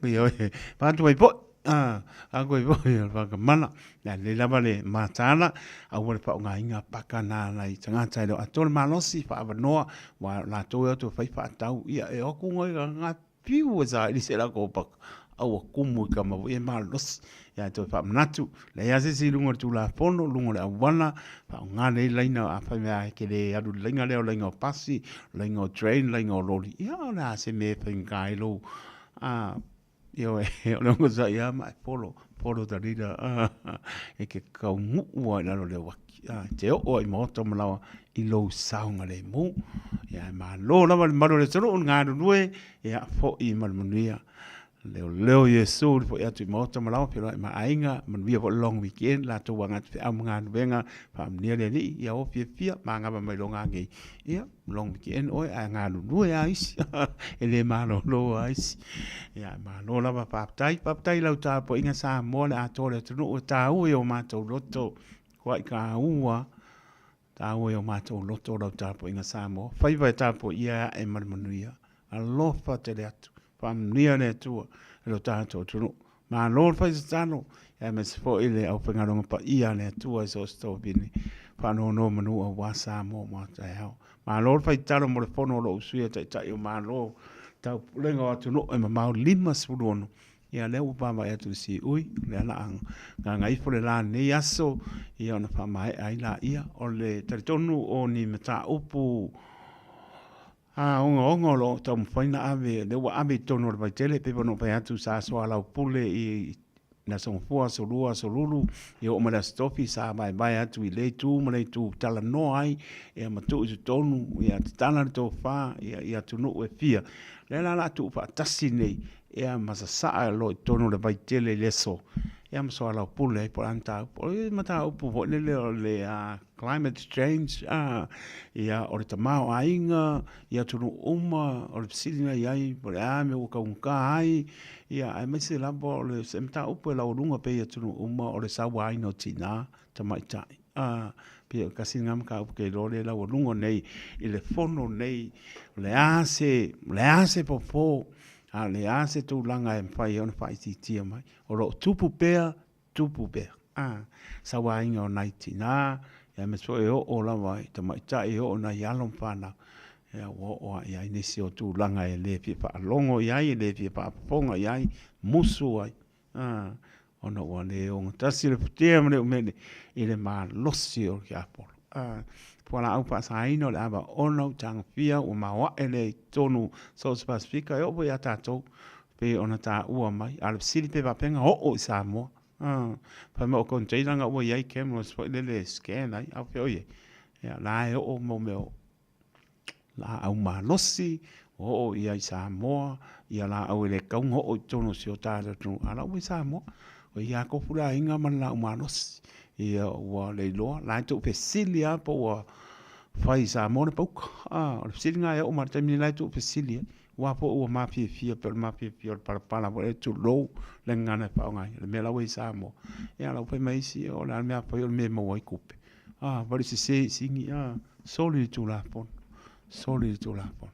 ya kai me angel mata ala por ka ko pale mia ya me so la ko ya le ngale amaka mai ko nging skam pai pule ni se ko lang wa penga ya le fa mau ya ma le ku ngai ya si o ta to no o no foi la no ta po ai fai va fiona pale mia ya me su to fio fono ya me so ka pineta ya me so le pa pe le tu ngai ya man via le la to te ino le malo te ino si o tato tonu fa mai papa le na le ngalo fa bai le tua me ia e manuia ia ma lo fa tai te tonu ta upuna o lo laudi liwina le o lo laudi liwina o lo tala noina po le a se vai po i atunu umai mai se la vol pacific o nim ta upo o ngonga o lo tupu pe le o tubana ba yaso masina o tausanga ti ti aba yaso omo ia tātou wha mo ia le mana le lofo le li ulum tā polau fo i whingara maroto tai o mano ia maise o sui tō fia o roa o sui le fono le atopo se o tātou turu ia mana tua le talo a mai le so le fono pa i ilmunia tam pai lava pe mo se abnormal sui le radio ia a tonu le o nei ia po Taeao fo i ia ngā soro mai lava le awhinga benga ia o lai pisi la tō ia ai a nga ilunga le Facebook page le Radio Samoa e maua ia au ili mai e lunga inga anu sa fa ia mai mo ina le lava ka mpa ku Samoa ia wa pisi mai la to ia penise o so vale fa te tele lava a pil mai ia alo sina anti mai meravet ma lo lava fa tai pena vo ia so ma 274 ia alo fa tai mo fa nyanga ai lava alo sina anti io ma ngai or ko ngo fio ko pick and save ngai new no front alo sila ati lo fa po ia Jericho moro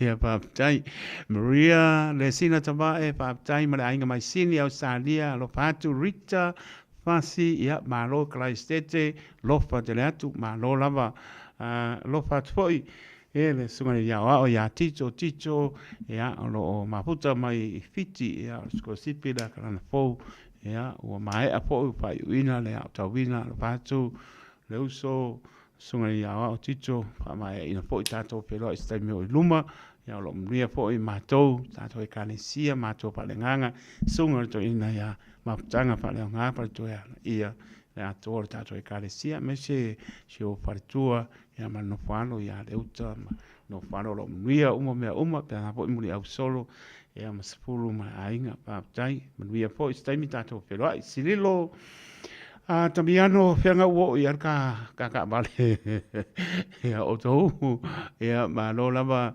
ai fo i sililo tabiano mai ainga pa tai ma to mai lo fatu Nico le wea alo teatu malo lava Marietta i mai ainga lo fatu Marietta mi for long weekend ia solo mai pe io la nga ubu to muri kano fai o mai ia manuia po le ainga fa tai mo famdianga ro fatu la nga ubu to muri mai ainga fa tai sai ni tu le pa ia ma lo lava azulo kai mianga ko ko riso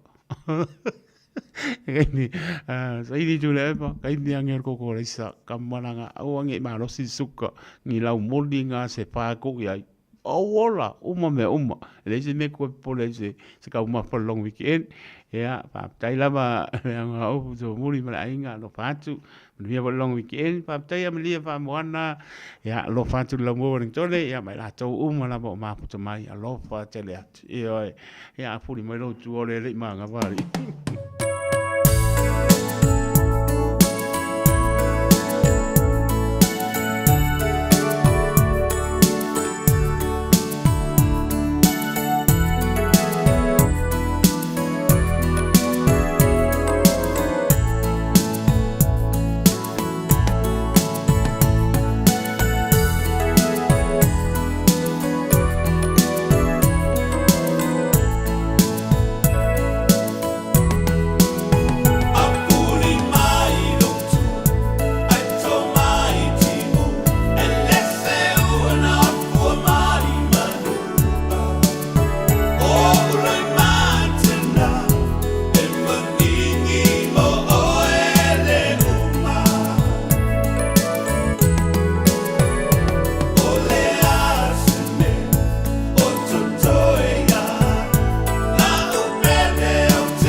Te pang Maria Suao Felice Micaele, io e a puli mai loro tua, o e popole ia.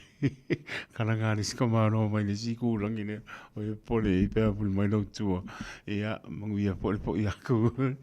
O le, taimelo tu lai mai lua, sepuluono mara bidu tu te ele tu lai toru, tau tu ane Radio Samoa, so lima i va toru amo, patalo patu, na yalum pa na maro le tunu, ia, po i marito wo ia se manu, po lenge a po mua, ele na po i vai aso, tu to e pelo iai, ia lofa te lau tai tō mo o tau, tama mtaine tau tua nā, e mātala o tau, e oe, mau e o tau leo stai, e o tau mātua, ai le tu ua o tau ainga ese le mānaia, e te alua ma le upo lau tamā, le upo lau tina, e sa vali ai upo nau, a mato upo te manui ai, o upo e leo ni upo e te sese ai, o upo te manui ai, lau stai le na, na sile lau stai le atua, o le amatanga nao mele le u mala bola bola, tama mtaine tau tua nala ngana ia maua tātou, le numera tasi le na, le se me pole ai se se pa makana upu ia o le paperatania, e oi, wai maua umar ngana mua mua, ma ngana lona lua, mesi lana ngana mua mua, e te la ngona po ilo wha noa noa, pea e ui ana e sau e whane, lei mai lau wha Samoa, alai loa uma o oe o le New Zealand po, alai te tau ma whai mai, lai tau ma whai ai whare ngana, e oi, lai tau ma whai a, o oe le tau whana nau i nei atu no e mau, le lava e, le toa o lo loto le na, e tau ma whai ai, e le ngana na, tātou, pulare tu langa e o e lau wha Samoa, e maana ma lama tu alau ta mamalo tina, e mai se na iau ai, i lau wha Samoa le na, e oi, a ia lofa le li ima, wha amnuia ia te o tau, mo tau lumanai, ia tau stai, tau mātua, ia mturanga uma e ise mea, po ele te mnao e wha asoa e lau ta mā, e ele teime te wha asoa e na alau tina, mana ia, e oi, e ele teime te wha asoa uma e lau ta mā, ma lau tina, e ele teime te wha asoa na alau tina, and so alau pulele tina, ma ta mā, ai alu la onga, nai te alu e whaatumu le ipu. Papea au, me loko marka i mio, o na, mai, alu e whaakumu mo le ipu. Ia o alu a mai le ipu kua le mākou whakaipu. Sorry. Le papea lau ka mo, koe na pia le ipu. Lai papea au ke alu e whaakumu mo le ipu. Ale lola me loko ma, alu e whaakumu mo le ipu ngai lo kumulo, e sere manga ia. Ia, pe ngāla nei ta maiti wha mo le mo. Ia lofa tele mo tau, so wino tau le toto ke reso, le tau o atu, ma le tau o mai a vese ni a nganga le anga whaana me lave mo tau. Awane i whai atu le ta mama le tina te paatani mai le ofisa o le aonga, ia e nofo e ma e alu i o le shopping mall, ia e latu lo ta mama le tina e popole, o le lopo pe aso e i oe, o lo stai te mau ane me le lei. E o ai lo lumna e o na matua te alu ma le manuia ai te leo style ya awol pole te leo friends o la po se mete para e te pa longo tu lo friend le ko kusa ma le upu na me lo te mama lo tina don't take awake skai upu nga pe me your friends ai stai ya le upu le ta yala tu o lo te mama lo tina ya ma to anga fa tu spai Tonga fai tau tu spa ia so swani la ngana ai lo fa tai to mo to fam nia ne i o to na ia ai fai mai tato te le filifilia o ia filifili mai tato ia to no nisi o to e filifili le tu ai fai mator tala le a Yesu Kristo ia manuia o to na i manuia o to a onga ia stai o to ma tu sile no stai le tu o le matanga le o me lei to foi mai sto o ia Fofogamua nava yaso, tau toi pei loai. Pese le moto.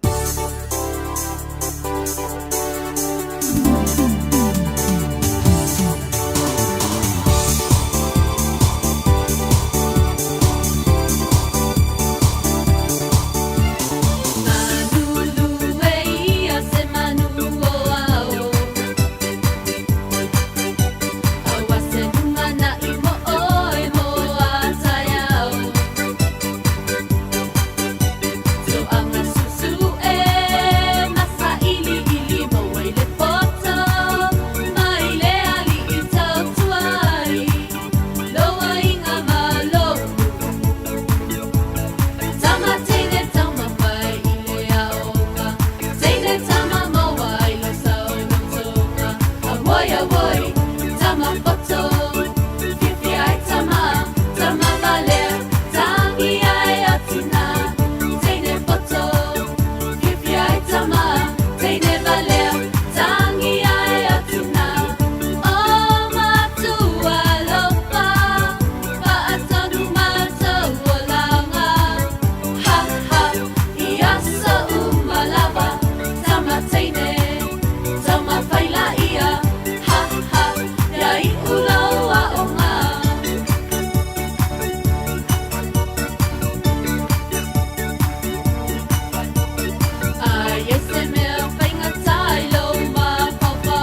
tolu amo. Radio Samoa. Kasilima Ivokuru Amo. Just think a minute.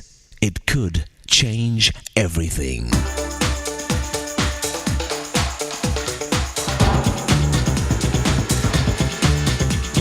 Think a minute. Who said life's fair? I heard my grandmother say that 1,000 times if I heard it once. And there was a reason she said it a lot. When my grandmother was a little girl, one day her father just left, her and her mother, and he never came back. So my grandmother fought that feeling of rejection and unfairness all her life. From an early age as a child, she learned that life isn't fair. And my guess is so did you. Oh, hopefully you didn't experience such a painful injustice as that. But as a child, your father punished you for something you didn't do. Or a neighbor blamed you for something that was someone else's fault. Maybe you had a teacher in school who really treated you unfairly. And now that you're an adult, your boss is unfair. Laws seem to discriminate. Even your wife or husband may treat you unfairly or accuse you unjustly. Who said life's fair? Because it's not. So what can you do to handle the unfairness of people in life? Once again, there's a person who has an answer to our life's toughest questions. Talk about unfairness. He's probably the #1 victim of injustice in history. Even people who didn't like this man admitted that he was the last one in the world who should have been executed and killed as a criminal. If Jesus Christ was not a good and innocent man, friend, no one is. So next time you and I think we're being treated unfairly, just tell him about it. He knows exactly what you're feeling and going through. So how do you handle unfairness in life? With Jesus, you can handle whatever life and others do to you, since he's already cleared the way for you to follow. He's been there, done that. And he gives his same power to anyone who will ask him to take control of their life every day. His own inner strength and peace that doesn't let the unfairness of others keep you down. You'll also be strong and free enough to forgive those who hurt and treat you unfairly, just as he forgives you for the times you yourself have treated others wrongly. Jesus' love and power is yours for the asking. So why not ask him today? Then no matter how unfair people are to you, you'll know that the one who's in control of your life will always be more than fair to you. Just think a minute. If you'd like a free CD of our top 40 programs, write to us on the internet at www.thinkaminute.com and catch us tomorrow at this same time when we stop and think a minute.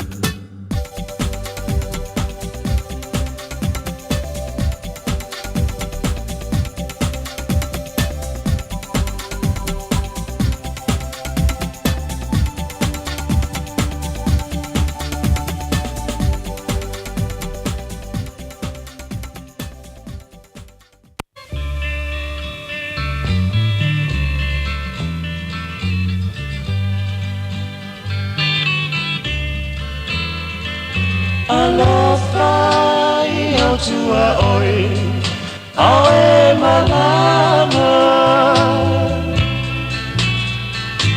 Se ia muta lene folaunga. Fa'atutua mapa moi moi, ia tu mapea.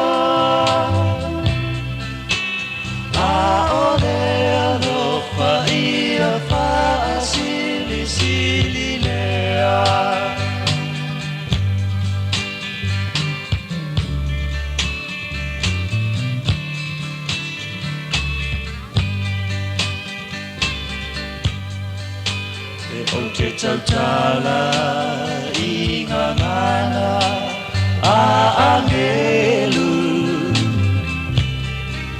Be whai moa u le lalo langi Malona mamalu Auna mane alofa Ele toi aunga uki fofonga lo ufa aola Alofa I autua oi awe malama Se ia muta Lenei folaunga Pa'atutua mapa moe moe Ia tu mapeo Aole alofa ia pa'a sili sili lea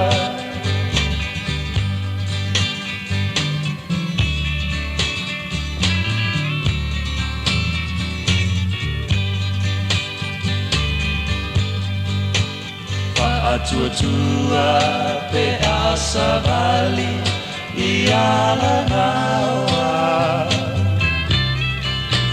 pa amoe moe e malutia oe I whaingata Ia mana tua ole alofa ole alofa ua sili sili mea umana alofa I au tua oi au e malama se ia muta lene folauma Tutua mapa moe moe Ia tu mapea Aole alofa ia fa'a sili sili lea Aole alofa ia fa'a sili sili lea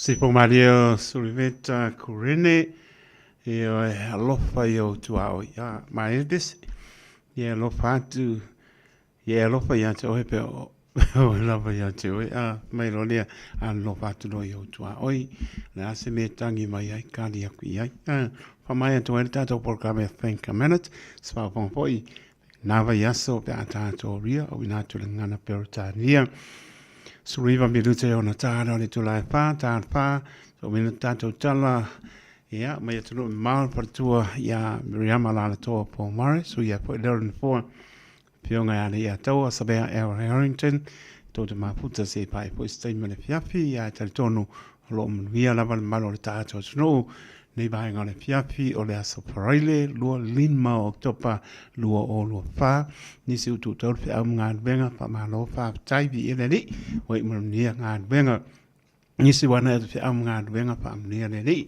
la ngā ia tu waru pie fia, I ngā sauronga ngi e malo lo long weekend, mana song fua, ia malo lava pā tani malo le tanu, tau panti mai lo tau talieino lo pā tau wa ai mauta malawa, pā tele lava, pa manuia le li, tai alo sina ati mai marabet pap te tere lama ma lo lama le mai Marietta na inga pap tai mri po long weekend sililo tamiano e alo pa anga sililo tamiano le nga mai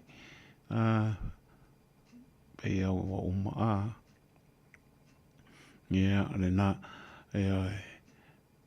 alo sina ati Nico le wea leo ngā upu tō muli my birth I Australia no pātu saini tu le epa ea Nico Java pe poi ia saini tu le epa Annie tau wae ia mano lava pātai Annie tau wae mano lava pai ma tau tia so no pātu ai ma tau tia muni po long weekend ia pena po ia Denny ora ia no fatu ia municipal mano le tunu tu mapa sepo va tau male ainga mnia po long weekend pa time up to mai la to o mala ma puta mai lunga le apia po linga ia malunga le YouTube channel ole o se o tana pia po I mese lava ole fio anga o motaa ia vai pe o pio anga ia o manino mai lato pa swapa ina o motaa le o pa swapa ina le tupu ia sanesa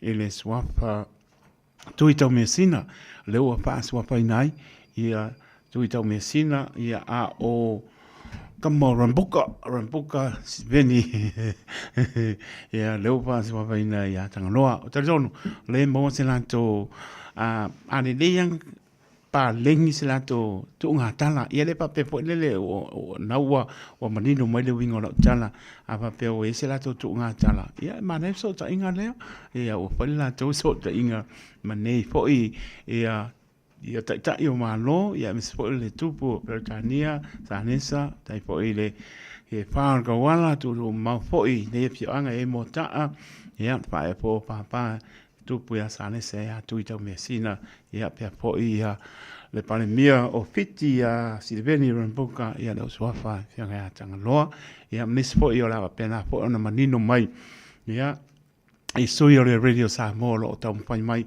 ia ole Moses so ta inga netem ia konga tau mai ia sunga ia Isaac Paunga ia male fianga ia Samoa Harrington ia kongo edemo ia le po mo tano avata ia ele fianga ia Samoa Harrington ia pa tai tele la malo le tano ele tau pati mai e umma la o ko emo mal sa ga mo sek sa mo le tano pele tau lunga stau tu ale ne yaso Leia spai vai asa ma se mau. Ia ai pa mo la mo lo nga ke siano. Ma ngalo ila so ona. Ta so mo pe le nga ke riso ta to te ma puta per fani ai. Ma ta la patu ia panu ala. Ilo tui ma lo lava pa tai. A tai tele lava pe la po ia ni po ja pa tai ma puta mai to ma pa se po ba tau ia manisi po ite o misi atu ro pa tai to mo to ia pa mangano le au ona a mai arta ele le nganga o tai to mo roto e matu ele pa tai pa ngania ele lamar ngana le au ona ngona ile pa tau pa mo tangi ile li pa mania atu lau ta po inga se la ngona pa tau pa tai to ai sia pe ta to ele pe al pani o le ngano le lo ta to ni pa mia le li ta to felo ai pe ele motu tato pelo inga tato so tai pe tar sanga moria e lumo lo tato li manuia to maptanga me penga Samoa Harrington ya me se poi le uso pele ya Isaac Paunga ya ai manuia lava tai to taroto le ona soipua ma ia manuia